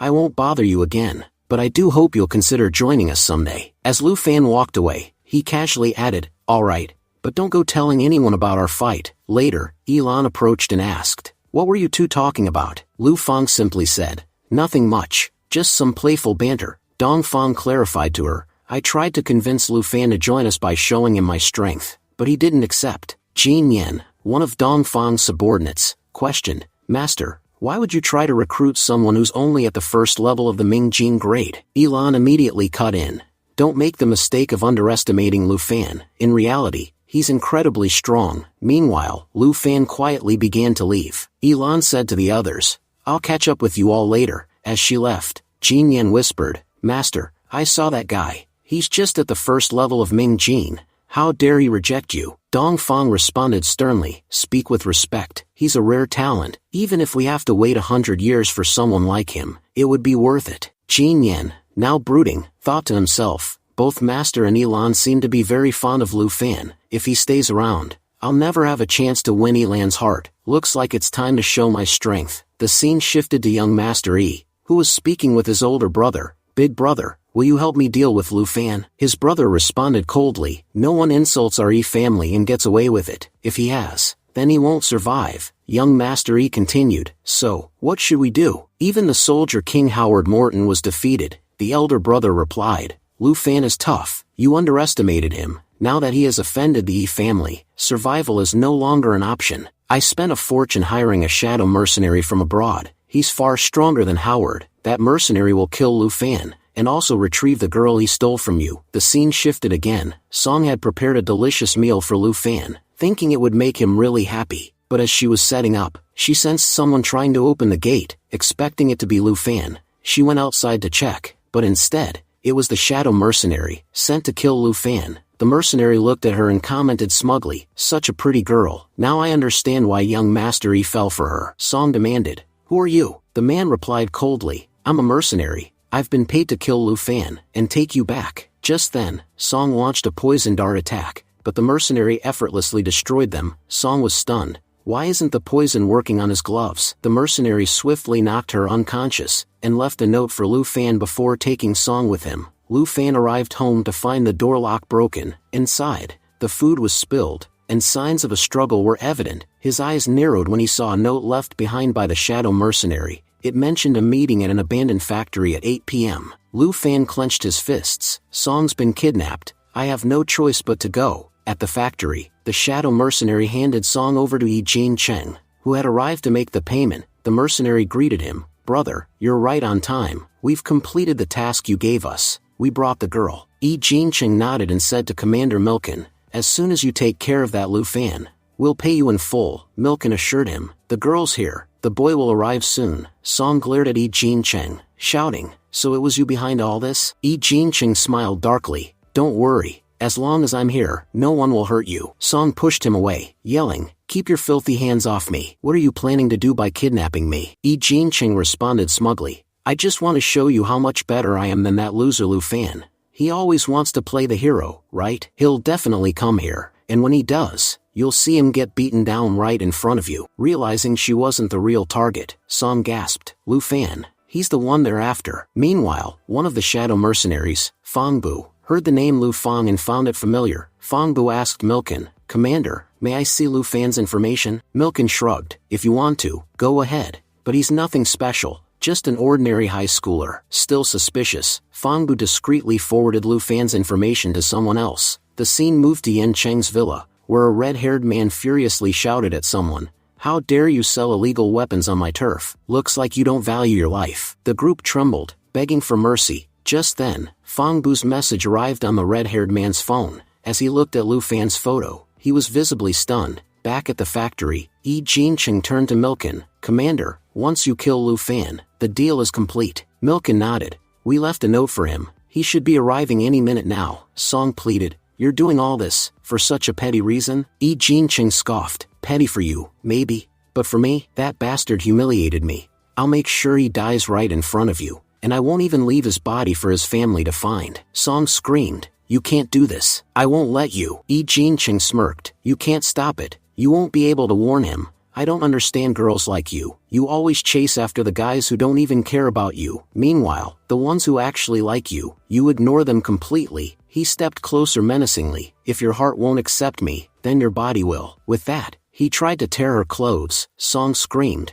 crying out for Lu Fan. Suddenly, a few men came crashing down from the sky. Fangbu turned and shouted, Commander, he's here, and he came alone. Lu Fan stepped forward, calm and fearless. Pigs move in herds, but lions hunt alone, and I alone am enough to handle all you dogs. Song cried out, Lu Fan, don't come, it's a trap. Yi Jinqing chuckled. Perfect, you walked right into it. Lu Fan's eyes turned sharp. Yi Jinqing, take your disgusting hands off Song. For what you did to her, your time on this earth is over. One wrong move, and this could be your last day alive. Jinqing declared, as long as Commander Milken is around, no one can lay a finger on me, and you'd better not act cocky today. This will be your last day. At that moment, Milken ordered his men, capture him alive. All of Milken's men surrounded Lu Fan, but Lu Fan, with astonishing speed, beat them down one after another and pushed forward. Milken was in disbelief. How could anyone move faster than a gun? Lu Fan rushed toward Song, but before he could reach her, Jinqing held Song at gunpoint and threatened,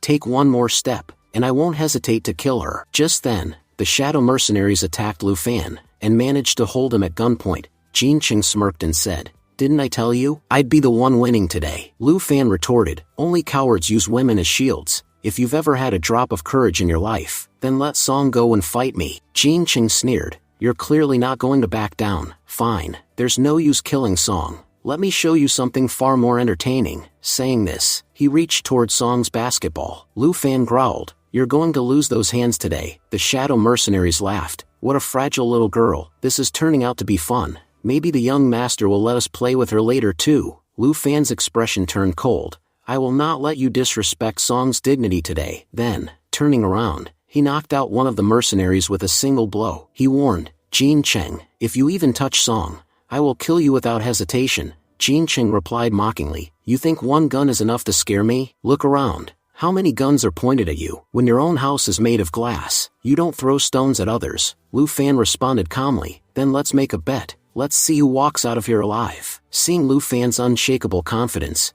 Jinqing hesitated for a moment. Sensing this, Commander Milken ordered, shoot Lu Fan. But before they could fire, Fangbu grabbed Milken and held him hostage. Go ahead, whoever has the guts, take the shot. I'll blow your commander's head off in 1 second. Milken stammered, Fangbu, have you lost your mind? What are you doing? Fangbu snapped, you're the ones who are insane, for trying to mess with Lu Fan. Even if the god of death himself stood before you, you might survive. But if Lu Fan wants you dead, not even God can save you. Seeing their commander as a hostage, no one dared to shoot. Jinqing shouted in frustration, you cowards. I paid you. Why are you hesitating? That's when Lu Fan fired a shot at Jinqing's shoulder, forcing him to release Song. Lu Fan then delivered a brutal kick to Jinqing and quickly apologized to Song. I'm sorry for all of this. Song smiled softly and replied, I always knew you'd save me. Milken looked at Fangbu and asked in disbelief, who is this guy that you're willing to betray all of us for? Fangbu answered with pride, he's one of the Inferno warriors. Milken was stunned. You mean, one of the strongest Inferno warriors in history? All the soldiers started murmuring among themselves. The Inferno warriors were legendary. A small unit of theirs had once ended a war in the Middle East, a war that the world couldn't resolve even after 40 years. They did it in just one. Fangbu told Lu Fan, Commander of Hell sent me to assist you. Lu Fan asked, Commander of Hell? Are you talking about Leopard Shadow? Fangbu nodded. Yes, he's waiting for you. As Milken tried to break free, he shouted, shoot them all. But before anyone could act, Fangbu shot Milken and ended his life. Seeing their commander fall, the shadow mercenaries erupted in rage, and pointed their guns at Fangbu and Lu Fan. Jinqing yelled, this is your end. But before anyone could pull the trigger, a group of armed men appeared, and began shooting down the mercenaries one by one. Jinqing was shaken, unsure of what was happening. Meanwhile, Lu Fan gently covered Song's eyes and said, don't look at any of this." Then Leopard Shadow himself entered. All his men greeted him. "Boss, mission complete." Leopard Shadow praised them. "You all did an outstanding job." He then approached Lu Fan, bowed respectfully. "Boss, it's an honor to finally meet you." Song watched in shock. She couldn't understand why a man commanding such a powerful force would bow to Lu Fan. Leopard Shadow smiled and said, "Captain, give me a hug. I've missed you so much." Lu Fan chuckled. "You've grown up, but you're still childish as ever." Leopard Shadow's men looked on in disbelief. Their boss, whom no one dared to speak against, was treating this high school kid as his boss. They couldn't comprehend how someone like Lu Fan could command such respect from their leader. Then, the scene shifted to reveal information about Leopard Shadow. After Lu Fan's team disbanded, a new team called Hell Mercenary was formed. It was composed of the most powerful mercenaries from the Middle East, and its leader was none other than Leopard Shadow, who had once been part of the Inferno Warriors. Fang Bu was explaining all of this to Lu Fan. Lu Fan remarked with admiration, saying Leopard Shadow had accomplished great things. However, Leopard wasn't proud of his achievements. Instead, he was genuinely happy that Lu Fan had acknowledged him. He said it wasn't the accomplishments that brought him joy, but rather the fact that Lu Fan personally praised him. And compared to Lu Fan, he admitted he hadn't achieved much yet. Leopard Shadow's team members stood in disbelief, unable to process how their ruthless and feared boss was behaving so humbly, almost like a close friend. Before Lu Fan, they whispered among themselves, wondering how someone who looked like a mere high school student could command such respect from their boss. They began questioning if this boy was actually stronger than their own leader. Someone muttered that it's true what they say. You can't judge strength by appearances. Lu Fan might look gentle, but even their boss was bowing before him. Meanwhile, Song was deep in thought. The more she learned about Lu Fan, the more she felt he didn't belong to their world. He came from someplace much bigger and more powerful. Just then, Leopard Shadow's men dragged Jin Ching into the room. Furious, Leopard grabbed him and snarled, "You bastard, you tried to get my boss killed? Let me show you what it means to offend him." But Lu Fan stepped in, calming Leopard down. He looked at Jin Ching and asked, "Your men are already dead. What do you have to say now?" Still full of arrogance, Jin Ching scoffed and said, "So what if the mercenaries are gone? I still have my family." Without warning, Lu Fan punched him hard and said coldly, "That's for the disgusting way you treated Song. Don't worry, I'm not going to kill you. You probably think that was just a punch, but you don't know that from now on, your little elephant will never wake up again. Killing you wouldn't be as satisfying as watching you suffer." Jin Cheng, trembling in pain, stammered, "Lu Fan, you're a monster. How can you do all this to me? You are also a boy." Lu Fan ordered Leopard Shadow, "Break his arms and legs, then destroy this entire factory. Not a trace should remain." Leopard nodded and began pummeling Jin Cheng. Furious, he said, "I'm so mad right now. I feel like burying you alive." A single punch from Leopard knocked Jin Cheng completely unconscious. Lu Fan turned to Song and said gently, "You don't need to feel sorry for him. That bastard deserved it." Song, watching him in this ruthless mode, thought to herself, "I've never seen Lu Fan this merciless before." Lu Fan told her, "I'll handle the rest of this with Leopard. You go home and rest for now." As she walked away, Song reflected, "I once read a story that said, you should always stay with the man who makes you feel the most protected.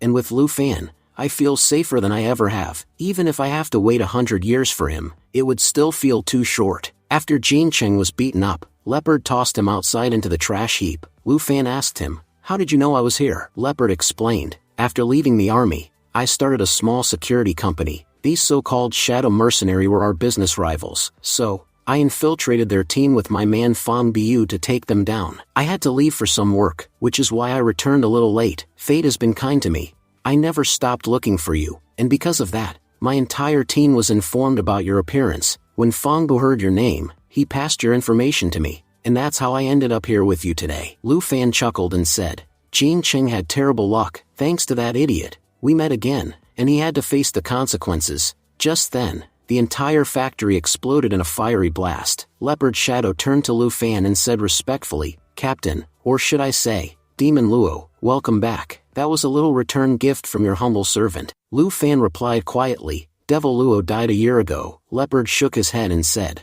"The one who died was Raksha. We didn't die in that battle." Lu Fan looked down and said, "Maybe when Raksha died, my fighting spirit died with her." Leopard responded firmly, "No, Captain, only Raksha died that day. The rest of us are still alive. Inferno Warriors weren't just a team, we were a family." Just because one of us is gone, you forgot about your brothers? You left us. You don't know how hard life became for us without you. We mourned Raksha, but the pain of losing you was far worse. Lu Fan said, brother, I just need a little more time. I made a promise to Raksha, and I intend to fulfill it. I swear, once that promise is completed, we'll meet again on the battlefield, and then, we'll unleash such devastation that our enemies will wet themselves just hearing our names. But, will you wait for me until then? Placing his hand on Lu Fan's shoulder, Leopard Shadow replied, I was just waiting for you to say that. If you've decided, then of course I'll wait. Lu Fan thought to himself, Raksha, without you, I may still be Lu Fan, but I can never be the devil Luo. I swear I'll learn the bone resurrection technique, and bring you back to life. Waving goodbye to Leopard Shadow, Lu Fan added, next time, I'll introduce you to Judge and Iron Head as well. Leopard Shadow laughed and said, I really miss those two blockheads. Captain, if you ever need me, just call. My team and I will always be ready to help. With those words, he turned and left. Later, when Lu Fan entered his house, he found Song waiting for him. Surprised, he asked, what are you doing here? Didn't you go to your room to sleep? Song replied, I was waiting to thank you. Lu Fan shook his head and said, there's no need to thank me, you're my friend. It was my responsibility to rescue you. Don't worry, I made sure that scumbag Jean Cheng won't dare to touch you, or any other woman again. I broke his weapon myself. Song looked down and softly said, many people died during today's incident. The police are bound to investigate. Lu Fan reassured her, don't stress. My friend Leopard Shadow is an expert in this kind of situation. He'll erase all the evidence and witnesses. No one will ever know what happened tonight. Song smiled and said,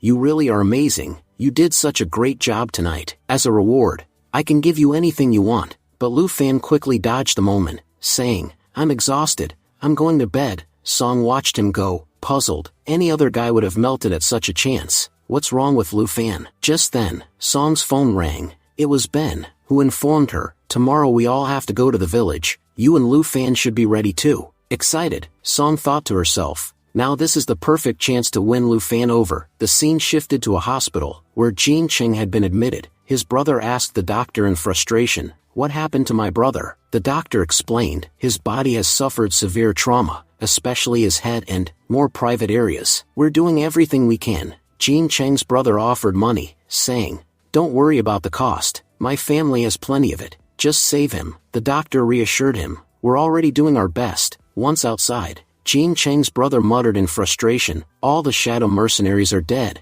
Jean Cheng is barely alive, and no one knows what actually happened last night. He asked his men if they had any information about Lu Fan, but they replied that no one knew anything about him. Fuming, Jean Cheng's brother declared, I'm losing my mind. Until Jean Cheng wakes up, we won't know what happened, but the moment he does and tells me who's responsible, I swear, Lu Fan won't survive. The next day, Lu Fan and Song arrived near Dunnan village. As they entered, Song warned him, everyone here worships the Chiyu god, so be careful not to say or do anything disrespectful. Lu Fan nodded, I'll keep that in mind, but he thought to himself, Chiyu god? I've never heard of that before. Looking around at the beautifully decorated village, Lu Fan asked, is all of this for your grandma? Song explained, yes, it's her 100th birthday. The entire village treats her like family, so everyone joins in. Even martial artists from nearby villages will be attending. Honestly, my grandma's birthday is more like a festival for this village. Soon, Lu Fan was brought into the main hall to meet Song's grandmother.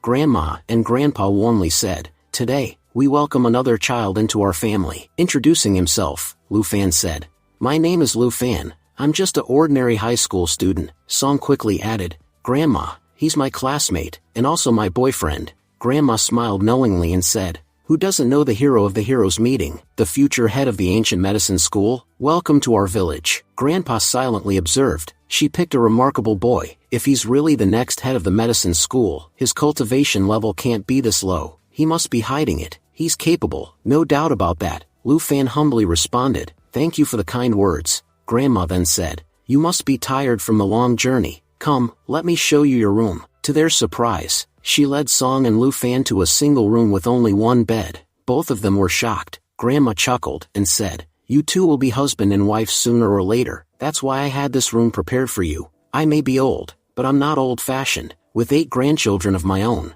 I think it's clear I have a modern mindset. All I ask is, don't give me a great-grandchild before marriage, all right? Blushing, Song replied, Grandma, what are you even saying? Meanwhile, Lu Fan was thinking, I'm certain now, they brought me here just to trap me into this relationship. As Grandma left the room, Song tried to say something, but Lu Fan gently hushed her. He gestured toward the door, whispering, she's definitely eavesdropping on us. She doesn't trust us. We'll have to pretend for now. Playing along, Lu Fan said aloud, you must be really tired today. Let's just finish our work early tonight. Hearing this from outside, Grandma smiled in satisfaction. Looks like my granddaughter really is dating this boy. I don't need to worry about their wedding anymore. Back inside the room, Lu Fan said.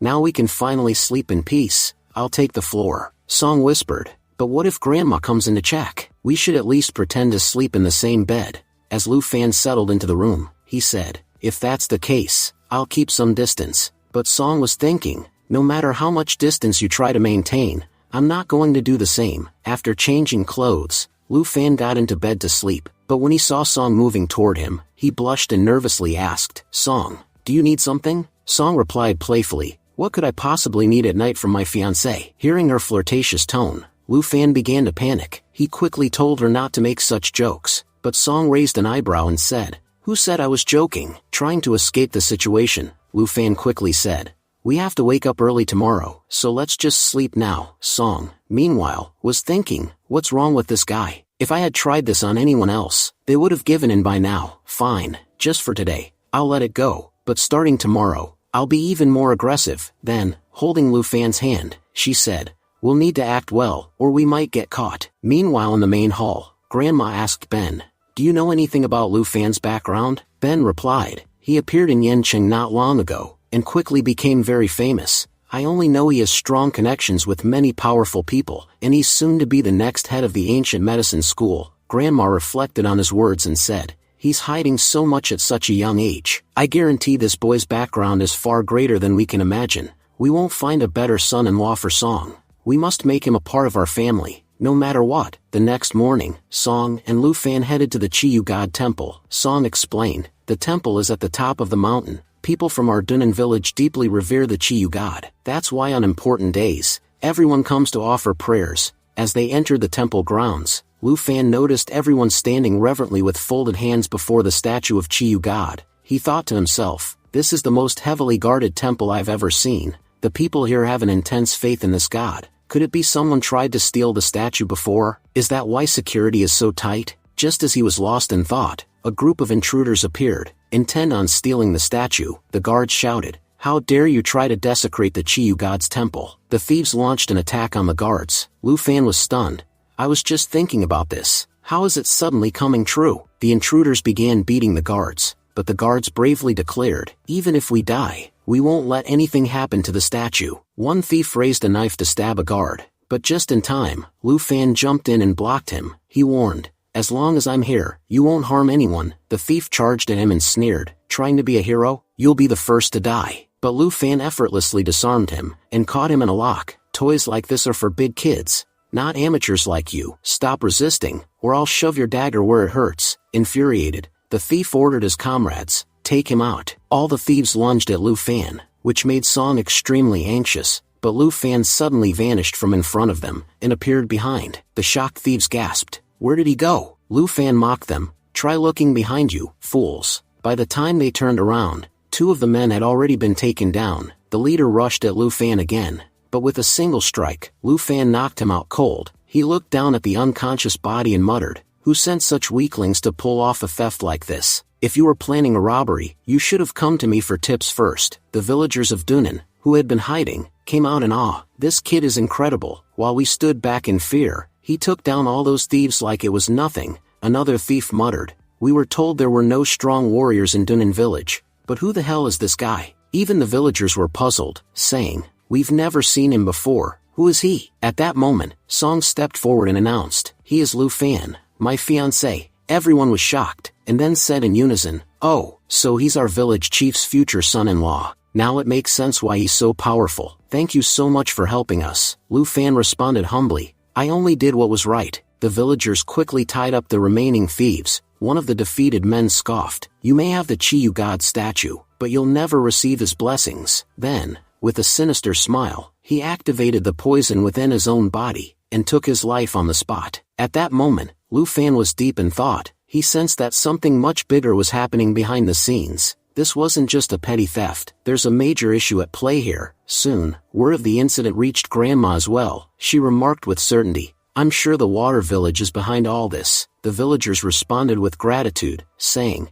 "It's a blessing Lu Fan was here today. If not, many of us might not have made it out alive." Meanwhile, Song's father addressed his children, instructing them, "From now on, you'll guard the temple in shifts. If you notice anything unusual, or suspect someone trying to sneak out, report it immediately." Later, Lu Fan turned to Song and asked, "What exactly is this water village, and why are they so determined to steal the Chiyu God statue?" Song explained, "The people of Water Village don't believe in Chiyu God the way we do. They're jealous of the respect we've gained because of our devotion to him. That's why they want the statue, to claim it as their own. They used to be weak and powerless, but lately, their strength has been rising. If they succeed in stealing the statue, they'll try to convince everyone that they are the true descendants of Chiyu God. That way, they'll gain more recognition and power in the martial world." Lu Fan nodded. "So, it's a status play," Song replied. "Exactly, and now that Grandma's birthday is approaching, they saw this as the perfect time to strike, knowing our village would be busy with preparations. Since they failed today, I'm sure they'll try again on her birthday." Lu Fan reassured her,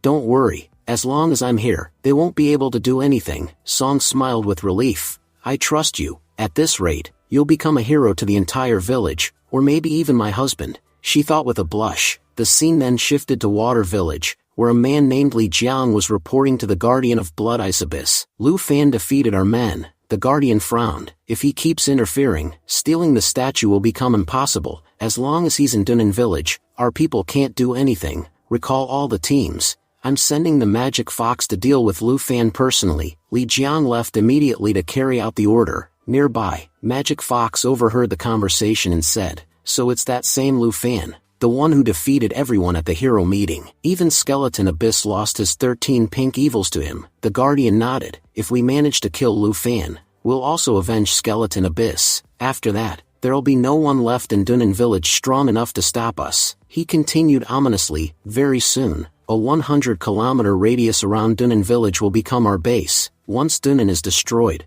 Blood Ice Abyss will grow even more dangerous." Back in Dunnan Village, everyone was on high alert. The chief had stationed guards all around. Just then, a man came running up to him and said, "Sir, the old chief is calling you." The village chief quickly went to meet his father. "Dad, why did you call me here?" The old chief responded, "Come with me, there's something I need to show you." After walking for a while, the chief said, "I don't see anything. Why did you bring me here? There's nothing strange around." Suddenly, the old chief's expression changed. "Your death is standing right in front of you, and you can't even see it." The village chief stepped back, alarmed. "Your voice, it's different. You're not my father." Before he could react, the Magic Fox, disguised as the old chief, poisoned him, causing him to faint. Removing his mask, the Magic Fox said to his hidden allies, "You can come out now. This man is the current head of the Song family, and chief of Dunnan Village. He'll be very useful to us. Strip him of his clothes and hand them to me. Toss his body to the side." The Magic Fox then took the chief's appearance.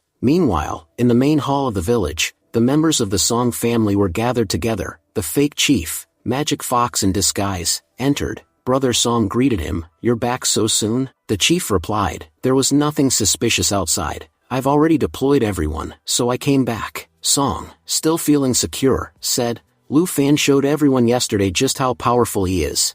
I doubt anyone would dare mess with us again. Now the whole village knows we've gained a powerful member." Lu Fan, a bit puzzled, asked, "Member? What do you mean by that?" Song chuckled and replied, "After we get married, you'll officially become a member of this village. Won't you?" Lu Fan confronted her, saying he might be able to fool others, but she at least know the truth, that we are acting as boyfriend and girlfriend. So why are you still playing along? Magic Fox, who had taken the chief's form, thought to himself, "I didn't expect Lu Fan to be so close to the people of this village. If he truly matters to them, then eliminating him becomes my top priority." With that, he silently released his poison into the room. Within moments, Brother Song began feeling unwell. He murmured that he might be dizzy because he hadn't slept all night. Ben echoed the same, saying he too felt faint. One by one, people started collapsing, and Lu Fan immediately sensed something was wrong. Just then, Song fainted as well. Fortunately, Grandma and Grandpa had already taken precautions.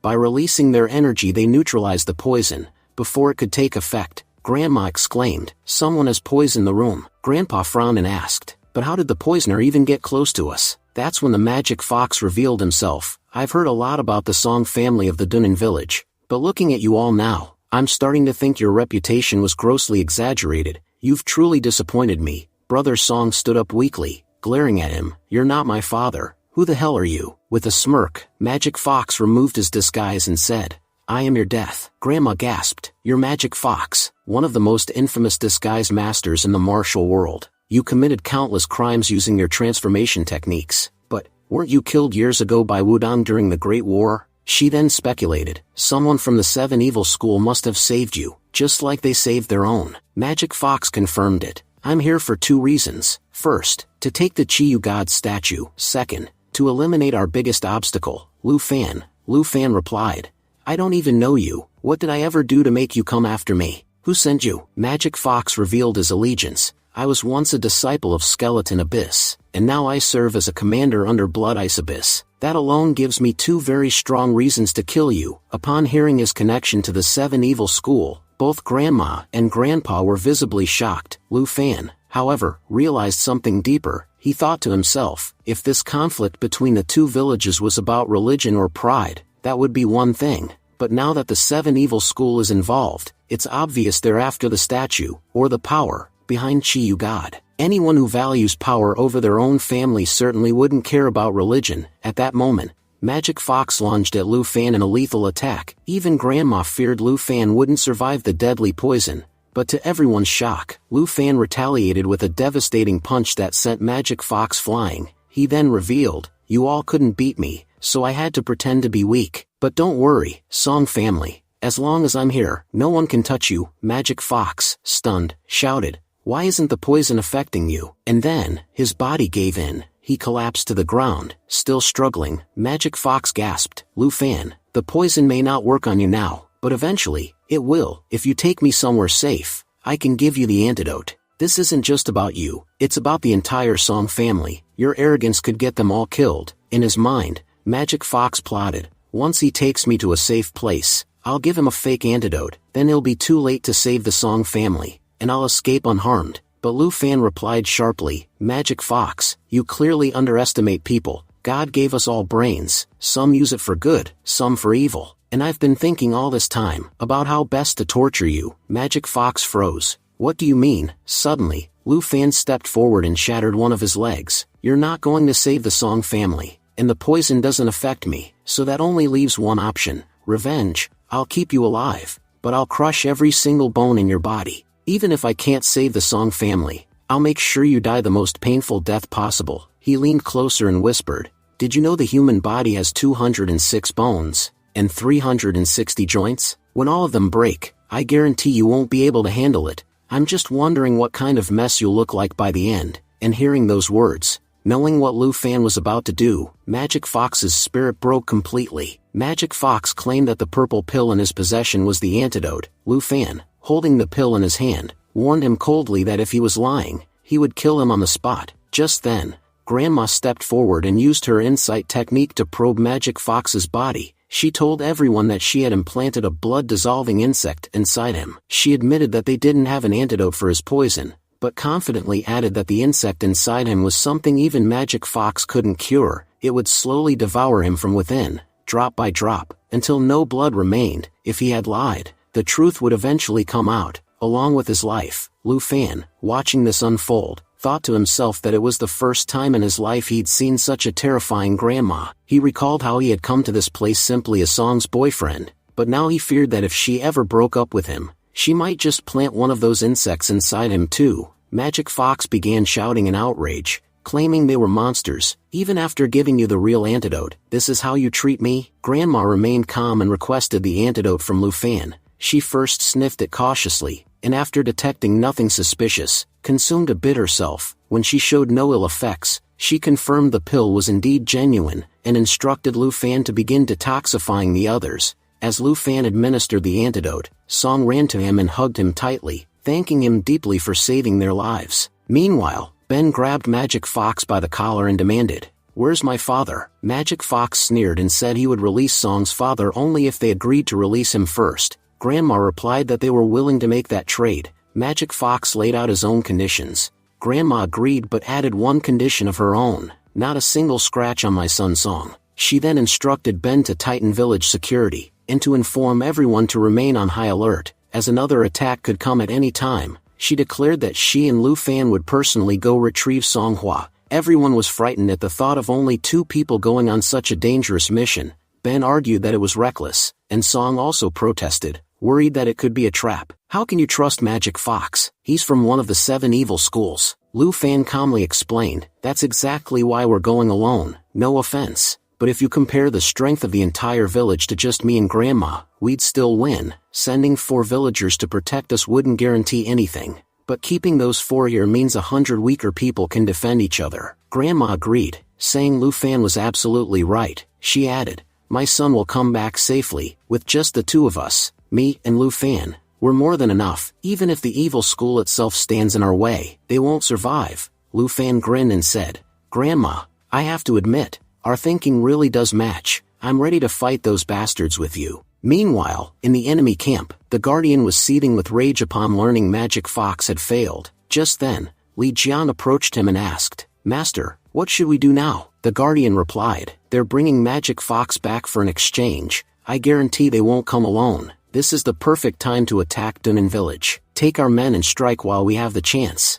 As for Lu Feng, I'll handle him myself. Soon after, the Guardian and his forces reached their designated ambush site. Li Jiang informed him that Lu Fan and another person were approaching. The Guardian asked, how many people are coming? Li Jiang answered, only 2, a frail old woman and a young man, the same one who humiliated Magic Fox. From distance, Magic Fox began yelling desperately, Guardian, that old woman implanted a blood-dissolving insect inside me. If you don't help me, I won't survive. The Guardian muttered in disbelief. Even as an old woman, she's this ruthless? He silently thought to himself that although only 2 people were coming, they were clearly the strongest members of Dunan village. He acknowledged that while they hadn't brought many people, the absence of these 2 had already left Dunan village dangerously weak. Now is the perfect time to attack. Grandma firmly told the enemy, return my son and take your companion with you. The Guardian responded, before we proceed with the exchange, detoxify my man first. Without hesitation, Grandma retracted the insect she had implanted in Magic Fox's body. Meanwhile, Lu Fan and Li Jian began approaching the center of the field for the exchange. Lu Fan declared that they would begin the exchange on the count of 3.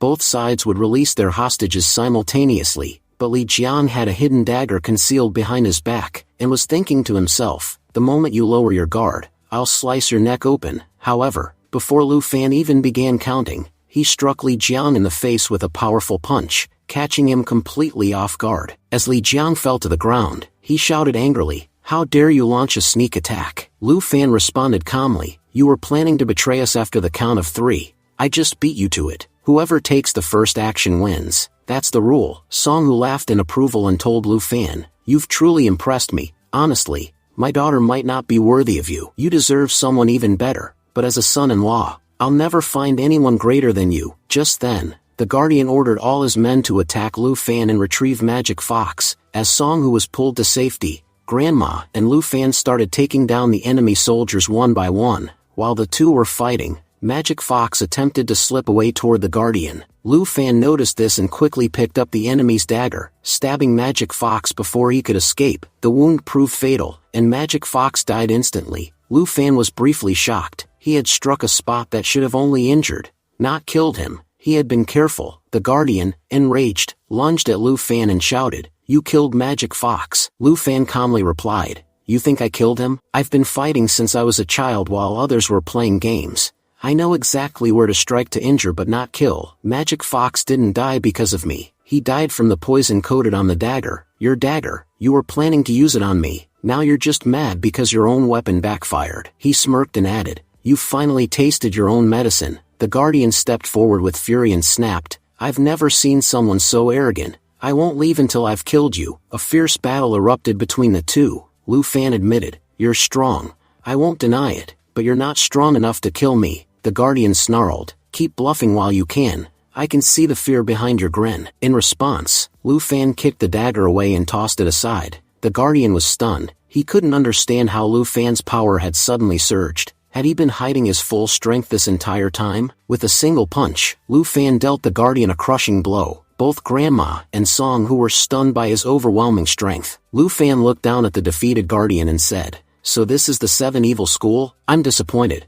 I thought you'd at least give me a challenge." The Guardian coughed and retorted, "Don't get cocky. You're already at the top of our enemies list. Because of your actions, you've brought your own death closer." Lu Fan smirked and replied, "I don't care about the future. Right now, you're my prey. If you think you're tough, then come at me and let's see who's stronger." Realizing he couldn't win, the Guardian turned and tried to flee, but Lu Fan kicked a metal rod at him and yelled, "You really think you can just run away?" Just as the rod was about to strike, one of the Guardian's men jumped in to shield him. The rod missed, and the Guardian barely escaped with his life. Lu Fan growled in frustration. That bastard slipped away because of his lackey. Song, who stepped forward and tried to console him, "It's all right, dear, you've done so much for us already." Meanwhile, back in the village, fireworks began going off, signaling an emergency. Lu Fan looked alarmed and muttered, "Something's wrong in the village. I need to hurry." At the same time, Li Jiang had arrived outside the village with his men. He ordered them, "Kill anyone who tries to stop us." Inside the village's main shelter, Song protested to her grandfather, "You can't stop me. I want to fight for our village too." But her grandfather remained firm. "Soldiers from another village have brought over 100 men. Take the elders and children, and go meet up with Grandma and Lu Fan. Take your little brother too." Song hesitated and said, "Is he capable of leading all these people?" Her grandfather assured her, "He'll manage." Song replied, "Grandma and Lu Fan will definitely come back to protect us." Grandpa added, "They didn't leave for a vacation. They went to fight the Blood Ice Abyss. They won't be able to return quickly. I won't listen to your protests. Go now, with your brother." Reluctantly, her younger brother took her hand, and began to lead her away. Song thought to herself, "Lu Fan, you're the only one who can save this village now." Back at the village front, Grandpa had gathered the remaining warriors, and prepared for battle. Grandpa declared with pride that they were the descendants of the Chiyu god, and that the blood of the war god ran through their veins. He said they would rather die than ever abandon their village. All the villagers raised their weapons and shouted in unison, agreeing that the former chief had spoken the truth. Meanwhile, Li Jiang broke through the village gate, ready to launch his attack. Warriors from both villages clashed, weapons ringing as they struck. Li Jiang shouted that both the Song family and the Dunan village would be wiped out together, but Grandpa firmly stated that destroying the Song family and Dunan village would remain nothing more than a dream for Li Jiang. Li Jiang laughed and told him they were no longer weak. With the support of the Blood Ice Abyss, their power had grown significantly. He mocked them, pointing out how their people were already falling in battle. Li Jiang then went on to defeat Grandpa, and arrogantly declared that along with Grandpa's death, the statue of the Chiyu god would also belong to him. Seeing Grandpa cornered, the villagers were struck with fear. In that moment, saving him seemed impossible, until a small stone came flying through the air, striking Li Jiang's hand and stopping the fatal blow. From a great distance, Lu Fan had thrown the stone and saved Grandpa. He shouted that as long as the son of Dunan village stood, no one could conquer it. Li Jiang immediately realized that the Guardian must have been defeated. Meanwhile, Lu Fan, furious and unstoppable, fought through Li Jiang's men with ease and reached him. The moment Li Jiang saw Lu Fan, he panicked and started running at full speed, thinking to himself that it felt like a monster was chasing him. But Lu Fan closed the gap with a single kick, knocking him to the ground. Li Jiang pleaded, "Please don't kill me." Lu Fan told him to immediately order his men to stop and to retreat from Dunan village. Li Jiang, terrified, shouted to his troops to cease the attack. Hearing their chief's command, all of Li Jiang's forces stopped fighting. Lu Fan warned them coldly, if any of them dared harm the people of Dunan village again, he would break their chief's neck on the spot, and none of them would leave alive. He said he didn't want an entire village to be destroyed because of him, which was the only reason he was sparing them. Hearing this, the enemy soldiers dropped their weapons to protect their chief. Lu Fan told them that he would personally escort them far away from the village. Ben offered to go with him, but Lu Fan refused, saying he could handle them alone. He added that Grandma would arrive in just a minute, and after that, everyone would be safe. He emphasized that it was important for him to explain a few things to the enemy personally, things they needed to understand. Just then, Grandma and Song, who arrived at the scene. Song, who commented that Lu Fan was so fast, they hadn't even been able to keep up with him. Grandma noticed that everything was already over. Grandpa told them they had missed an incredible show. Lu Fan had beaten everyone to a pulp. He proudly added that Lu Fan had officially become the village's savior that very day. Song Hu agreed and said if power was the measure, then Lu Fan was a true monster. Grandma remarked that now she understood how Lu Fan had gained so much fame during the hero meeting. In fact, he deserved even more recognition than he had received. Meanwhile, Lu Fan had taken Li Jiang and his men far away from the village. Li Jiang pleaded again, saying, "We're already far from the village. Please let us go." In his mind, Li Jiang was scheming. He knew they had reached the area where the Guardian had hired numerous shadow killers. Once Lu Fan let them go, he planned for the assassins to finish him off. But Lu Fan asked him coldly, "Why should I let you go? Give me one good reason how it would benefit me." Li Jiang hesitated and said, "I thought you didn't want to destroy an entire village." Lu Fan replied flatly, "That was just a joke. I didn't want to kill anyone in front of the Dunnan villagers. But you're allied with the 7 evil schools. You're not even loyal to your own people. You've been blinded by greed for power. That's why I won't spare you. You'll die today, by my hands." Hearing this, Li Jiang turned and fled. As he ran, he called out, "Shadow killers, kill him now!" The shadow killers immediately attacked Lu Fan, but he disarmed one of them and charged forward. And just like that, Lu Fan brought Li Jiang's chapter to an end.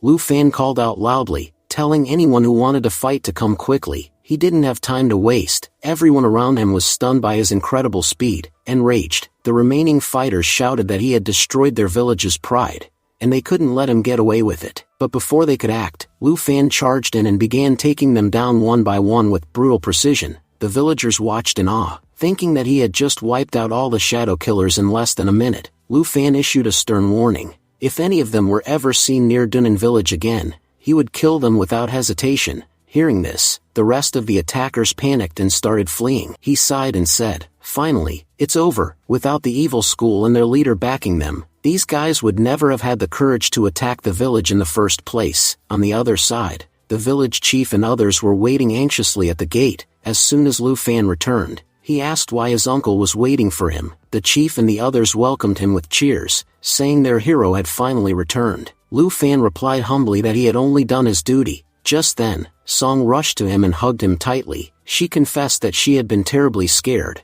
and felt guilty for dragging him into this internal matter. Lu Fan reassured her, telling her not to worry, nothing could harm him. The chief smiled and told Song to take Lu Fan home, saying he must be exhausted. He added that they would handle the cleanup, because they had to prepare for Grandma's birthday the next day. Lu Fan then informed them that around 100 enemy bodies were lying dead near the base of the secret mountain, 2 miles from the village. He requested they be taken care of properly. The chief nodded and promised the task would be completed by morning. Song then mentioned that Grandma and the others were waiting for him at the main hall. When Lu Fan entered the hall, Grandma smiled and said she was relieved to see him safe. She thanked him deeply for protecting their village. Lu Fan replied that there was no need to thank him. He had only fulfilled his responsibility. Song added warmly, "Grandma, Lu Fan is part of our family now." Grandpa agreed, saying the children were absolutely right. Lu Fan was now one of them. Grandma smiled and said that speaking of family reminded her of something. She asked Lu Fan to come with her. As the others were told to head off to bed, Song noticed Lu Fan leaving with Grandma and thought to herself, "It looks like Grandma has chosen him."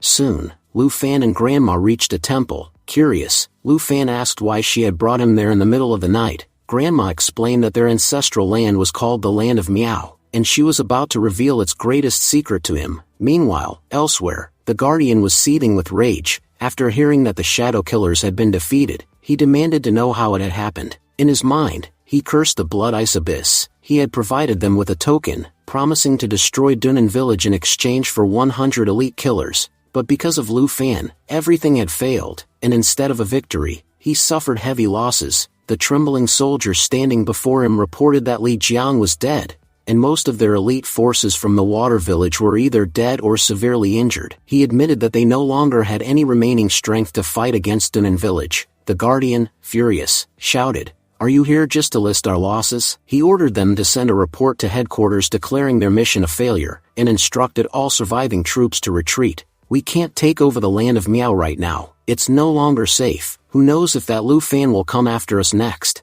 The soldier replied nervously that they had dreamed of conquering the Land of Miao for a long time. They had trained the warriors of the water village for years. Could they really abandon their dream after just one loss? The Guardian scoffed, saying, Do you think I enjoy retreating empty-handed? We're not giving up, we're only postponing our plan. For now, we'll shift our focus and target the 9 school first. Once that's done, we'll return, and when we do, this land will be ours. Back at the temple, Lu Fan and Grandma were praying to the Chiyu god. Grandma explained that Chiyu god was once the most powerful war god in the world, but he had lost to the Yellow Emperor in a legendary battle. After that, he had chosen to live in the land of Miao. That's why this entire land inherited a fragment of his power. She revealed that the power they had inherited was their poison technique, which had made their village famous. However, the bulk of Chiyu god's divine power was still sealed within the land of Miao. Grandma believed that someday, someone worthy would appear, someone who could awaken and wield that divine power, to bring glory to the Chiyu god's name once more.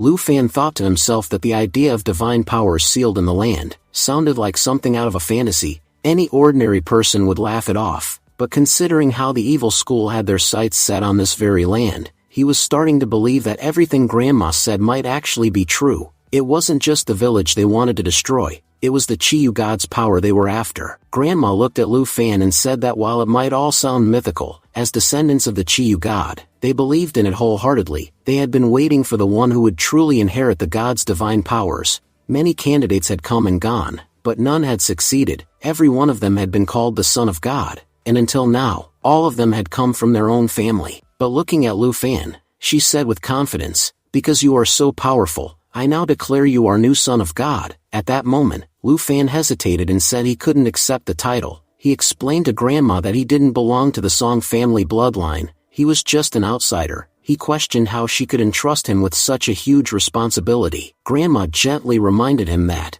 as she had already said before, he was no longer an outsider, he was part of their family now. She explained that Song was a blessing from the Chiyu god to their family, and it was Song who brought Lu Fan to their village, and he, in turn, had saved it. That couldn't be mere coincidence. Destiny had played a role. It was in his fate to become the Son of God. She confessed that they had been waiting for a worthy candidate for years, and hadn't found anyone until now. That's why she earnestly requested him to accept this role, and if nothing else, she said with a soft smile, he could consider it a birthday gift to his grandma. That was all she wanted, just for him to fulfill this one wish. Reluctantly, Lu Fan accepted the token from her hand and agreed. He said, "All right, Grandma, I'll accept your wish." Smiling warmly, Grandma told him to follow her. They walked deeper into the hidden area of the temple. She pressed a section on the wall, revealing a secret door. She turned to Lu Fan and explained that from this point forward, 2 paths would open. One would lead him far away from the village to a distant lake. The other would take him directly to the divine powers of the Chiyu god.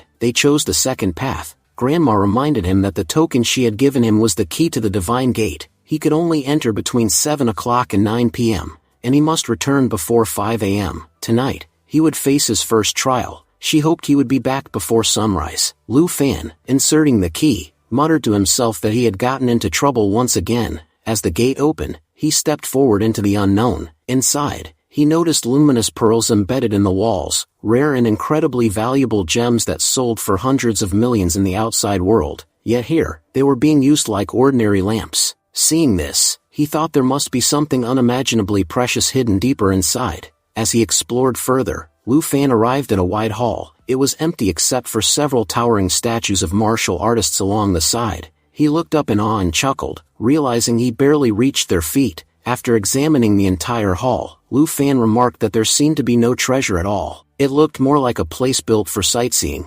Besides, Grandma never said he'd find anything extraordinary in there. So, with nothing else to do, he decided to head back. When he returned, he told Grandma that he was back already. She was surprised to see him return so soon. Lu Fan explained that he hadn't found any significant clues inside, and since he had to return to the city the next day, he figured staying longer wouldn't be worth it. However, he promised that the next time he came, he would make sure to complete the trial properly. Grandma smiled and advised him to keep his identity as the Son of God a secret. For now, only the two of them knew the truth. She added that he was free to visit the forbidden area any time he wished. As Grandma watched him leave, she thought to herself, all the previous sons of God had spent hours inside the forbidden area, yet Lu Fan treated it like a sightseeing spot, and came out in 5 minutes. Is he really the one? He's so different from everyone else. Later, Lu Fan returned home quietly. He thought to himself that he wouldn't make any noise. It was already late, and Song must have fallen asleep, but to his surprise,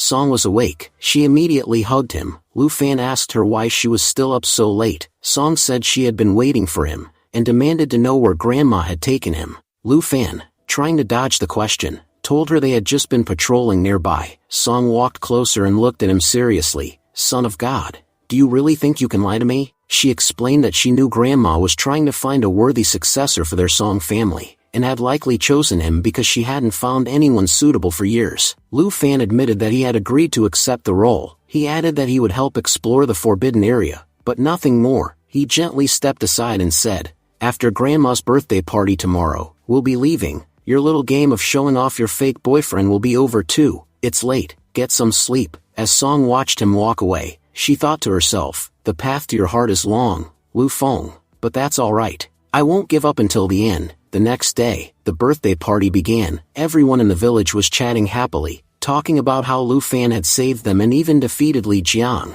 When Lu Fan arrived, the villagers began cheering, calling him their hero. Many of them finally understood why Miss Song Jian had personally chosen him. He truly was extraordinary. Lu Fan and Song went up to greet Grandma, and wished her a happy birthday, offering their heartfelt blessings. Grandma smiled warmly and thanked the children, telling them that because of their heartfelt wishes, she was able to celebrate her 100th birthday. She joked that if they continued blessing her like this, she might even outlive them all. Everyone laughed at her playful remark. Meanwhile, the Song brothers invited Lu Fan to join them for a drink. Lu Fan politely declined, saying that he couldn't really handle alcohol, and preferred not to drink. The brothers teased him, insisting that a real man should be able to drink. They said that if he appeared so tough on the outside, he must be just as strong inside. Moments later, all the Song brothers passed out from drinking too much, while Lu Feng, despite being a lightweight, hadn't even gotten tipsy. Grandma then thanked everyone for attending her birthday celebration.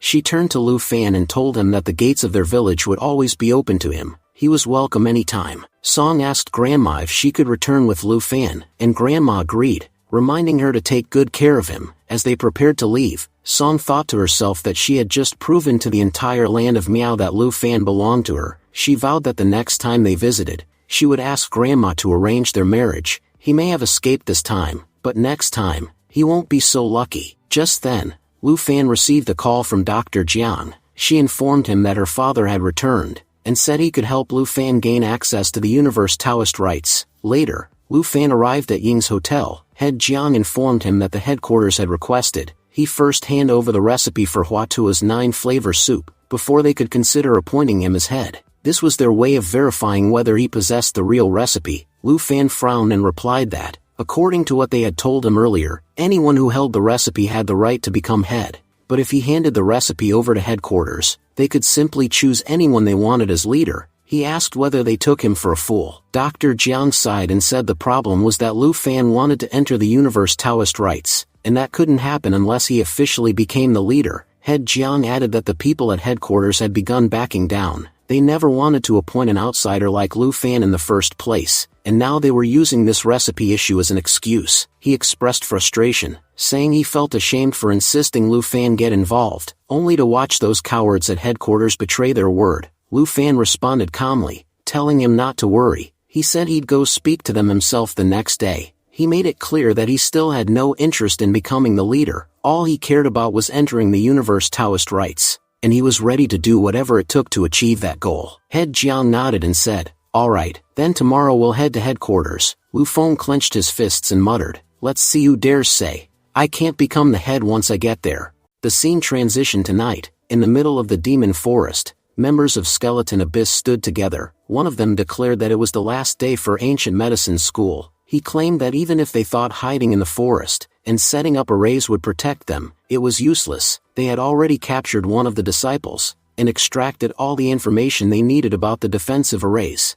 It was revealed that to destroy ancient medicine school, the Skeleton Abyss had joined forces with two other powerful groups, the Blood Ice Abyss and the Bone Devouring Abyss. The guardians of those two factions stepped forward and growled, "You people destroyed us 10 years ago, and now, the time has come for us to take our revenge. We'll start with the weakest sect of all, the ancient medicine school." Zhong Tian shouted to his comrades not to hesitate any longer and to attack immediately. All the warriors of their school charged forward. Back inside the ancient medicine school, the guards were fast asleep. Taking advantage of the situation, the invaders stormed through the gates and launched a surprise assault, slaughtering the defenders. Moments later, Head Jiang's father arrived at the battlefield with his own fighters. Furious, he shouted, asking how the cowards from the evil factions had the nerve to attack their school in the dead of night. He began retaliating, fiercely attacking the intruders, but despite their efforts, Ancient Medicine School stood no chance. With three powerful factions attacking together, the school was utterly overwhelmed and completely destroyed. Standing amidst the ruins,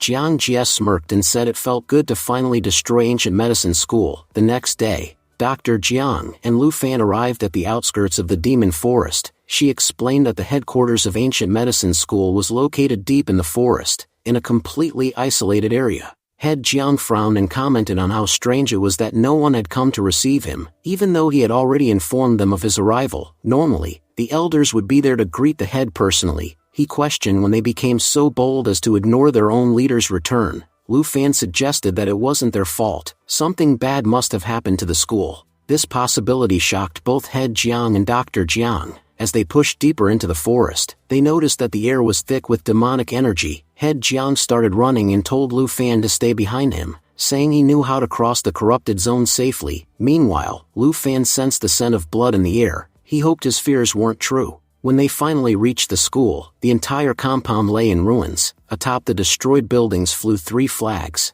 the banners of Skeleton Abyss, Blood Ice Abyss, and Bone Devouring Abyss. Lu Fan pointed to the flags and asked who the other two were besides Skeleton Abyss. Dr. Jiang explained that one was Blood Ice Abyss and the other was Bone Devouring Abyss. The three had clearly joined forces to destroy Ancient Medicine School. As they stepped inside, they saw nothing but devastation. The entire school was in ruins and all the disciples had been slaughtered. Head Jiang, heartbroken and furious, cried out in grief, saying, "Why? We were just doctors. We never harmed anyone." Lu Fan thought silently to himself that in just one night, one of the 9 great schools had been annihilated. If the 7 Abyss schools were capable of such a reckless act, they surely wouldn't stop here. Suddenly, Lu Fan heard a faint voice coming from beneath a pile of rubble. He told the others that something was trapped below. Head Jiang said there used to be a secret tunnel there. Someone must have taken shelter inside and now couldn't get out. With a single punch, Lu Fan cleared the debris, and Head Jiang opened the hidden gate. From inside, a figure suddenly burst out, attacking blindly and yelling, "You bastards from the evil schools, I'll destroy you." Lu Fan quickly stopped him and said they weren't the enemy. Head Jiang recognized the man and called out, "Jipeng, you're safe." Jipeng, catching his breath, confirmed it and shouted inside, "The leader is here, everyone can come out now." Head Jiang apologized for arriving so late and expressed his relief that Jipeng was still alive. Head Jiang's father added grimly that they had been completely ruined. No one had expected the evil schools to launch such a sudden sneak attack. He said that out of everyone in the school, they were only able to save 10%. The remaining 90% had perished right before their eyes. Head Jiang clenched his fists in rage and declared that he would never forgive the evil schools for their crime.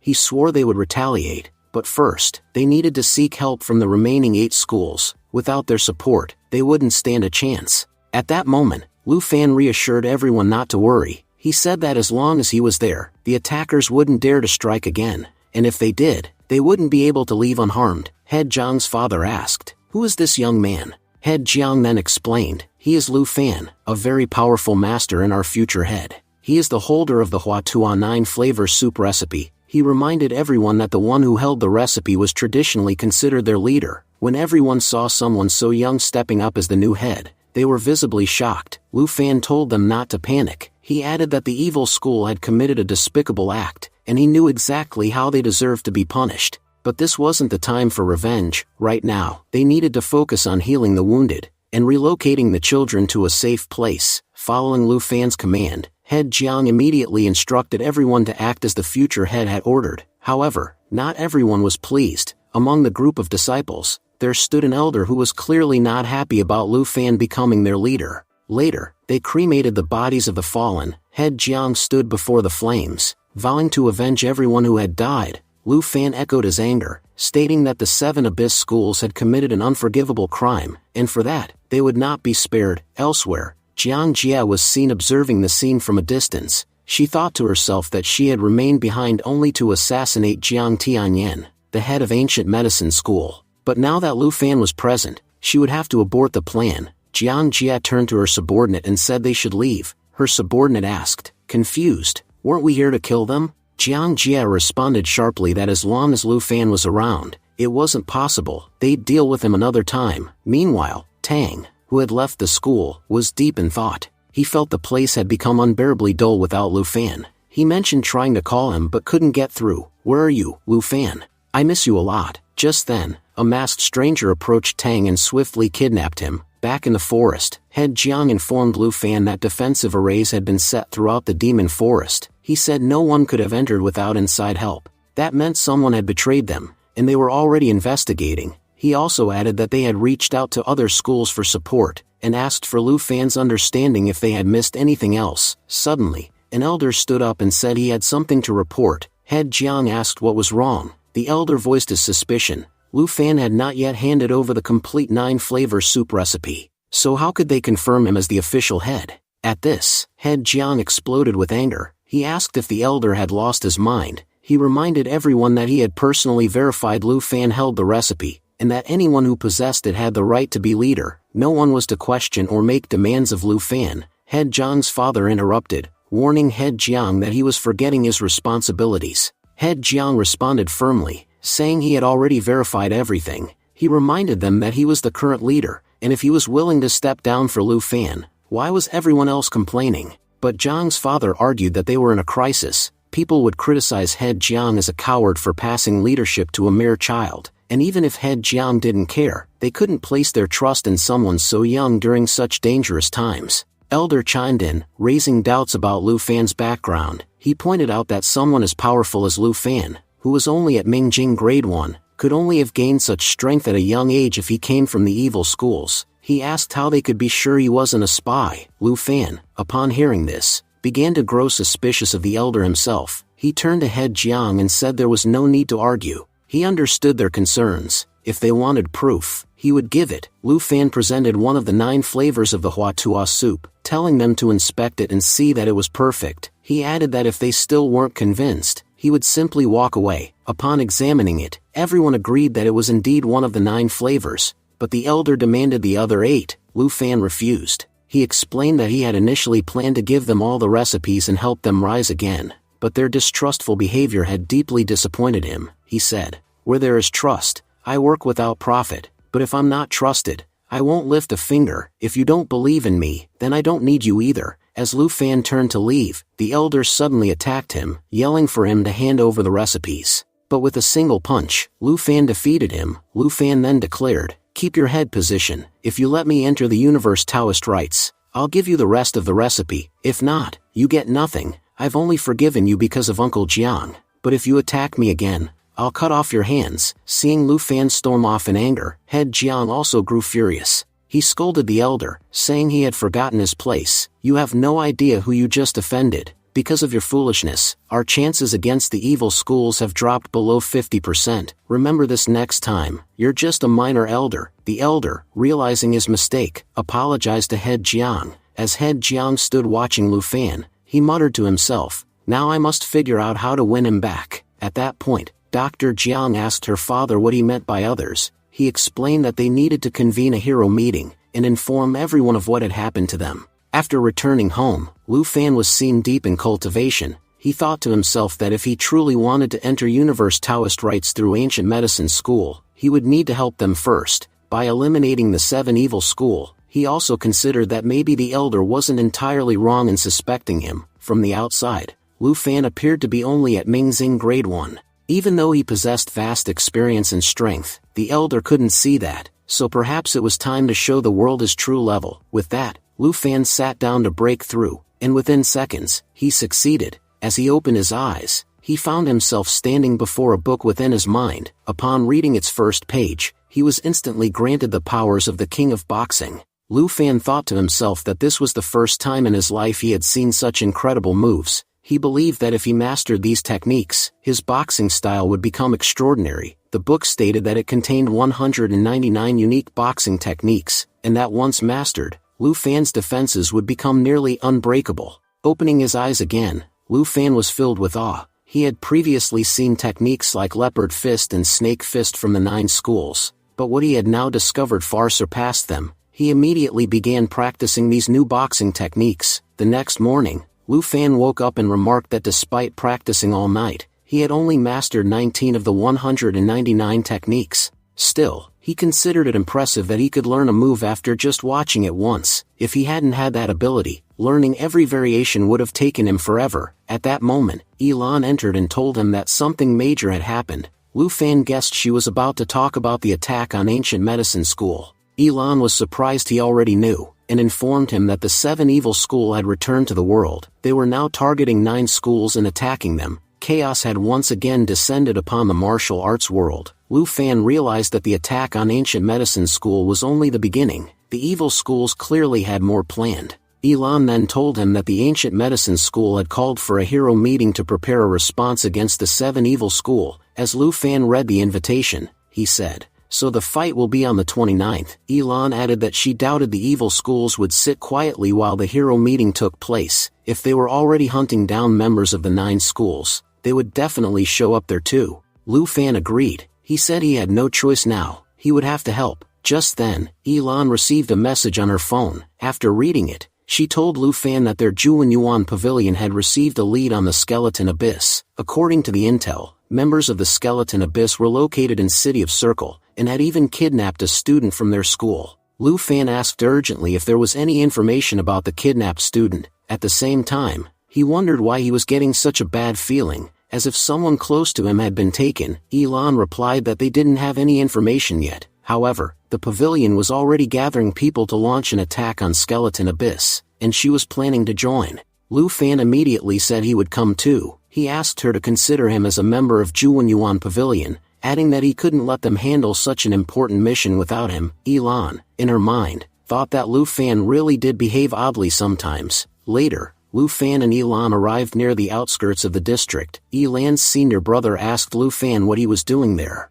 Before Lu Fan could answer, Elan explained that when she got the message to come, Lu Fan was already with her, and now, he was here to help them. She then asked her senior brother for a briefing. What exactly was going on? He explained that the members of Skeleton Abyss had taken refuge on a nearby isolated island. Because there was no internet connectivity on that island, they hadn't been able to trace them accurately. But one thing was certain, they hadn't left that island. Elan suggested that the island they discovered might be the headquarters of Skeleton Abyss. However, her senior brother immediately disagreed, explaining that many fishermen had confirmed the place was too small and unqualified to be a base. He assured her that they would know more soon, as one of their teams was already headed there for reconnaissance. Elan insisted that they needed to eliminate the enemies by tonight. Her senior brother nodded and told her to go rest, as she would be accompanying him in tonight's operation. Meanwhile, Lu Fan said he was going out for a walk and asked them to inform him before they departed. Elan cautioned him not to stray too far. Lu Fan, walking near the shoreline, was deep in thought. He found it suspicious that the Skeleton Abyss had been located so easily. He speculated that this might be a trap, possibly set up to lure and kill their team. Just then, Elan's senior brother approached and sarcastically commented on Lu Fan's relaxed demeanor, saying he must be in a good mood to be enjoying himself. Lu Fan replied lightheartedly, "Hey, you strange-looking guy, are you planning to join us?" Senior brother scoffed and retorted, "What's that supposed to mean? I look handsome. Just because you look good doesn't give you the right to insult others." He then introduced himself as Jiao Jinan, a direct disciple of Elder Dongfeng, and demanded that Lu Fan address him properly. Lu Fan chuckled, saying Jinan's name sounded even stranger than his face. Jinan was clearly irritated and questioned what Elan and the master saw in someone like Lu Fan, whose cultivation level was so low. Lu Fan responded casually, "Ever heard of looks? Sometimes people like others just based on appearance, and the thing with looks is, you either have it from birth or you don't."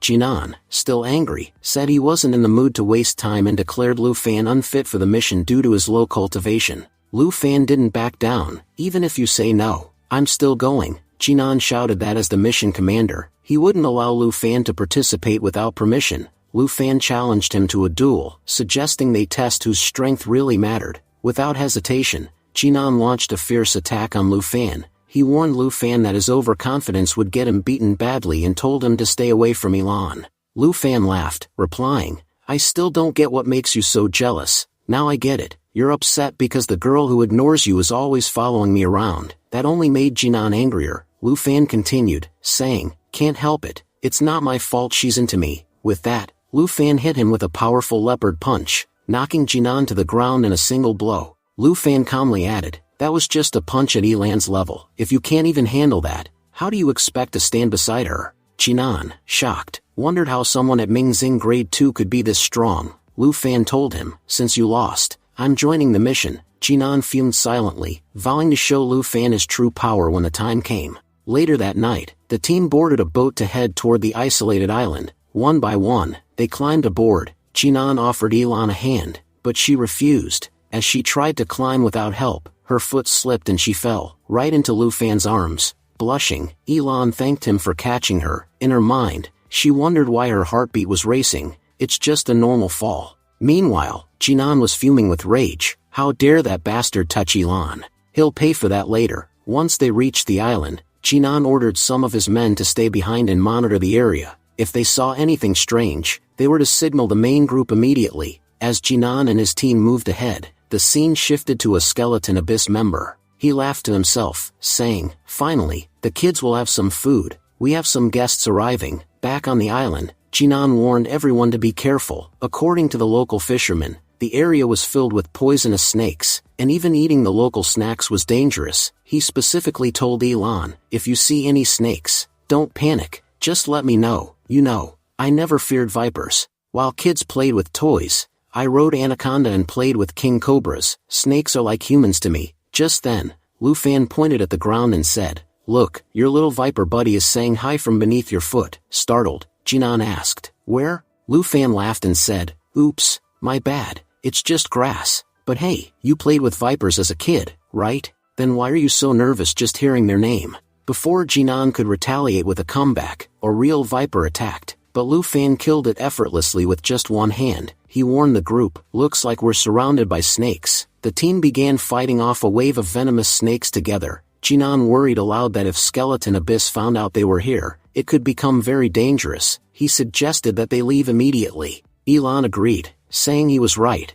but Lu Fan suddenly raised his hand and said, "Wait, someone's approaching us." Just then, a Skeleton Abyss member appeared and arrogantly said, "So, someone actually dared to enter our territory?" His companions behind him muttered, "Must be a few fishermen. By now, they're probably already dead, killed by our vipers." Jinan informed the group that the man ahead was none other than the Snake Demon, one of the elite guardians of Skeleton Abyss. He explained that the Snake Demon had killed thousands using venomous vipers and was infamous for wielding one of the deadliest techniques known. Elan, clearly worried, asked what they could possibly do against someone that powerful. Lu Fan reassured her, saying they shouldn't panic. He smirked and said the Snake Demon was simply unlucky to have run into him. "If he's planning to use his snakes against us, then I'm the worst opponent he could have. His poison won't affect me." When the Snake Demon saw his vipers lying dead, he became furious. He growled that ordinary fishermen couldn't have killed his snakes, and concluded it had to be the work of a martial artist. Enraged, he ordered all his vipers to hunt down the person responsible. As fate would have it, one of Elan's team members was soon targeted by a snake. In trying to defend himself, he accidentally revealed their location. The Snake Demon responded swiftly, launching poison bombs in their direction and dispatching his sentries to engage in close combat. As the team fought back, the Snake Demon began spreading a thick poisonous smoke throughout the island. He taunted them, saying, "Even if my snakes don't bite you, you still have to breathe. I'll flood the entire island with poison. Let's see where you run then." To everyone's shock, Lu Fan stepped forward and inhaled the poison smoke, absorbing it into his body. The Snake Demon laughed mockingly and called him a fool, saying he had never seen someone so stupid, taking in my poison directly. Jinan was horrified. He couldn't believe what Lu Fan had done. Even warriors at Mingjing Grade 8 couldn't survive such concentrated poison. He was sure Lu Fan wouldn't make it out alive. The Snake Demon advanced and assumed Lu Fan was immobilized. He offered to end his pain by killing him swiftly. But before he could act, Lu Fan suddenly grabbed the Snake Demon by the throat. Shaken, the Snake Demon stammered, You're still alive? You can move?" Lu Fan calmly explained, "Your power is poison, but poison has no effect on me." With that, he slammed the Snake Demon into the ground. One blow was all it took to knock him unconscious. Everyone watching was stunned. A guardian of Skeleton Abyss had been defeated with such ease. Jinan stood there, thinking silently to himself. Lu Fan didn't even use 10% of his power when he fought me earlier. If he had, I might not be alive right now." As they regrouped, Elan, still surprised, asked Lu Fan how he had resisted the poison. Lu Fan replied that his body had been exposed to lethal toxins since childhood. "There probably isn't a single poison in this world that my body hasn't already endured." Hearing this, Jinan and the others were left speechless. Elan asked what their next move should be. Lu Fan said they now had proof that Skeleton Abyss operatives were present on the island. If even a guardian was stationed here, something serious was going on. He declared that their objective was now clear. They needed to eliminate the enemies and uncover the truth behind the operations here. Jinan nodded, accepting Lu Fan as the de facto leader. "Whatever you say, boss." As the group moved forward, they stumbled upon a hidden training base of Skeleton Abyss. Elan was shocked to see so many tents set up. Lu Fan speculated that this might be a training camp. They noticed a large group of children standing in formation.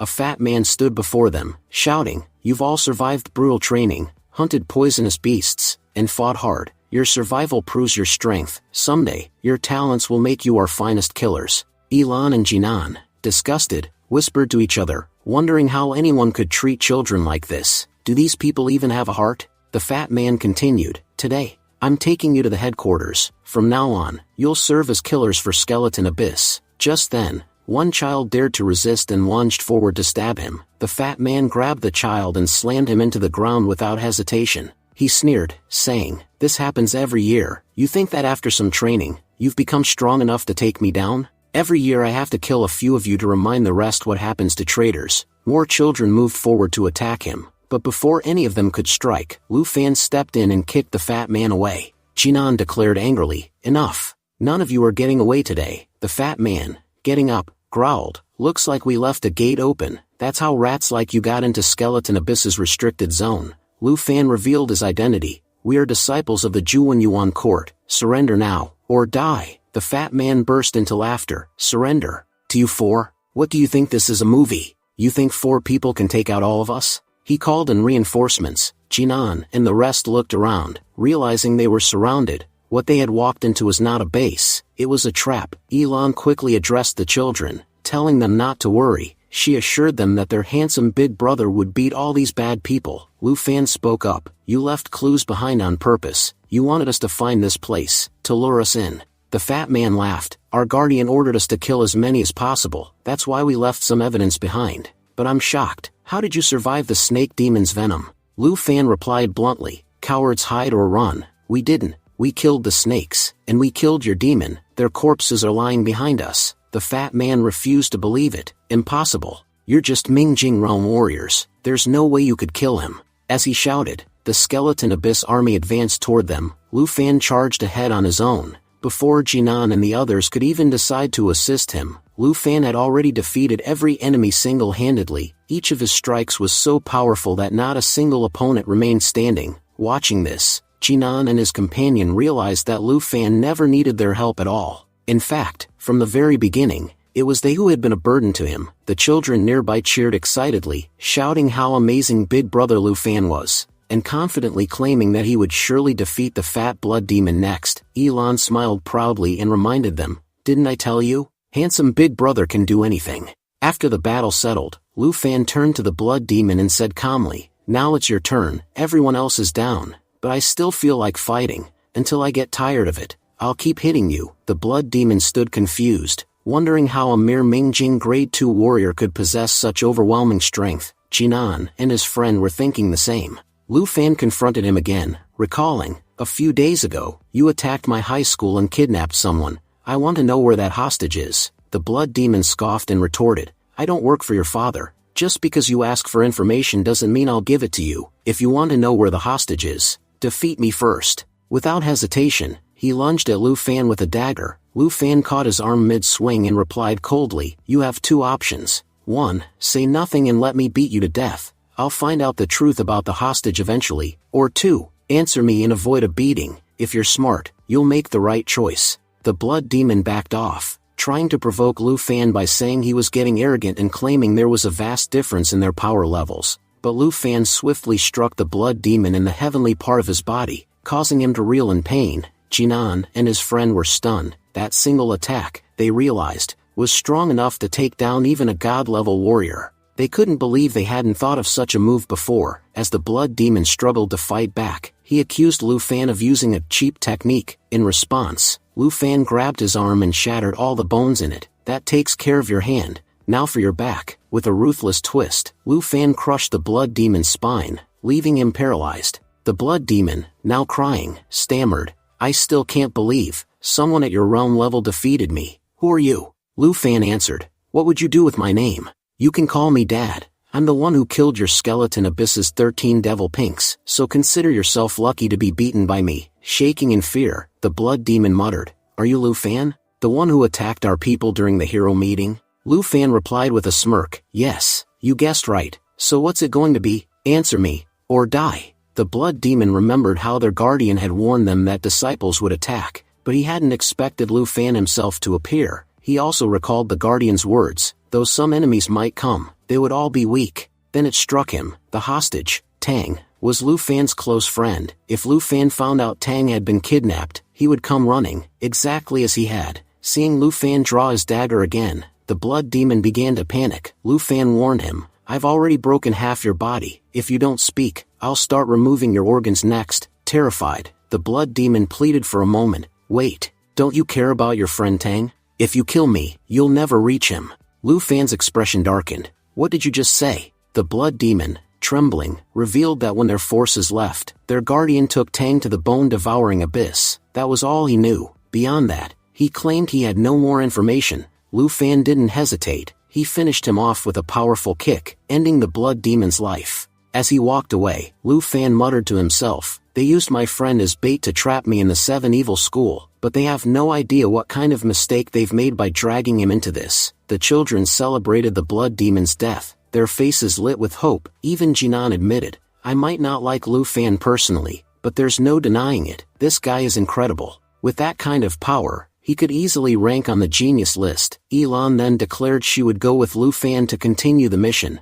asking the others to report back to headquarters about what had transpired here. In her thoughts, Elan wondered if Lu Fan might have some connection to the Juan Yuan court, given his extraordinary strength and calm demeanor. She had a gut feeling that Lu Fan was already ranked among the top warriors in the world. As the scene progressed, we saw that the headquarters had sent boats to transport the captured members of the Skeleton Abyss organization. They were being taken away under heavy watch. Meanwhile, a few children approached Lu Fan and asked him hesitantly, "Brother, is it really true that we're going home? Will our parents even recognize us after all this time?" One of them added that they killed a lot of people during their training. They had been forced to do terrible things, and now they believed they had become bad people. They feared their families would never accept them again. Lu Fan gently reassured them, saying they hadn't done anything truly good or bad. They were just children. He told them to forget the life they had lived so far, and once they returned to their families, their real lives could begin again. He insisted that they shouldn't worry about being hated by their parents, because parents never truly hate their children. Just then, another child stepped forward and said, "Brother, when I grow up, I want to become a hero just like you, someone powerful enough to save everyone." Lu Fan smiled and told the boy that he already was a hero. Amidst everything, the boy had shown great courage by surviving on his own. Lu Fan added that he truly believed the boy would become even greater than him one day. As he watched the children leave, Lu Fan thought to himself that he trusted the Wan Yuan court to take good care of them. He was disturbed by how Skeleton Abyss had turned these innocent children into weapons. Despite their young age, they had become so skilled that they could easily take down anyone. He knew that if these children weren't guided back onto the right path, they could become a serious threat to society. He realized Wan Yuan court had a lot of work ahead of them. Elan commented that Skeleton Abyss had committed unforgivable acts. She admitted she now felt sorry for those still working under them. After all, they had once been innocent children too, turned into tools of destruction by the very people they now served, completely unaware that their lives had been ruined by them. Lu Fan responded that he was sure the evil schools run many more such operations, and countless children were still being turned into living weapons. Earlier, he hadn't wanted to destroy these schools. They were just obstacles in his path, nothing more. But now, knowing what they were doing, he declared he would not spare even a single one. Elan said she was taking the rescued children to a larger headquarters in another city, which could provide the help they needed. She asked Lu Fan if he wanted to come with her. Lu Fan agreed. he explained that his friend had been taken hostage by Skeleton Abyss, and was now somewhere in the bone-devouring abyss. If they had dragged his friend into this mess, then it was his responsibility to get him out. Elan nodded, expressing her frustration at how Skeleton Abyss dragged even innocent people into their dark world. She promised Lu Fan that MANHWA Court would do everything it could to rescue his friend. They agreed to head to the capital as quickly as possible. Soon, they reached the capital. Lu Fan looked around and remarked that its brilliance hadn't faded. The shining buildings and golden sunrise still felt as mesmerizing as ever. Elan invited him to come with her to the branch office of MANHWA Court, explaining that it was a massive facility and she could even introduce him to the director, but Lu Fan declined. He said he had no interest in these big institutions, and trusted that she would bring him the necessary information anyway. He added with a grin that a chance to visit such a beautiful city didn't come often. He was going sightseeing. Internally, though, Lu Fan was cautious. He knew many people at the capital branch recognized him, and several of his former allies still worked there. Visiting the branch would almost guarantee he'd be identified, so he decided to stay out of sight and mind his own business. As Elan left for the branch, Lu Fan strolled through the city, telling himself he wouldn't get involved in any trouble this time. He was here to work peacefully, and to leave just as quietly. But trouble, as always, found him. Suddenly, a girl nearby was yelling at a boy named Ouyang Yuan. She shouted, "Are you crazy? I told you already. I don't want to date you. I have school to get to. Now move out of my way." Ouyang Yuan tried to charm her, saying, "Come on, I know you're beautiful, but how many times are you going to reject me? Do you even realize that no one in this entire city is better than me? I've got looks, money, status, background, and real love for you." The girl snapped back, saying she had no feelings for him. He was wasting both his time and hers. Ouyang smirked and said, "If not me, then who? Aside from your brother, I'm the only guy in this city worthy of being your boyfriend. If you keep rejecting me like this, that must mean there's someone else, and I want to know who he is. If I believe he's better than me, I'll back off for good." The girl glanced around nervously. Meanwhile, Lu Fan had a bad feeling. Something told him he was about to get pulled into something unexpected. Sure enough, the girl suddenly pointed at Lu Fan and said, "He's the one I have feelings for." Lu Fan sighed to himself, thinking he had seen this coming. Ouyang squinted at him and scoffed, "Do I look stupid to you? I can clearly see that guy was just looking at the bridge, and you randomly picked him to get rid of me. If we're faking things now, then fine. I could say Mr. Beast is my brother too." The girl insisted she wasn't joking. She reminded him, "You told me to find someone better than you. Well, look, I did. Just take a look at him. Compared to him, you're nothing." According to her, Lu Fan was so attractive, one could never get tired of looking at him, unlike Ouyang, whom she claimed was hard to even look at. Lu Fan thought to himself that this girl was clearly trying to trap him, and staying there any longer wouldn't be safe. Just then, Ouyang Yuan grabbed the girl's hand and firmly said he wouldn't tolerate her nonsense anymore. He added that he knew the other guy meant nothing to her. The girl snapped back at Ouyang, demanding he let go of her hand. She warned that if he didn't, she would punch him. She reminded him that she, too, came from a powerful family, specifically, the prestigious Sidhu family from the capital. Lu Fan overheard this and was surprised to learn that she belonged to the renowned Sidhu family. Ouyang Yuan continued, saying he didn't care what she said here. He wasn't going to let her leave without giving him an answer, and that answer, he emphasized,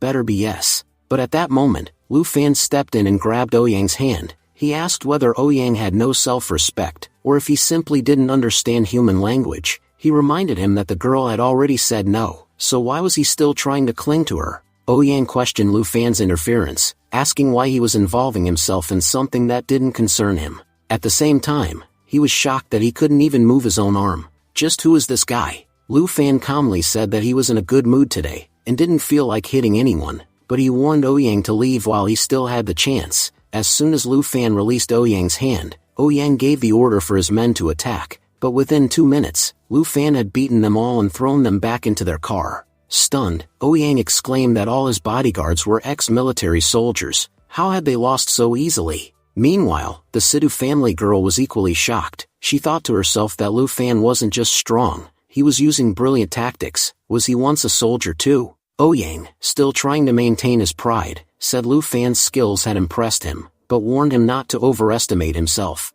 He reminded Lu Fan of a popular saying, "You don't provoke a crocodile while living in its pond." Then he added, "My friend, you've just made that mistake." The Sidhu girl warned Lu Fan to back off, telling him that Ouyang was a trained martial artist, and he wouldn't be able to handle his attacks. She thought to herself that Ouyang was at grade 4 of Minjing grade. Although she had been told not to fight publicly, she knew she had no choice now. She had to fight to protect Lu Fan. But before she could step in, Lu Fan once again grabbed Ouyang's hand and said, "If you're a crocodile, what are you doing outside the water? Let me help you return to your habitat." With that, he tossed Ouyang into a nearby lake. Seeing this, the Sita girl was completely stunned. From the lake, Ouyang started yelling for help, admitting he didn't know how to swim. The Sita girl gasped in disbelief and asked Lu Fan how he had defeated a grade 4 Minjing grade martial artist so effortlessly. Lu Fan casually replied that she was now free, and instead of asking questions, she should have thanked him. He added that clearly her family hadn't taught her basic manners.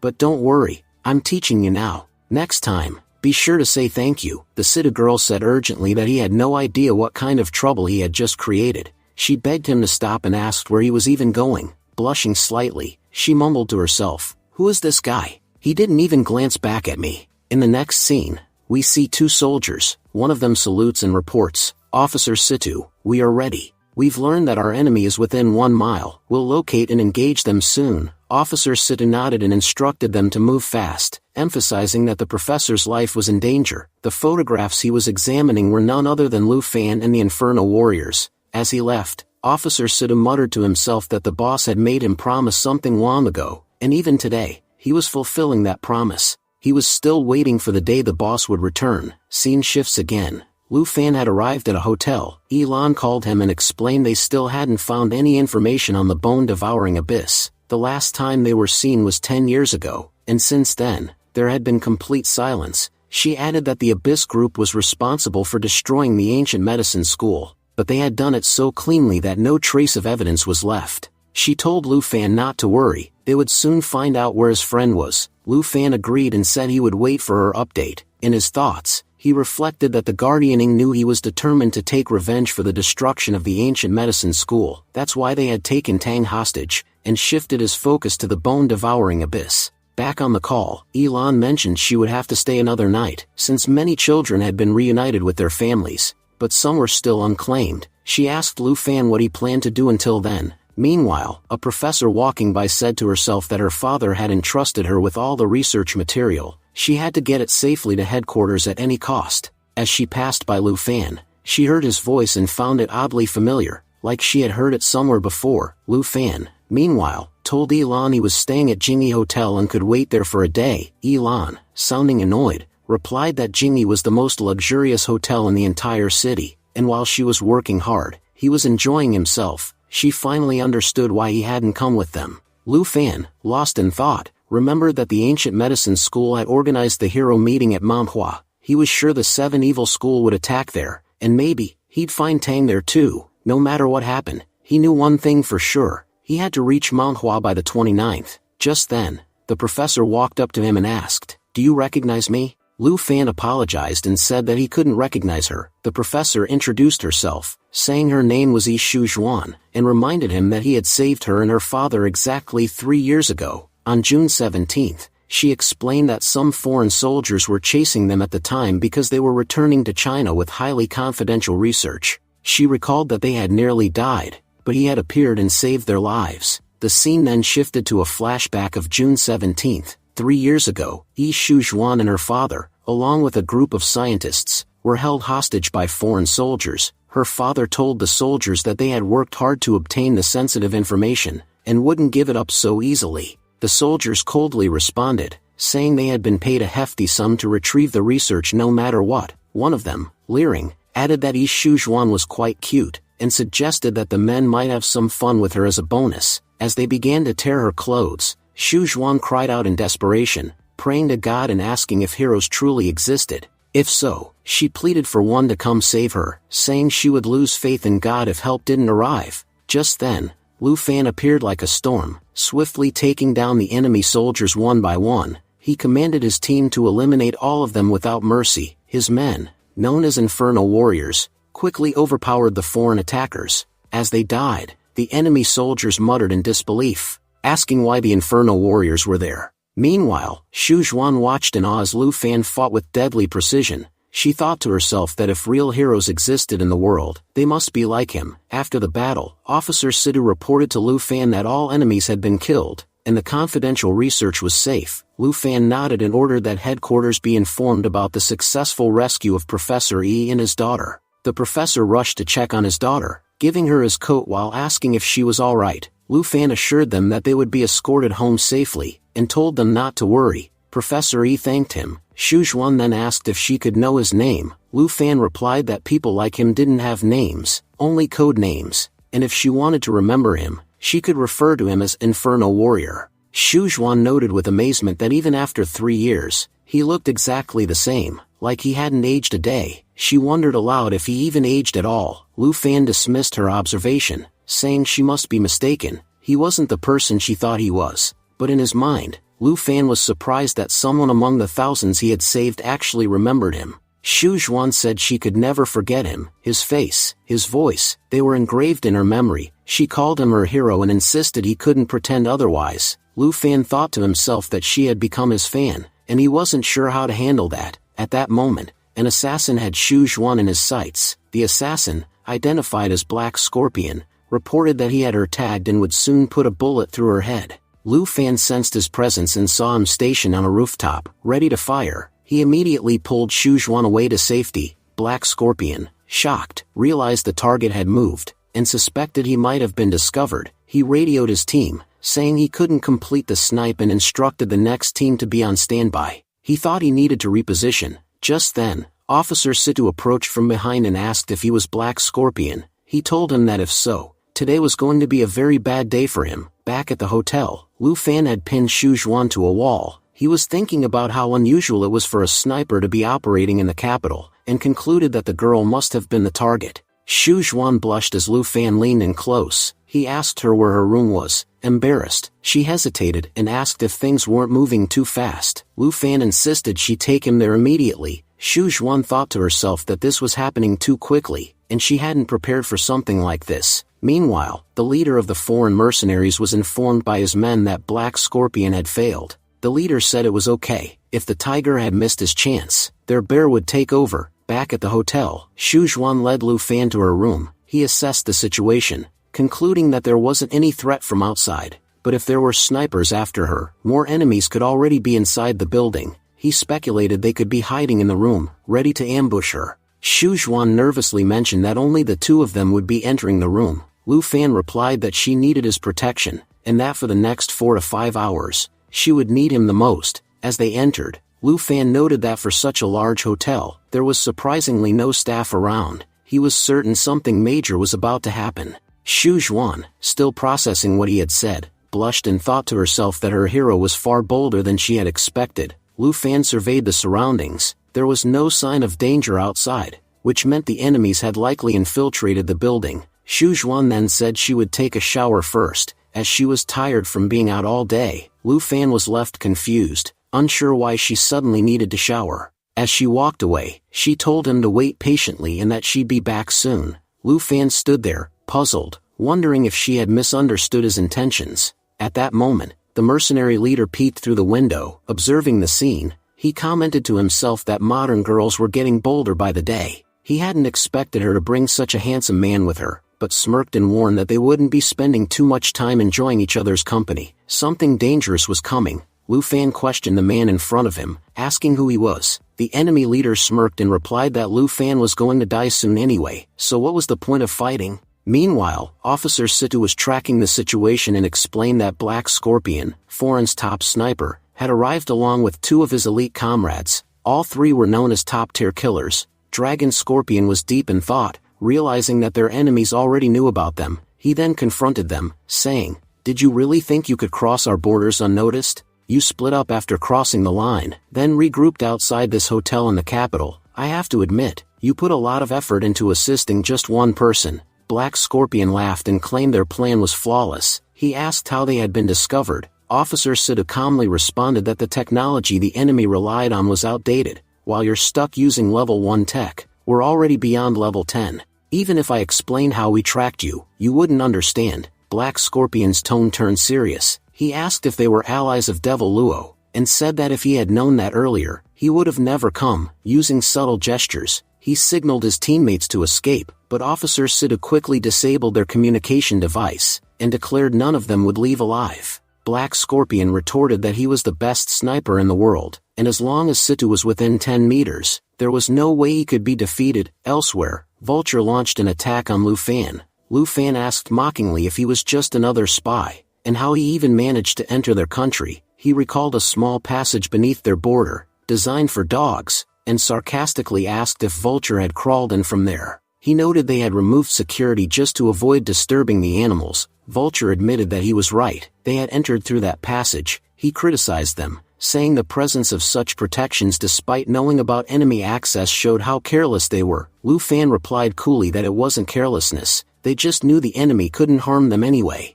As he prepared to counterattack, Xu Zhuan suddenly appeared and was taken hostage by Bear. Xu Zhuan pleaded with Bear to release her. Lu Fan then realized they had brought another man along. Vulture threatened that if they didn't let him go, the girl would die. Without hesitation, Lu Fan threw Vulture directly into Bear, attacking them both. Vulture groaned that Lu Fan was getting too arrogant, and declared that taking him down had now become a priority. Both he and Bear advanced to attack Lu Fan again. On the other side, Black Scorpion fired at Officer Sidhu, but Sidhu dodged all his shots with ease. He disarmed him, then punched him hard and said, "Remember this, as long as even one member of Inferno Warriors stands on Chinese soil, no outsider's mission will ever succeed." Meanwhile, Lu Fan had already subdued both Bear and Vulture. As he slammed them to the ground, he said, "Inferno Warriors may have left the field, but we haven't forgotten how to fight, and today, you're unlucky, because you ran into us." Xu Zhuan, visibly impressed, exclaimed how cool Lu Fan looked. She said she had never seen a more stylish warrior in action.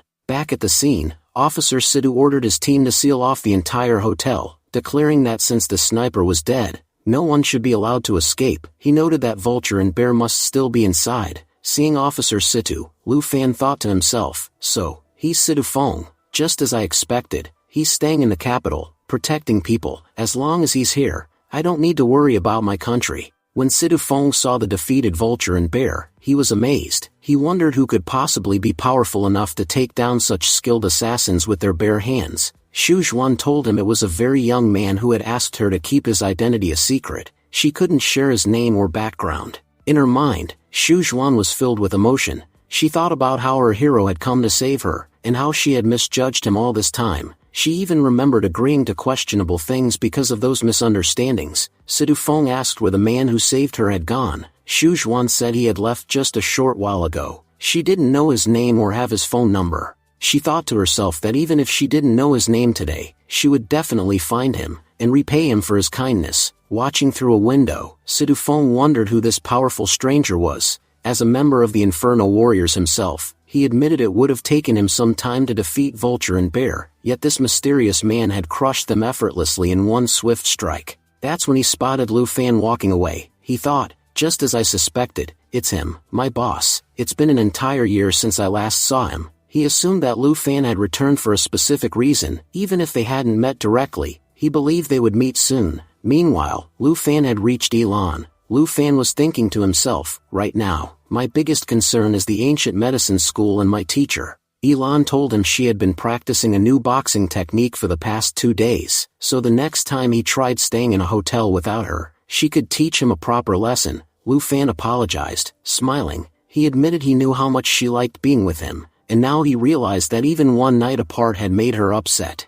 Blushing, Elan told him not to joke around. She said she had already informed their elders. If they found any new information about bone-devouring abyss, they would let them know. Later, Lu Fan arrived at the ancient medicine hall. Upon seeing him, Dr. Jiang expressed concern, saying she had been trying to contact him for several days but hadn't been able to reach him. Lu Fan explained that he had been away on a long trip. He mentioned that he had heard a hero meeting was going to be held soon at MANHWA, and assured her that he would fully support her. Dr. Jiang told him that her father had been handling that matter alone. But a bigger concern now was that the Universe Taoist Rite was about to be activated. Startled, Lu Fan asked if it was really about to open. Dr. Jiang confirmed that it was. She explained that just yesterday, the people from Brutal Sky Sect had sent their envoys. They had summoned their leader to Ying's hotel, room 303. They had to report there within 3 days in order to qualify for entry into the Universe Taoist Rite. Lu Fan was excited and said this was incredible news. He told her she should hurry to room 303 to learn more about the opportunity. However,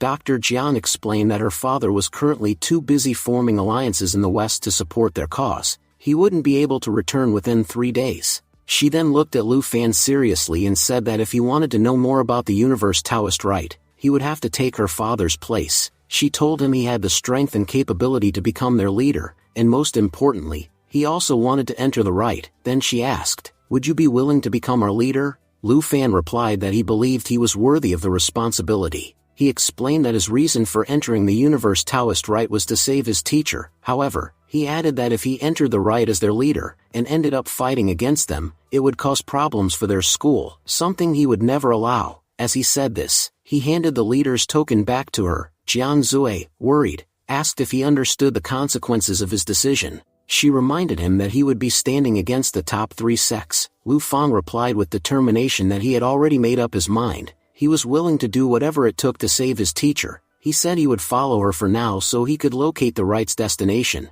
He assured her not to worry and promised he would make sure their school's name wouldn't be dragged into anything. As for the top 3 sects, he said they were the ones who should be afraid of going against him. Dr. Jiang replied that if he had made up his mind, then she wouldn't try to stop him, but she urged him not to offend any of the 3 sects unnecessarily. She silently thought to herself how brave and courageous Lu Fan was, willing to take on everything just for the sake of his teacher. Lu Fan reassured her again not to worry and said everything would be fine. Dr. Jian, however, still had her concerns. She thought to herself, "I know everything about your character. You won't tolerate even a bit of the arrogance shown by those top 3 sects. Saving your teacher will come later. You'll beat them just for the way they talk." Meanwhile, Lu Fan returned to his home. He thought aloud that he would be meeting the top 3 sects tomorrow, and they were undoubtedly powerful. If he wanted to stand among them, he too had to become stronger. He noted that his current cultivation level was only Minjing Grade 2. Standing beside the medicine school's representatives with such a low level would definitely raise suspicions.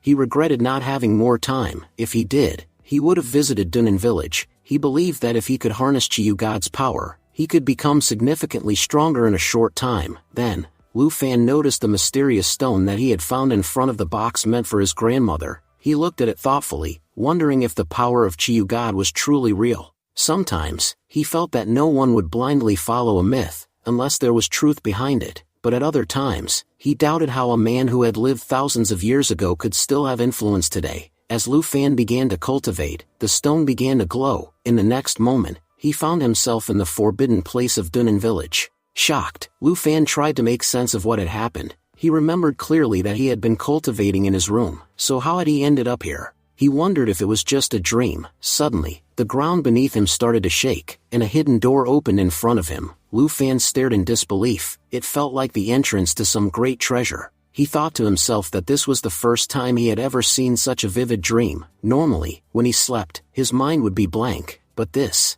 felt real. Out of nowhere, a sword formed from blue fire appeared before him. Amazed, Lu Fan muttered that he had never seen such a thing in his life. The dream was beginning to feel too real. He jokingly considered slapping himself to wake up, but before he could, the fiery sword suddenly launched toward him, striking his body. In that instant, Lu Fan woke up, gasping. He whispered to himself that it had been a strange dream. For a moment, he had truly believed it was real, but then, to his utter shock, he noticed the same blue fire sword lying in front of him. Lu Fan, stunned, asked aloud how it had gotten there. Wasn't it just in his dream? He began to wonder if he had actually been transported to Dunan village somehow. As he touched the sword, he recalled the legends of Chiyu God using powerful weapons. To his surprise, the sword felt completely real. He thought that perhaps the tales of Chiyu God's relics were true after all. But suddenly, the sword began to move, flying away from Lu Fan. Lu Fan remarked that the sword was rather mischievous. He attempted to grab it, but it kept evading him. Despite several efforts, the sword darted away and eventually returned into the stone it had come from. He muttered to himself, realizing it was the same stone he had picked up from the shopkeeper earlier. The next day, Lu Fan explained the entire incident with the stone and the sword to Song. Song responded with disbelief, saying, "So you're telling me that the same stone we got from the shop contains a sword? Honestly, it sounds like you've read one too many comics. How could such a huge sword fit inside such a small rock?" She added that just because he had a strange dream, it didn't mean she should believe it. You're asking me to call Grandma based on that? Lu Fan insisted he was telling the truth and asked why she didn't trust him. Song replied that it wasn't about trust, it was like he was claiming to be Spider-Man instead of Peter Parker. Nonetheless, she said she had already messaged Grandma about the incident, and promised to let Lu Fan know once she got a response. Lu Fan speculated that the blue flame and the strange sword might be linked to the forbidden area. Song, half mocking, proposed a bet. If Grandma replies the same way I did, then tonight, you'll have to sleep next to me. Lu Fan, a bit startled, asked if she was serious. Song teased, "What's wrong? Are you scared?" Lu Fan accepted the challenge, reaffirming he had spoken the truth. Song responded that she hoped he wouldn't back out of it. Internally, she thought, sooner or later, Lu Fan, you'll be mine. Just then, Song received a call from her grandma. Grandma shouted over the phone, "Song, is everything you wrote in your message true? Yesterday, there was a massive earthquake near our sacred mountain, and it originated from the forbidden area." She added that the events they witnessed matched exactly what Lu Fan had described. Lu Fan moved closer and turned the phone to speaker mode. He asked Grandma to explain things clearly. Grandma replied, "What you saw wasn't a dream, it was real. You summoned the ultimate treasure of the Chiyu God. The vision you had was of the sacred weapon, the Julie Holy Knife, one of the top 10 spiritual weapons." Lu Fan asked if the weapon was the same blue, flaming spiritual object he encountered. Grandma confirmed, "Yes, but it's not a physical weapon, it's a spiritual one. You could say that the sword chose you as its master." She explained that the weapon had disappeared years ago and was never found again. It had been waiting in the forbidden area all this time for a worthy owner. Lu Fan wondered why the sword revealed itself to him and not anyone from Grandma's clan. Grandma speculated that the sword had been testing him, only revealing its true form once it deemed him worthy. "Lu Fan, you don't realize how great an opportunity this is. If you can bond with the Julie Holy Knife, you'll become incredibly powerful." Lu Fan admitted the blue flame was tricky and difficult to catch. Song asks, "Grandma, is Lu Fan really the son of God?" Grandma replies, "Yes, it's the first time the forbidden area has reacted like this to anyone. If Lu Fan can control the spirit of the Julie sword, then he's worthy of it. Lu Fan, take good care of that fire and try to come to Dunnan village as soon as possible, because that's where you'll find the true form of the Julie sword." Lu Fan promised to complete his pending tasks and visit Grandma soon. Internally, he thought he might be close to acquiring an extraordinary treasure. Grandma told him, "Our future is now tied to you. I truly believe a bright destiny awaits." Song, although glad for the village, felt a little sad about losing the bet. Lu Fan teased, "Now do you believe me, Song?" Song explained her skepticism. Many people have claimed to be the son of God in the last 7 years, but none succeeded in achieving anything. You lived far away from the village, while others lived within it for years. They never found anything, yet you had one dream and suddenly a divine sword appeared before you. Lu Fan smugly replied, "Maybe I'm just that special." The sword couldn't resist coming to me. He then checked his phone and said he had an errand to run, thanking her for helping clear his doubts. As he left, Song muttered to herself, "I've never seen a guy get so many chances and still do nothing about them. Honestly, Lu Fan is exhausting." Meanwhile, Lu Fan arrived at the Ying's hotel. He was supposed to meet envoys in room 303. Upon entering, Lu Fan joked,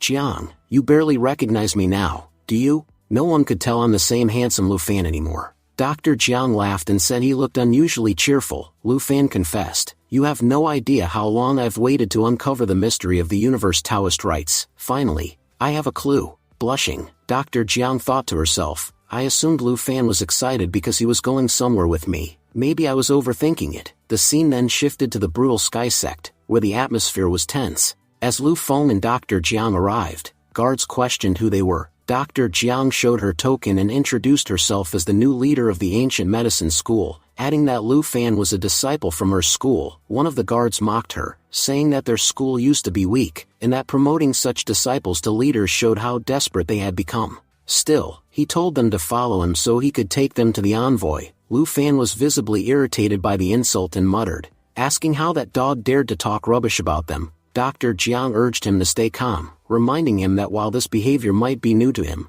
it was common among the top 3 sects. Lu Fan clenched his jaw and admitted that if this weren't about the ancient medicine school, he would have shown them what real arrogance looked like. But for now, he chose to remain silent, for the sake of the school and Dr. Jiang. Eventually, They reached the envoy. The guard introduced Dr. Jiang as the new leader of the ancient medicine school. The envoy seemed surprised and sarcastically asked when she had become the leader, as he hadn't heard about it. Dr. Jiang clarified that her father was still the actual leader, but due to his busy schedule, she was there to represent the school. Lu Fan, observing carefully, noted that the envoy's surname was also Ouyang, and suspected he was related to the powerful Ouyang family. The envoy questioned why someone with such weak strength would want to enter Universe Taoist rites. He warned that they might be bullied by other sects. Dr. Jiang replied that many of their students had already died, and if they wanted to rebuild, they needed new young talent. So no matter the cost, they would go. The envoy smirked and said that if she was willing to become a sacrifice, he would gladly help restore the ancient medicine school, but reminded her that she knew exactly what that price would be. He added that even if she was a sacrifice, he would treat her well. Seeing all this, Lu Fan gets very angry. Stepping forward, he grabbed Ouyang's hand and warned him not to touch their leader again. Ouyang, angered and offended, asked who Lu Fan was, and how he dared touch him. Lu Fan was about to shout, "I'm your worst nightmare." But Dr. Jiang quickly covered his mouth before he could speak. Dr. Jiang calmly addressed the envoy, explaining that Lu Fan was a new disciple unfamiliar with the rules, and begged forgiveness for his behavior. Ouyang, still smug, said he could forgive such fools 100 times if it pleased her, but reminded her again, if she wanted to revive her school, she knew the price. He called it a small price in exchange for a lifetime of happiness for her family. Dr. Jiang thanked him and signaled Lu Fan to leave with her. She also stopped him from retaliating. As they turned to go, Ouyang muttered that their presence had ruined his good mood. He gave them 2 days to decide whether they wanted to participate in the Universe Taoist rite or not. Before they could leave, he added a warning: if the ancient medicine school joins the upcoming event, it will remain one of the top 9 schools. But if not, there may only be 8 left. As they walked out, one of the guards sneered at Lu Fan, mocking him for being only a Minjing grade 3 disciple and still daring to offend their envoy. The guard said he must have forgotten his place. Lu Fan replied, "Don't belittle someone so much that they begin to hate you. You may have ranks, but deep down, you're worse than students from average schools. Even if you think no one is watching, God is, and your punishment will come soon." The guards laughed and jeered, asking who exactly would punish them. God. They joked that even if God himself came down to earth, he wouldn't be able to touch them. Lu Fan silently vowed that the brutal Sky sect had made a grave mistake showing off their arrogance. Their punishment was coming, and God wouldn't have to descend. Lu Fan himself would be enough. Later, they returned to the ancient medicine school. Lu Fan, still fuming, told Dr. Jiang that the perverted envoy had openly threatened her. If she hadn't stopped him, he would have beaten that guy to a pulp. Dr. Jiang calmly explained that they couldn't afford to act rashly. The envoy held the power to decide whether they could join the event or not, and if she refused to be the sacrifice, they would be banned from participating. Lu Fan declared his only goal was to save his teacher from being sacrificed, and that he wouldn't hesitate to say no if it meant someone else had to be sacrificed in her stead. Jiang Zui replied sharply, asking if he really thought she was happy about doing this. She reminded him that their ancient medicine school was already in bad shape. Among the 9 schools, they were ranked the lowest, and after the last attack, they had lost 90% of their power. Without the help of the 3 great sects, they'd lose their standing completely, and with that, the entire Jiang family would be ruined. She said she couldn't let that happen. Lu Fan reassured her. He told her there were other ways to save everything. He promised her that she could still participate in the event, and it wouldn't come at such a great cost. He said their ancient medicine school would become powerful, but not through someone's sacrifice. Instead,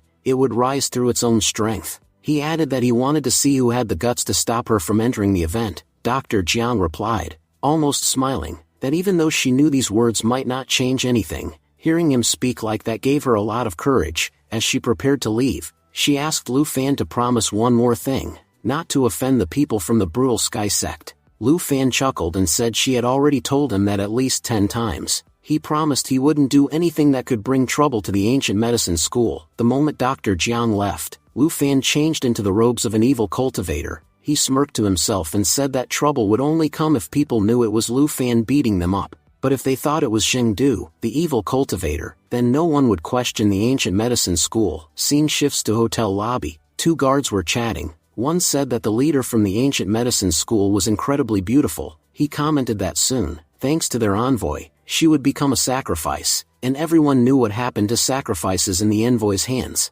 Once he was done with her, maybe they'd get a chance to play with her too. The second guard added that the ancient medicine school probably made her their leader on purpose, so they could show off her beauty directly to the envoy. He asked the first guard if he remembered the disciple who had come along with her, the one who was talking nonsense about punishments. He laughed, saying he still found that guy hilarious. Just then, he turned and froze. Lu Fan was standing right behind them. One of the guards asked who he was. Lu Fan answered calmly that he was Jingdu, the enemy of the brutal Sky Sect, and surely they had heard of him. The guards, now trembling, muttered that he was one of the elders from the evil school. Without warning, Lu Fan stepped forward and beat both of them up. He said coldly that for people so weak, they sure had a lot of arrogance. One of the guards begged for mercy. Lu Fan scoffed, asking why he would spare him. Was he his uncle's son or something? Then he beat him down again. Scene shifts inside a private room. Perverted envoy Ouyang was with a woman, clearly about to engage in spicy moment, but Lu Fan's sudden arrival interrupted him. Ouyang glared at him and asked if he had come to assassinate him. Lu Fan replied smugly that he wouldn't bother dirtying his hands on a bug like him. Enraged, Ouyang shouted that Lu Fan was here to kill him and even had the nerve to insult him. Suddenly, Lu Fan attacked him with leopard fist technique. Ouyang was shocked. He recognized it as a technique from the Jingyi school. Without hesitation, Lu Fan punched him in the nose. Ouyang yelled, asking who he was and why he'd never heard of him before. Lu Fan teased, asking why Ouyang was so desperate to know about him. Was he planning to send a marriage proposal to his family? Furious, Ouyang shouted that he didn't care if Lu Fan was from the Jingyi school or the evil school. He wasn't getting out of here alive. He could tolerate Lu Fan's attacks, but not his terrible one-liners. Ouyang then launched a full power crush punch at Lu Fan, which pushed Lu Fan back a few steps. Ouyang smirked and declared that Lu Fan wouldn't leave the room alive. Meanwhile, Lu Fan observed to himself that Ouyang's crush punch was clearly an earth-level technique. He remembered what Elan had told him earlier that day. Earth-level techniques give off a dust-colored aura, while heaven-level ones have a golden glow. He asked Elan whether earth-level techniques were powerful. Elan replied that yes, earth-level techniques were rare, even among the top 3 sects. Most common sects didn't have such skills. Now, Lu Fan thought to himself that while he had just discussed it in the afternoon, he was now seeing it firsthand. He had expected earth-level techniques to be more impressive, but if a clown like Ouyang could use it, then it clearly wasn't that special. Ouyang, still advancing, shouted that he would crush Lu Fan using this technique. Both of them clashed with their punches. Ouyang poured all his force into an attack on the ground. The impact shattered the floor beneath them, and they both dropped to the level below, landing on the lower floor. Lu Fan checked himself and muttered with relief that at least his clothes weren't ruined. Just then, he noticed a few people nearby in the middle of a spicy moment. He apologized, saying they'd wrap up their fight in 2 minutes. Ouyang mocked him, calling him a coward. He challenged Lu Fan to take a punch directly to the body if he truly believed Ouyang's technique was weak. Lu Fan said fine. He was ready to take the punch directly, but first, Ouyang would have to take a hit from him. He rushed forward, closing the distance in a flash. Ouyang was startled by the sudden increase in speed and tried to block Lu Fan's kick, but the impact caused a huge explosion. Lu Fan reminded him that there were others in the area. They shouldn't be fighting here anymore. Seeing Lu Fan's power, those 2 people were extremely frightened. Lu Fan apologized for disturbing them, and said they could continue what they were doing. Outside the room, Ouyang was rattled. He realized that Lu Fan hadn't just gotten faster, his strength had also increased significantly. And stranger still, Lu Fan hadn't even used his full power yet. As they stepped out, Lu Fan asked Ouyang whether he still wanted to continue the fight. Annoyed, Ouyang sneered that Lu Fan was getting arrogant. From his technique, it was now clear he was from the Jingyi school. He warned Lu Fan that while he might have escaped today, he wouldn't be so lucky next time. He added that Jingyi school wasn't even one of the top 3 sects. Lu Fan stood tall and spoke coldly. Who told you I'm from Jingyi school? If you really want to know where I'm from, beat me first, then I'll tell you. As he advanced, Ouyang scoffed and said, that mask won't hide the truth.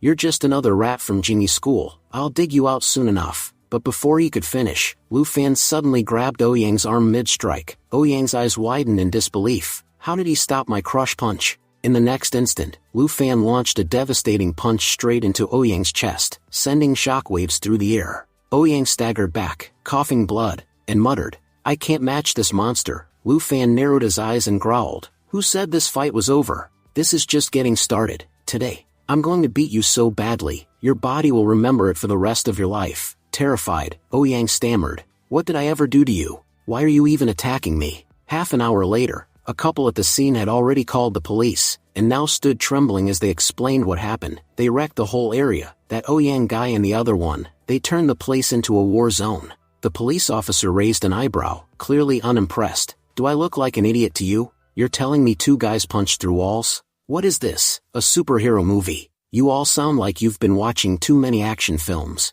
Get your heads checked. But one witness burst into tears and pleaded, please, believe me, we saw it with our own eyes. The officer sighed and turned serious. Look, we did find 3 people in severely injured condition. One of them's in critical shape. The scene then cut to Ouyang, lying battered on the ground. His face was swollen and unrecognizable. Lu Fan had completely wrecked him. Through clenched teeth, Ouyang thought bitterly, I don't care who you are or where you came from, I swear, I'll find you again one day. From a distance, Lu Fan watched in silence, then he chuckled darkly to himself and muttered, maybe I went a little overboard, but honestly, it's not my fault. Beating that bastard was way too satisfying. I just couldn't stop myself. The scene shifted to the majestic Shenyuan Palace. Miss June was seen kneeling respectfully before the master of the palace. The palace leader looked at her and asked sternly if she knew why she had been accepted as a disciple. Miss June responded hesitantly, saying she had no idea and considered herself just an ordinary person with no understanding of martial arts. She expressed her gratitude for being accepted but admitted she didn't know the reason behind it. She asked humbly if the leader could enlighten her. The leader began explaining that mastering martial arts demanded immense effort and resources, but without innate talent, no one could attain true martial prowess. What made Miss June exceptional, the leader revealed, was that she possessed one of the top 10 holy bodies, a rare gift that allowed her to learn martial arts 50 times faster than ordinary practitioners. With half the effort, she could surpass those who train day and night. The leader concluded by saying, Lian Meng, you are blessed in the world of martial arts. Shocked, Miss June asked if that was true. Did she really have one of the top 10 holy bodies? The leader confirmed it and said her future looked exceptionally bright. In the next 20 years, she would rise to the top ranks of the martial arts world. The specific power within her was called the Holy Body of Jasper. Still stunned, Miss June said quietly that she didn't want to become a martial artist. Her dream was to return to her teaching profession. She had no desire for power or fame, but the leader dismissed her concerns, explaining firmly that she had no choice now. The moment she was brought to Shenyuan Palace, she had left her normal life behind. There was no going back. The leader told her to accept her new reality, especially since the universe Taoist rite were about to begin, and she must prepare. Miss June asked for a little time to think and started walking back to her room. On the way, she murmured to herself that while she might be able to forget her old life for a while, she could never forget Lu Fan. Meanwhile, at his own home, Lu Fan sat lost in thought, wondering why he was feeling so strange today. His eyes fell on a stone that had earlier absorbed the mysterious blue fire. Curious, he wondered aloud if the fire was still inside the stone. He recalled how elusive the fire had been. It had never let him touch it. Remembering that his master had instructed him to guard the fire carefully, he decided to check. Placing his hand on the stone, he channeled his energy into it. Unexpectedly, the stone began to absorb his energy rapidly. Surprised, Lu Fan muttered that the stone was acting oddly, but if it wanted energy, he had no shortage. Absorb all you want. Soon, the stone cracked, and from within emerged a bead, similar to the one he had previously found inside a dragon's body. Lu Fan observed closely and realized that the only difference was that the earlier bead contained a dragon, while this one seemed to hold a knife. He speculated it could be the holy heart of the Julie holy knife. Suddenly, the bead flew into Lu Fan's body and was absorbed. In shock, he exclaimed that the stone had entered his body on its own, and now his body was beginning to glow. A moment later, Lu Fan collapsed, unconscious. When Lu Fan regained consciousness, he found himself inside his inner world once again. This time, he had acquired a top-tier technique, GK Dongling. He realized he had unlocked the second level of the technique. Eagerly, he began reading the contents of the book associated with the technique, noticing it was of much higher grade compared to the others. Just then, he sensed someone trying to wake him up. Opening his eyes, he saw Song leaning over him. Song scolded him, saying she had been trying to wake him for a while, and was scared when he wouldn't respond. Lu Fan explained that he had been extremely exhausted and had fallen into a deep sleep. In his mind, though, he wondered how he could possibly explain that a holy knife's bead had entered his body. It would sound like something straight out of a fantasy novel. Song, still annoyed, asked why he hadn't informed her that he had returned. She said she had been waiting for him. Lu Fan asked curiously why she had waited. Internally, he told himself that once the matter of the universe Taoist rite was resolved, he would try to figure out what was going on inside his body. Song reminded him of the bet they had made that morning, saying she had lost. Lu Fan confirmed it. Then Song cheekily said, "You promised that if I won, you'd sleep in my bed. But now that you've won, I'll do the same." The bet was fair either way, wasn't it? Lu Fan thought to himself that Song had completely outplayed him. He would never have agreed to such a bet had he known he could lose both ways. As they lay down, Song asked why he was hesitating. Lu Fan admitted, "Honestly, sleeping next to you makes me a bit nervous. It feels like you might take advantage of me." Laughing, Song pulled him closer and said he shouldn't worry. "Even girls aren't this scared. I'm just here to sleep, nothing else." Lying down, Lu Fan muttered, "Let's hope you don't try anything weird." The next day, members from Brutal Sky's sect arrived to pick up the head of ancient medicine school. Lu Fan said that it was time for them to leave for the universe Taoist rite. Dr. Jiang informed them that Envoy Ouyang had been gravely injured, and was in no condition to give them permission. As a result, they were allowed to go. She added that since they had been the ones to go last time, Brutal Sky had used that logic to his advantage. She said, "That bastard Ouyang was deliberately putting all these conditions in place. A sect leader wouldn't normally have to go through all this trouble." Lu Fan remarked how small the world truly was. Just yesterday, he had told those people that God would punish them, and today, it seemed like God had already done his job. Dr. Jiang, however, was skeptical. She said it didn't feel like divine justice to her. It felt more like his handiwork. Lu Fan responded with mock innocence, asking whether she really thought he spent his entire day getting into fights. Dr. Jiang quickly shifted the focus, telling him to hurry and check on their luggage. Those people wouldn't wait for them much longer. Soon, they arrived at the universe Taoist rite. Lu Fan remarked on how long and exhausting the journey had been.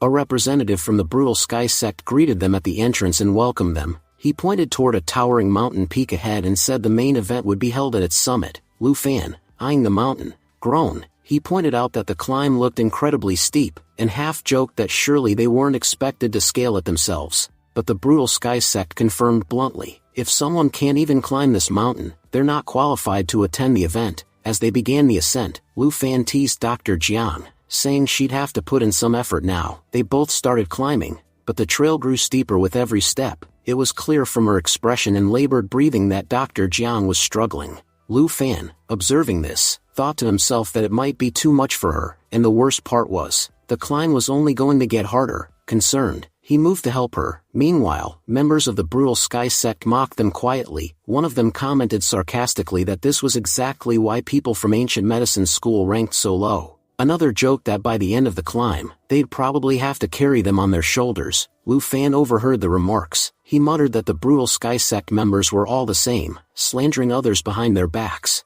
But these people weren't even subtle. They insulted him right to his face. Dr. Jiang urged him to stay calm.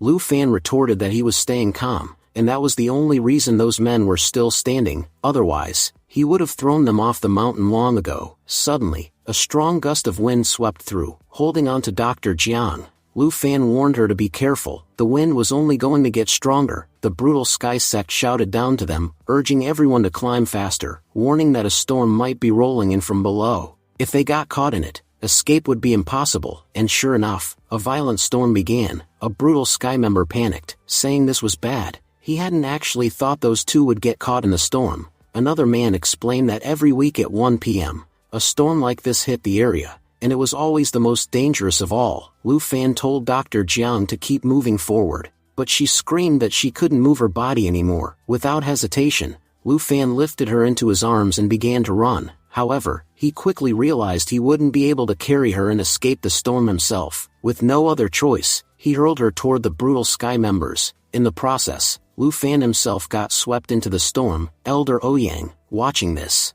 remarked that the boy had sacrificed his life to save her. Dr. Jiang, refusing to believe what had just happened, tried to rush back into the storm to rescue Lu Fan. Elder Ouyang stopped her and dragged her away. "You'll get yourself killed, and then I'll be the one held responsible." Meanwhile, it turned out Lu Fan hadn't fallen to his death. He had managed to save himself. Speaking to himself, he said, "Jiang Zui, forgive me. I could have saved us both. But I needed the imposter you brought along to die in front of everyone, so that nothing I do next would affect the ancient medicine school." With that, Lu Fan flew toward the Xinyuan Palace, back with Dr. Jiang. She was struggling against Elder Ouyang's grip. "Let me go!" Elder Ouyang snapped. "Girl, have you lost your mind? That boy fell into the storm while saving you. Say what you will, but your school had at least one decent disciple who gave his life for you, and now you're throwing away that sacrifice by running back into the storm?" Dr. Jiang insisted. "He's not dead. My heart knows it. Nothing's happened to him." Elder Ouyang sighed and told her to start acting like the leader of the ancient medicine school. Every move she made now would reflect on her sect.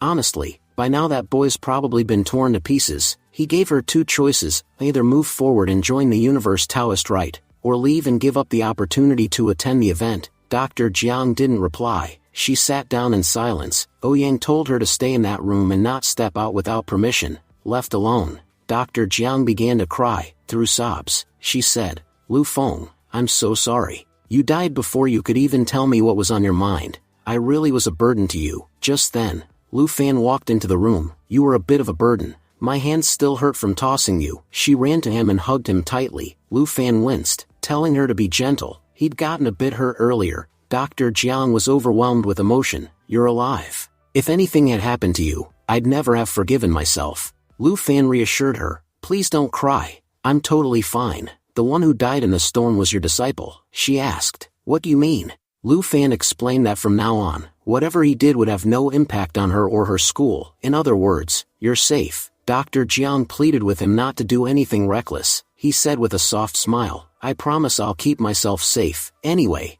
I should go. If anyone sees us together, it'll just cause you more problems." Meanwhile, elsewhere, Miss June was feeling uneasy. "Something's off. Since this morning, I've had this weird feeling, like something huge is about to happen." Just then, the leader of the Xinyuan Palace walked in. "Lian Meng, you have a guest." It was the second princess. She greeted warmly. "Sister Lian Meng, how have you been?" Miss June realized immediately. She's Lu Fan's sister. The leader introduced her. "She's the daughter of the Free Faction's leader." The second princess turned to the leader and asked politely, "Aunt, may I speak to her in private for a moment?" The leader said, "Of course, take your time." The second princess then smiled at Miss June. "It's been a long time, Sister June."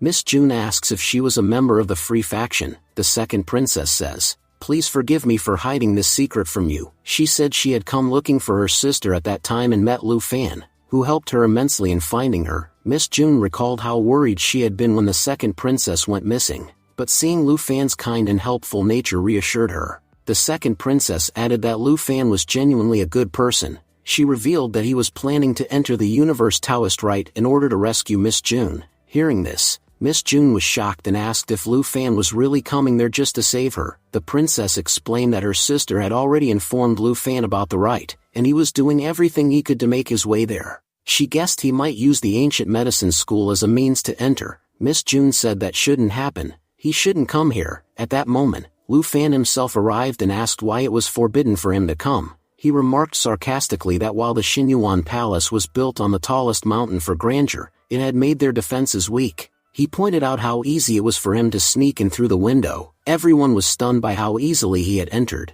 The second princess noted that beyond the window was a very steep cliff. There were no guards posted there because no one had ever managed to climb such a height, until now. She told him that no human had ever achieved that. Lu Fan responded with a smirk that it was now proven otherwise. He had done it. The second princess said again that no human had ever done it, and clarified that Lu Fan wasn't human in her eyes. He was a monster. Miss June finally asked why he had come. Didn't he know that the entire mountain was under the control of the top 3 sects? Lu Fan replied that he had come to rescue her. He promised that soon she would be free to live her life on her own terms. But Miss June expressed fear. She doubted she would be able to leave. Lu Fan asked what could possibly be so serious. The second princess then revealed that Miss June possessed one of the top 10 holy bodies, specifically, the holy body of Jasper. Lu Fan, surprised, asked what that meant. Miss June wondered aloud how she had learned about her body. The second princess explained that the top 10 holy bodies represented the peak of martial arts talent. Anyone possessing one was considered exceptionally gifted. There were only a handful of such individuals in the entire world. She added that people with such bodies were highly sought after, even fought over, by the top 3 sects. Since Miss June had such a body, her fate was essentially decided. She would inevitably have to join one of them. Miss June confessed that she and others had tried to keep it a secret, but now it seemed everyone knew. She feared that now that the truth was out, she would never be free from pursuit. Lu Fan asked indignantly who gave them the right to decide her future just because she had a rare body. If that was the logic, then since she had once taught him, did that mean she belonged to him? Hearing this, Miss June seemed visibly moved, but before she could respond, the leader of Xinyuan Palace arrived. The leader scolded Lu Fan for entering without permission. Her sudden presence shocked everyone. Lu Fan guessed aloud that she must be the leader. She confirmed this, introducing herself as Wenren Lizi, the leader of Xinyuan Palace. She demanded he step away from Lian Meng immediately. Lu Fan firmly refused. He declared that he wouldn't let his teacher be sacrificed for the benefit of the sex. He accused them of plotting something despicable and said he wouldn't allow her future to be destroyed. The leader replied that his accusations were nonsense. Why would they sacrifice someone like Lian Meng,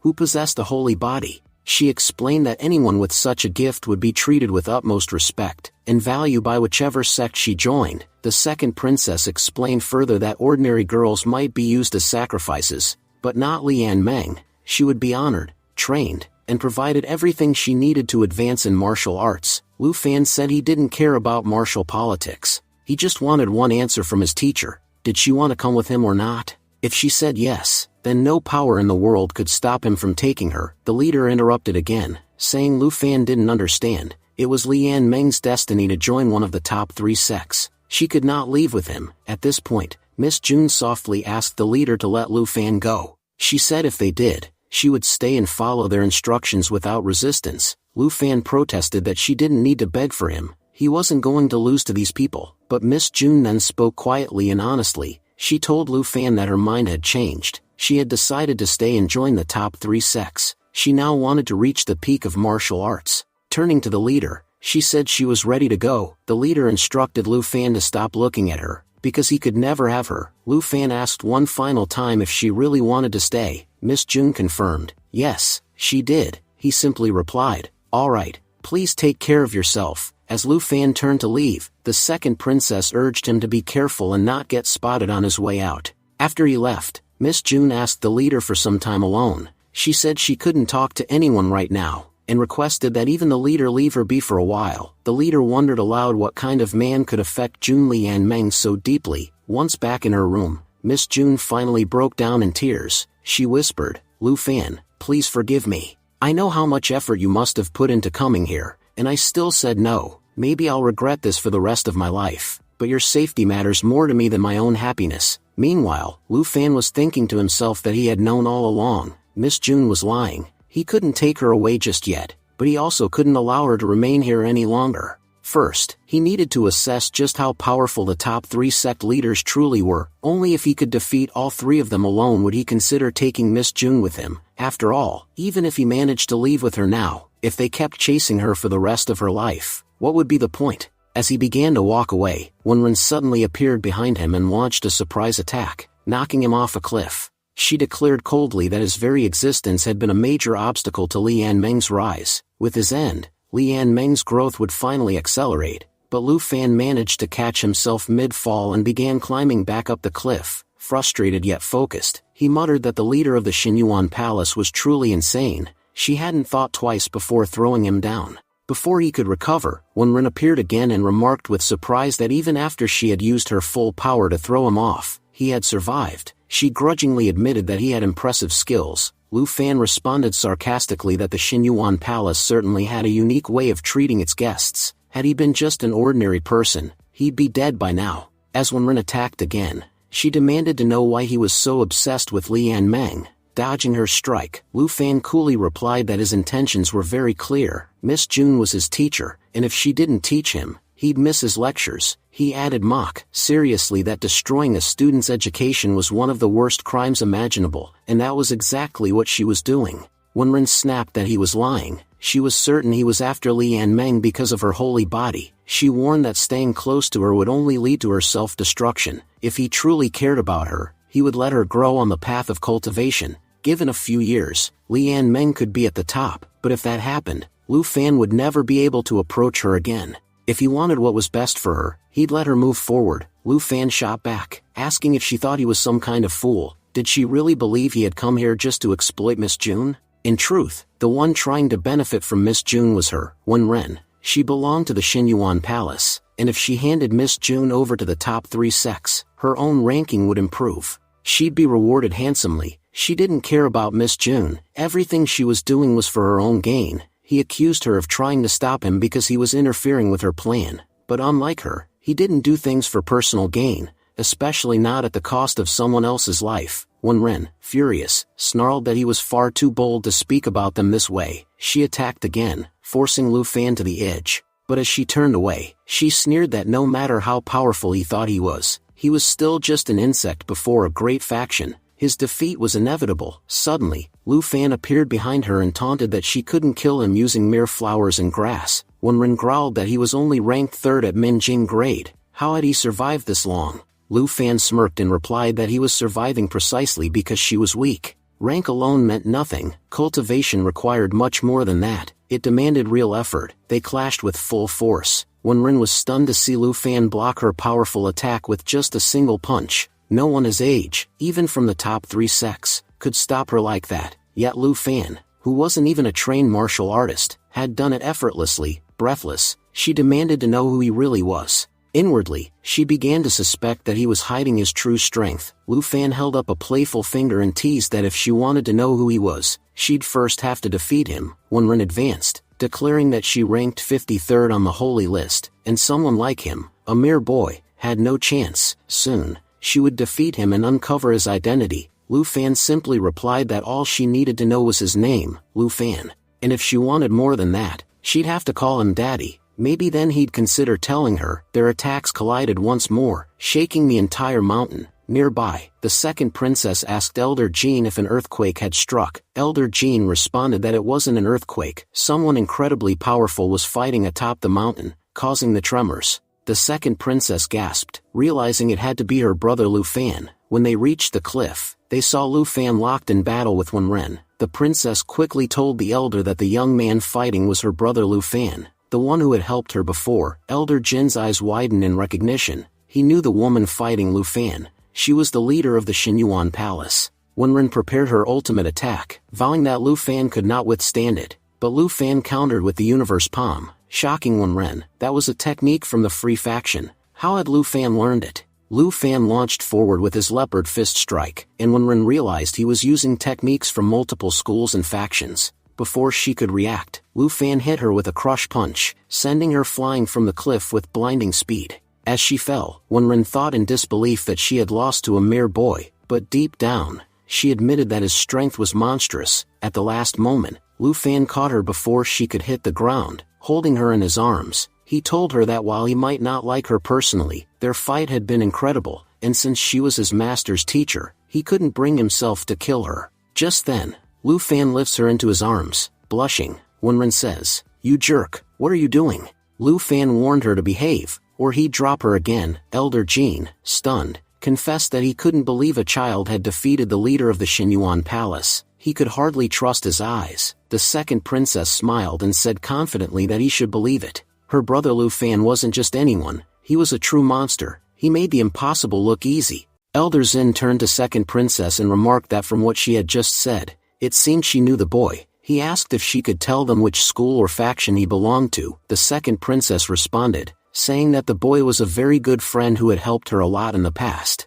but to tell the truth, he didn't belong to any school or faction. Hearing this, Elder Zin smiled and said it was truly astonishing, such an incredible talent not belonging to any sect. He suggested that they invite him to join their free faction. Meanwhile, Lu Fan had taken Wen Ren aside. He told her that from this point on, she would have to walk on her own. Wen Ren stopped him and said, "Wait a second, I'm the most powerful among my entire sect. If you want, you can easily defeat everyone and take Jun Lianmen away. No one will be able to stop us, so why aren't you doing it?" Lu Fan calmly replied that she need not worry about his desires for now. He knew that she truly cared about Lianmen, but if he were to simply take her away now, she would be like a leashed pet, physically taken, but not truly free. Until he defeated the top 3 sects, he couldn't guarantee her freedom. The day he conquered them, he would walk with her in front of everyone. Saying this, Lu Fan walked away. Wen Ren, stunned by his words, thought to herself how casually he had declared war against the top 3 sects.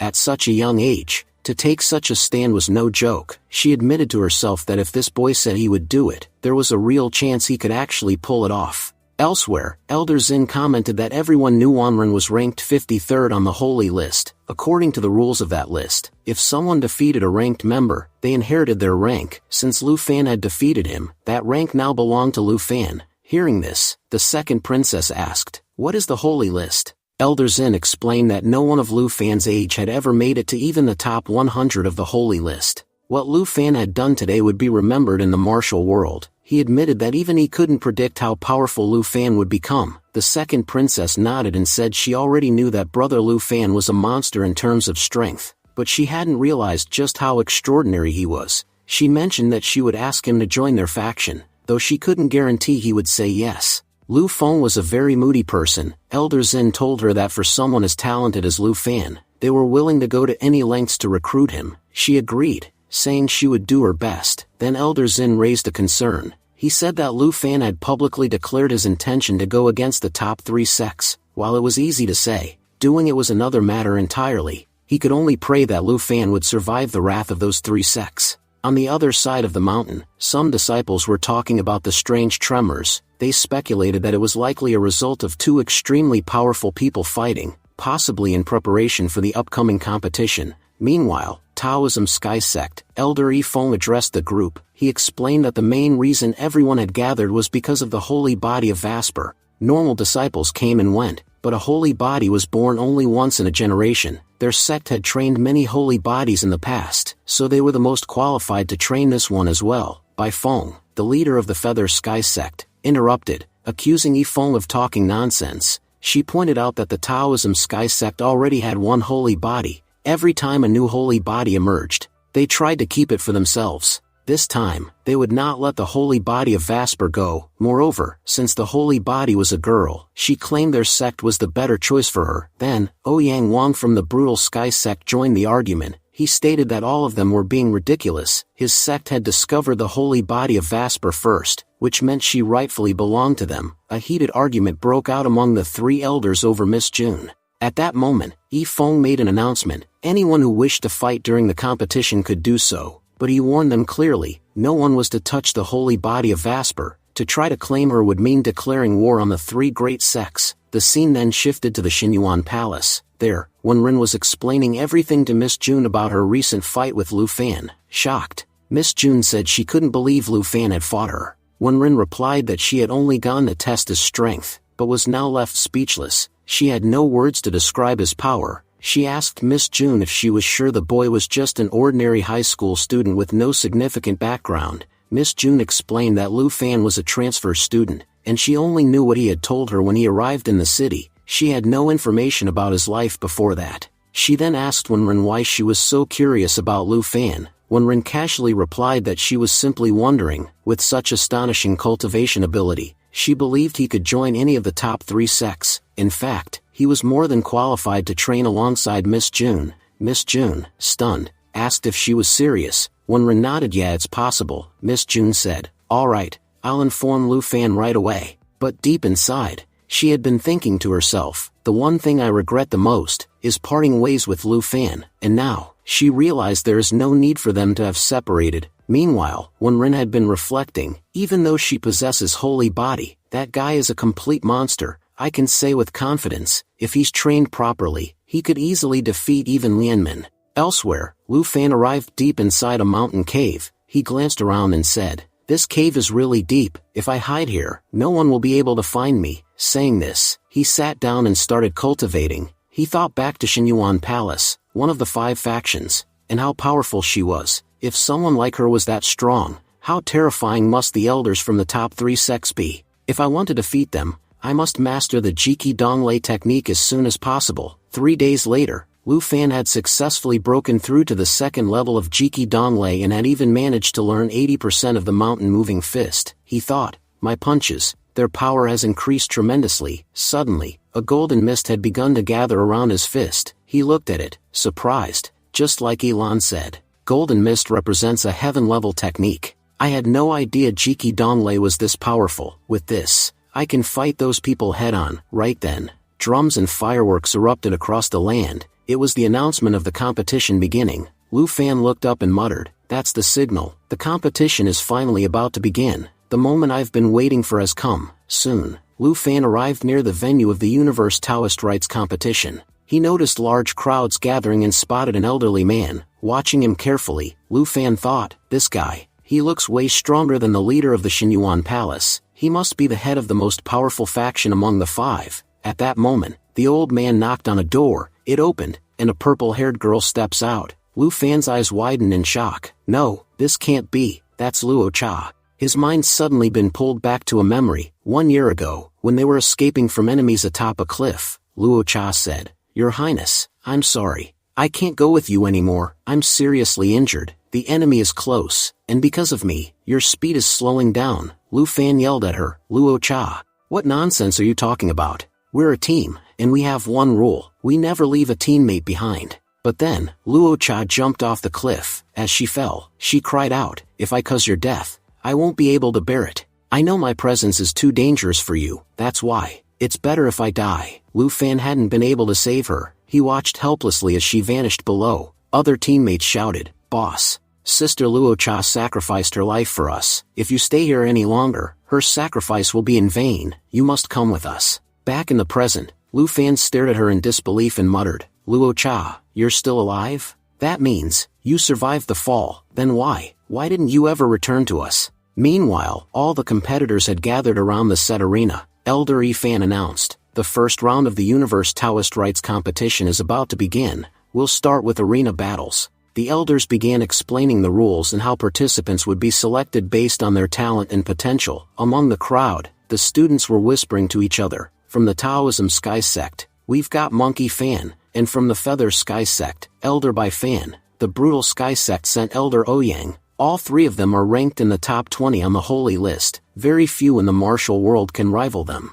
Elsewhere, Dr. Jiang and Miss Jun were searching for Lu Fan in the crowd. Elder Zin asked, "Second Princess, do you think Lu Fan will show up? There are so many powerful elders here. No outsider would be allowed entry. Do you really think he has the courage to appear?" The second princess replied confidently, "That's what makes Elder Brother Lu Fan special. Most people change according to their circumstances, but there's no situation strong enough to stop him from doing what he sets his mind to, and especially when it's about protecting someone he cares about, he'll do anything. That's why I know, he will definitely come." Sure enough, Lu Fan already reached the arena, searching for Luo Cha. As the arena fights began, the students started engaging in battle. Flame entered the arena and swiftly knocked out 2 to 3 fighters. He'd shouted proudly, "This arena belongs to our Jingyi school." But just then, a figure stepped up behind him and said, "How can you say that while I'm still here?" The newcomer introduced himself, "My name is Yuan Wanjing.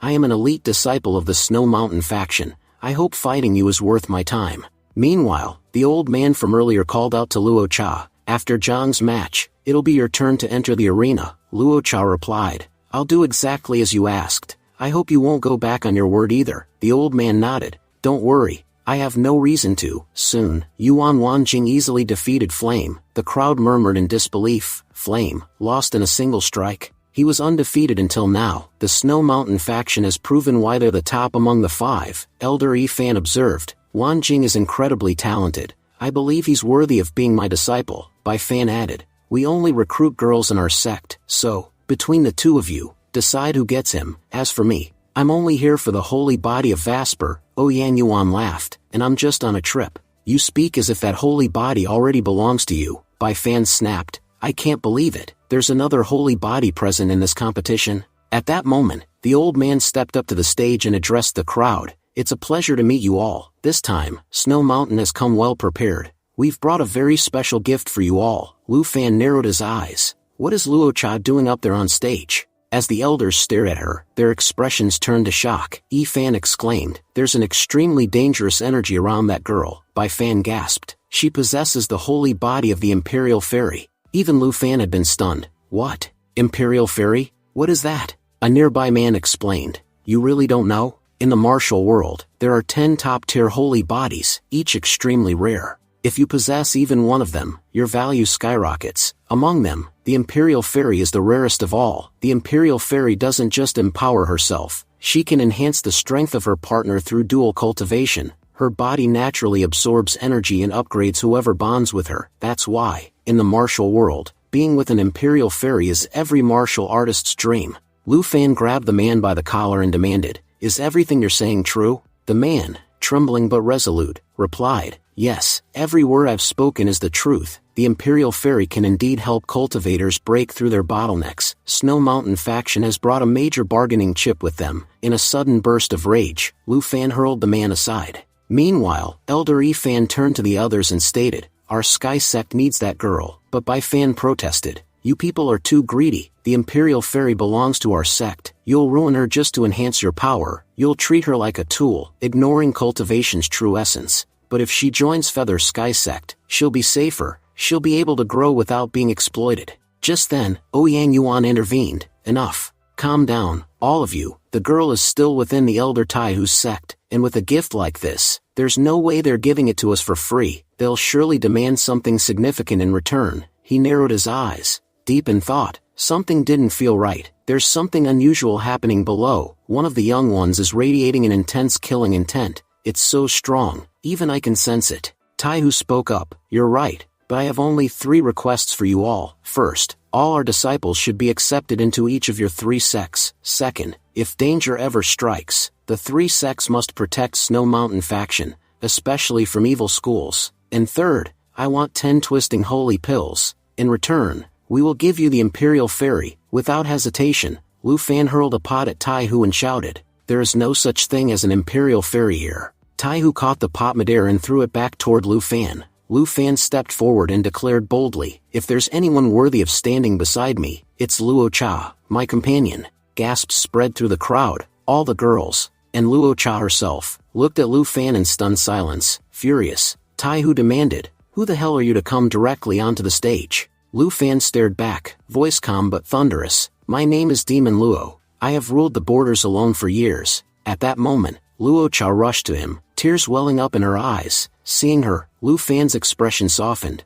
"I'm truly happy to see you alive." Luo Cha choked back emotion and replied, "I thought I'd never get the chance to meet you again in this life." Elder Yi Fan, still suspicious, muttered, "Who is this boy, claiming the Imperial Fairy for himself?" Bai Fan added, "He's ranked 3rd on the Minjing grade. Even if he becomes the next heir, it won't matter. His arrogance will lead nowhere." Yi Fan spoke up again, "Boy, you don't belong to any school or faction. You have no right to be here. How did you even get in?" He thought to himself, "Demon Luo, why does that name sound so familiar? I have a feeling he's about to do something dangerous." But Lu Fan's voice cut through the air, "I don't care who you are or what you can do. If anyone tries to take Luo Cha from me, I will destroy them." His words drew the ire of all 3 elders. Meanwhile, the disciples around the arena whispered among themselves, "How can someone with such weak cultivation lift that heavy pot so effortlessly? There's definitely something strange about him." One murmured, "Whoever came here today, is here to die." No weakling could stand before such powerful opponents. Dr. Jiang pondered silently. Lu Fan has just challenged all 3 major sects. He had been cautious and intelligent so far, but who is this girl that makes him act so recklessly? Miss June also looked shaken.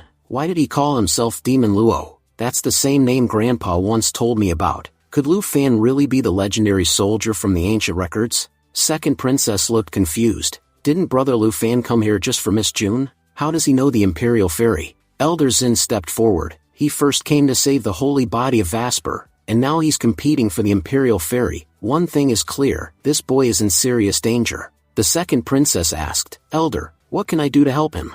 Does Lu Fan even have a chance of winning here?" Elder Zin replied somberly, "To be honest, he has placed himself against a massive force. Even if our free faction openly helps him, we can't do anything against the top 3 sects. Their strength is overwhelming. I can guarantee they won't let the Imperial Fairy leave with him." Yi Fan warned, "Boy, I don't care who you are, step away from the Imperial Fairy. She belongs to the 3 sects." Bai Feng echoed, "Elder Tai, this boy is claiming the Imperial Fairy for himself." Ouyang Yuan asked sharply, "Even Imperial Fairy is standing with this boy. Are you sure she really belongs to your faction?" Taihu responded firmly, "The Imperial Fairy came to us first. She belongs to our faction completely." He turned to Luo Cha. "Are you really going to break your promise?" Lu Fan looked at her, worried. "Luo Cha, tell me, what is he talking about? What promise did you make to him? If anyone is forcing you, don't be afraid. I'm here. I'll protect you. No one will even raise a finger against you." He demanded to know where she had been all this time,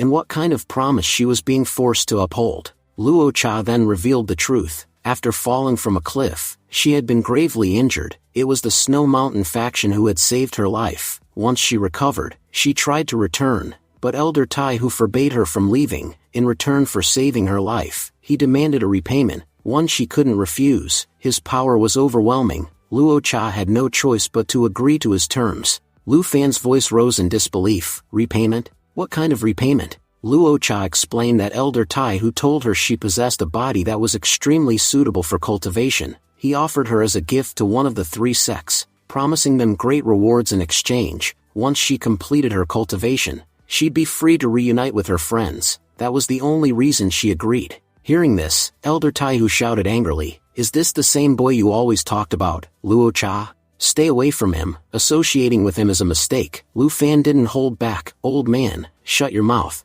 Don't you feel ashamed for the lies you told Luo Cha? You claimed her body was perfect for cultivation, but did you tell her what type of cultivation? If she had known it was for dual cultivation with strangers, she'd never have agreed." Gasps echoed through the crowd. Even the cultivators around began murmuring. They couldn't believe that someone like Elder Tai Hu, ranked 25th in the holy list, had stooped so low. They said the Snow Mountain faction's reputation had been tarnished by his actions. Furious, Elder Tai Hu roared, "How dare you insult me?" But then Ouyang Yuan stepped forward. "Elder Tai Hu, have you forgotten that only the young are allowed to fight in this tournament? Elders like you have no place interfering." Bai Fan added, "Your behavior has already damaged our reputation enough. In the universal Taoist rites, people participate by choice. You're coercing them." At that moment, Wan Jing arrived and said coldly, "Even if my master can't fight, I can. I'll deal with this brat myself." Elder Tai Hu nodded in approval. "Teach him a lesson. Beat him down so hard that he won't die.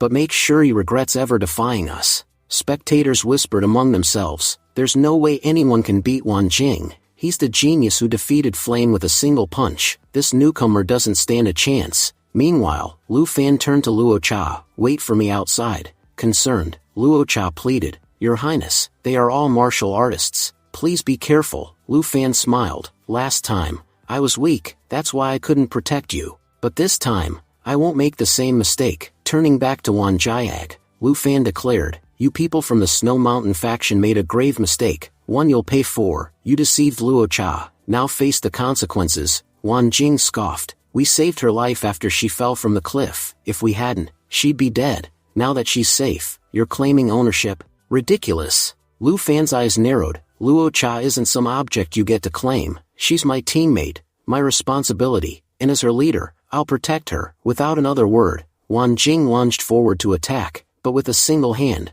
Lu Fan blocked the strike effortlessly. Then, with just one powerful kick, he sent Wan Jing crashing to the ground. Stepping on Wan Jing's chest, Lu Fan sneered, "What happened? Out of breath already? I thought you were powerful, but you're just trash." With that, he slammed Wan Jing into the ground again with devastating force. The crowd was stunned. He defeated Wan Jing in a single move. And he doesn't even belong to any sect? How can someone that powerful be unaffiliated?